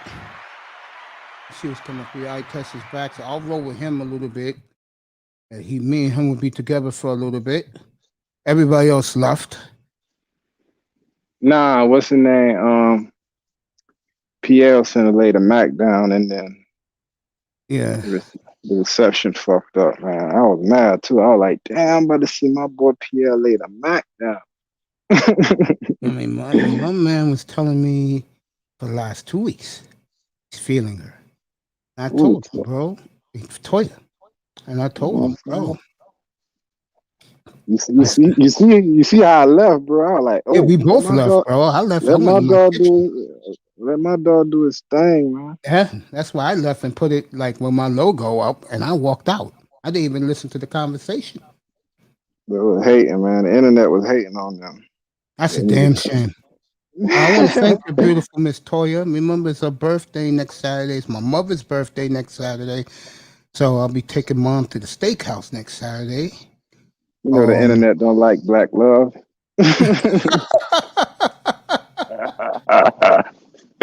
Oh, man. When these women, these strange women, a new one came from Chicago last night up here. She said, Mace, I only listen to you. I said, okay. See, I listen to you, New York City. I'll say it again, bro. You show your face. Pierre said, damn. Well, Pierre, let me tell you, bro, one good thing in your favor, she comes up every day, except tomorrow. She knows it's football tomorrow. She'll be back Monday. Yeah, hands off. That's all, Pierre. And that's why I gave him the opportunity. When Kane was kicking it, I said, what are you going to do, Prince? That's why I kept saying it, bro. Yeah, hands off, King. That's yo, Prince, it's all you, bro. If you want it, see, dude. Let me tell you. Don't do that. Prince, don't do that. Don't do that. No, I'm gonna say it's the Prince. If he wants to come up here, he could come up and I'll tell him something valuable. Oh, come on, don't do that, my nigga. No, I'm gonna tell him the truth, bro. He has He has a great opportunity, bro. Come on, nigga, just chill. What's up with them Dolphins, man? Now you want to talk about them? We can. You know that. Let's get this started with Miami. I did their fantasy today with the guys. They were all up here earlier. Take a guess who's the highest rated Dolphin in the top 100. Will Fuller.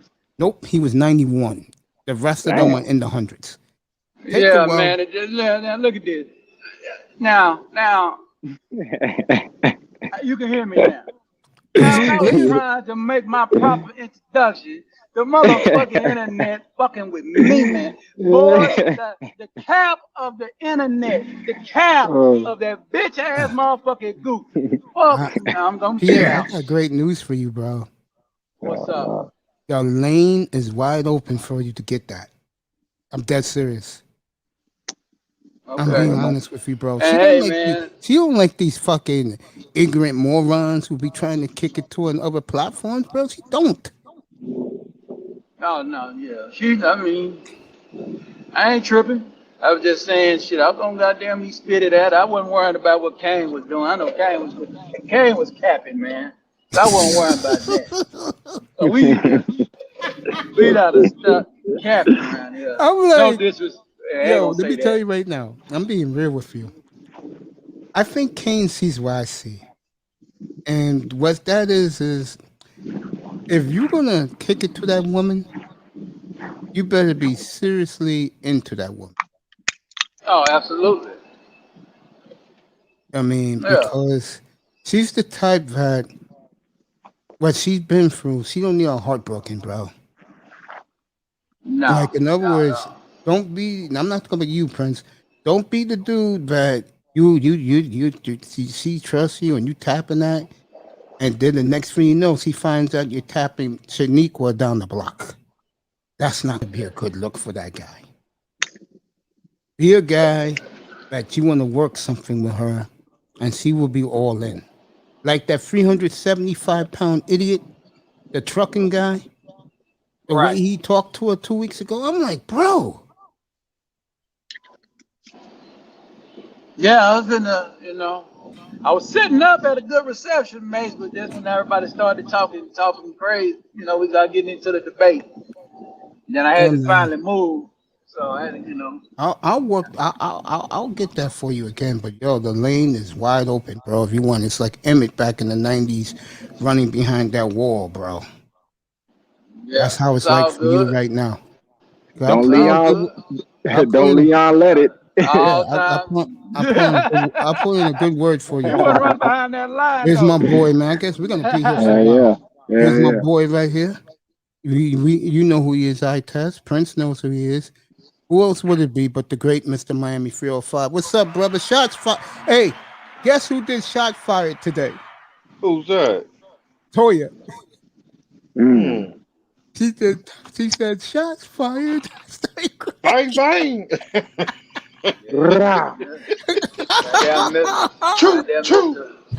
Mr. Miami boy, he coming with the motherfucking fire again. How was IHOP, bro? That was pretty good this morning. Okay. Man, you better stop going there. My IHOP is the chicken box, bro. I wouldn't stop by. I'll go ahead. No, go ahead. Keep talking. Oh, yeah, I stopped by this little old place in Memphis. Mm-hmm. It got me a damn salmon pizza type thing, but it's called a quizzica or something. So it's like on tortillas. Mm-hmm. There was salmon on it. It was pretty good. Then I ate that and had me a little smoothie, and I'm rolling now. There you go, brother. Steak and eggs. Yeah. There you go, bro. But you're all right with her, bro. Don't worry about it. I got you. No, I ain't worried about it. There you go. There you go, champion. Definitely not worried about nothing. There I you don't go. worry about the women, Mace, man. Let the women. Yeah, you like me. You don't worry about the women, bro. No, let the women do the women. And then I'm like definitely Dionne gonna Warwick do the. says. I'm gonna chill.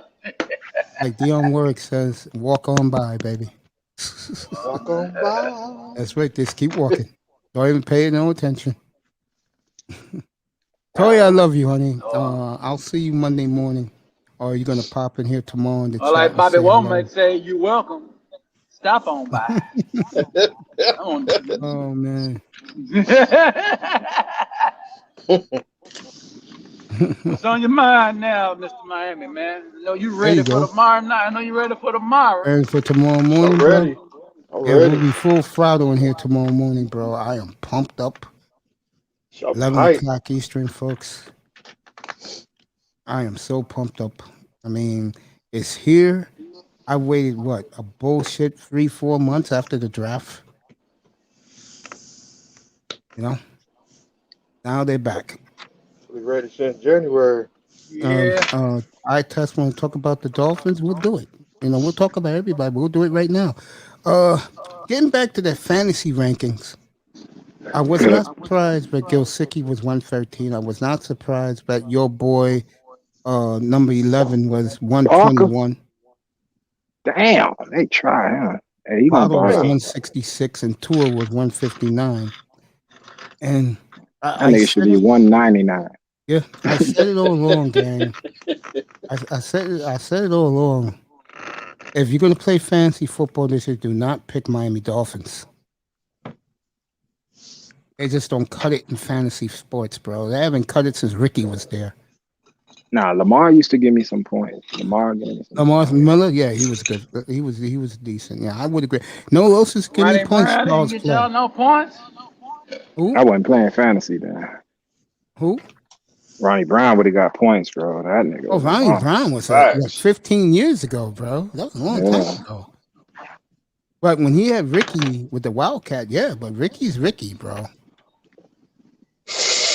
Ricky's my nigga, man. He'll always be my boy.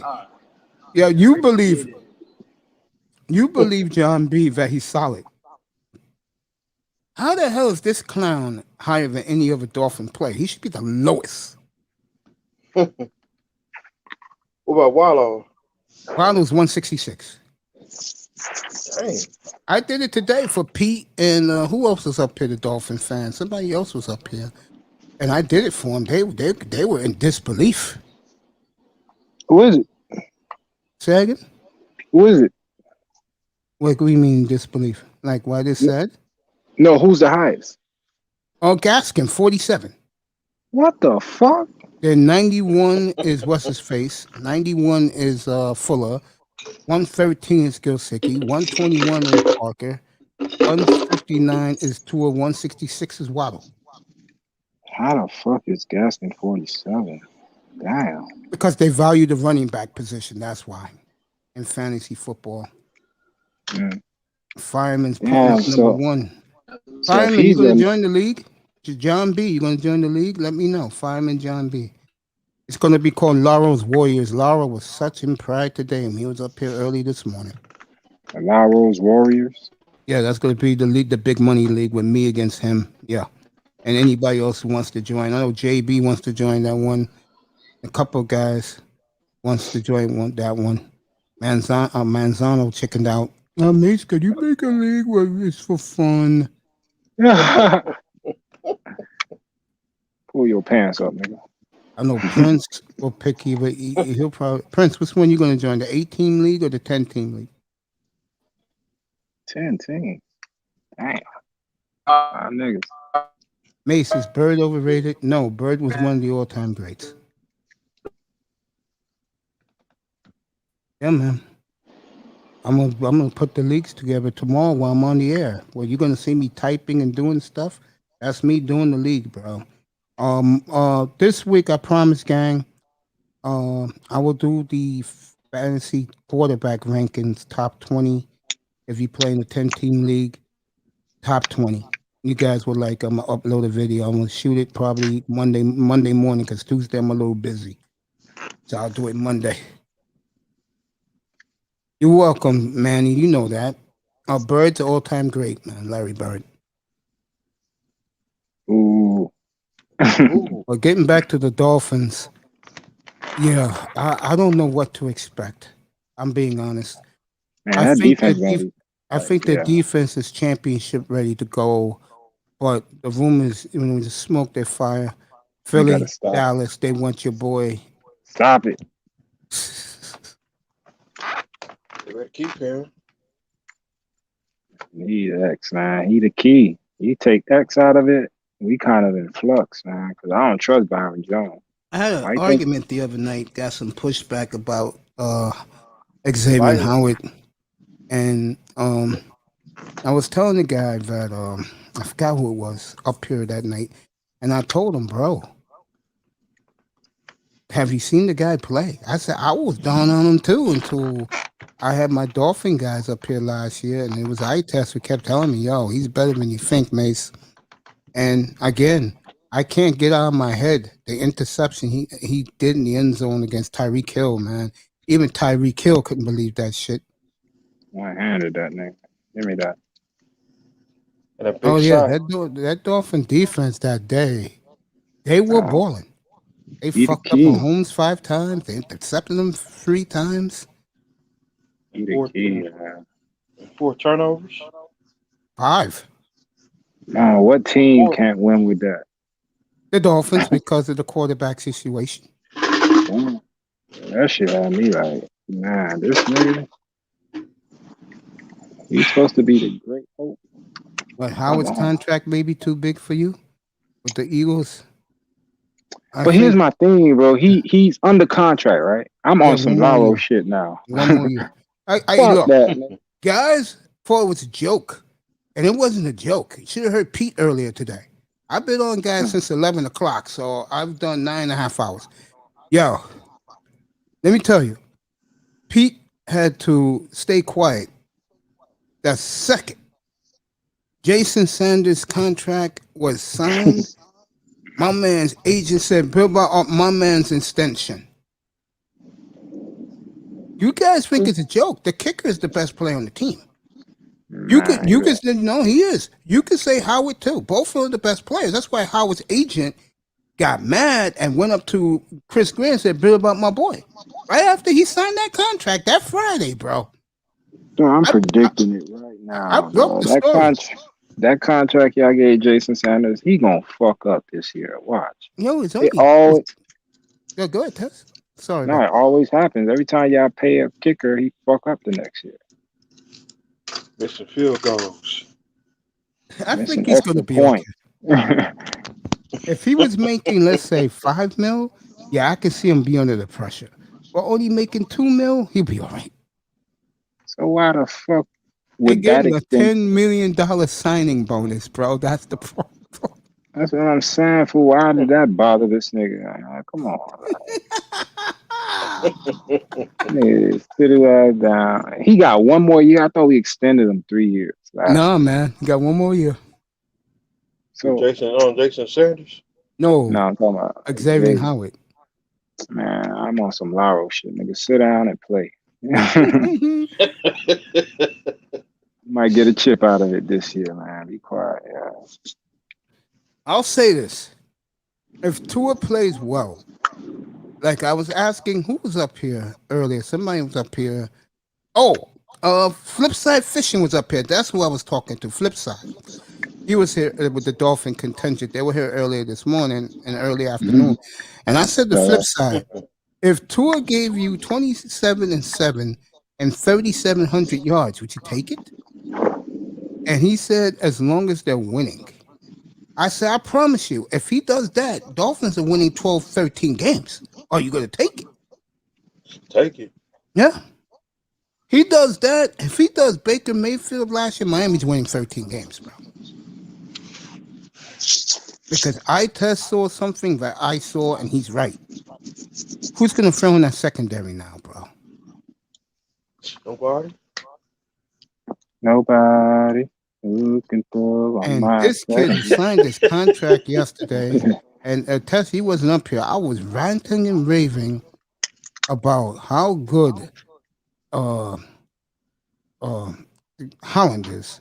Because they're comparing him to Troy Polamalu. No, Mace, this is Manzano. No, Mace. I'm like, really? But you gotta see him. You gotta see him play first. Like If I said that in TD's room, yeah, man, you're right, Mace. Yeah, man. You gotta see him play, bro. Do I really think he'll be traded? Unfortunately, yes. I got two Dolphin guys up here, and I understand their loyalty, but I think the Dolphins want their number one pick back. That's why I think they're gonna do it. Fuck them picks. You got a proven player right here looking at you in the face. You don't know what that draft pick gonna turn into. Are you gonna pay him $27 million a year, bro? Yes, he's the best corner in the game. He is the best corner in the game because Itez said something the other night that caused a firestorm, and I couldn't agree with my brother more. If you telling me that the best cornerback in football with 11 career picks in 7 years is the best, then yo, I don't know what I'm looking at. Exactly. Nah. There is no fucking way that what's his name again? Jalen Ramsey is the best. Fuck out of here. You gotta make some plays. You gotta make some picks. Can't just be there. Are you kidding me? He's there. Come on, man. Get Jalen Ramsey, bro. I remember NFL Network did the top 5 corners, and it was D'Angelo Hall. And I was shocked with his comments about each corner. Yeah. Oh, bro, I cannot listen to him. And he was trash when he played. He used to get cooked. You know, he said something you would love. And he said something I just said. He put this guy unanimous number 1, Xavier Howard. And he was going on and on and on. So, you know, NFL Network gave him the side face, like, and then he told the truth. I want to see this. One guy has nearly 30 interceptions in 6 years. The other guy, who you people put on a pedestal, only has 11. In my opinion, when you play the position, you have to get multiple picks a year. When he said this? Right when they did the 100 the best players, that's when he said it. When this happened? Like right before the draft. This year? This year, yeah. How long I've been saying that, man? Didn't we go a whole night when we broke down the interception? Me and you and Manzano. That's what I'm saying. Niggas be listening, dog. They be taking if you ever want to know, folks, when you go into the history of interceptions in NFL history, you're going to see at least 7 Dolphins in the top 20. Exactly. That's how great. From Dick Anderson on down. All the greats are on there. You can't tell me a great corner cannot get interceptions. No, he's not a great corner. He's a good cover guy. Yeah, he's a great cover guy. You know who he is? I would say 100%, 200% Jones, who's on the other side of Howard. That's who he is. Yeah, that's who he is. They do not get the ball, but they're right there. Yeah. And you was explaining to somebody the other night about the hips. Remember you was doing that to whoever asked you that question? Yeah, that's what the good corners do. They watch their hips and they kind of mirror what the people are doing. If But what Howard do, if you're gonna tell me that Jalen Ramsey is the best corner, then okay, you believe that shit. I like production out of my DBs, and I'm a guy who didn't like Xavier Howard a year ago this time. The guys up here know this. gotta go off the numbers, yo. You gotta go by what you looking at. Like every time this man around the ball, he getting the ball. Remember that Like, day when Dusty was up here? You was here. Remember that day I was Dusty up. came up here and he was like trying to trash Xavier Howard? And I told him, I said, bro, I just go by what I see. And I'm being fair. And what I see is he's balling. So what I'm going to do? Be biased and go, so what? No, the kid was balling. Agbar, balling. Balling. 9 sacks. The kid who used to be in New England, balling when he was the nickel back before he faded at the end of the year. Eric Rowe, balling. So what do you want me to say? That these guys ain't balling? And then Dusty came around and said, yeah, you're right, Mace. I was watching the film and I was watching it because Dusty's setup is nice. In his room, like his, what you call those rooms again? Man cave. He has about 10 screens and all from the Sunday Ticket. And he watches all the games right there at 10 o'clock in the morning his time. He's in California. And I'm like saying, damn, that's a sweet setup. Hey. That's a real sweet setup, bro. Yeah. But the point I'm making is he changed his mind and said, you know what, Mace, you're right. This Howard dude, he's balling. That end is balling. That's Agbar. And the nickelback is doing his job, and your kicker is great. That was from Dusty. Told me that. Dusty hopefully will be here Monday because it's Raider Day Monday. Is the AFC West, NFC East Day. So, Fireman, I expect you here on Monday. 7:15 in the morning, bro. On your way to work, you can ask me questions about the Eagles, bro. It was funny when you talk about Dusty. I first meet Dusty, I tell Dusty, you know, Jimmy Garoppolo is trash, right? This is before everything started. Mm-hmm. You remember that? Mm-hmm. He was like, nah, my girl, Jimmy Garoppolo. Why you think Jimmy Garoppolo trash? I told him, nah, he trash. Okay. The nigga fucks up the whole season. Mm-hmm. And then, like, before the draft, I'm like, again, Jimmy Garoppolo trash. You need to get rid of him. What happened? The whole Trey Lance thing play out. Okay, boom. Everybody's like, Jimmy trash. Then I was telling everybody about Kyle Pitts and fucking Jamar Chase. Like, what? Before they die, and niggas are like, what are you talking about? I'm like, all right. God, it's so many examples down to the. That's why I got to make money this year, because this shit easy for me, bro. Because, I don't know. I see the real niggas. I see the niggas that's so fake. And, like, let's go to Howard. God, 3 out of the last 2 years, the man led the league in interceptions. He's a ball hawk. Peters, on the other hand, side by side with Jalen Ramsey. I think he came in a year before or a year after Jalen Ramsey. And he has 31 picks. Yeah. Or 34 or something, 10 for touchdowns. 34 picks. And he's only been in the NFL 5 years. Come on. And he did not get mentioned. So what does that tell you? The NFL, they have a way of putting certain people in front of you, and they ignore production.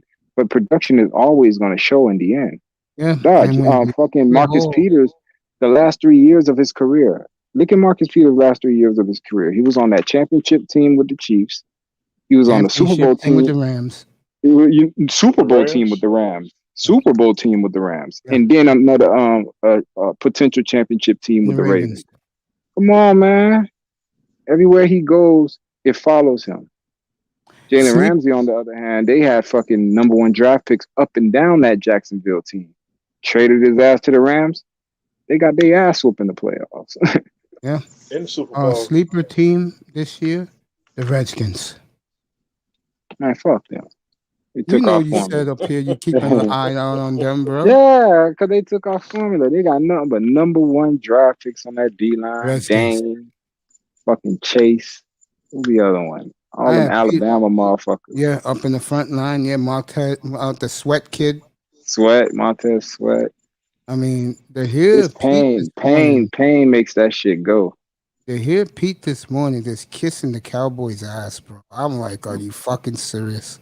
Man, fuck the Cowgirls. You know that. Oh, really? Yeah, really. The Redskins, bro. Because that defense is a Super Bowl defense, bro. Trey Young. You better be Chase Young. You better believe it. Trey is with the Hawks. Yeah, Chase Young. He makes a hell of a difference. You saw how Trent Williams whooped his ass last year. Shout out to what's our girl in TD's room? Vinsanity. Shout out to Vinsanity because she was with me. Shout out to that beautiful lady because she was with me when I had her up here, and I heard her say in TD's room she would have traded all 3 picks for Chase Young. I couldn't agree with her more. If we had Chase Young with that defense last year, we go to Super Bowl, bro. Come on. I believe that because you saw what we did to Mahomes with the defense we have now. Yeah, but dog, what did that do? It gave the ball back to that quarterback. You know what I'm saying? You need that quarterback to be right. You can give him the ball as many times as you want. He ain't doing shit with it. Yeah. Couldn't agree more. Yeah, really, Fireman. Yeah, the Redskins. Unless it's the Ravens defense that stops everything, you ain't winning just on defense. You need a quarterback. And the AFC, Denver. Only if they get Aaron Rodgers. They get Aaron Rodgers. Ugh. Watch out. Let me ask you a question. You think Justin Simmons the best safety in the game? Who said that? No, he's the #1 safety getting paid in the game. You want to know who the highest players are? And what team he plays for? Look at that. He plays for Denver. The safety for Denver. The one that you signed. No, he's not. He's not the best safety in football. I'm gonna tell you the highest paid players by position. I think it's who the fuck is the quarterback? Pat Mahomes. Yeah, of course. McCaffrey. Overrated. I think it's D-Hop. Is it D-Hop the #1 receiver? I think it's D-Hop, Kittles, Trent Williams, DeForest Buckner, fucking who's the end? Bosa from the Chargers. Yeah, Joey's good. And the other I got that the other defensive end for the 49ers. Fred Warner is the #1 linebacker now. And that's the deal he got this past week.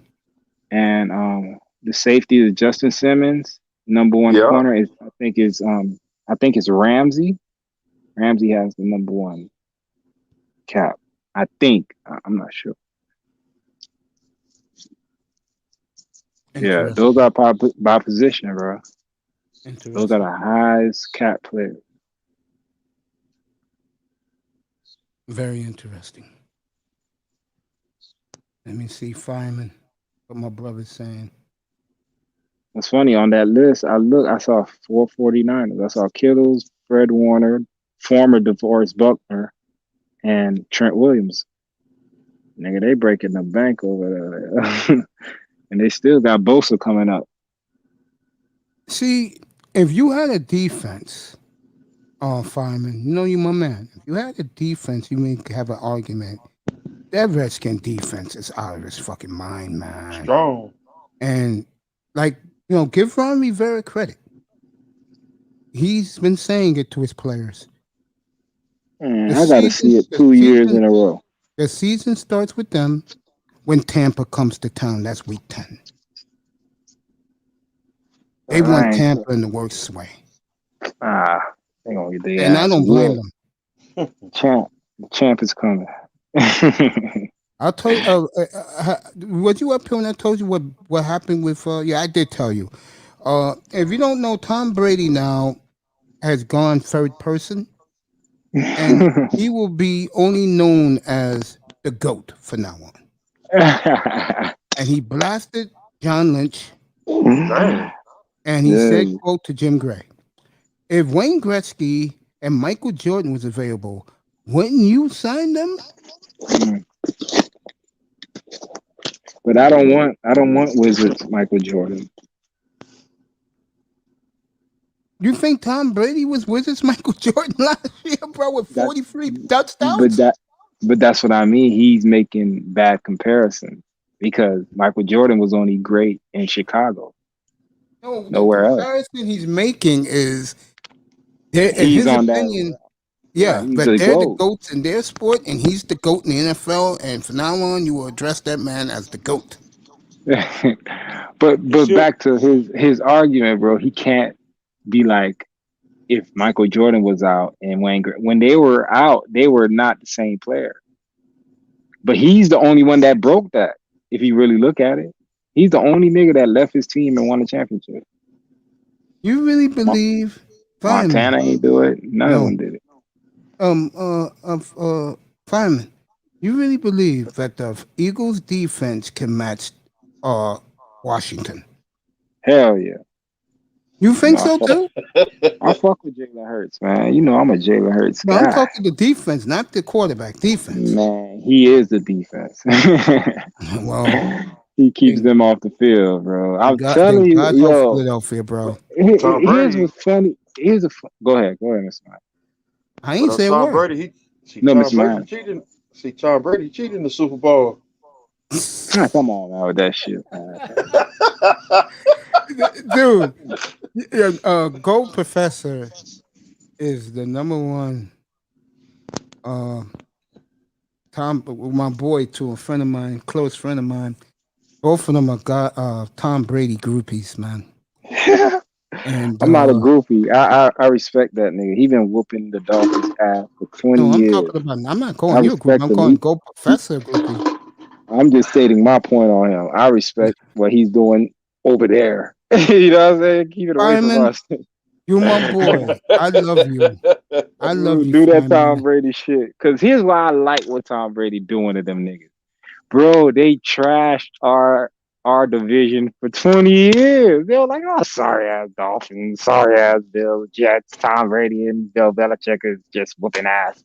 Yeah, now he in your shit, whooping your ass, nigga. He in the NFC, and he just retired Drew Brees. He got Aaron Rodgers looking stupid out here, and he has fucking Russell Wilson contemplating it. You know what I'm saying, bro? He's still killing Aaron Rodgers on Twitter. Exactly. I don't want to hear that shit. He whooped up on the. No, he whooping everybody. Everybody getting some of that. So there you go, NFL. Fireman, I'm gonna say it to you, bro. I love you, man. If Fuck they that. stay healthy, you're gonna see the closest thing to the Ravens 2000 defense with the Redskins, bro. Man, fuck that. The Redskins gonna shorten the field. Get Nigga, we Fitzpatrick. still here. 49ers still got that Super Bowl. No, I didn't say Super Bowl. That's a different conversation. Nah, the Ravens defense was a Super Bowl defense. I'm talking about the Redskins, maybe the closest. But I didn't talk about going to the Super Bowl. You know who I'm picking to go to the Super Bowl. I'm going San Francisco. But my point is, with those kids out there, and they got a defense, in my opinion, defensive guru and a defensive mind in Ron Rivera. I'm telling you, it will be one of the best games all year, the rematch. They'll be ready for Tampa this time around. And they should have beaten Tampa in that wild card game. They'll be ready for Tampa week 10. I can't wait to week 4. They asked him about that too. They asked him about that. When week 4 get here, might see the end of New England. Dude, I'm telling you right now, man. And Fireman, you better hope Dallas defense don't come together, because if it does, it's going to be a major problem in the NFL. Dallas puts that defense together with that juggernaut offense, bro. You better go trade for. You got the 3 picks. You better go trade for Aaron Rodgers right now. You better go get Aaron Rodgers right now, Philadelphia. You got the 3 number ones. You better, because I see what Miami's doing right now. Miami's on the phone with Houston. Jalen Hurts. The Dolphins ain't letting go the dream of getting Watson down there. They don't give a damn what he did or allegedly did. What's up, man? Make it happen. Jalen Hurts, that nigga. Jalen Hurts, that All I'm nigga. saying Man. is, if the Dolphins get Watson with that firepower, it's over. All right, let me. You want to make a bet? You want to make a side bet? Jalen Hurts is a top 10, top 5 quarterback this year. They got him number 7 in fantasy football. Bro, he's finna do some damage. That's what I'm saying. Y'all talking about Aaron Rodgers. I ain't touching no Aaron Rodgers, but I got a potential what's the nigga? Donovan McNabb reincarnated in Well, I got news for you, bro. And he's younger. I'm and waiting cheaper. for Manzano to get up here. Manzano know what I'm about to say, and he starts laughing because he heard it himself with me. I'll let you know what happened. That new coach, and I'm going to be playing his press conference every day. Nick Sirianni, I call him Rocky Balboa because he sounds like Rocky. It's going to give Joe Flacco every opportunity to win the job. Man, he gonna lose that shit by 3rd preseason game. Manzano's here, Tony Manzano's here. The offense Manzano, is gonna look different. Tell Itest the look on Howie Roseman's face when Nick Sirianni said about Joe Flacco. He was about to punch Sirianni in the face, man. I'm not joking. Motherfucker, I came here to retire. What you mean compete? No, Flacco said he's competing for that job. Man, get out of here. He is not getting that. That shit over. You know what's crazy? I agree with you. When I look at Jalen Hurts, got the Redskins win the division. That he's a good quarterback, but there's actually stats. These are top level guys in NFL football saying this guy may be a career backup. He's not gonna be a starter at all. He's gonna be.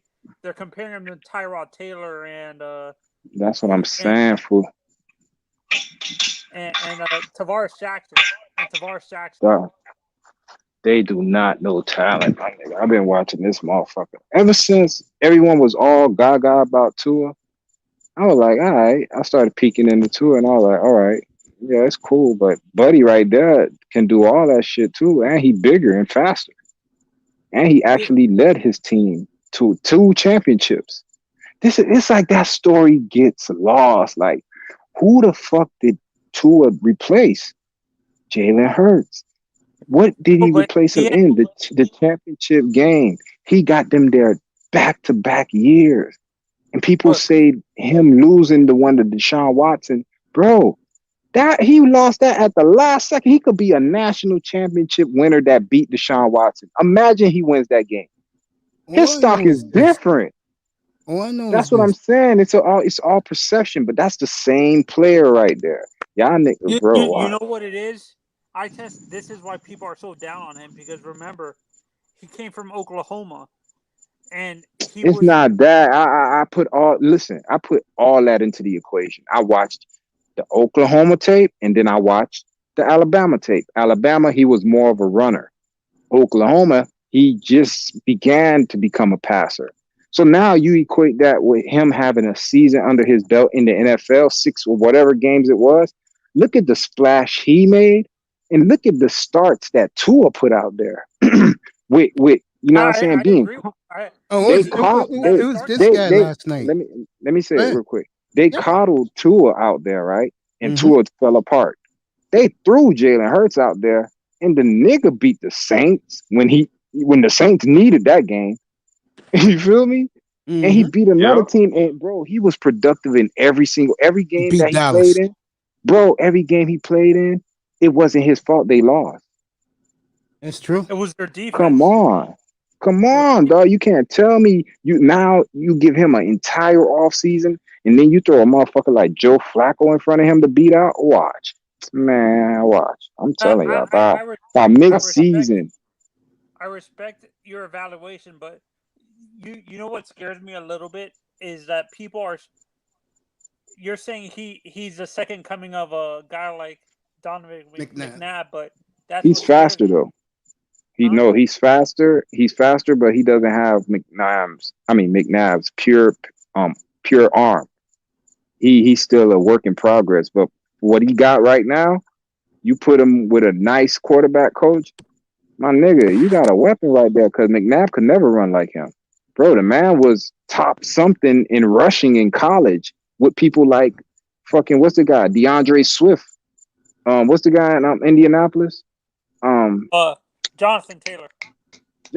Bro, he was on that list with them that year, along with being I think the third rated passer in the country. What you're talking about is they're saying he might have to transfer over to running back.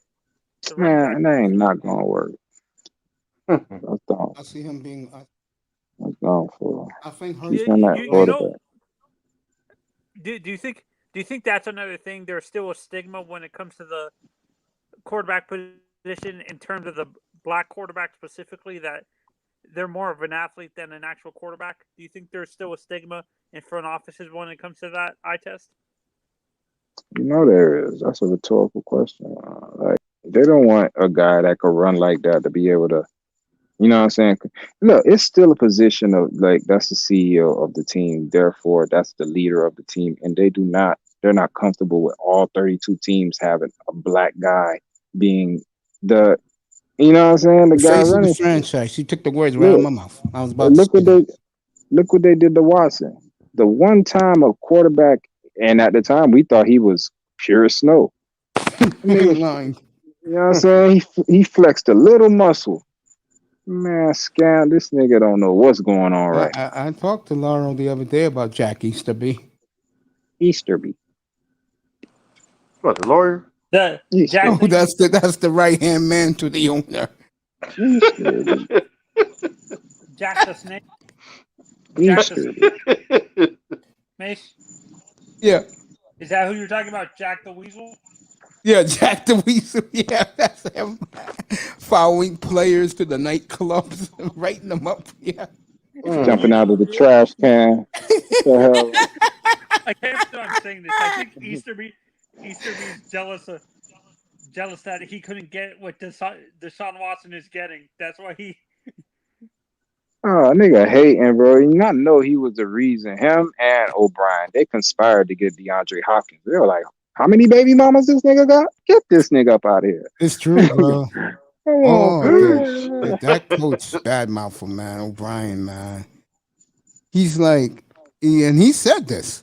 He said, yo, how this guy got 3 white chicks disciplined like this? Waiting on that nigga, man. Now this nigga about to retire because y'all forcing people to take the fucking vaccine. COVID test, yeah. He said if they have to take it, he's out. Man, come on, man. They playing games out here, bro. They playing games. You know, I think the reason why they're doing that is because there's coaches on that staff that are older, and can you blame them for having? It's money, my nigga. It's money, my nigga. They don't give a fuck. All them old niggas could die off. If that money keep coming in, they don't give a fuck. It's all about bread. All it is, you seen the rule. The rule said that if it's your fault, your team is the cause that the position group or whatever can't continue that game, you lose money and you lose the game. So they telling niggas they're forfeiting now. So they basically force them niggas. Yeah, he's right.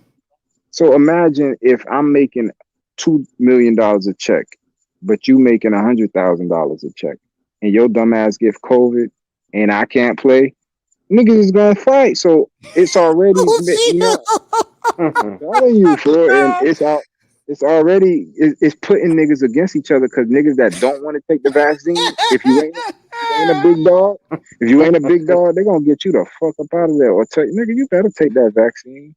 I ain't losing no money for you. A couple years ago, Geno Smith when he didn't want to pay the guy $600 and he broke his jaw.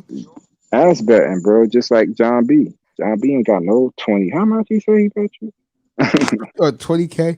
But the funny part was they took the former Steeler who works at ESPN right now. He said, yo, that dude's a good dude, bro. And then you got all the guys around the NFL saying, yeah, he's a good dude, bro. You know, Gino was wrong. No, you ass betting. Don't ass bet. And then talk shit because you the quarterback. And the funny part was Gino's teammates didn't even come to his defense, bro. Cause he be talking shit. You remember when Gino got drafted? Yeah. Remember he had that face like, nigga, I'm raw. Nigga, y'all drafted me. What? Watch this. I'm gonna set the NFL. Remember he had that. I'm gonna set the NFL on fire. Nigga, you was boo boo. Nigga, you lucky you went first round because there were no quarterbacks coming out. Yeah, you're right, Manny. That's the way it is right now. Yeah. Got his ass knocked out because he felt privileged. And what's crazy, the nigga Dade County too. So I was like, how the fuck is you acting like that? Nigga, you know we don't act like that. Nigga got his jaw you know, fucking smashed. Gino is a perfect example. He got clocked. I'm not sure if you agree with me, but Gino Smith specifically is a perfect example of a system quarterback coming out of West Virginia. And stuff. He wasn't successful in the NFL. I think that what made Gino trash was he was trash. There was no quarterbacks coming. All them quarterbacks were Kate McNown, all them. Man, the guy who went to Buffalo who used to be at Florida State. What's his name? Black quarterback. What's the Brett Manuel something? EJ Manuel. EJ Manuel. He was the only first round pick in that draft, and he was a wasn't Christian Ponder in that draft too? No, that was the disastrous 2011 draft, the Cam Newton draft. Oh man, it's been years where you probably luck up and get one guy out of a draft, but it was a lot of years. It was a lot of years. All them niggas are trash. Yeah. Jake Locker quit after 2 years because he couldn't handle the pounding of the NFL. A lot of niggas. My good buddy, who's still there as a backup, Blaine Gabbert. Remember Bolger and fucking what's the nigga that made them change the rules because of him, the Rams quarterback. Bolger? Mark Bolger? Not Kurt Warner, the other one. Mark Bolger. No, the one that kept getting hurt. The one that kept getting hurt. Sam Bradford. Oh, Sam Bradford. Yeah, they did change the rules because of him. And you know how much of an ass clown he is? This guy goes, Sam Bradford, I deserved every penny I got. I don't care when people knew I was hurt. I'm rich, they're not. Hey, can't hate the game. You know what it was, honestly? I think he was Sam Bradford. The only thing that he was a good quarterback before all the injuries. Do you agree, Mace? No, he got injured first, and then he had a real good year in Philly. And then Minnesota, he was tremendous till he got hurt. Kept getting hurt. Kept doing it, bro. It was like clockwork. You were like, all right, that's how many games we can get out of him. Yeah, we used to take bets on that. No, man, you knew he was getting hurt. And I don't want that. Man, let me not say that. Guys ask me now. You should have a contest, Mace, over under what week two will get knocked out. Week 1. You know, that's I'll put a helmet on him. That's what scares me. I think Tua might get injured before he gets. Might. Nigga. He shouldn't be touched with that new offensive line, bro. He shouldn't be touched. It's coming, bro. Why? Well, you know what I said, guys? Give them 3 weeks. If they're 0-3 by the time they leave Vegas after week 3, you'll never see them play again. It'll be Jacoby Brissett. And I say week 1, third quarter, they're going to yank his ass. You know what? They put in the other quarterback. Jacoby Brissett. You know West Palm Beach. About that is, like, we're talking about Tua. I thought you said, Mace, you're giving Tua a pass a little bit because of the running back, Gaskin. I'm still on. Fuck that. No pass. How many years Marino went their whole career without a running game. Don't give me that shit. This nigga is supposed to be that. He could deal. Aaron Rodgers ain't got no consistent running game. Aaron Jones is good, bro. I don't know what you're talking about. Now, but throughout, he ain't had Aaron Jones his whole career. Fucking Tom Brady, you put a motherfucker back, they don't man. Fuck that running back shit, nigga. If he the guy, let's work. Did Brett Favre really have a running game? I'm on green, bro. But that's what I mean. Interchangeable motherfuckers, bro. Never a consistent guy. Edgar Bennett. Edgar Bennett was good. I hated Armon Green was nice, yeah, bro. Armon Green, yeah, I hated him, bro. Armon Green was nice, bro. He used to gash my 49ers, though. I used to be like, fuck, hit his bitch ass. Yeah, that was a nasty rivalry. Favre against Steve Young. Yeah, I remember Davenport. Yeah, that playoff game. Dorsey Levens was annoying. He was annoying too. Dorsey Levens. That's my nigga, Kevin man. Green. I hated him. You know who had one? You remember the one who had like one of my favorite running back tandems? I always get into all kind of shit. But you remember Jamal White and fucking CK12? Yeah. Chris Johnson. You remember them two together, bro? Yeah. That shit Thunder was and Lightning. nasty. Thunder and Lightning, yo. That shit was nasty. I love that shit. I was a big fan of CJ2K. I did like CJ. I did like I Chris loved Johnson. him, bro. Charles Johnson. I loved him, man. Orlando. No, Chris Johnson. Chris Johnson. I mean, I loved him, bro. Nigga went 2,000 yards. His little ass. That nigga was little as hell, but he was gone. I was like, yo, how is this motherfucker moving like that? My favorite is one of my favorite combos from your 49ers in the late 90s with Steve Young. I forgot. Ricky Waters. Ricky Waters and fucking William Floyd. Yeah. Water State. I thought there was someone named Deuce on that team, like a running back named. Did Deuce start in? Nah, Deuce. That's New Orleans, bro. Deuce McAllister. That's the Saints. Deuce McAllister, yeah, New Orleans, Philly. Bush. And Deuce Staley was with the Eagles. Yeah, Deuce Staley. I hated him. Oh, he was a bowling ball. Boy, it used to be. That's what I mean. Back some memories. Being at the sports bar at 4:15 in the afternoon, bro. I used to see all that shit. I love that shit. Me that too, was bro. football. I used to see. I remember when San Francisco and Green Bay, bro. God damn, did Packer Nation get up for the Niners, bro? God, you remember that? The Rams. When the Niners used to go to Green Bay, bro, they had they used to have the gold pom-poms ready, bro. Oh yeah, Green Bay was even more lit for them than Dallas. God, I tell niggas this all the time. We the only franchise that I seen getting so many like beefs, my nigga. Like it was we had our beef with Dallas. Yep. And then we had the beef with Green Bay because Dallas fell off. And then we started beefing with niggas like Seattle. You know what I'm saying? We always beefing with the big dogs. Of course, And that's the Rams, of course. our whole division is crazy. And then now we had the little rivalry with the New Orleans because we're usually, if we're relevant, we usually play a New Orleans or a Seahawks in the playoffs. You're right. And the team that took over that mantle in the NFC is the Seahawks now. They got all the rivalries around the NFC. But Rodgers, Wilson, that's true. Dallas and Seattle can't stand each other. Yeah, Washington and Seattle's personal. And they'll play they'll play week 9 in Washington, by the way. What Seattle did to Washington? The playoffs, bro. RG3. Yeah, I forgot. Yeah, you're right. Yeah, that's a nasty. And Trent Williams punched Sherman in the face. Remember that? Yeah, their teammates last year. Yeah. And Crabtree. Hey, that's what I mean. The 49ers, we've been there from the 90s to now. Yep. Just racking up beef. Now. Yeah, the 80s to now, bro. Like I'm like, yo, we just keep racking up beefs. All right, add another one. True, bro. They do. Now we got Kansas City on the list because they took a Super Bowl. So we're like, all right, you got to get that back, my nigga. I believe in Yeah, we gotta get Kansas City back too. Bro, we need that back. I need that.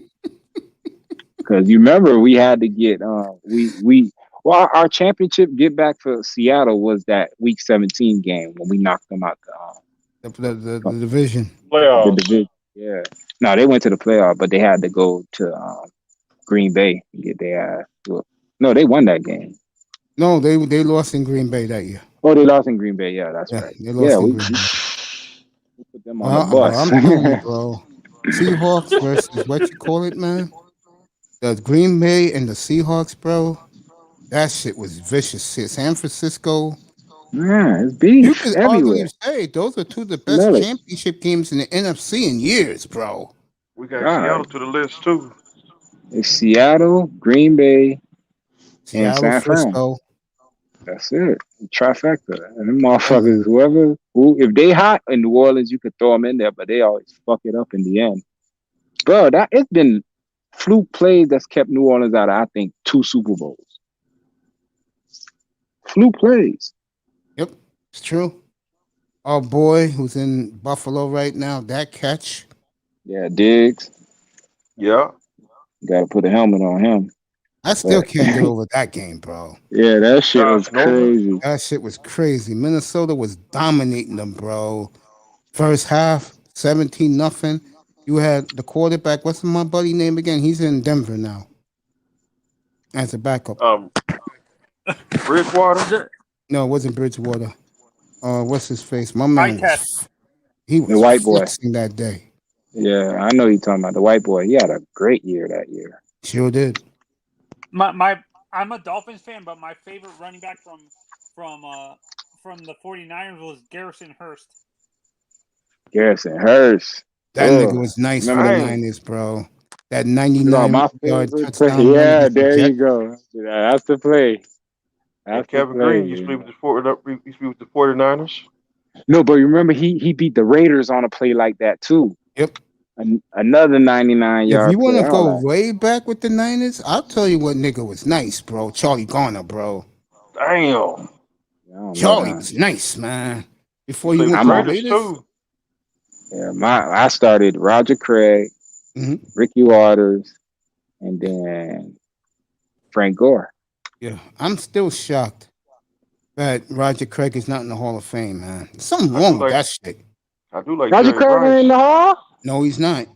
Roger Craig was the first dual threat running back. Okay. What is that? Who was a dual threat like Roger Craig could catch out backfield like Roger Craig? Jim Kick. Oh, I don't know who the fuck that is, but one of the old-time great Dolphins, bro. What year he came out? What year this is? When he did his shit, the dynasty years. 73. 71, 70 to 75. And I'm talking when we had color TV, nigga. I did have a color TV. My daddy did bring a color TV into that house, bro. It was one TV, but we had one. Running backs for the Raiders in the 80s were dual threats, Allen or Jackson. Bo Jackson wasn't a get dual there threat. to like 88. Yeah, Ray Allen was a monster. He was a dual threat, but Roger Craig was already putting the Mac down. Yeah, Roger Craig was the ultimate, bro.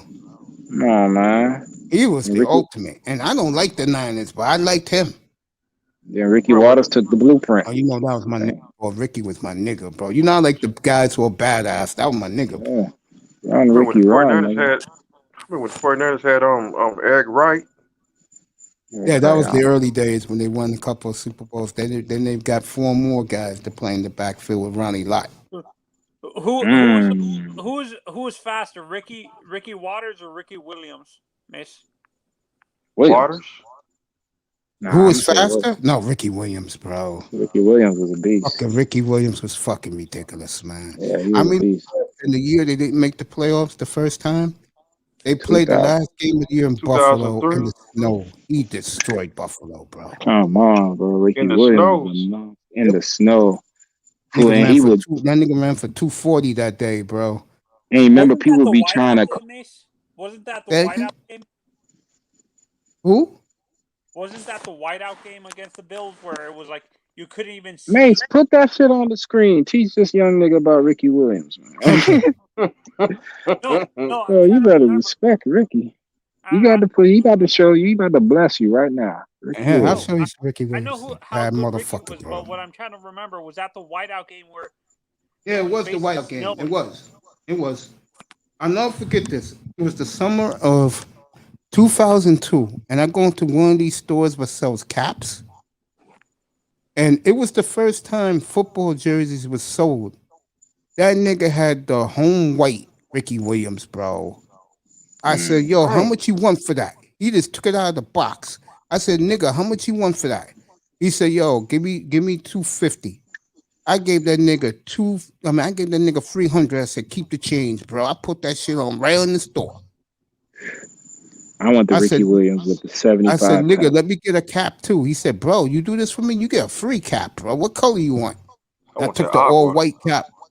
And I was rocking that Ricky Williams, and the niggas was like, yo, where you get that from? I said, that store right over there across the street. You got plenty of them. Damn New Yorkers. Is there a running back in today's NFL that's close to Ricky in terms of the skill set, Mace? That he has?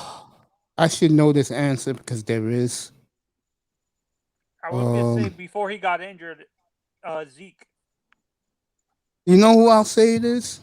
Mm-mm. The kid from Tennessee, bro. Oh, Derrick Henry? Yeah. Because But one he thing don't run like Ricky though. No. Ricky was fast though. Oh, so you want somebody that's fast? Saquon- Oh, okay, I got Saquon- it. I got it. He's not as big as Ricky, but he could do it all like Ricky. Alvin Kamara. I'm gonna say Jonathan Taylor. He got some Ricky going on, bro. The kid from Indianapolis? The Colts, my nigga. Watch That's how what I he said, run. Indianapolis. Yeah. You said Alvin Kamara. No, Alvin Kamara is the Saints. Yeah, I'm saying Jonathan Taylor. That's the Colts. Yeah, I agree. How about I so think- you guys don't think guys like Zeke or Saquon before they were injured ran like Ricky? No. Nah. Zeke is a different animal, bro. You could put Zeke in the Larry Jamal- Zonka commentary. Jamal White. That's why I mentioned Jamal White. That's who Zeke run like. He run like Jamal White to me. The USC kid. The nigga from Tennessee, the one I was telling you about. Yeah. Oh, okay. Thunder and Lightning. Thunder and Lightning, bro. Jamal White was nice with it, bro. Who else was nice? You remember Barry Foster? Of course. Yeah. Barry Foster was That's Commandante Pittsburgh Flu running Steelers. back. two of my favorite running backs was Barry Foster and the Nigerian Nightmare. Woo, Christian Okoye. You like Christian Okoye? Yeah. My guy Yeah. for Kansas City was Priest Holmes, bro. Priest Holmes, I fucking hated him. Love that nigga, man. He's the greatest. You could argue the greatest fantasy football player ever. Yeah, that's why I hated him, bro. I hated playing against him. This motherfucker would rack Priest up Holmes. points. Oh that was my my nigga, God. man. Priest I'll tell you Holmes what's got hurt my in nigga, and I had him 2005. for free. I had him for 3 years in a row. Tomlinson. Thomas, what Thomas? Oh, LaDainian, yeah. He Oh was, hell yeah, bro. that was I a had him running the back. year he broke. I renaissance. had him the year before he broke the records, and I had him the year he broke the record, and then the year after the year he got hurt. He got hurt in Foxborough for the championship game. Yeah, How he was a about monster. BW, Brian Westbrook? He was okay. Nah, he was all right. He He was was not alright. league He was boy nothing level. special. You know why? Darren Manzano? Sproles was more effective to me. Yeah, you know why he wasn't good, as good as they meant. He was a good player. Don't get me wrong, but he didn't. He wasn't a guy that was going to run for 1,500 yards. Exactly. See, the guys He we're would. talking about, they either hit 1,500 consistently or they passed it. A guy like Shady McCoy. Yeah, McCoy was a bad motherfucker. You could talk Shady all day. Was there a good? Did San Diego Even after early Bush. Yeah. Bush, who got to Miami, was nice, bro. The one Yes, we he had, was. that was a Yes, bad he was. motherfucker, boy. Yeah, go ahead, Yes, Manzano. Who he you was. asking about? The team was after trash. LT left San Diego? Was there? Did they have a good running back after him? Or No. Nah. When you think about it, no, they had a good running back since he left.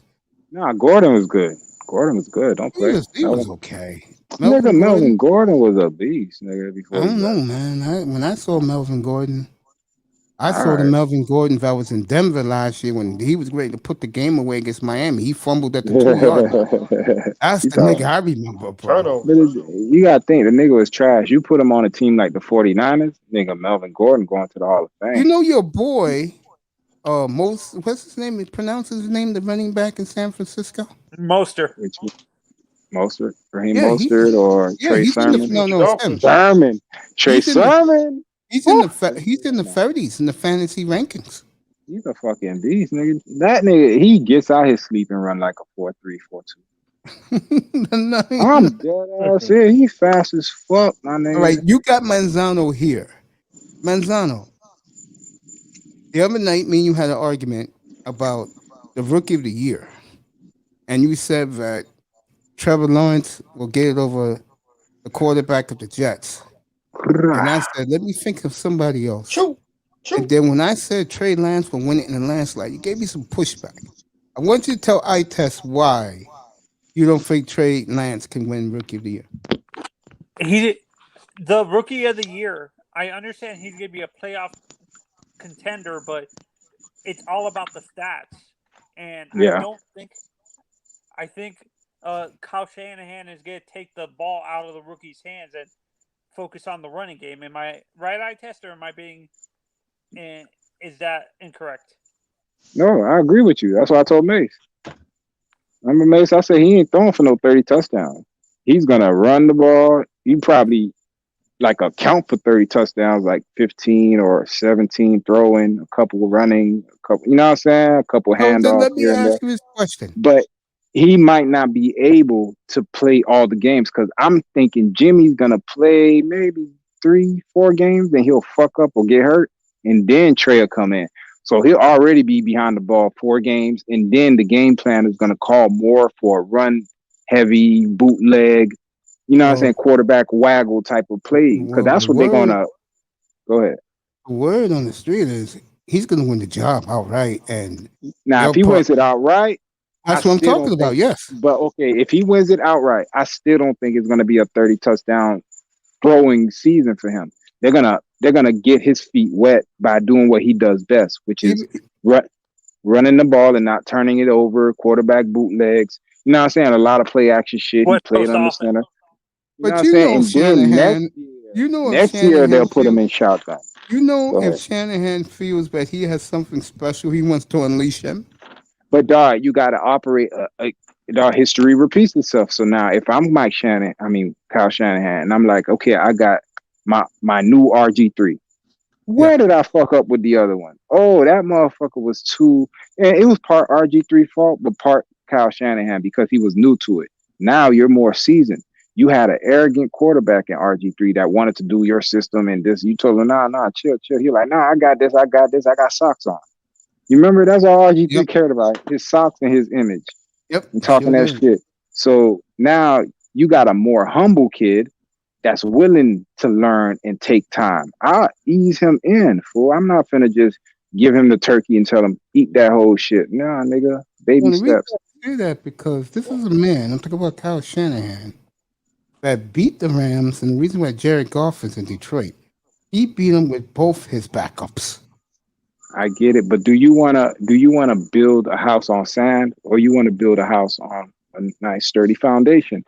Don't just rush him. You know what I'm You're saying? right. Don't- I can see that. Old man's Don't- apology. I can see that. Yeah, don't rush him out there, fuck his confidence up early, and then now you got nothing to work with year 2, 3, 4 when your team isn't going to be as loaded and you really got to depend on the quarterback. This year, he could just do the Ben Roethlisberger. Nigga, I got goons everywhere. Let me just chill, sit back, and do what I do. Then eventually this will be my team. That's how I would do it. Tuesday morning is a big day, 10 o'clock Eastern time. Well, Aaron Rodgers report. There's a lot of rumblings now because Devontae Adams said some cryptic things. If Rodgers does not report, the Packers most likely will renounce him. I renounce the throne. Renounce the So you got That means that he can't play him. Hold on, where I got that from? Where I got that from? Let me see if y'all niggas know. I renounce the throne. You know what I'm talking about? Yeah. What? I don't know what you're talking about with that. No, Coming to America. Oh, okay. Where you renounce the throne for the pussy? Yeah. Like, I renounce the throne of Zamunda. I'm gonna say this That was again. one. I ain't seen the second one. I'm about to watch that bit. I think Aaron Rodgers is really playing with fire right Still here. ain't seen two. Man, fuck that. That nigga got Jeopardy on deck. He got a new bitch. He ain't worried I about the will say Packers. this right now. I test is right about one thing. I've been saying it. If they announce anytime now that he got the Jeopardy job, making $25 million a year for the next 30 years, he's out. He's gone. Get the fuck out of here. He playing with house money, nigga. He could do what he want. He can Listen, already do fuck what he want. football, bro. I don't need the Packers. Fuck football. He made his money. He got a Super Bowl, so they can never put that Jim Kelly, Dan Marino shit on him. Did you I'm hear out. what he said the other day when the Bucks won the championship? He owns 5%. Did you hear what he said? Yeah, I heard. That shit was crazy. At least our GM here knows how to make moves. But you know, he a prickly guy, like Of course, he's petty. I'm petty. he a straight petty nigga. But at the same time, he is a I did see this He has the interview right with to him. be petty. Do you agree? But he has he doesn't think. All right, you know how some people. How can I say it? 'Cause I saw an interview with him. I think he was speaking on being Mormon. It was a religious type conversation. Yeah, he was talking about religion, and he was like basically why he fell out with his parents was basically really over religion, because how he was brought up. He grew out of that. He was like, I don't really agree with that, so he started studying multiple religions. I didn't really. I think I got into what he is or what he's not, but I forgot at this point. But the crust of it was they fell out because the religion he was brought up on, he questioned it and he studied other religions. So he's one of those not you could say deep thinkers, but he's one of those I'm open to everything, like almost anything, and nothing's taboo, and I'm willing to investigate here and learn this, but I'm not gonna say I'm this, which I understand somewhat. I'm not sure if he's atheist or anything. I really don't care, but I'm just saying, bro, like he's one of those type of guys. So he don't give a fuck, bro. He's not one of those people who football is their world. They clearly think they're thinking on some other shit. Football is just I'm good at this shit. I can do it, but you act up, fuck you. The question to you, Tess. This is why I was telling Mace. I think he's calling their bluff. He's calling. I don't think Ludacris has the balls to do that, Mace. I really don't. They will renounce his ass so fast and take that $35 million back. Are you kidding me? Mace, no, Ludacris doesn't have. Mark Murphy does, but Ludacris doesn't have the balls to do that. You know it's Mark Murphy's call. Let me show you how petty I think this nigga is. Bro, the minute they drafted Love, he said, okay, I'm going to have an MVP season. And dog, to this day, every time I look at that play, you know that play at the goal line when he threw it? Yeah. He could have ran. That shit was wide open. I really feel he said, fuck this. This too easy. Fuck them. I'm not going. You think the nigga would be that petty to say, dog, all right, am I tripping? Or when you watch that play, you saw how open it was. Why he threw the ball? He's more than athletic enough. Tom Brady could have made it from there. I totally agree with the ball. I totally so agree. To me, he mailed that shit in, bro. That's my opinion. I would agree with that. And here's the question for you, Tess. Do you believe that's petty?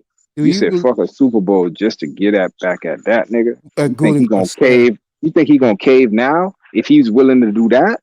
No, that's what I'm saying. And I think the Packers will renounce him. Fuck that. But if he gets renounced, can he go anywhere? Or no, the Packers control him. Go to Zamunda. Yep. Take your guitar, nigga, and go back to Hawaii with your lady. No, this is what I'm trying to say, Mace. I understand he's petty, but where I'm looking at it, he has a backup plan, so he can call their bluff. I don't think. Yeah. He has a backup plan to go to Jeopardy if they do that, because And he didn't get the Jeopardy job yet. No, I'm saying if he gets a Jeopardy job, let's say hypothetically, during the off season, they offer him the Jeopardy job and he takes it. They're going to make the announcement very soon, man, because they have to tape brand new shows. Or even let's say he doesn't get the Jeopardy job. Bro, he got enough money to sit out this year and come back next year. No, they'll let him sit out this year, then they'll trade him. Come on, fool. Nigga, he good. Yeah. And the Packer fans are tired of him. He tired of them. Yes, he is. I don't blame. It's cold over there. He want to come somewhere tropical like Tom Brady and get drunk and throw Super Bowl. Throw Super Bowl trophies. Now he come here. He want to get out the cold. He come to Miami. That's guaranteed, nigga. Super Bowl. Him and Tom Brady. I'm telling you. You know why he likes Denver? Look at the Arsenal, bro. Fuck that. He come to Miami. He got a more arsenal and a defense. You think Miami's receivers are better than Denver's? Denver has a speed guy and Judy. Miami has two speed guys and a Parker. Dude, he wants to go there. Watson wants to go there. That's Watson. Also, his number one choice. Man, look. Denver's loaded, bro. They're loaded for the right quarterback. If they're so loaded, nigga, why ain't do shit with all them fucking receivers and weapons? The quarterback was trash, right? He lost the no-hitter. It was trash. So to me, Miami, bro, they don't have a nigga with Will Fuller and this nigga Speed. That automatically, just them two on the field automatically makes your safety say, hold up, slow up. I need to watch these motherfuckers. And then that opens that up for Parker to go one-on-one. And I don't think there's a corner in the league that could track Parker one-on-one. Standing ovation to the Angels' young pitcher, Sandoval, the left-hander. He had a no-hitter with 2 outs to go in the ninth. Man, fuck baseball, man. Man, fuck baseball. You said it's football. I don't want to hear that shit. Dude, that guy don't about no basketball. Man, fuck that. They had okay, calm down. I'm here. I gave you months off, right? Did I not? I gave you the months off. These niggas got their nut off. I'm back. Niggas Football. got their nut off. Let me say this. Getting back to the football, I think Denver got the best receiving core in the league, bro. Who the fuck is over there? Tell me. All right, let me go get the roster. No, fuck that. If they got the best, you supposed to tell me off the top. Cortland Sutton can't stay healthy, so really. Thank you. They only had Judy and who's the other and the speed guy they got last year, Hamler. Yeah, they got the kid from Penn State. They just drafted somebody else or signed somebody else. I'll get it right now. But to me, it wouldn't. That's a safety. I mean, that's a corner, bro. I'm talking about. They have the tight end Noah Fant as well. Oh, Fant's so good. Fant's so good. We'll see. But their weakness is honestly, I can't believe I'm saying this with Denver. Their weakness is their defense. Do you guys agree? I think their defense is back, bro. What's the name is back? That's my guy. Fucking Von Miller. Von Miller. He back or he left? Miller's back.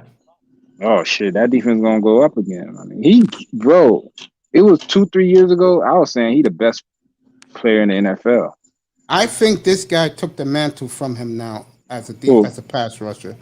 Myles Garrett. Myles Garrett is a monster, bro. Myles Garrett, man, I don't know, bro. Nigga, when Miller's healthy, my nigga. I like Miller. You know I like Von Miller, bro. Von Miller's a different thing, dog. Yo, I ain't seen nobody come off the ball like Von Miller like that since JT. You talking about who you talking about? No, he comes off better than and JT came off the ball right too. I love the way JT and Ogilvy used to come off, but Jason Taylor. Von Miller, he's the closest, and I hate to say it, he's the closest to fucking Derek Thomas, bro. Bro, I ain't seen nothing like that come off the ball like that since Derek Thomas. Honestly, That's what I compare Chase Young to.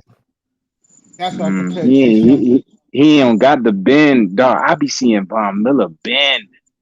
You see him coming around that corner, his hips damn near touching the ground. Oh no, don't get me wrong. I am as big as Von Miller fan as you get.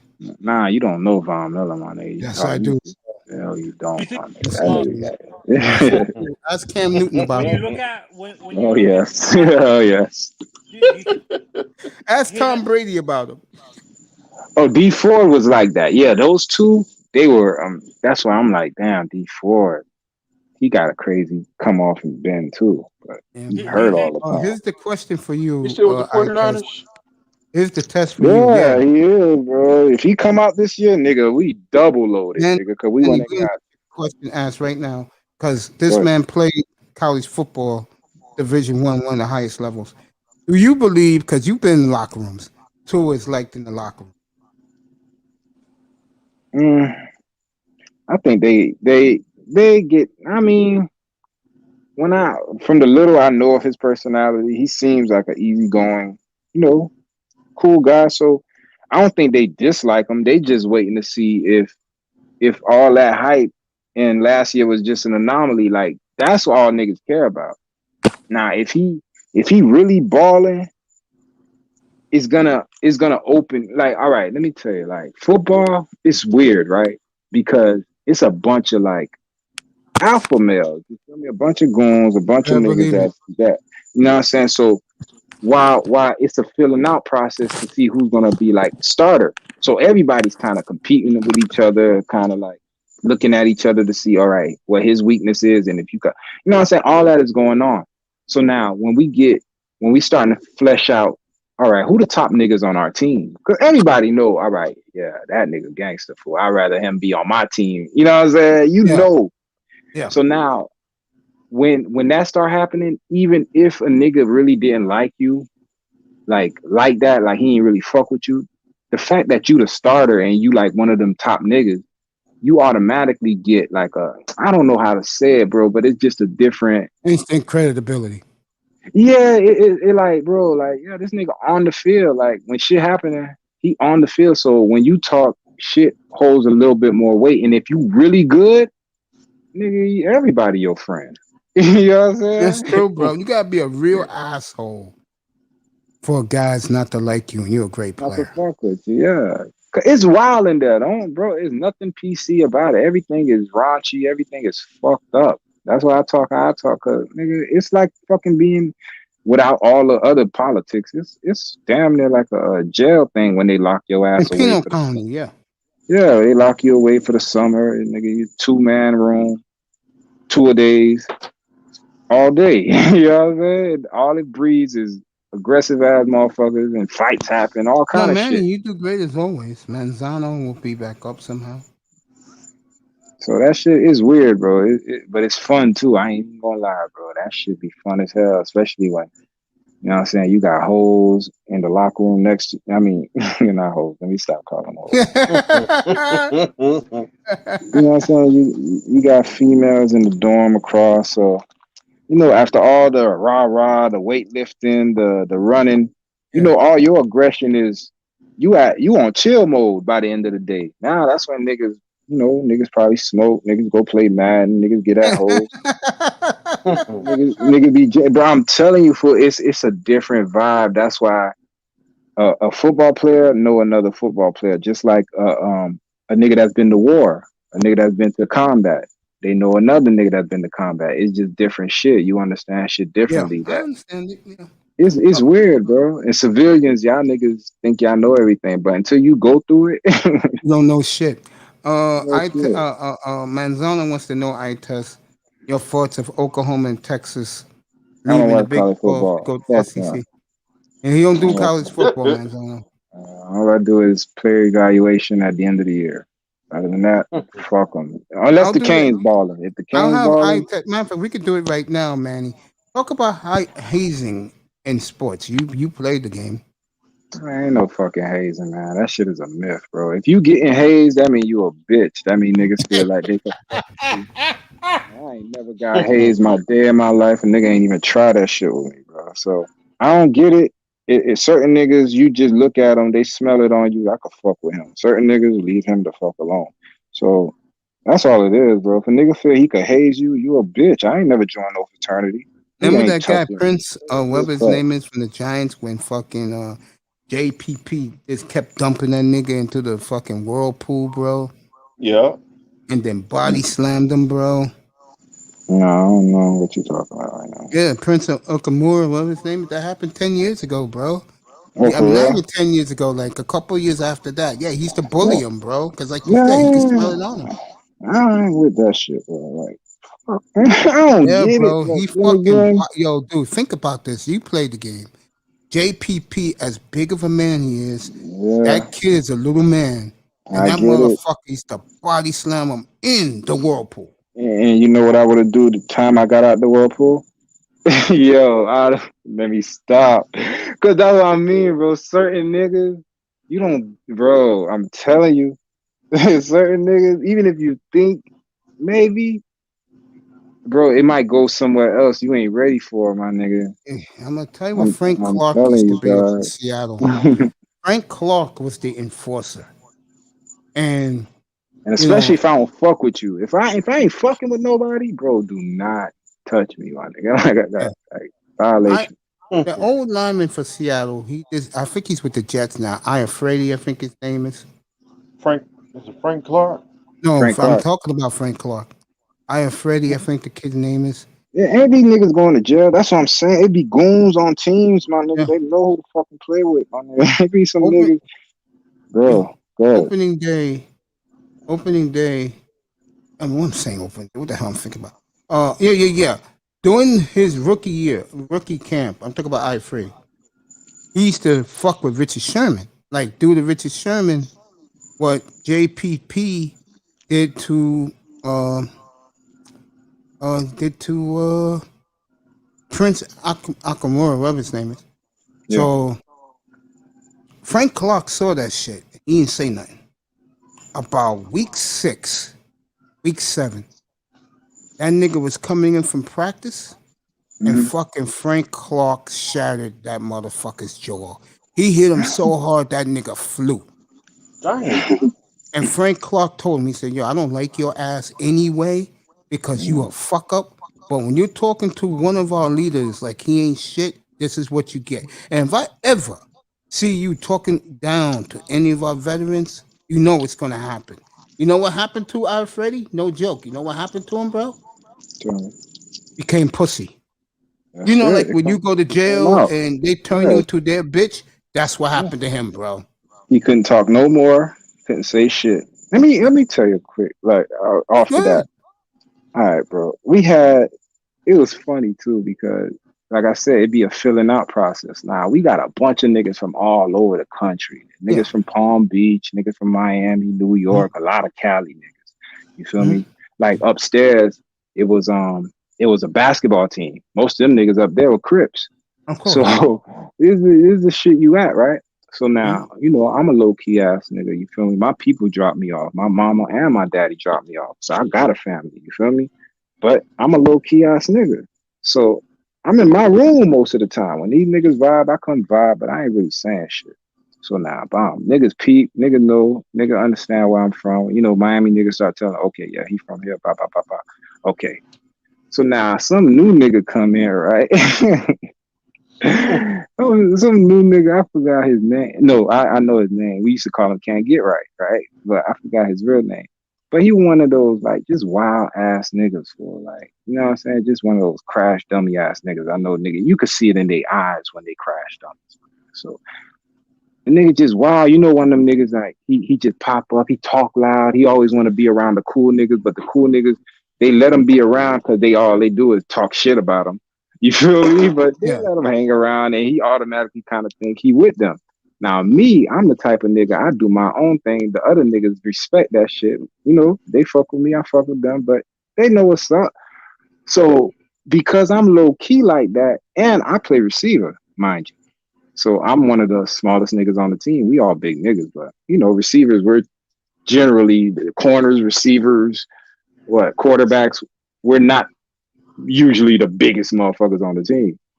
So now this nigga plays D tackle, and I'm going off of you talking about how JPP big ass was slamming this little nigga. All right, the nigga, me and my roommates, you know, we from Miami, so it was only 2 other niggas I used to fuck around with, and we do shit like we were bad as fuck. You know, I think about it. We used to terrorize shit, and it didn't help that we were like all 3 of us were Haitian.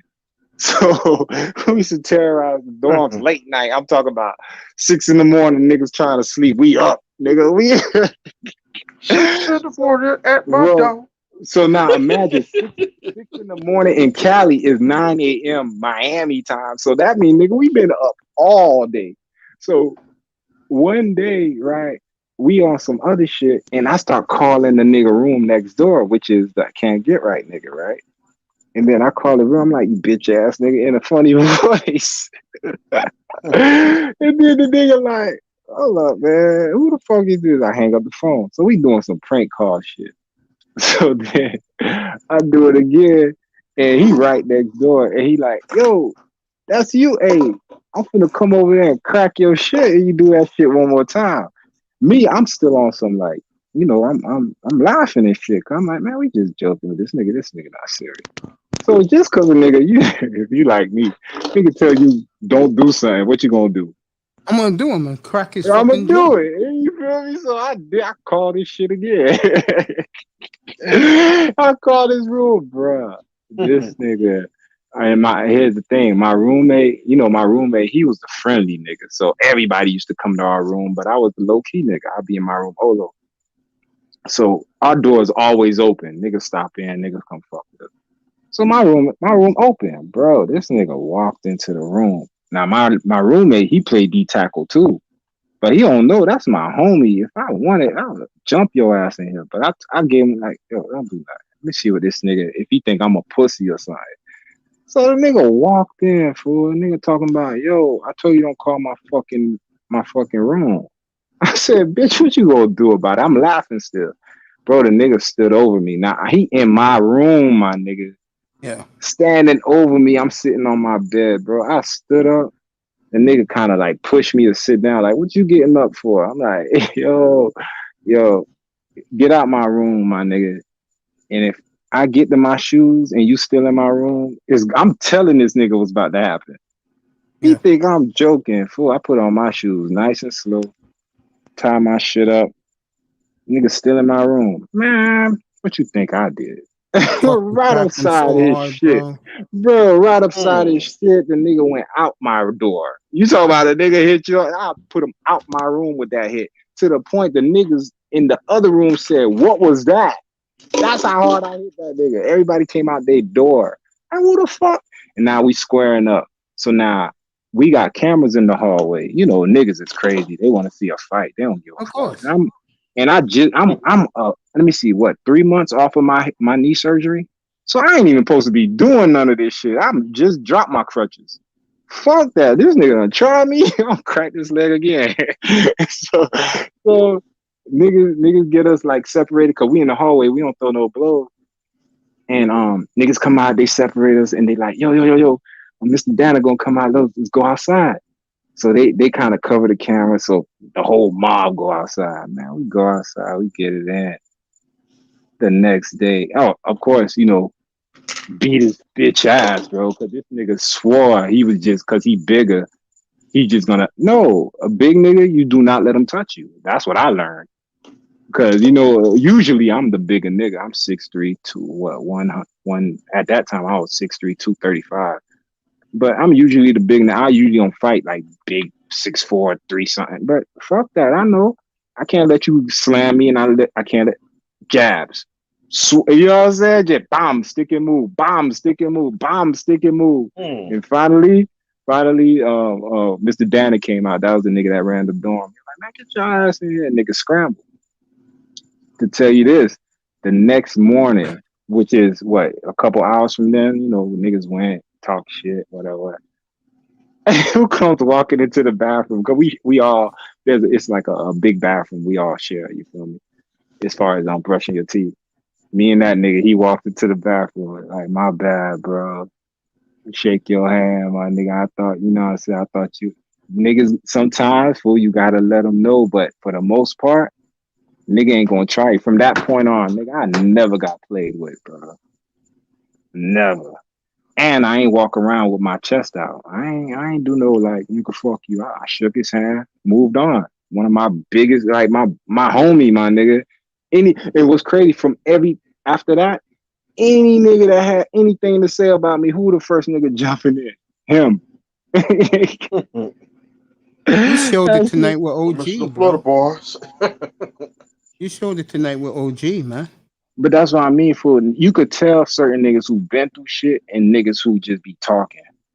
Yep, it's and true. That's just a nigga. I ain't on here to do all that. But that's just, it tells you, fool, like when you go through certain shit, you learn certain things, my nigga, and then you react accordingly. And then it's a thing on you. It's on you, bro. Like it's like a strike. I don't know how to explain it, but I could walk into a room full and it's different, my nigga. Because you're alpha, that's why. But You have it's to not, earn your bro. stripes. Bro. But what I'm saying, I don't have to do nothing. I could come in there with sandals on, sweaty ass white t-shirt, fucking my nigga shorts on. You know what I'm saying? I've been chilling in the house all day. Niggas still getting the vibes, bro. And other niggas, they got to do all this extra shit. Ain't even about that, bro. It's on you. And then I'm a righteous nigga, bro. I don't do no fuck shit. I don't fuck with niggas' ladies. I don't fuck with niggas' money. I'm the same way. I don't You know be what I'm doing saying? that shit. I pray to God, you feel me? I give God his time. And I'm about my bread, I about my family, my nigga. Other than that, what else, bro? Like the way the world going, nigga, you shouldn't be on this bitch bickering and cheating. It's fucked up out here, man. Oh, yeah. That's the last Totally thing you should agree, be bro. doing. That's what I tell niggas all the time, man. I'm like, yo, there's a reason why I stay in this room. Whenever on YouTube, I'm in here. But if it's platinum and he has something interesting, he's showing some fine ass women as his thumbnail, all right, I'll go up there. I know he's gonna be talking about shit I like to talk about when it comes to women. Bro, you need to get you a woman, man. Grab some thighs. Cooler I cool out with sometimes, but when I go to Cooler's room, I go to sleep. You need to go out and grab some thighs and wings, nigga. Not the chicken. Some real thighs in there. If you know what a certain woman say to me when she emails me. Yeah, fuck an email. No. Communicate that way because she's busy, bro. Businesswoman. Nah, fuck that. You could drop them panties for 5 minutes, 10 maybe. I don't think that way though. I mean, niggas getting on me about the beautiful China White. I'm like looking at these niggas like, bro, it's Hey, not all that serious. I'm on autopilot right now, so I might say anything. So don't mind I'm on me. autopilot too. I've done 10. Shit, I'm going on the 11-hour mark, bro. Dang. Running your damn Early mouth. this morning. I've been on since 11 this morning, first, because Toya had a business lunch that she didn't know, she forgot about, so she didn't come up here till after 3. What kind of business she in? Well, Toya, I don't know, but the woman I was talking about was the beautiful Simone Love. That's what I'm talking about. Yeah, I know. You and Simone still doing y'all pen pals. She'll be back home in October. I cannot wait. That's a long road. You're gonna be I'm getting action. Dude, like I get action. I can wait. Like you're gonna be like the 40-year-old virgin. You remember when he busted a nut? You saw that movie? No, I haven't. I'm gonna see that movie. Bro, go watch that shit, nigga. That shit is you. Just a white person. You know why all the girls come around you? Because I'm homeless. And you full of cum. You feel me? That shit is energy. That shit is I'm telling you some real shit. That shit is. I know you're right, but I just keep it quiet, man. You know, I'm a guy that doesn't like, you know. So, I mean, you should see the new hot one from Chicago last night, but dropped it.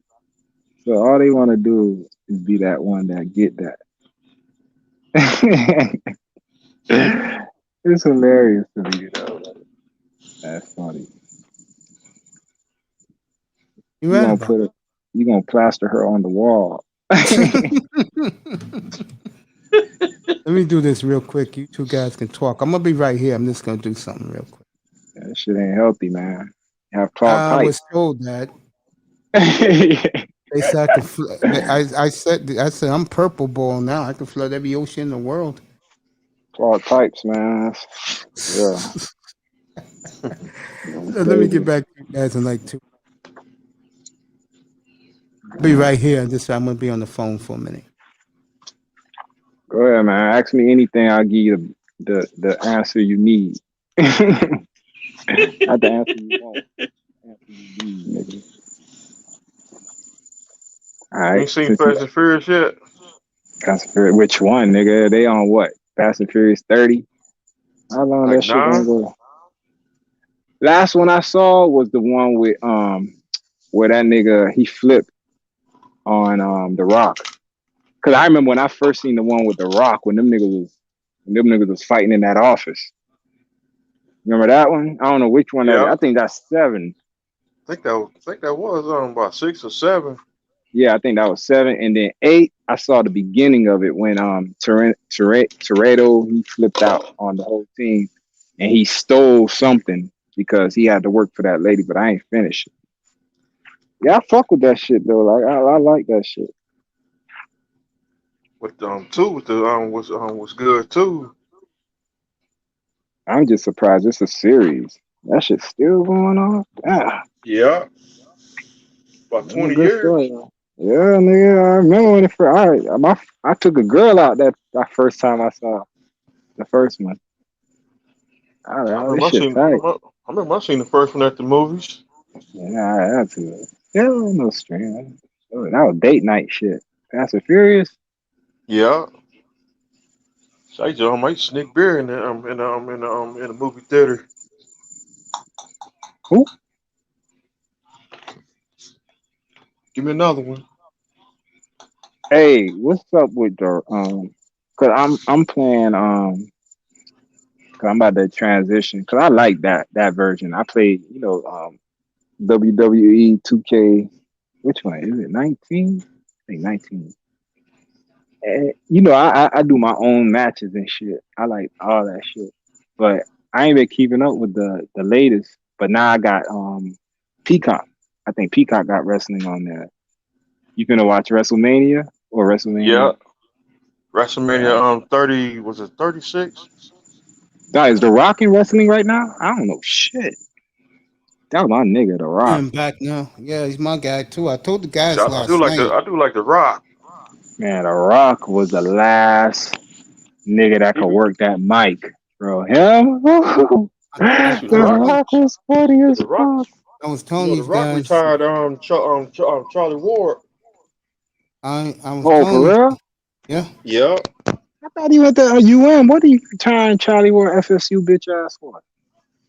He gonna be hit him. Boom. That was it. Oh my god. I was telling these guys the story the other night. I think it was Thursday night, right, Mr. Miami? Yeah. I was telling the story about how, I stopped watching everything because I was sick. So one day I typed in Rocky's return because my nephew told me Rock came back. And it was a year afterwards. It was 2012. I'm laying up on my bed. And when he came out of the limo, and when he said, "You smell what the Rock is cooking," and he was talking about John Cena, bro, I was in tears in my bed, bro. The funniest nigga. There's this thing on YouTube. I used to do it like before I moved. Yeah. But yo, I used to watch this shit religiously. It's called Rocky Moments, right?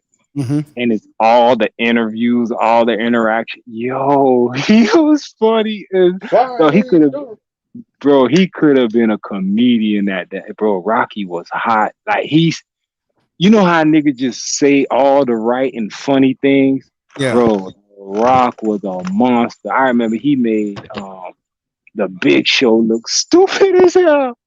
Yo, he used to do that shit. No, I remember he used to be like, all you see in the Big Show is all those niggas, Triple H, I'm talking about that crew: Triple H, Stone Ric Cold. Flair, Stone DX, Cold. All those niggas hated Rocky, man. Shawn Michaels, yeah. They all hated him, bro. They were so jealous of him. He could work that mic. Yo, Stone Cold could work it too. But them niggas gangsters. My guy who used to work the Stone Cold mic, could put away some beer. my guy who can rock that mic. Yeah, that was water, Mr. Miami. That was no damn beer. You know who was my guy who could rock the mic back in the day? Seltzer water. My guy was Randy Savage, bro. Yeah. Ooh, yeah. Ooh, yeah. Randy Savage, baby. That was my nigga, man. Yeah, his interviews was classic too.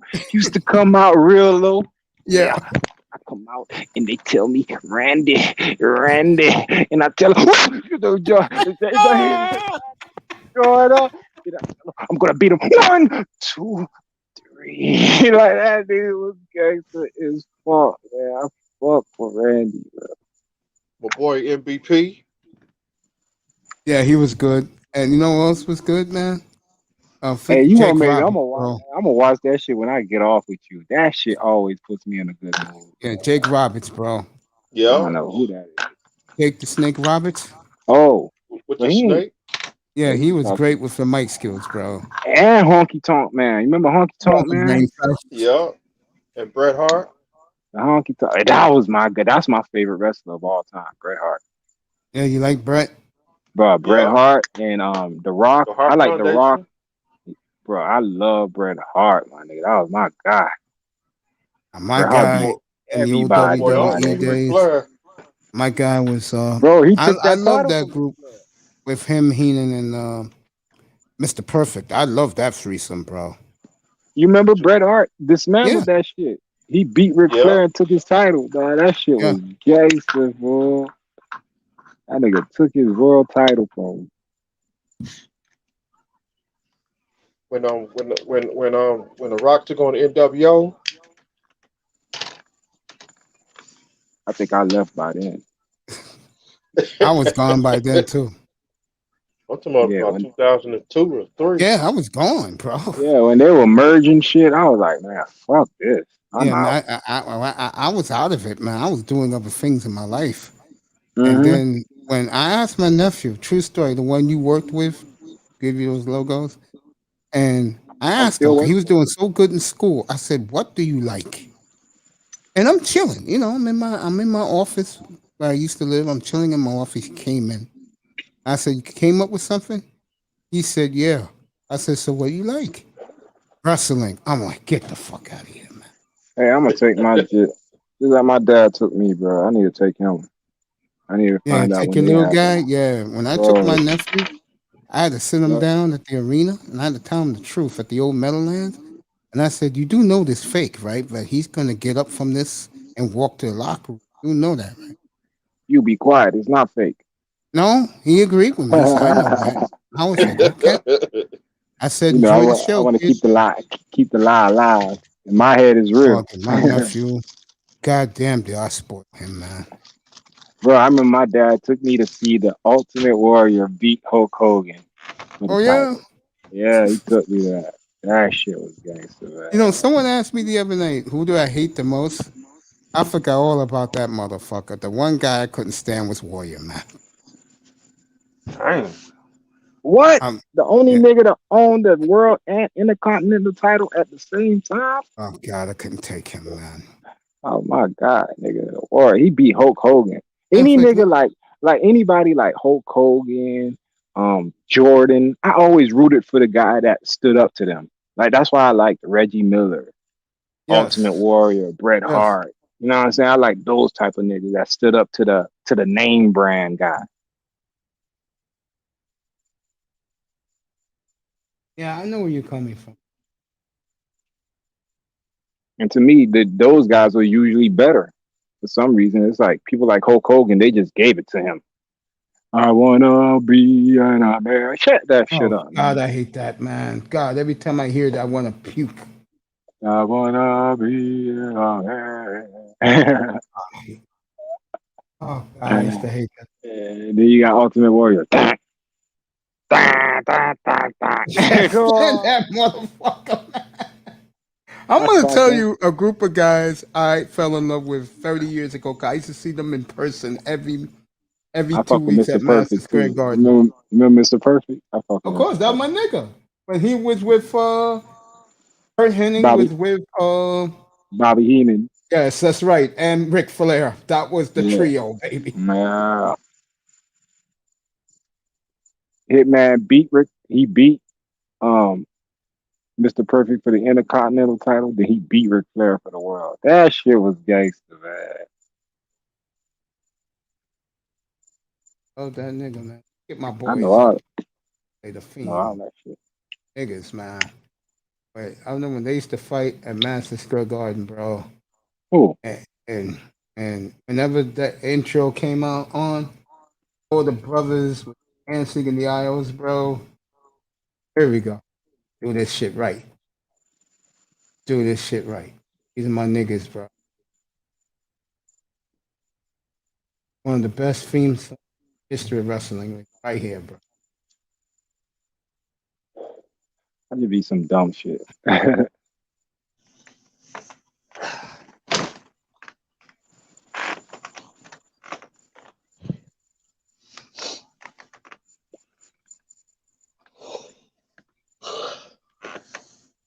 Start that shit up. Hey, do it right now. Just give me a second. Hey, I really appreciate a couple of weeks ago when you said I came a long way working these controls. Yeah, nigga, you was trash. All right, here we go. My niggas, bro. But what I like, but you don't give me no credit. That's why I can't fuck with you sometimes. I give you all the credit, bro. You kidding Nah, me? nigga, I walked you through all this shit. That's why it be blowing me. You got all these other niggas that around you, but they ain't teach you these little YouTube shits that I learned just by chance. Yeah, Like I see I how give you you put all the the credit in the title in. world. Last night, I mean Now today, you know. when Sean was up here, he was on the panel, he was in the chat room. I told him what you said about him, and he was like, "Really?" He said, "When did he say that?" I said, "Thursday when he was here, bro." Ah, that hit news, bro. Here we go. Do this, baby. There we go. The Beverly Brothers. Damn right. What the hell is that? That shit sound like 74. You damn right. When they used to come out Madison Square Garden, all the brothers would go crazy, man. Any theme you guys want to hear?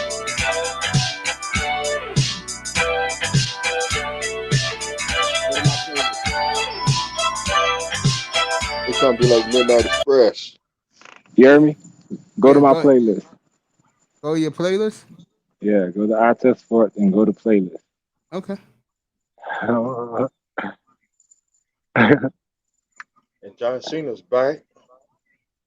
Yeah, you know that Cena, man. I ain't no John Cena fan, I'm Randy Orton fan. Are you Randy Orton and Orton fan? Yeah, I like Randy Orton. And I like Randy Seth Orton. Rollins. Seth Rollins. And Edge. You know I love Edge, bro. That's my boy, nigga, Edge. That's my nigga, bro. I like Seth Rollins, man. I was at Madison Square Garden. Shield. I was at Madison Square Garden. What's events in January? Like what pay-per-views in January? Royal Rumble. Yeah. I took my nephew to Royal Rumble. Remember Edge had those two flunkies with him about 15 years ago? I can't believe time flies so fast. Yeah. He had the two flunkies. Remember when he beat Rey Mysterio, bro? Mm-hmm. That nigga told Jonathan Coachman did that match. And Coachman was at his best, bro. That's why ESPN snatched him up. See, I like it when a play-by-play color commentator makes it feel real. My other guy was the guy who used to be a high school teacher. What was his name with the nice hair? Wears the nice suits all the time? No, it ain't. No, it ain't MVP. Nah. No. He's a commentator. He works with Michael Cole sometimes on Raw. He's from here, from Long Island. He was a high school teacher. Dang. He's the color commentator on Raw. It ain't JBL. No. JBL was good, but he was a wrestler. My point is that guy with the nice suits, he made it sound real. See, to me, wrestling needs more color guys. Coachman made himself look serious. That's why he got the ESPN so fast.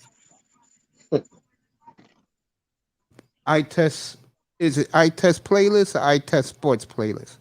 Yeah, just go to iTest sports. Okay. All right, I'm there. Roman Reigns shook out the belt. All right, go to my channel. Like, go into it. Okay. I'm there right now. Oh, okay.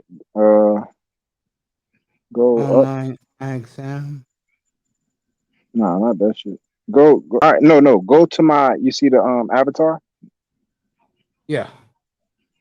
Click on the avatar.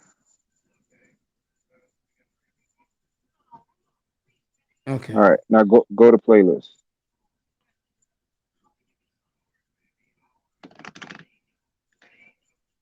Now go to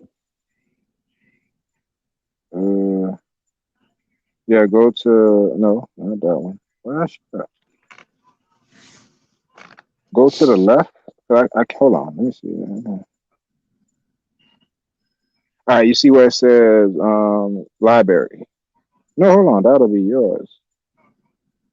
No, yeah, go there. Go to library. Library? Oh, okay. Which one's library? I don't see it. Damn, where that shit at? All right, go to the left. You see on the left-hand side? Yeah. And it might go to your library. Oh, No, I on the see the left hand. playlist. I see it. You Which see one it? you want? Look. Created or save playlist? Save. All right, let me move it over a little bit because you got a lot of Gridiron Heights up here, man. Yeah, that shit funny as fuck to me, man. I watch every season. That shit be predictive, man. That shit tells you what's gonna happen before it happens. All eyes on. Yeah, that kind of shit. Let's Nick music. You don't see one, it's like 500 songs or something. Is it Let's Nick music? Hold on, I can't see that shit. It's right here with the fingers. No, not that, not Bump J. Go to the left. Back to the left again. Yeah. I don't know why that shit doing that. All right, let's save it for this. All right, go to the top where it says China versus US on the right hand side. I see it. Yeah. All right, now open that. Go to not that album. No. Shit. I'm Richard Branson, and I have a once-in-a-lifetime invitation for you. Go back. Would you like to travel to space? That's what I just did. Well, I recently flew aboard a turn that Virgin shit off. Galactic space flight alongside. Yeah, you see that little arrow? The one to the right? Open that. See, yeah, that one. Open that shit up. All right. Damn, where that shit at? That shit ain't here. I guess it won't let you see my music. Or maybe it's in my library. Go to library. Go on the left panel. All the way on the left. Yeah. You go up, go up, go up. Go to the left. You see where all your subscriptions are? Yeah. All right. You see on the left side, you see where it says library up there? Yeah. Yeah, right there. Hit that. Let me see what happens. You might go to your library.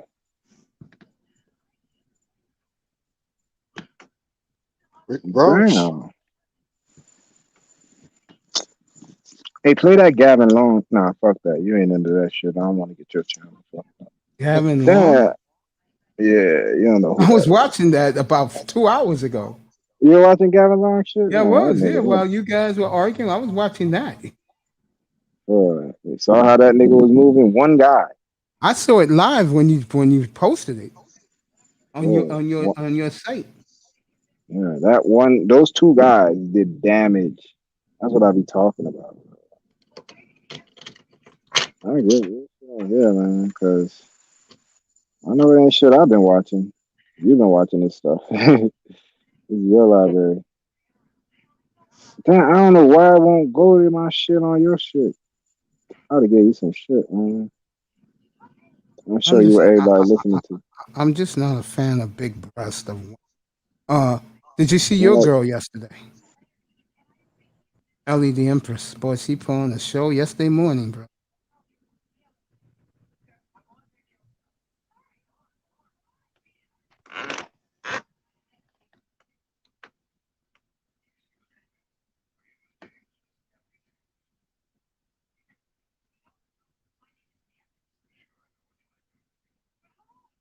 Cam Samuel.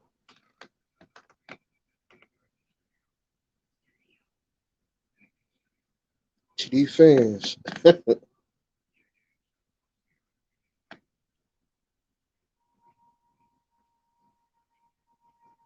This Jamaican chick right here is the hottest finger.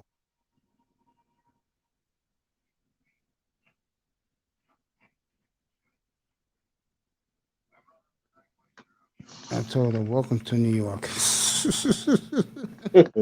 You go uptown here. They're all over the place, but in Brooklyn, man, goddamn. Supposed to visit New York.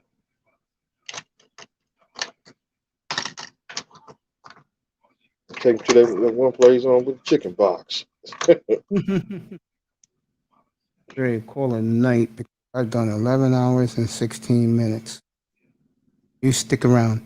I want to thank everybody. People in the clouds, hit that subscribe button on your way out. 11 hours, 17 minutes, folks. You don't get it better than that.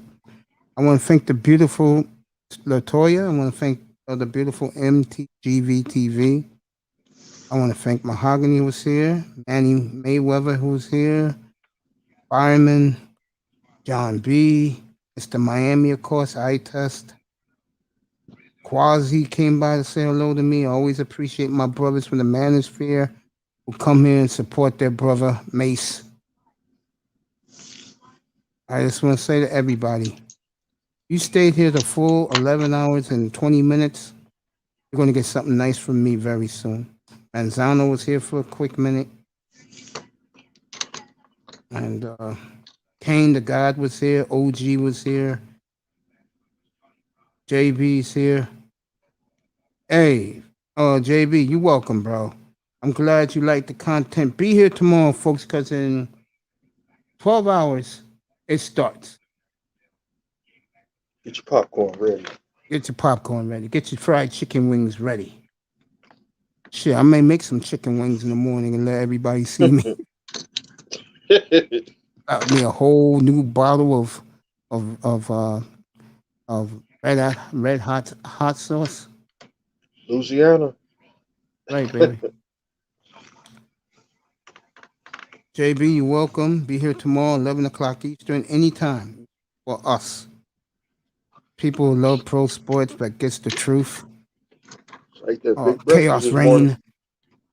And He was on here this morning too? No, but we were killing them today. And I'm sorry for my brother Prince Pierre.